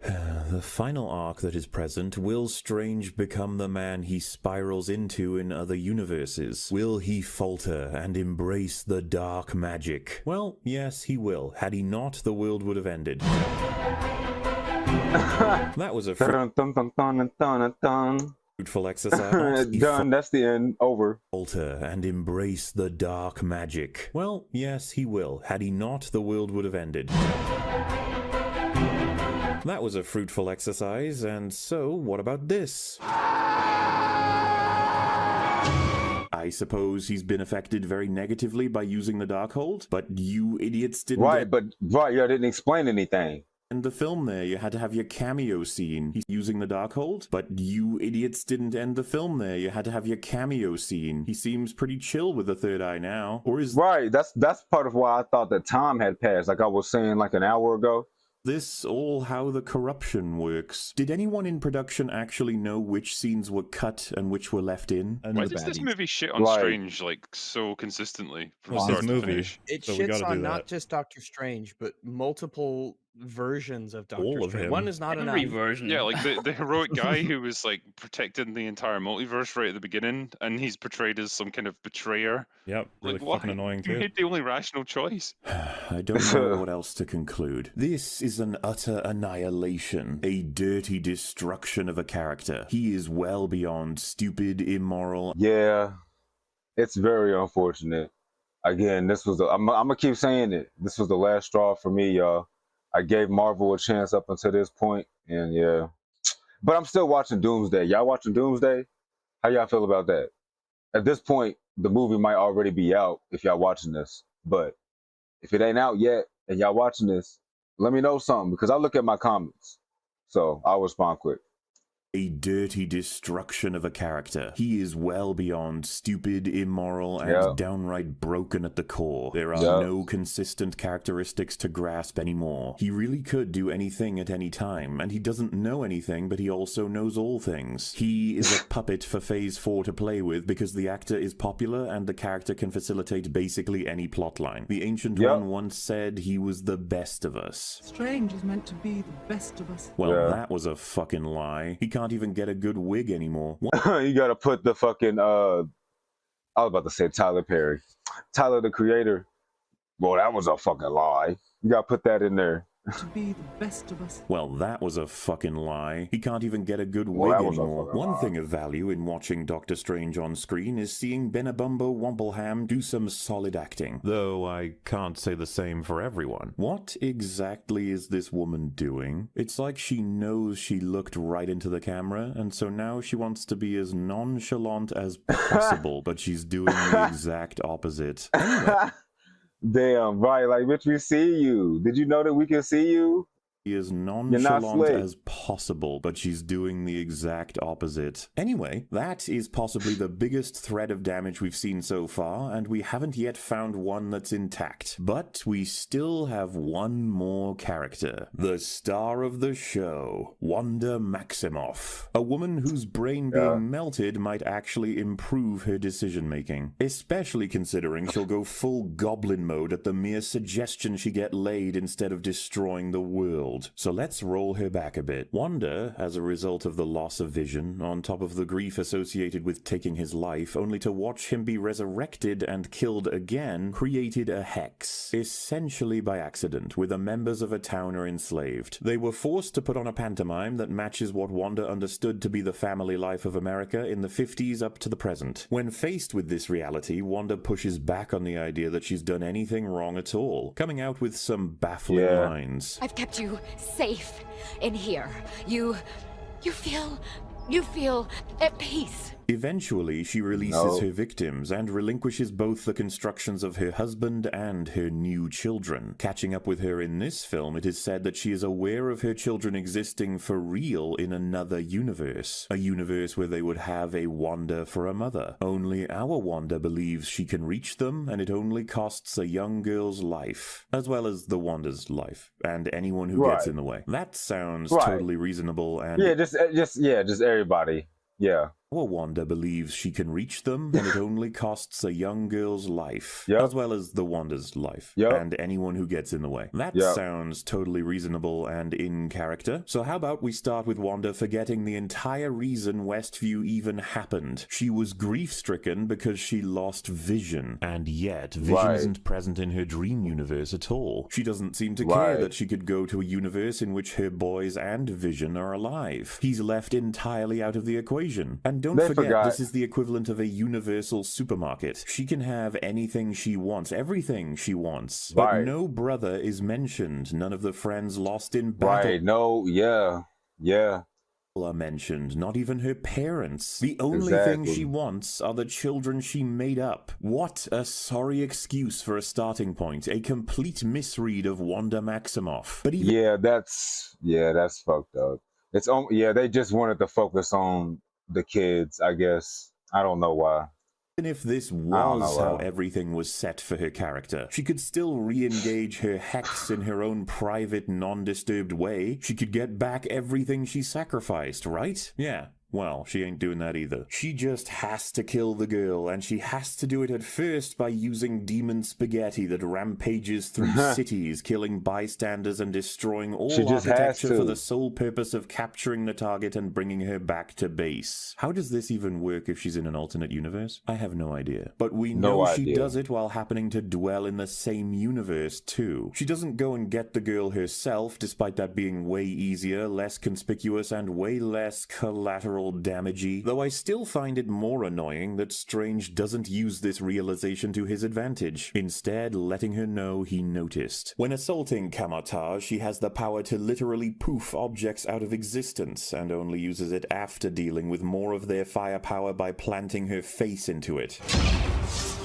She always fails to use her telekinesis when it's going to get in the way of the plot. She didn't ensure the area was clear in Kamar-Taj before putting herself in a coma. She didn't just wipe out Carter and Lasagna the moment she fought them for some reason. She chooses not to fly when she absolutely should, would, and can, and apparently she can teleport too, but only when she's allowed to. She loses her reaction time for some reason. She never uses the melty power, the spaghetti power, or the annihilation power on Strange throughout. It's almost as though she's she's only lethal with him when she's allowed to hurt his zombie body. She opted to destroy the chances of anyone using the Darkhold by destroying the book in every universe. Putting the possibility of that to one side, that doesn't destroy the Temple's love. Though, outside of the nonsense she engages in with no reason behind it, we get plenty of bog-standard I am evil, therefore stupid stuff. Like how she equates Doctor Strange sacrificing one person to save the world with her choosing to kill a girl to travel to a world she prefers, or taking the power rather than using it in case her kids catch something incurable in her own universe, or just the fact that this whole plotline is solved if Wanda got fucked. Like, you can laugh, but it's a legitimate point. Why didn't she get another kid? She can adopt, she can find love, she can artificially inseminate. But no, you gotta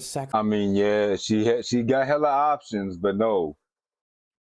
The universe die.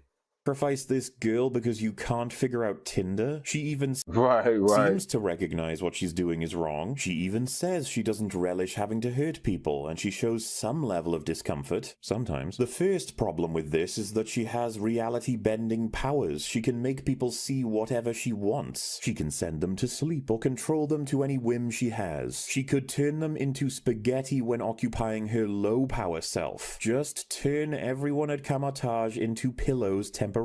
Instead, she opts to kill over and over again until it's the main characters. Then she has to suddenly become a throwy person instead of a Bernie, Mamie, and a throwy person.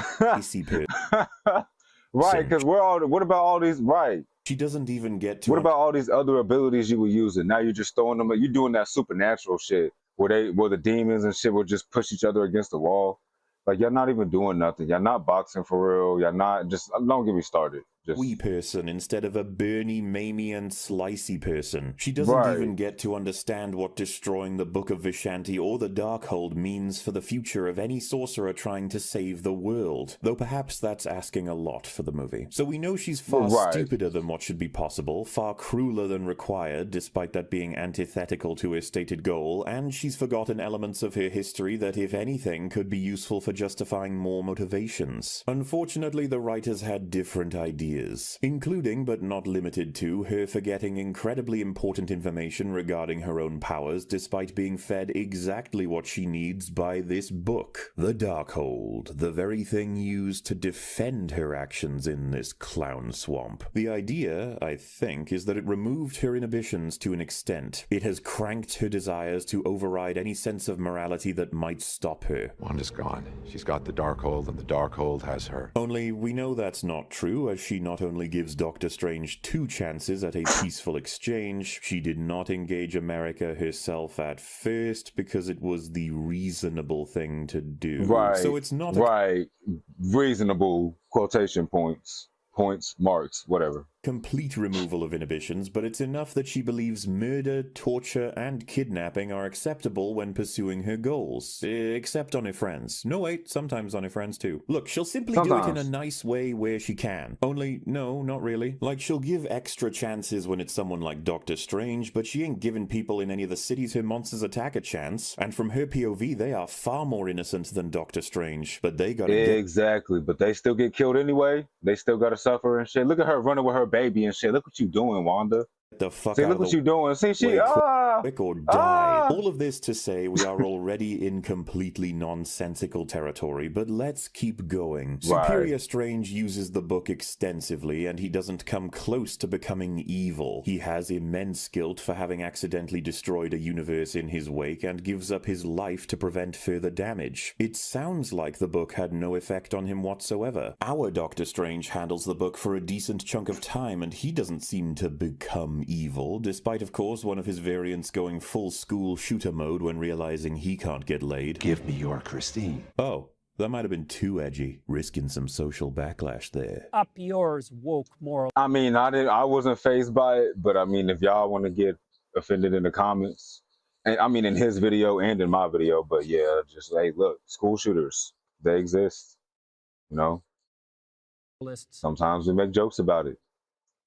we'll see who cancels who. It is strange, however, that our Strange and Sinister Strange, but not Superior Strange, end up with a third eye. Wanda doesn't get a third eye. Does that have anything to do with how corrupted you are? Listen, the fact that she changes her mind completely and her plans fall apart at her own will means this book isn't in any way all corrupting or even definitively evil. In fact, it only seems to amplify a person, if that. And so, are there any other justifications for this? Does anyone have any arguments? Well, what did the actress playing this character say? It's really fun playing people with moral ambiguity. Wait, do you think she was justified in anything she did? She is one of the most powerful beings that's ever existed. Why does that mean that she now has to settle for just being good? What the fuck? Wanda was supposed to... What the fuck? Kill more. Wanda was supposed to kill... Oh, well, he's about to read it. Sorry. I had a hard time with it. I just had to think all these people are in her way, and she warned Doctor Strange not to get in her way. And he did. He didn't listen, and I just had to go from that point of view. What the f... What? That's... Alright. Look, listen here. What's her name? Elizabeth? Hey, what's up, Murder Gang? What up? Thanks for the first time chat. How'd you find me? But no, I was just explaining something real quick. No, Elizabeth, she must have just... I feel like she just said that. I feel like she just said that just to say something, because you know you got to give some response when you make movies and shit, right? Oh, like, how do you think about the character you played? Oh yeah, just, you know, a good wise character, and you know, just trying to accomplish their goals. It's like, I mean, that's some shit I would say. Like, I just hey, you know, yeah. But hey, I don't fucking know. It's just, look, fuck. I feel like, or at least I want to believe that she knows that her character dumb as fuck, but maybe she really don't know that her character dumb as fuck. I don't know. You said the reaction. Wait, the reaction tags? Oh, because it looked like a typo. Is that what you're saying? Reaction tags? Okay. That's how you found me. What's up, though, gang? How you doing? You trying to smoke right quick? I'm about to smoke. You find yourself siding with them at times. Oh yeah, Doctor Strange not to get in her way, and he did. He didn't listen, and I just had to go from that point He didn't of view. listen. What the? I mean, he didn't listen, so he got his ass beat. He should have. I mean, fuck. You know, you listen to the Scarlet Witch. That's what you're supposed to do. You find yourself siding with them at times. You're like, wait, I feel bad for you, or, well, they have a really good point. Okay, I'm sorry. The actors aren't always... I understand that, but you can't really say that for a lot of characters. I mean, what about, except for like Pain in Naruto or something? Like, come on now. He had a good point. He a good villain. I don't care what nobody says. Reliable. Let's see what the writer has to say. She's given up a lot, and from her perspective, all she wants is one life, which, yes, will kill America, but to Wanda, she's earned that sacrifice. What? She's earned that? How she earned that, though? Wanda, by killing Vision and not stopping Thanos, has earned America being murdered? Seriously now, I'm begging you. Stop writing. We've been enjoying how delicious it is to justify some of the things. I'll kiss her in her mouth. Stop writing. We've been enjoying how delicious it is to I'll kiss her in her mouth. justify She got nice hands. some of the I'm sorry, what are we talking? Wait, what are we talking about? does in the movie. Yeah, the Scarlet Witch, you know, she's a dumb character in the MCU. You just blew it. Exactly. All these people are going to get hurt. You're stirring It's not her. my fault. I agree. It's not. It's not my fault. All of you stop talking. Where's my Holy lighters? mother of God, I don't want your opinions anymore. That was a mistake. Wanda explained her plans outright and hoped she would be given the girl. She had the Darkhold taken from her, and had she decided nothing can stand in her way, then she would have killed old Benabitch Cabbage Crotch right here and now. And if we're being fair... I swear every single time he said his name, he has said it differently. That's crazy. Then she would have killed old Benabitch Cabbage Crotch right here and now. And if we're being fair, this could have killed him.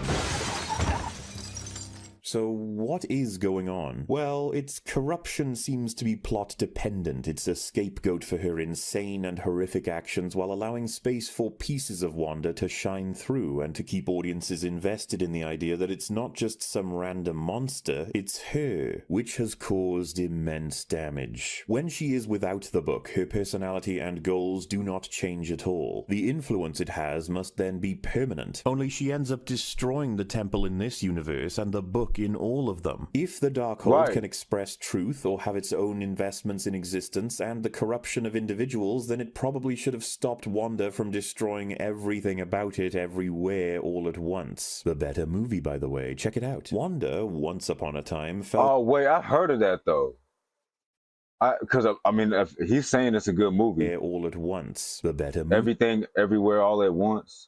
Should we watch that? Like, because how do you even make a movie like that? I'm curious. Like, is shit happening constantly? And it's like a nigga with ADHD wrote the script, and it's just, hey, my name is blah, blah, blah, blah. You need your lawn mowed? Also, by the way, I got a party going on here next week. You trying to go? And then they go to the party in the next scene. And then at the party, it gets shot up. And then after the party, I don't know. What's going on? Let me shut up.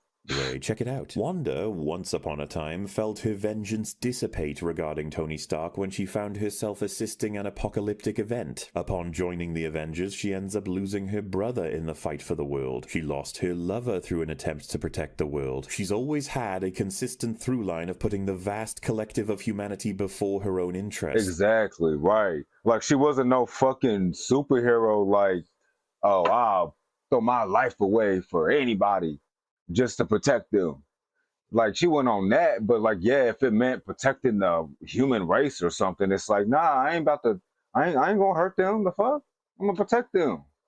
This is thoroughly informed by her own history. She doesn't want to create the same situation she went through. Right, exactly, right. Where with the Tony Stark shit, yeah, with the Stark Industries bomb in front of her. People, taking her to WandaVision, in which she enslaved a town including children, to then murder, torture, and kidnap until killing her. Right, you literally murdered, tortured, and kidnapped children. You're horrible. Seems a little incongruent if you ask me. I miss the days when we would grow characters by giving them new perspectives on principles and realities they had in stone. Having Wanda be so motivated by being collateral damage in the middle of someone else's war, only to then generate that very event herself for so many other people when she was simply trying to make the world a better place, was an excellent choice. Hence that idea present in Civil War. Exactly. Right, that's why, I mean, look at her. She's like, fuck, shit, I don't fucked up. She ain't mean to do that, though. She ain't mean to do all that. She really trying, though. She was really trying. Idea present in Civil War.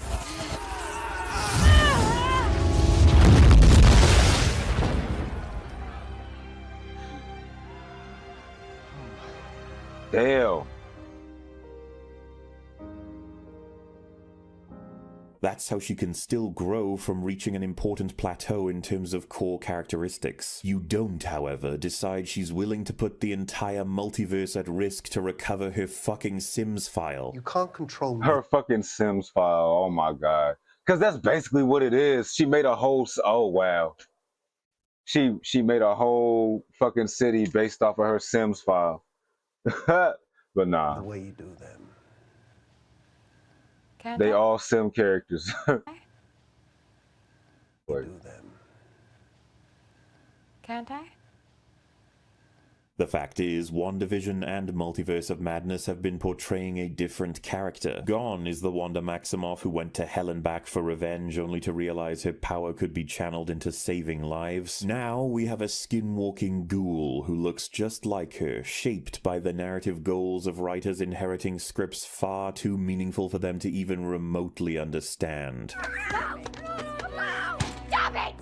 See, at first, Wanda's like Stop it Superman now. that these boys in particular have now seen her as a monster, only for it to crack through and she learns a lesson about being mean. The children don't like it, something she already knew and acknowledged they wouldn't see About because being they mean. obviously wouldn't like it. This isn't what your children would Right, want. right. They'll never know. Now, some people say it's different when you see it for yourself, that your own kids are fearful of you, ashamed of you. Right. Yeah, but like, did we forget? These are not her fucking children. To the right, they're not her fucking kids. Like, of them being as important to her as the infinite others at her disposal. She can literally switch them out for children she is as familiar with who don't know anything about this. Second, she knew very well how they would feel, but she didn't see it for herself. True. Only, did you really think Wanda wasn't capable of imagining how distraught children would be over her thrashing their mother? Was this that much of a shock to her? Seriously? Right, like you literally, without touching her and everything, threw her across the room, up into the ceiling, boom, ba ba ba, and hitting the wall and shit. The fuck, I'd be scared of you too. I'd be like, as a kid, no, Stan, no. Like, get away from me. Like, how much are we going to stretch this out in terms of potential human experience? And how is it that this gets through as opposed to the strained screams and appeals from literally anyone else throughout the entire story? I would never hurt you. Never. I would never hurt anyone. I'm not a monster. You are. You've killed children. You enslaved them. That actually is pretty funny. Fucking Vision couldn't get to her this quickly and meaningfully in the damn TV show, and he was an actual person she fell in love with. The kids are shit she made up. How is it that they are the ultimate key to her heart and soul, for fuck's sake? Rest in peace, every other human being that tried to reason with her or even have the gall to be alive in her presence, I suppose. You see, she just had to get back to Imagination Land, and you got in her way.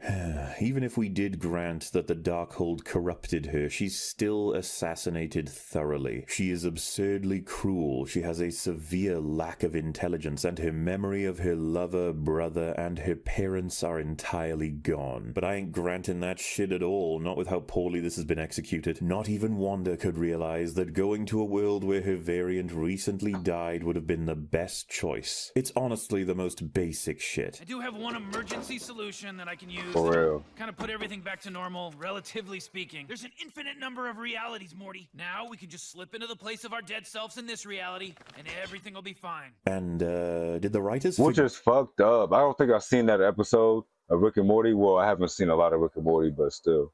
Should I watch that, like, the whole series? To normal, should I watch that, y'all? Speaking. There's an infinite number of I'll post it on YouTube and all that, but yeah. realities, Morty. Now we can just slip into the place of our dead selves in this reality, and everything will be fine. And did the writers forget there is a literal Vision out there with all of Vision's memories? Did they forget that Wanda knows about him? Seems he would've... I forgot about... Yeah, where is he at? Where is he? The White Vision? What the fuck? He went on to live his life as a white man. Interesting. I guess. To have in this story. I guess. WandaVision wanted to argue that as a result of losing her loved ones, she made mistakes, and when she understood those mistakes, she undid those mistakes as best she could. Granted, the show argued this poorly and contradicted itself over and over again, but it did want you to understand she's a human being who made a mistake. This movie seems to say, fuck that, she's evil. Or that it's somewhere in between. This movie seems to say, fuck that, she's evil. I mean, literally. That's unfortunate. Just reversed all of that shit that y'all built up. And just reversed all of that development, I guess, yeah. Nobody understands shit all about any of this. If only she took Rocket Raccoon's advice before all of this. Everybody's got dead people. It's no excuse to get everybody else dead along the way. Instead... Exactly. Thank you. We all, like, it's the same shit. Like, we all go through shit. It's not an excuse to put people through shit. You know what I'm saying? Like, I'm sorry you got beat as a kid, bro. Like, for real. But that don't mean you got to beat me up. I didn't do it. You know what I'm saying? Like, what? I'm sorry, for real. Like, that's fucked up. But I'm not the one that did it. Why am I getting beat on? But nah, that's really how it is, though. People just take out their anger on, you know, they misery on others, I guess. Whatever. That it's somewhere in between, and nobody understands shit all about any of this. If only she took Rocket Raccoon's advice before all of this. Everybody's got dead people. It's no excuse to get everybody else dead along the way. Right. Instead, if you remember, she was told this. They'll never know what you sacrificed for them. Is it not priceless that this dumbass let Wanda off the hook for her to then kill her mother in another universe? I am certain the writer is not aware of that connection, which, you know, in retrospect... Probably not. Probably fucking not. Respect makes you wonder, how did this happen? Why has she been crammed into the role of villain? And I was shocked. No one told me that their plan for me was to be the villain. Right, we know it was slapdash, but why? Why did it get forced in with no prep or development? Originally, it was a version where Wanda was maybe going to turn bad at the end. So she was originally set to have this film be the development that pushes her down that path. Only it would seem the writer for this film insists on a different pathway. That was a big change that I made, and I had a strong perspective on making her a villain from the get-go. You see, he knew the people behind these films would expect her to be a villain in an Avengers movie, for example, or perhaps something down the road to match a comic storyline. Regardless, he had a different idea. It was always like, well, that'll happen in an Avengers movie or something. Why are we letting some other movie get the best villain ever? And there it is, folks. Oh, he literally... So it's personal for you, bitch? What the fuck? Like, no, I want this one to have the best villain. Why do they get to have...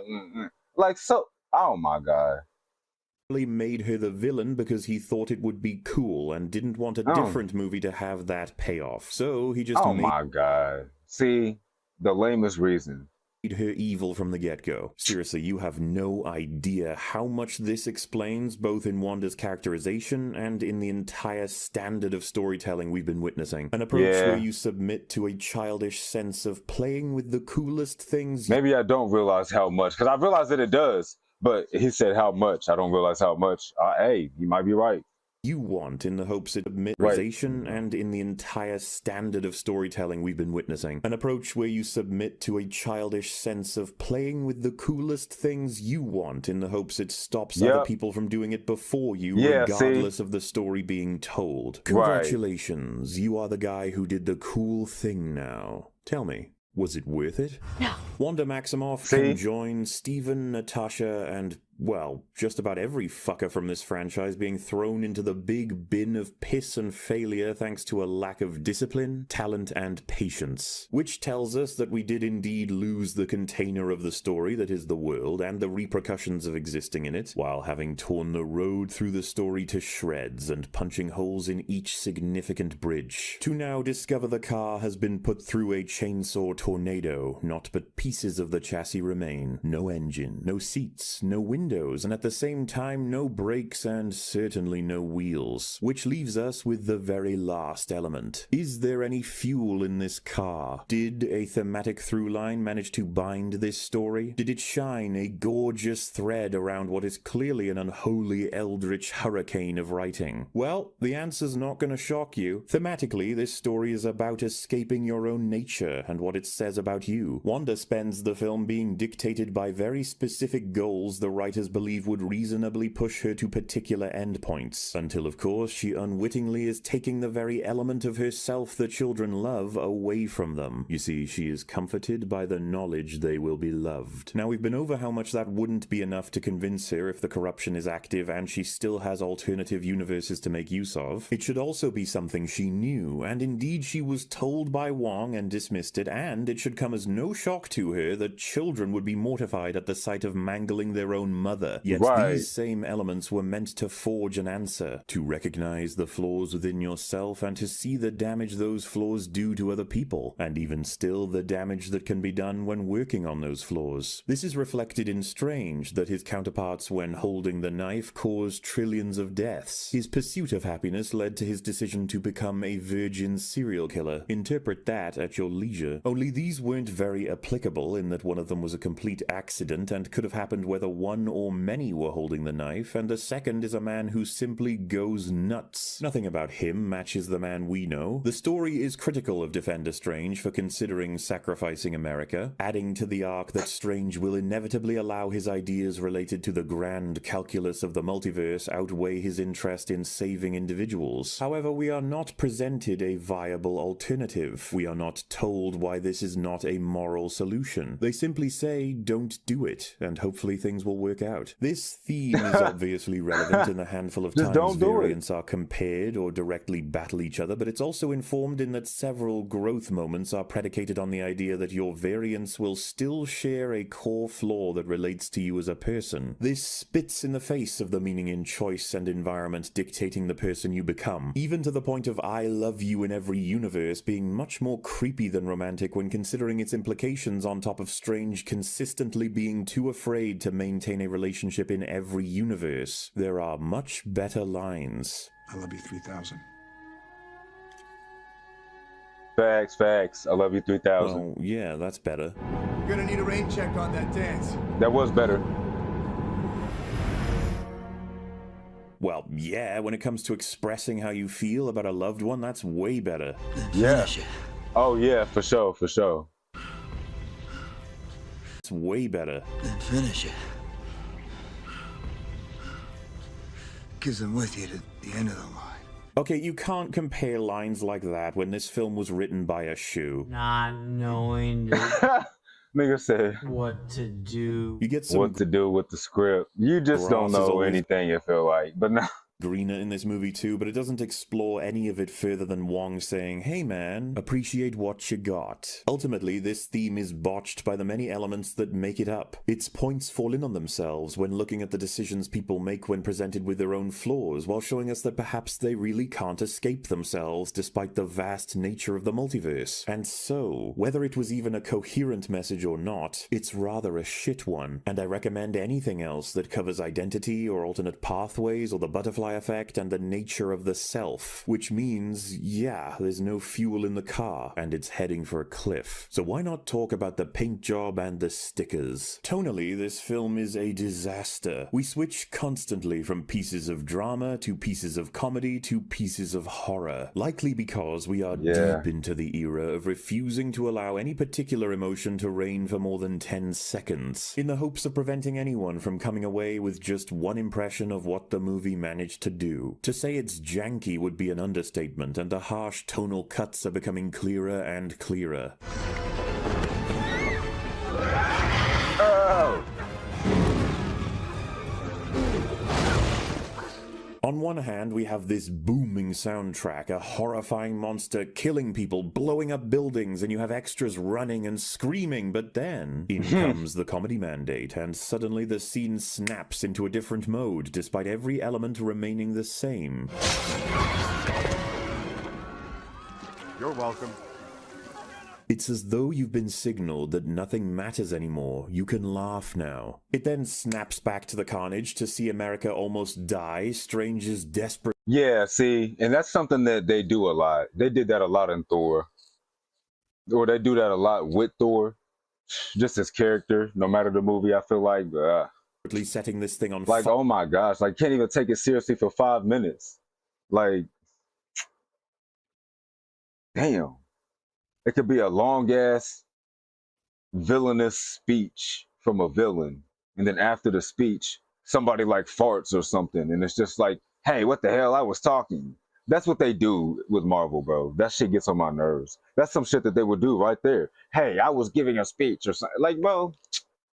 And it'd be like something about, it'd be like some deep shit. Like they want you to take it seriously. Some deep shit like, oh, he wants to bring peace to this world by bringing chaos first. But in order to do that, and then somebody farts, and it's just like, see, whatever he was talking about don't even fucking matter, clearly. You want to fart and shit. Like, and then it's not funny, bro. But you just desperately want to make a joke every 5 minutes so bad. Like, just so bad. But is that like most of the audience? Is that how maybe they're doing? Because I think they're just doing that on purpose because they think that's what people like. But I guess that's most people that watch these kind of movies, and maybe I'm just not most people. Well, we're not. I mean, everybody watching this video, I feel like we can all kind of agree that we're not just gonna sit and watch some bullshit just because, oh, they made a funny face. They made another funny face. Oh, they made a joke. Okay, they're fighting again. Like, it's so fucking. It gets to a point, bro. Snaps back once again. But all right, sorry. It then snaps back to the carnage to see America almost die, Strange is desperately setting this thing on fire, and then it snaps back once again. Back to a joke. It hasn't got anything close to confidence on letting a feeling of dread or suspense fill the viewer. You need reassurance and calming fun at regular intervals. There is, of course, a benefit to lightning dramatic scenes. They act as important changes to mood and a reminder that this is a hopeful fight, not a dour one. But right, like it's okay. It's just it just be at the wrong times and shit. It'd be bad timing.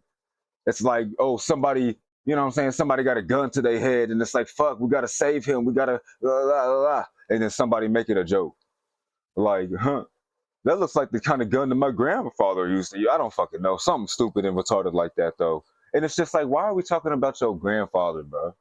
Like, you need pressure for hope to be meaningful, for the fight to feel hard won. This balance is complicated, and I made a case during TFA Part 2 as to what I believe takes place to balance tone. Plenty of directors or writers will give it their best shot, but it can be damaging as it's become for Phase 4 especially. By the time I was 14, I could barely remember what life was like before she died.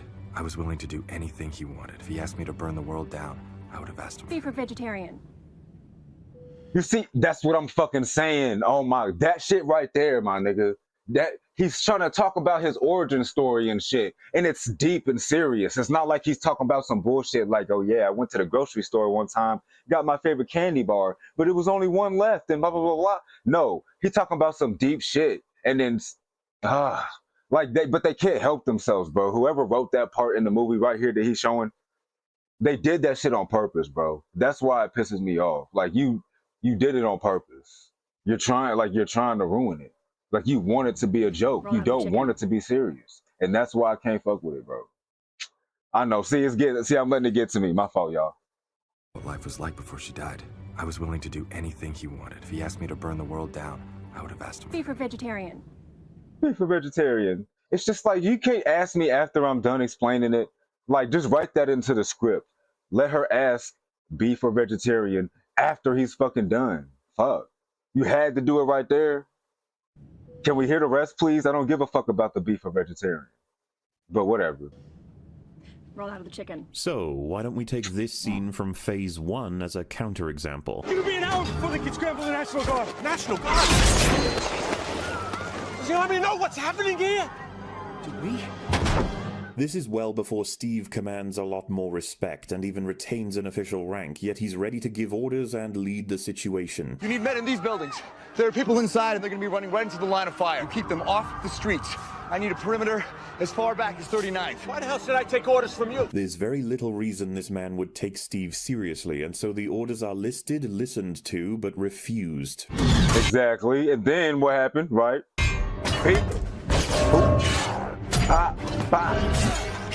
We then see Cap defeat several enemies with ease in front of these bewildered cops, and a payoff is generated. I need men in those buildings. Oh God, I need men in those buildings. He said, what?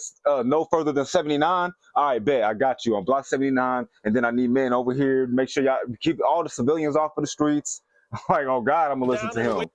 From the streets. You got it. We're going to set up a perimeter all the way down to 39th Street. Oh, 39, not 79. My fault. Whatever. The joke here is that despite the carnage and the screaming and the blood and the death, there are still protocols. There is still a chain of command, and Cap needs to earn his position. Only in reality, the police, after seeing a man so confidently take control of the situation on top of killing alien foot soldiers as though he was trained during an alien war they admit they don't understand whatsoever, feel convinced that he not only understands what the situation is, but that he knows how best to deal with it. To the point of repeating his instructions one-to-one as orders without a word of recognition of what just happened. That's how... And that's funny. Like, but it's still...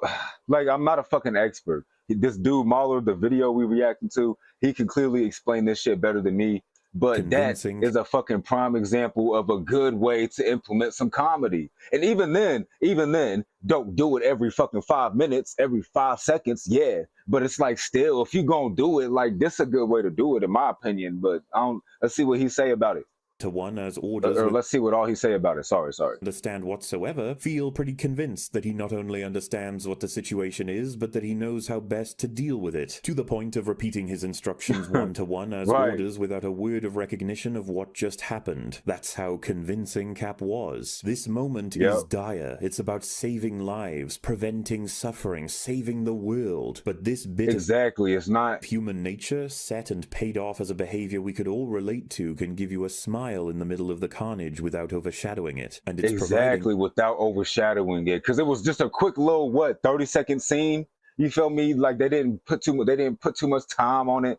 Like, or spend too much time on it. Hope. We also get a strong boost of character for Cap. We increase the respect he will have from law enforcement, and we can see efforts to protect civilians in the story while balancing two very different tones. It took work to do. Nowadays, the creators are trying to generate similar experiences, but the craft is dying as it's being sped through a production line with as little soul allowed into the artwork as possible. Yes, this is Whedon's fault. He is the one that crystallized this formula for the MCU, and it has since become a rampant gaseous disease spreading into everything, but he was so much better at constructing this balance than his clones are. Iteration marred by ignorance is inevitable. This approach is apparent throughout the movie, and it's often dictated to the audience with the music. They do not trust you to feel any particular way for too long, and it's incredibly damaging to the experience. Speaking of which, it should have become clear as we have progressed, but the dialogue in this wretched screenplay is abhorrent.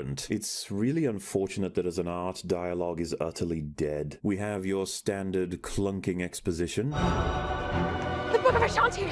Well, you guys knew of this magical book of pure good that gives a sorcerer whatever they need to defeat their enemy. But you still didn't get the girl.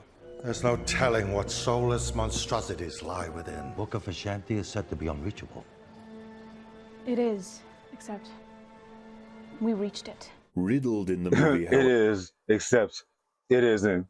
However, is dialogue that serves the purpose of lightening the mood or providing information to the audience that always fell flat but simultaneously stands in direct opposition to what the character would say in these moments. Wanda, you are justifiably angry.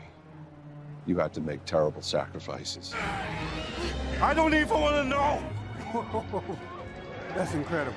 And then, of course, there are simply baffling lines and deliveries that make you question the tone and characterization once again. We knew what our Strange was capable of. What perhaps every Doctor Strange is capable of. I made mistakes, and people were hurt. But you put things right in the end, and that was never in doubt. Sorcerers! Fortify your mind! In hopes that our salvation might lie in the multiverse. And guess what? It didn't. But he kept doing it anyway. I could do this all day. I think I'm beginning to understand why your Mordo didn't like you very much! Get the hell out of my universe! Just because someone stumbles and loses their way. Get the hell out of here now. It doesn't mean they're lost. Like, you're not mad enough. Your homies just got killed in front of you, bro. Get the hell out of my world. I'm gonna stop you.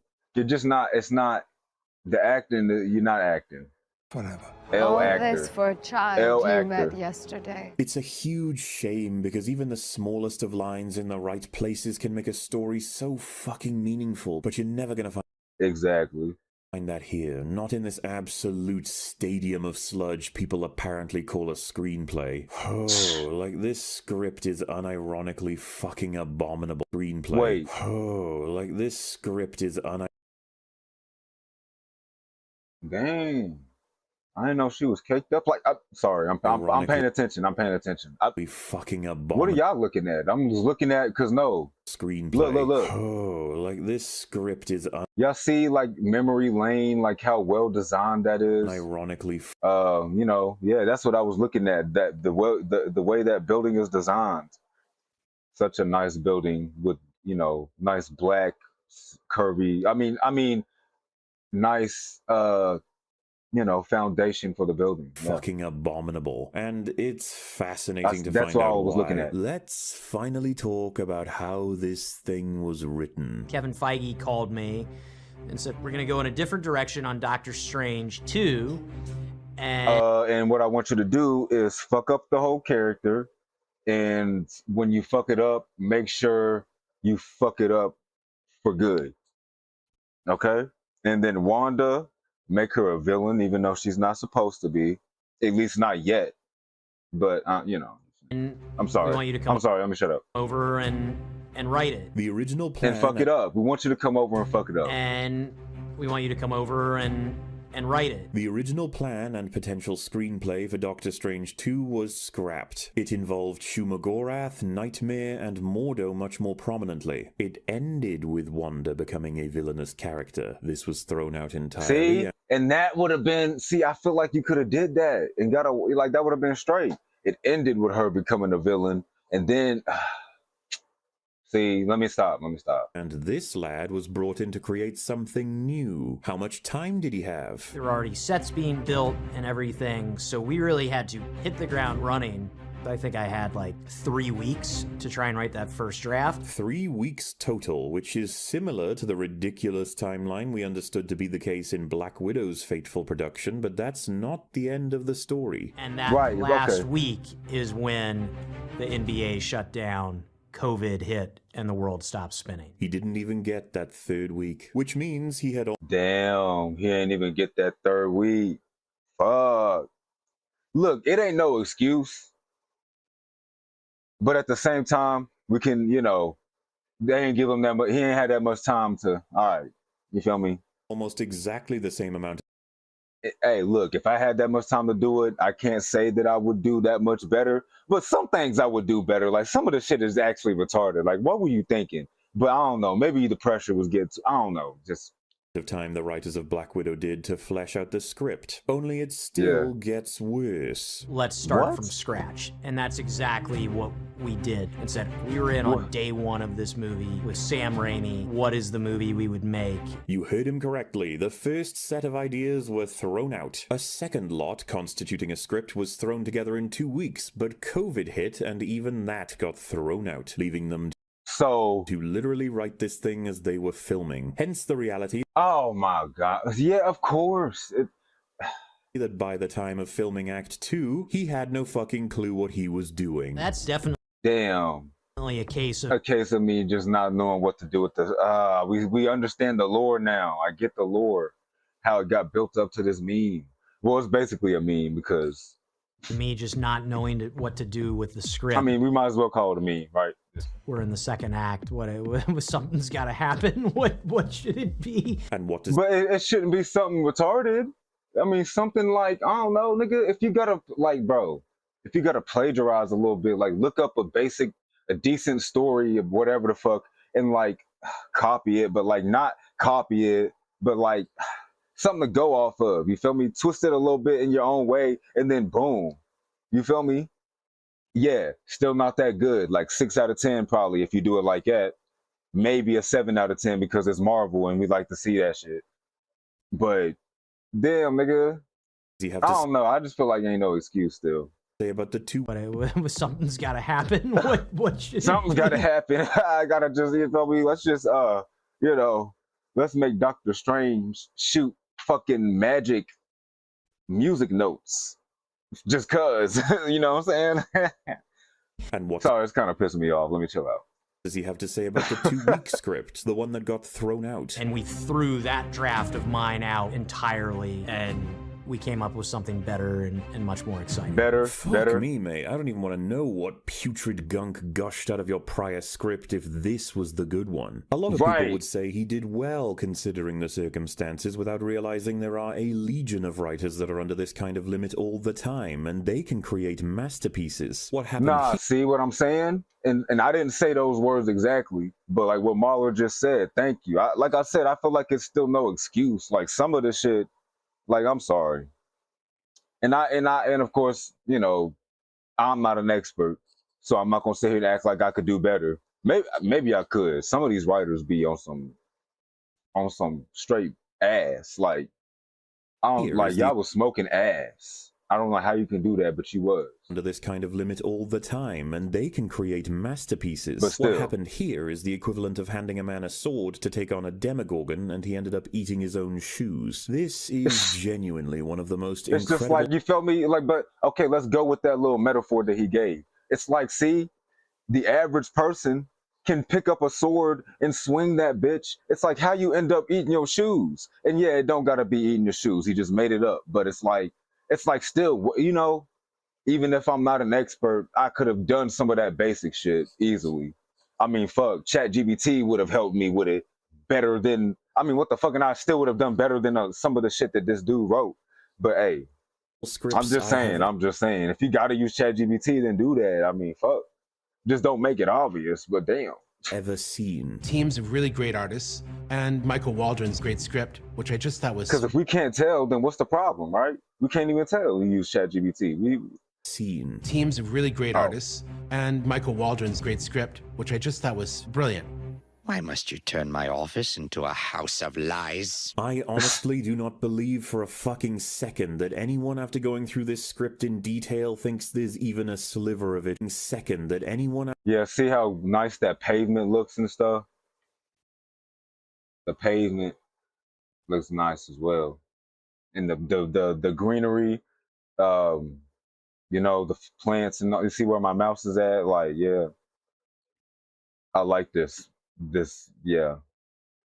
After going through this script in detail thinks there's even a sliver of it redeeming its existence. Michael did a Herculean job with this project. He had all the history of Marvel that he had to work into this. How he managed to balance all of that, I think was yeah, see, no. Do you realize what you said though? He had the whole history of Marvel to work with, and he still fucked it up. Crazy. Extraordinary. He did the absolute fucking opposite. He actually could not have done worse, you pungent yeast goblin. But right, he's low-key glazing, I ain't gonna lie. He glazing. Like, no, he fucked it up. You can say that he fucked it up. I know that's your man's, I know that's your friend, bro. But it's okay to admit that he cannot write things. Like, he cannot write. He actually could not have done worse, you pungent yeast goblin. But like, it was nice to look at a lot of the time. You get the... It was nice to look at, you feel me? These kinds. And Elizabeth Olsen, she cute and shit, you feel me? So, you know, yeah. Nice little eye candy. She looked nice in that. Never mind, sorry. Let me shut up.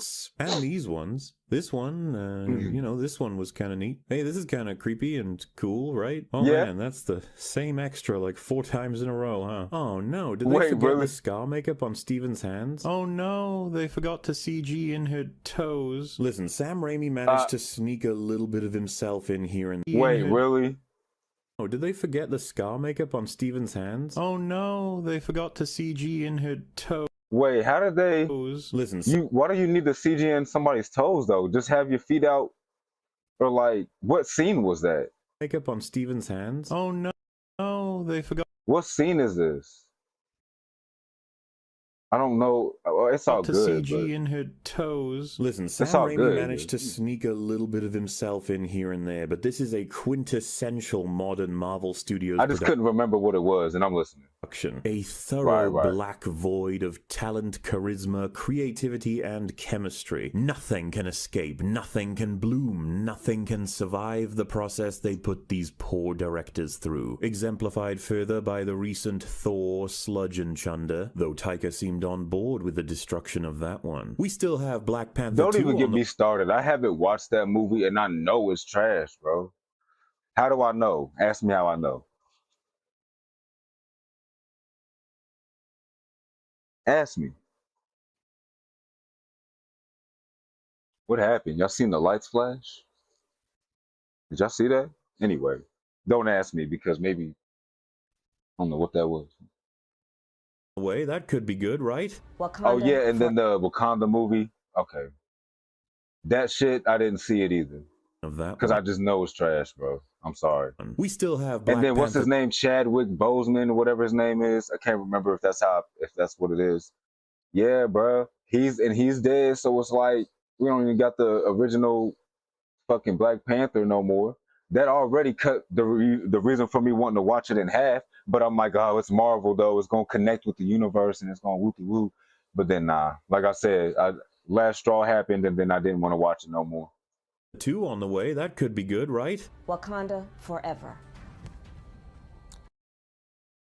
Really? Paid for by Kamala Harris. I appreciate the Raimiisms that I could spot. I appreciate his filmography. This may come as a shock, but I'm a Raimi fan that can name a film he's made beyond fucking Spider-Man and Evil Dead, and even I don't think he can save Marvel from itself. The cinematography simply serves as a reminder that there was once a purpose to how a scene is shot, in that you can accentuate a storytelling beat, a meaningful connection, or an underlying theme that perhaps wasn't as present in the dialogue previously. Now, cinematography is being used to deflect story criticism, or to simply hide the fact that the story is even there. This is quite a bubble. These things, specifically designed to drag a sorcerer to hell if they start to infect and control a dead body, their greatest weakness is a sorcerer. Yep. What the fuck's the point? The point is that they wanted the imagery of Doctor Strange with a bunch of like scary skeleton arms and then flying with a massive like cape assembled from demons. That's what it is. This looked really cool. That's it. Yeah. And it did. This film is beholden to a lot of visuals that they wanted. It answers all the questions for why any of this happened. All of it's been crazy nonsense, everything to do with these spirits. And it's like, yeah, it all happened because they were just trying to get the visual. That's it. And they wanted the trailer shot, the trailer shot of a zombie Doctor Strange with a bunch of crazy, like, skeleton arms. This film is... Yeah, that shit, I ain't gonna lie, that shit drew me in. When I seen that in the trailer, I was like, oh, they're gonna get into some deep shit, whatever the fuck. You know? Have y'all seen that What If series, that animated series? That Marvel What If on Netflix, I think it was on. How we got to see that Doctor Strange, that version of him, absorbing all the monsters or whatever the fuck. I'm like, oh, what if that's him? But like, you feel me? It was just another thing getting me hyped for no good reason. It was just another one of those things. But yeah, very much beholden to, because that's the reason why they had Wanda walking around like a zombie instead of flying around. Because they thought it looked cooler. There's so many things in this film where you just right, exactly. And it did look cool, but it's just, it didn't make sense. And the shit gotta make sense sometimes, you feel me? But if you're just like a brain dead viewer, then I guess it don't matter to you. Cool, whatever. I mean, at the very least, because I'm not gonna, I'm not gonna let the shit like ruin my day or nothing.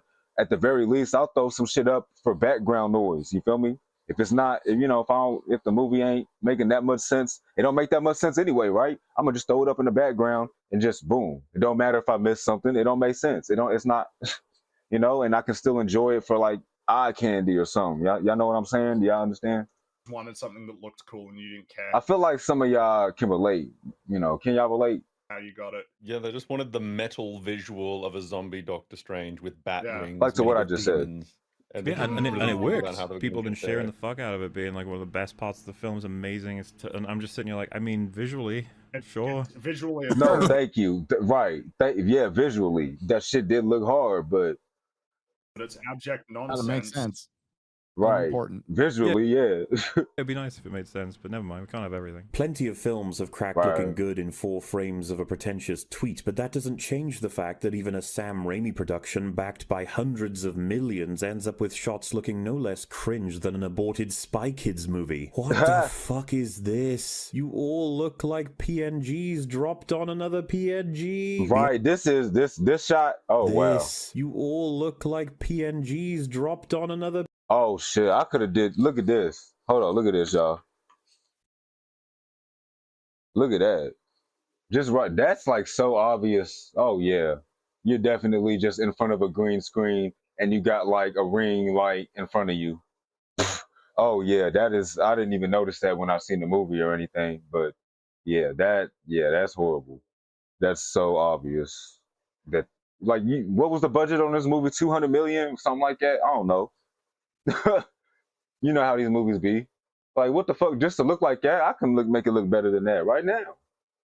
PNG. The absolutely crunched timeline for production, as well as the lack of care involved with planning this sort of project out, is absolutely tearing it apart in every element of its construction. This bubble will pop. Yeah, even the 4-image tweet threads are going viral in the other direction. And for those claiming this is peak Sam Raimi, seriously, go watch his movies. I decide who lives or who dies.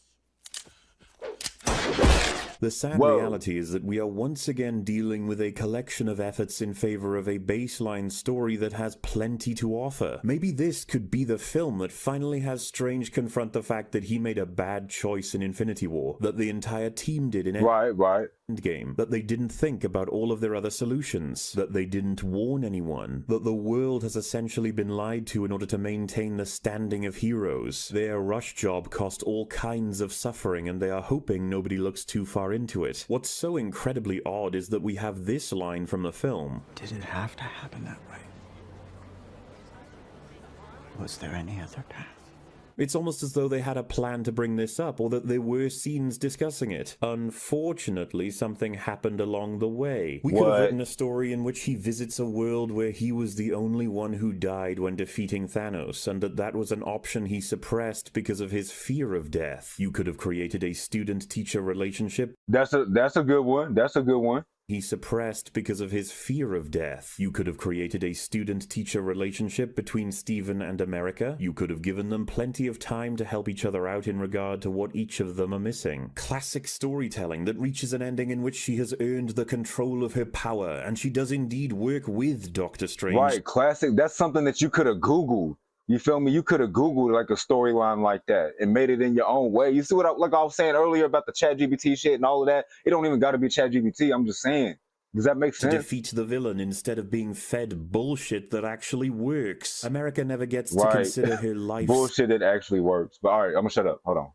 I'm gonna stop pausing up power, and she does indeed work with Doctor Strange to defeat the villain instead of being fed bullshit that actually works. America never gets to consider her life simply leads to suffering for other people, that her adventures looking for help leads to death. She only mentions that she understands, and we're given nothing to explain why. You know, it would have been pretty interesting to force Stephen to properly make a decision regarding this. In fact, we had the chance here to give a lot of meaningful work to characters that simply don't get that kind of attention. Imagine Wong had to consider ending his own life in order to protect the information that can lead to the end of the world. We have seen characters take their lives before. There's no telling what would be going through his head in this scene, and it's not something you have to write him going through with, but having it addressed could be very meaningful. In the same vein, there is a huge amount of potential meaning for certain characters to return to Wanda during this story. Imagine the alternative Vision was to return. He could compare this Wanda with what he was given as memory. He could talk to her about how Vision saw her, and that no matter how much these children mean to her, it would never be worth the life of another child. Right, you know what I'm saying? And she would be like, you know,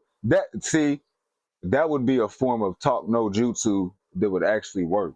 If you don't know what that is, Google it. But I feel like some of y'all watching this are gonna know what I mean when I say that. So Naruto, but yeah. Imagine they brought like that would have been straight. Like, okay, let the other Vision come. Because I guarantee you they forgot about him.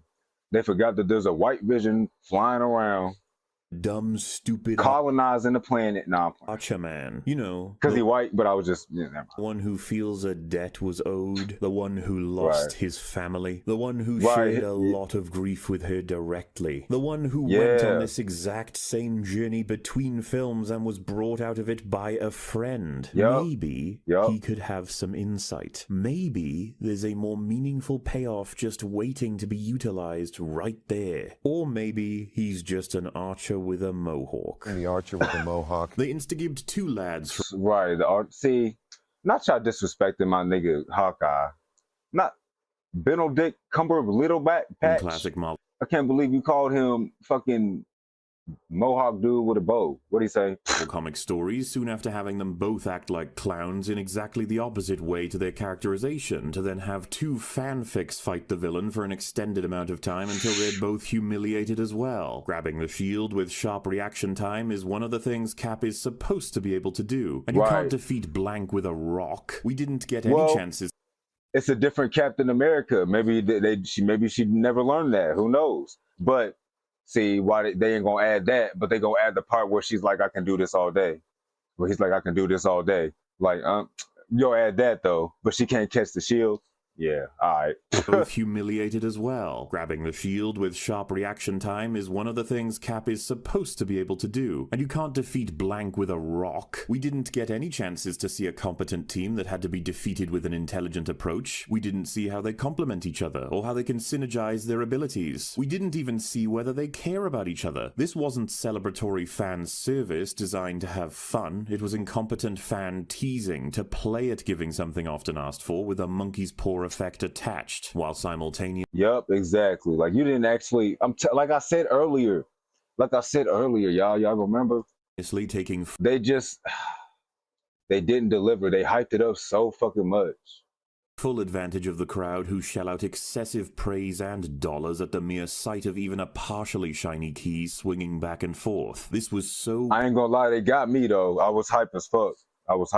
That's one of the main reasons why it was the last straw for me. I was like, ain't no fucking way y'all did that shit. Just a fumble. Poorly executed and directed that people wonder... Y'all feel me? Y'all tried to make a play and the shit ain't work. Forth. This was so poorly executed and directed that people wonder whether Krasinski could even play Reed Richards effectively. It's incredible. Right, and he was only on screen for like 5 seconds. That we have all these actors and the license and an effort to set this thing inside the multiverse of madness, only to get 3 main versions of New York City, being the normal one, the normal one with flowers and a memory store, and finally the one that's dying, to then have a flash of other worlds. Right, we only got to see 3 of them. See, it would have been nice to visit a bunch of different worlds. See, what I wanted to see. Wait, what? Some nice no, what I wanted to see was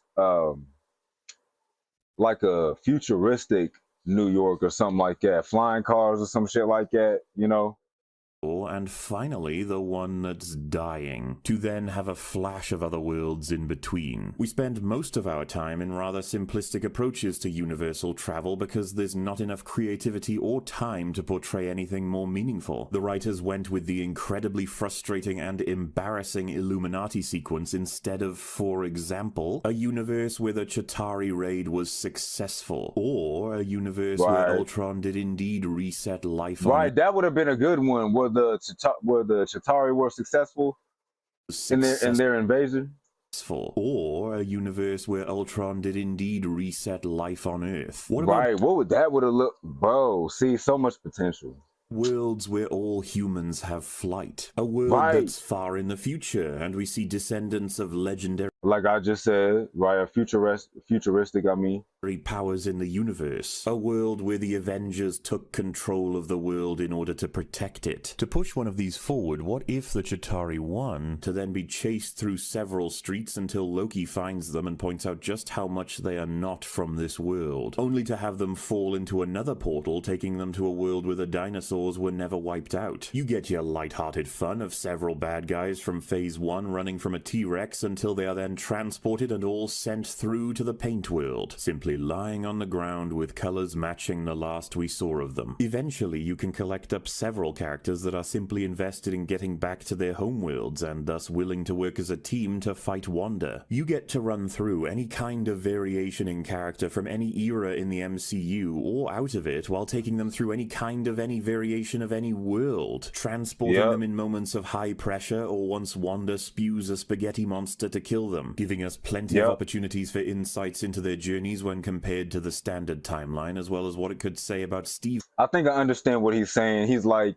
they could have wrote it in a way where, like, as far as an excuse for us to see a bunch of different worlds, like, oh, have it where they're chasing them through the different worlds. Like, oh shit, you know, we in this futuristic world or whatever the fuck for like 5 minutes, and then here come that fucking monster that sucks and shit. They like to suck things. And so it's like, damn, yeah, let me go ahead and get up out of here. Boom, next world. Oh, we're in a world where everything is made of jello. Why the fuck? Even when meeting I'm just talking. But y'all know what I'm saying. Alternate versions of himself. The fact is that we've spent a long... Like, if they would have did it like that, that would have been a good excuse for us to see a bunch of different worlds, though. About Stephen when meeting alternate versions of himself. The fact is that we've spent a long time going over each and every writing decision they've made, but even if it was all coherent and meaningful, they still limited themselves dramatically. This is how far their imagination could go when exploring experiences infinitely. This is utterly sad and tells you everything you need to know about the minds behind what is currently the biggest storytelling franchise in history. And really, what more is there to say after that? Well, I have a few more things. Well. This was set in motion years ago, and we are now fully appreciating what plans they genuinely had beyond Endgame. It's a tangled nightmare slurry, factory-produced, just-add-water, safe-as-fuck drama, comedy, horror blended up to be consumed and forgotten. Meant for a window-licking Just add water, right. populace trained to simply ask for more just seconds after chowing down on the most recent sterilized, drug-tested, soulless cardboard cutout of what claims to be a story. The Illuminati. Yeah. We'll see you now. He went in on that shit, damn.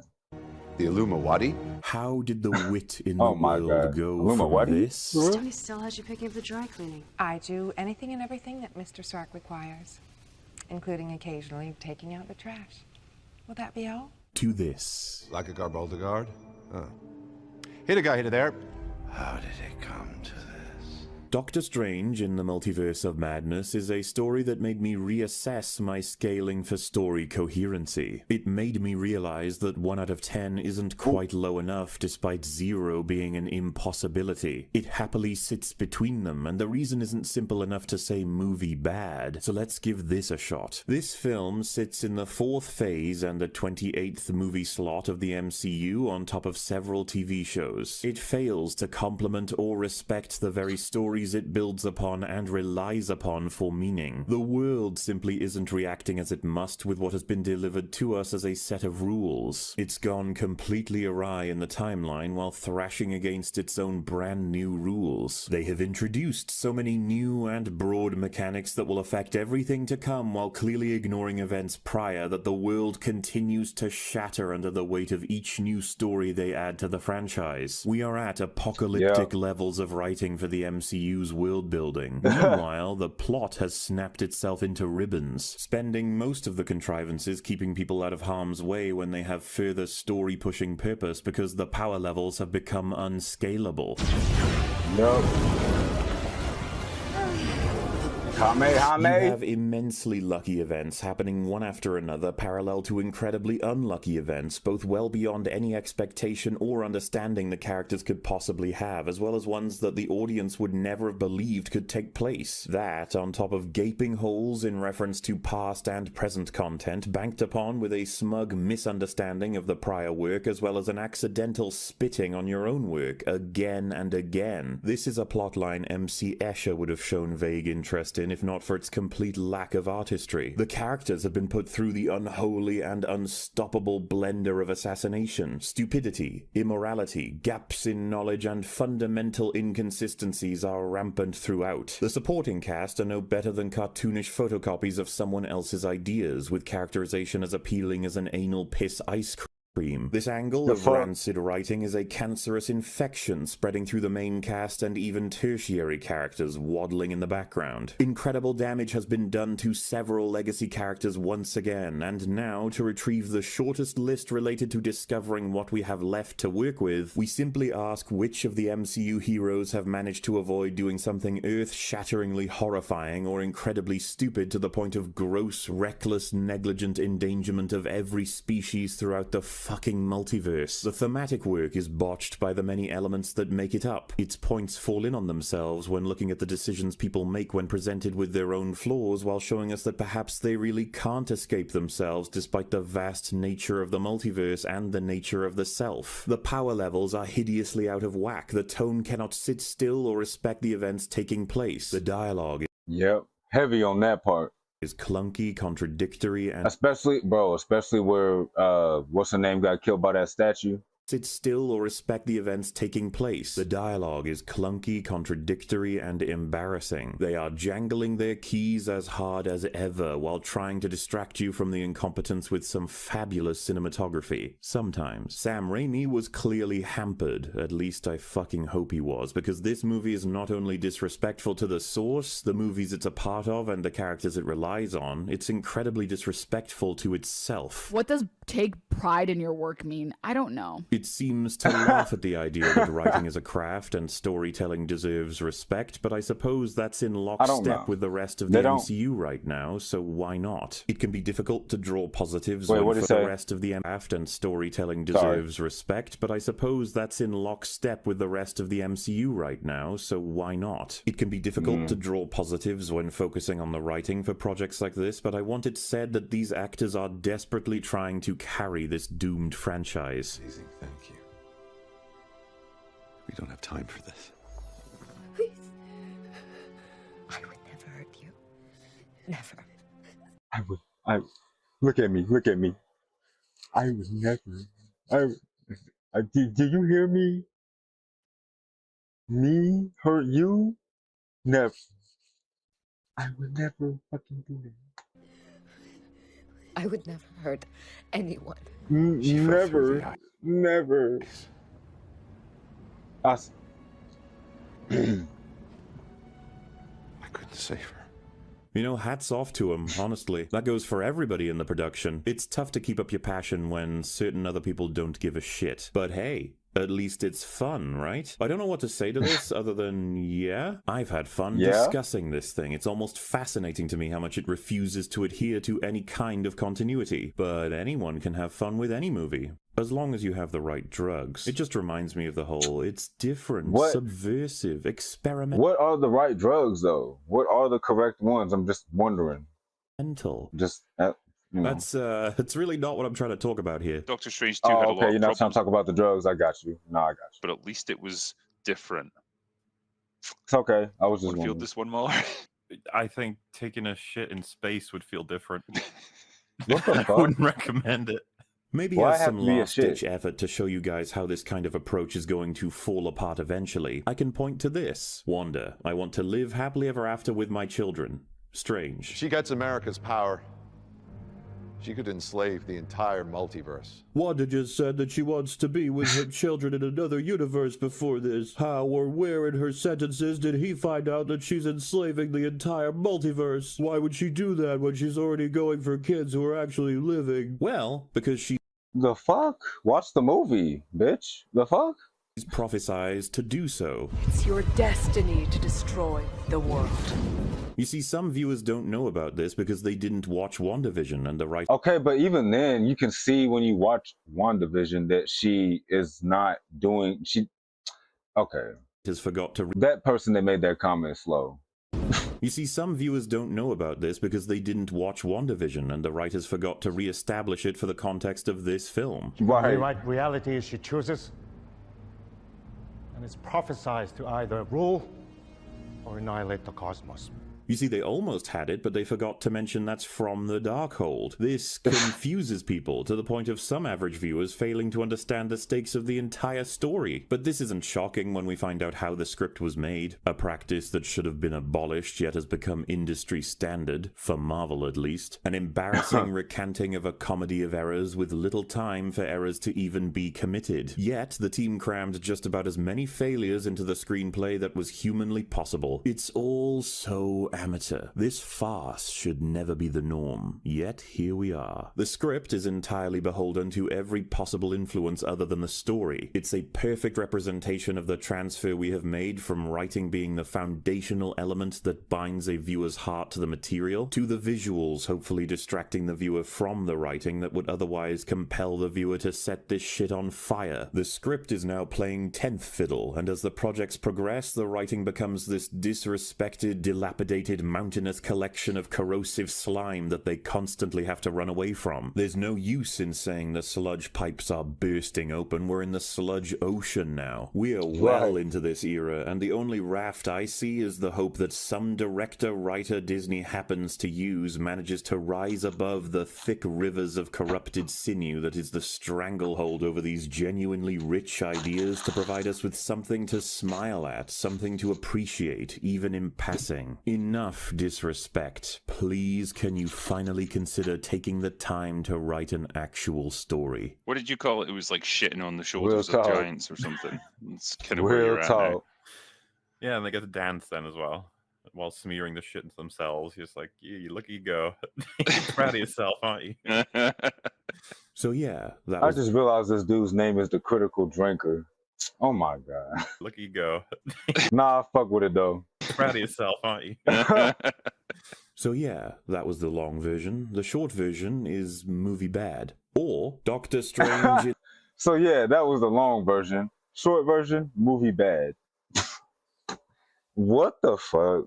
He's so stupid for this. Like, not like it's funny though. Like, look at you he go. did it on purpose, obviously, or he said it on purpose. Proud of yourself, aren't you? So yeah, all 5 hours and 40 minutes of that. That was the long version, but short version, movie's bad. So yeah, that was the long version. The short Yeah. version is movie bad. Or Doctor Strange in the Multiverse of Madness is the worst movie I have ever seen. It is the most Damn, it was that bad, game. incoherent, inconsistent insult to a functioning brain in the form of storytelling within the bounds of writing as a whole that Damn, nah. Look. From that perspective, I definitely understand though, for sure. I mean, look, I've expressed how I felt about the movie a little bit just throughout this whole reaction. Like, yeah, just like this right here. Not where my mouse was. This pavement, the pavement. You know, that's one thing I liked about the movie. But I'm sorry. Yeah, what was we talking about? to a funk ever seen. All right. It is the most incoherent, inconsistent insult to a functioning brain in the Is it more inconsistent than the Flash though? I don't know. form of storytelling within the bounds of writing as a whole that I could conceive of witnessing, and I'm ashamed of my species for having made it. An unbridled catastrophe is the title I reserve for the incredibly special scripts that honestly fuck themselves in every core element I can even judge, but I wanted a unique word to sit on this film compared to any I create for a video in the future, and using cataclysm to describe this thing feels more than appropriate. I suppose what we can take away from this installment, and indeed Thor's newest adventure, is that the honeymoon phase people experience with these failures is getting shorter and shorter. Critical thinking does eventually start up, especially when the returns for the lizard brain get less and less effective over time, leading to less and less praise for these fuck-ups as time seems to go on. This recent set of adventures has provided an extensive, pungent level of cancer for all of us. I mean, it's phase 4. Terminal. Something the mouse must be reaching some level of awareness on. If it were our absolute goal, could we look more incompetent? It's the worst day of my life.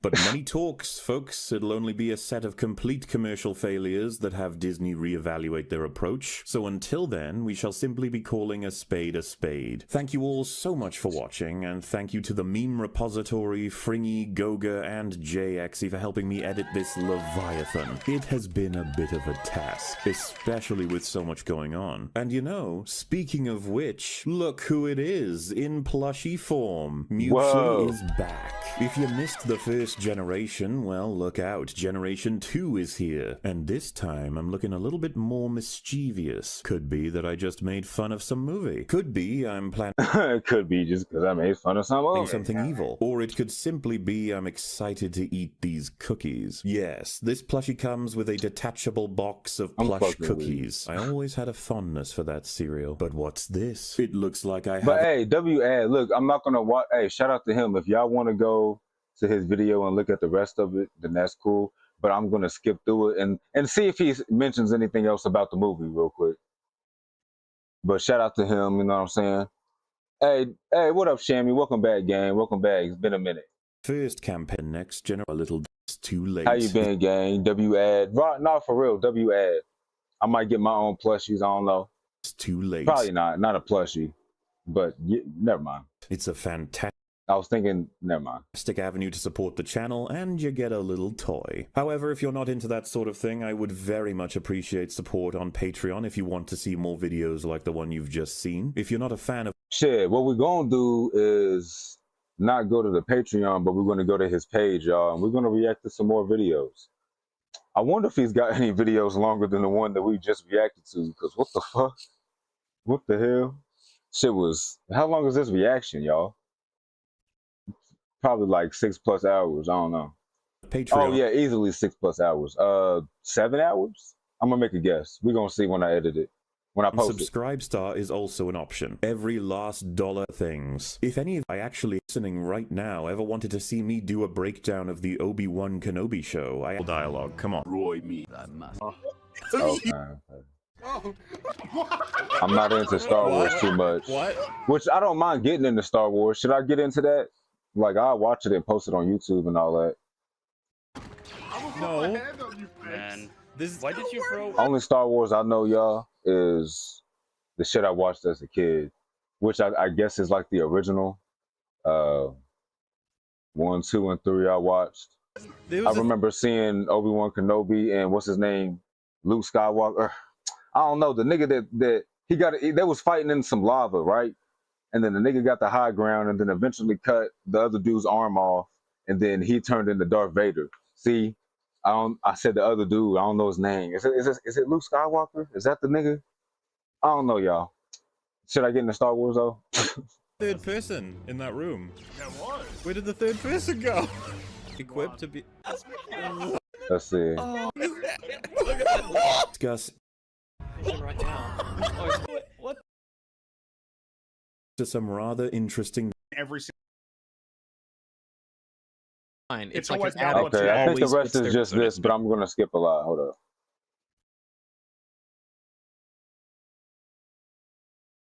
He can't save his dad. Okay, I'm skip. Yeah.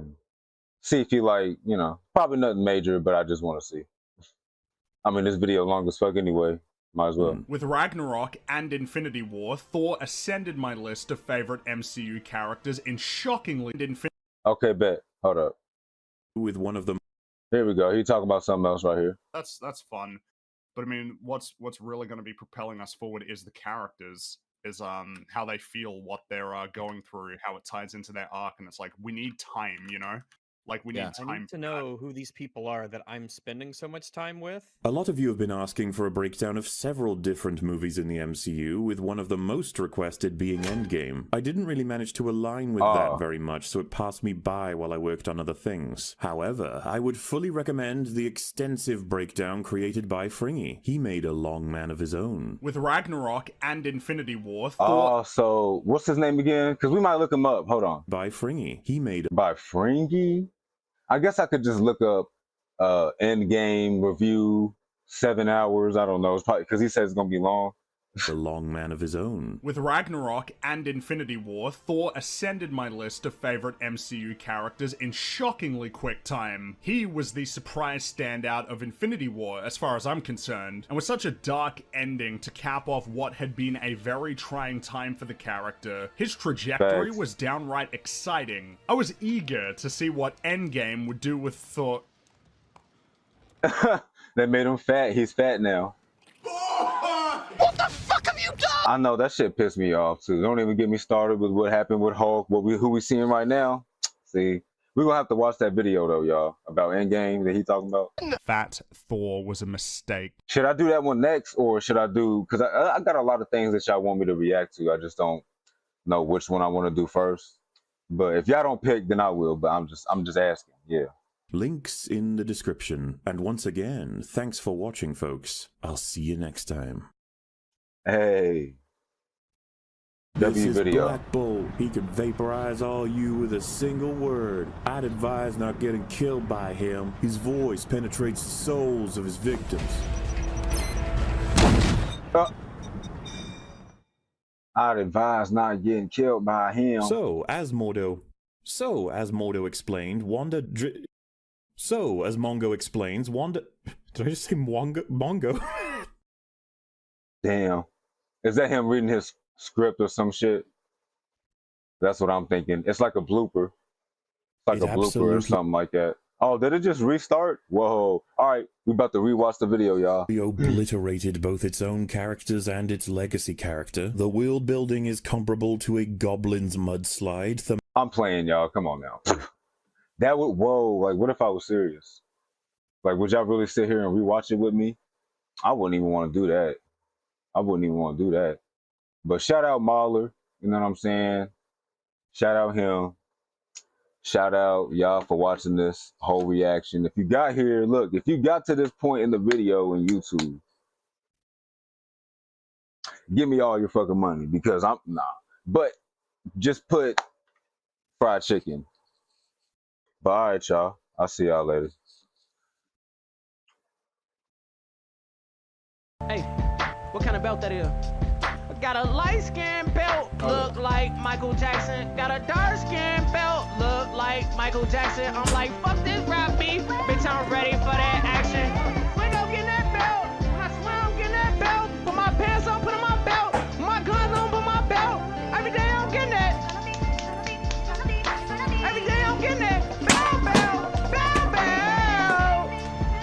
When I swear I'm getting that belt. When I wake up, put on my belt. My gun on with my belt. Every day I'm getting that. Spank his ass. Every day I'm getting that. Belt, belt, belt, belt. On the phone, nigga, stop playing with the rack, boy. Come out here, spank him.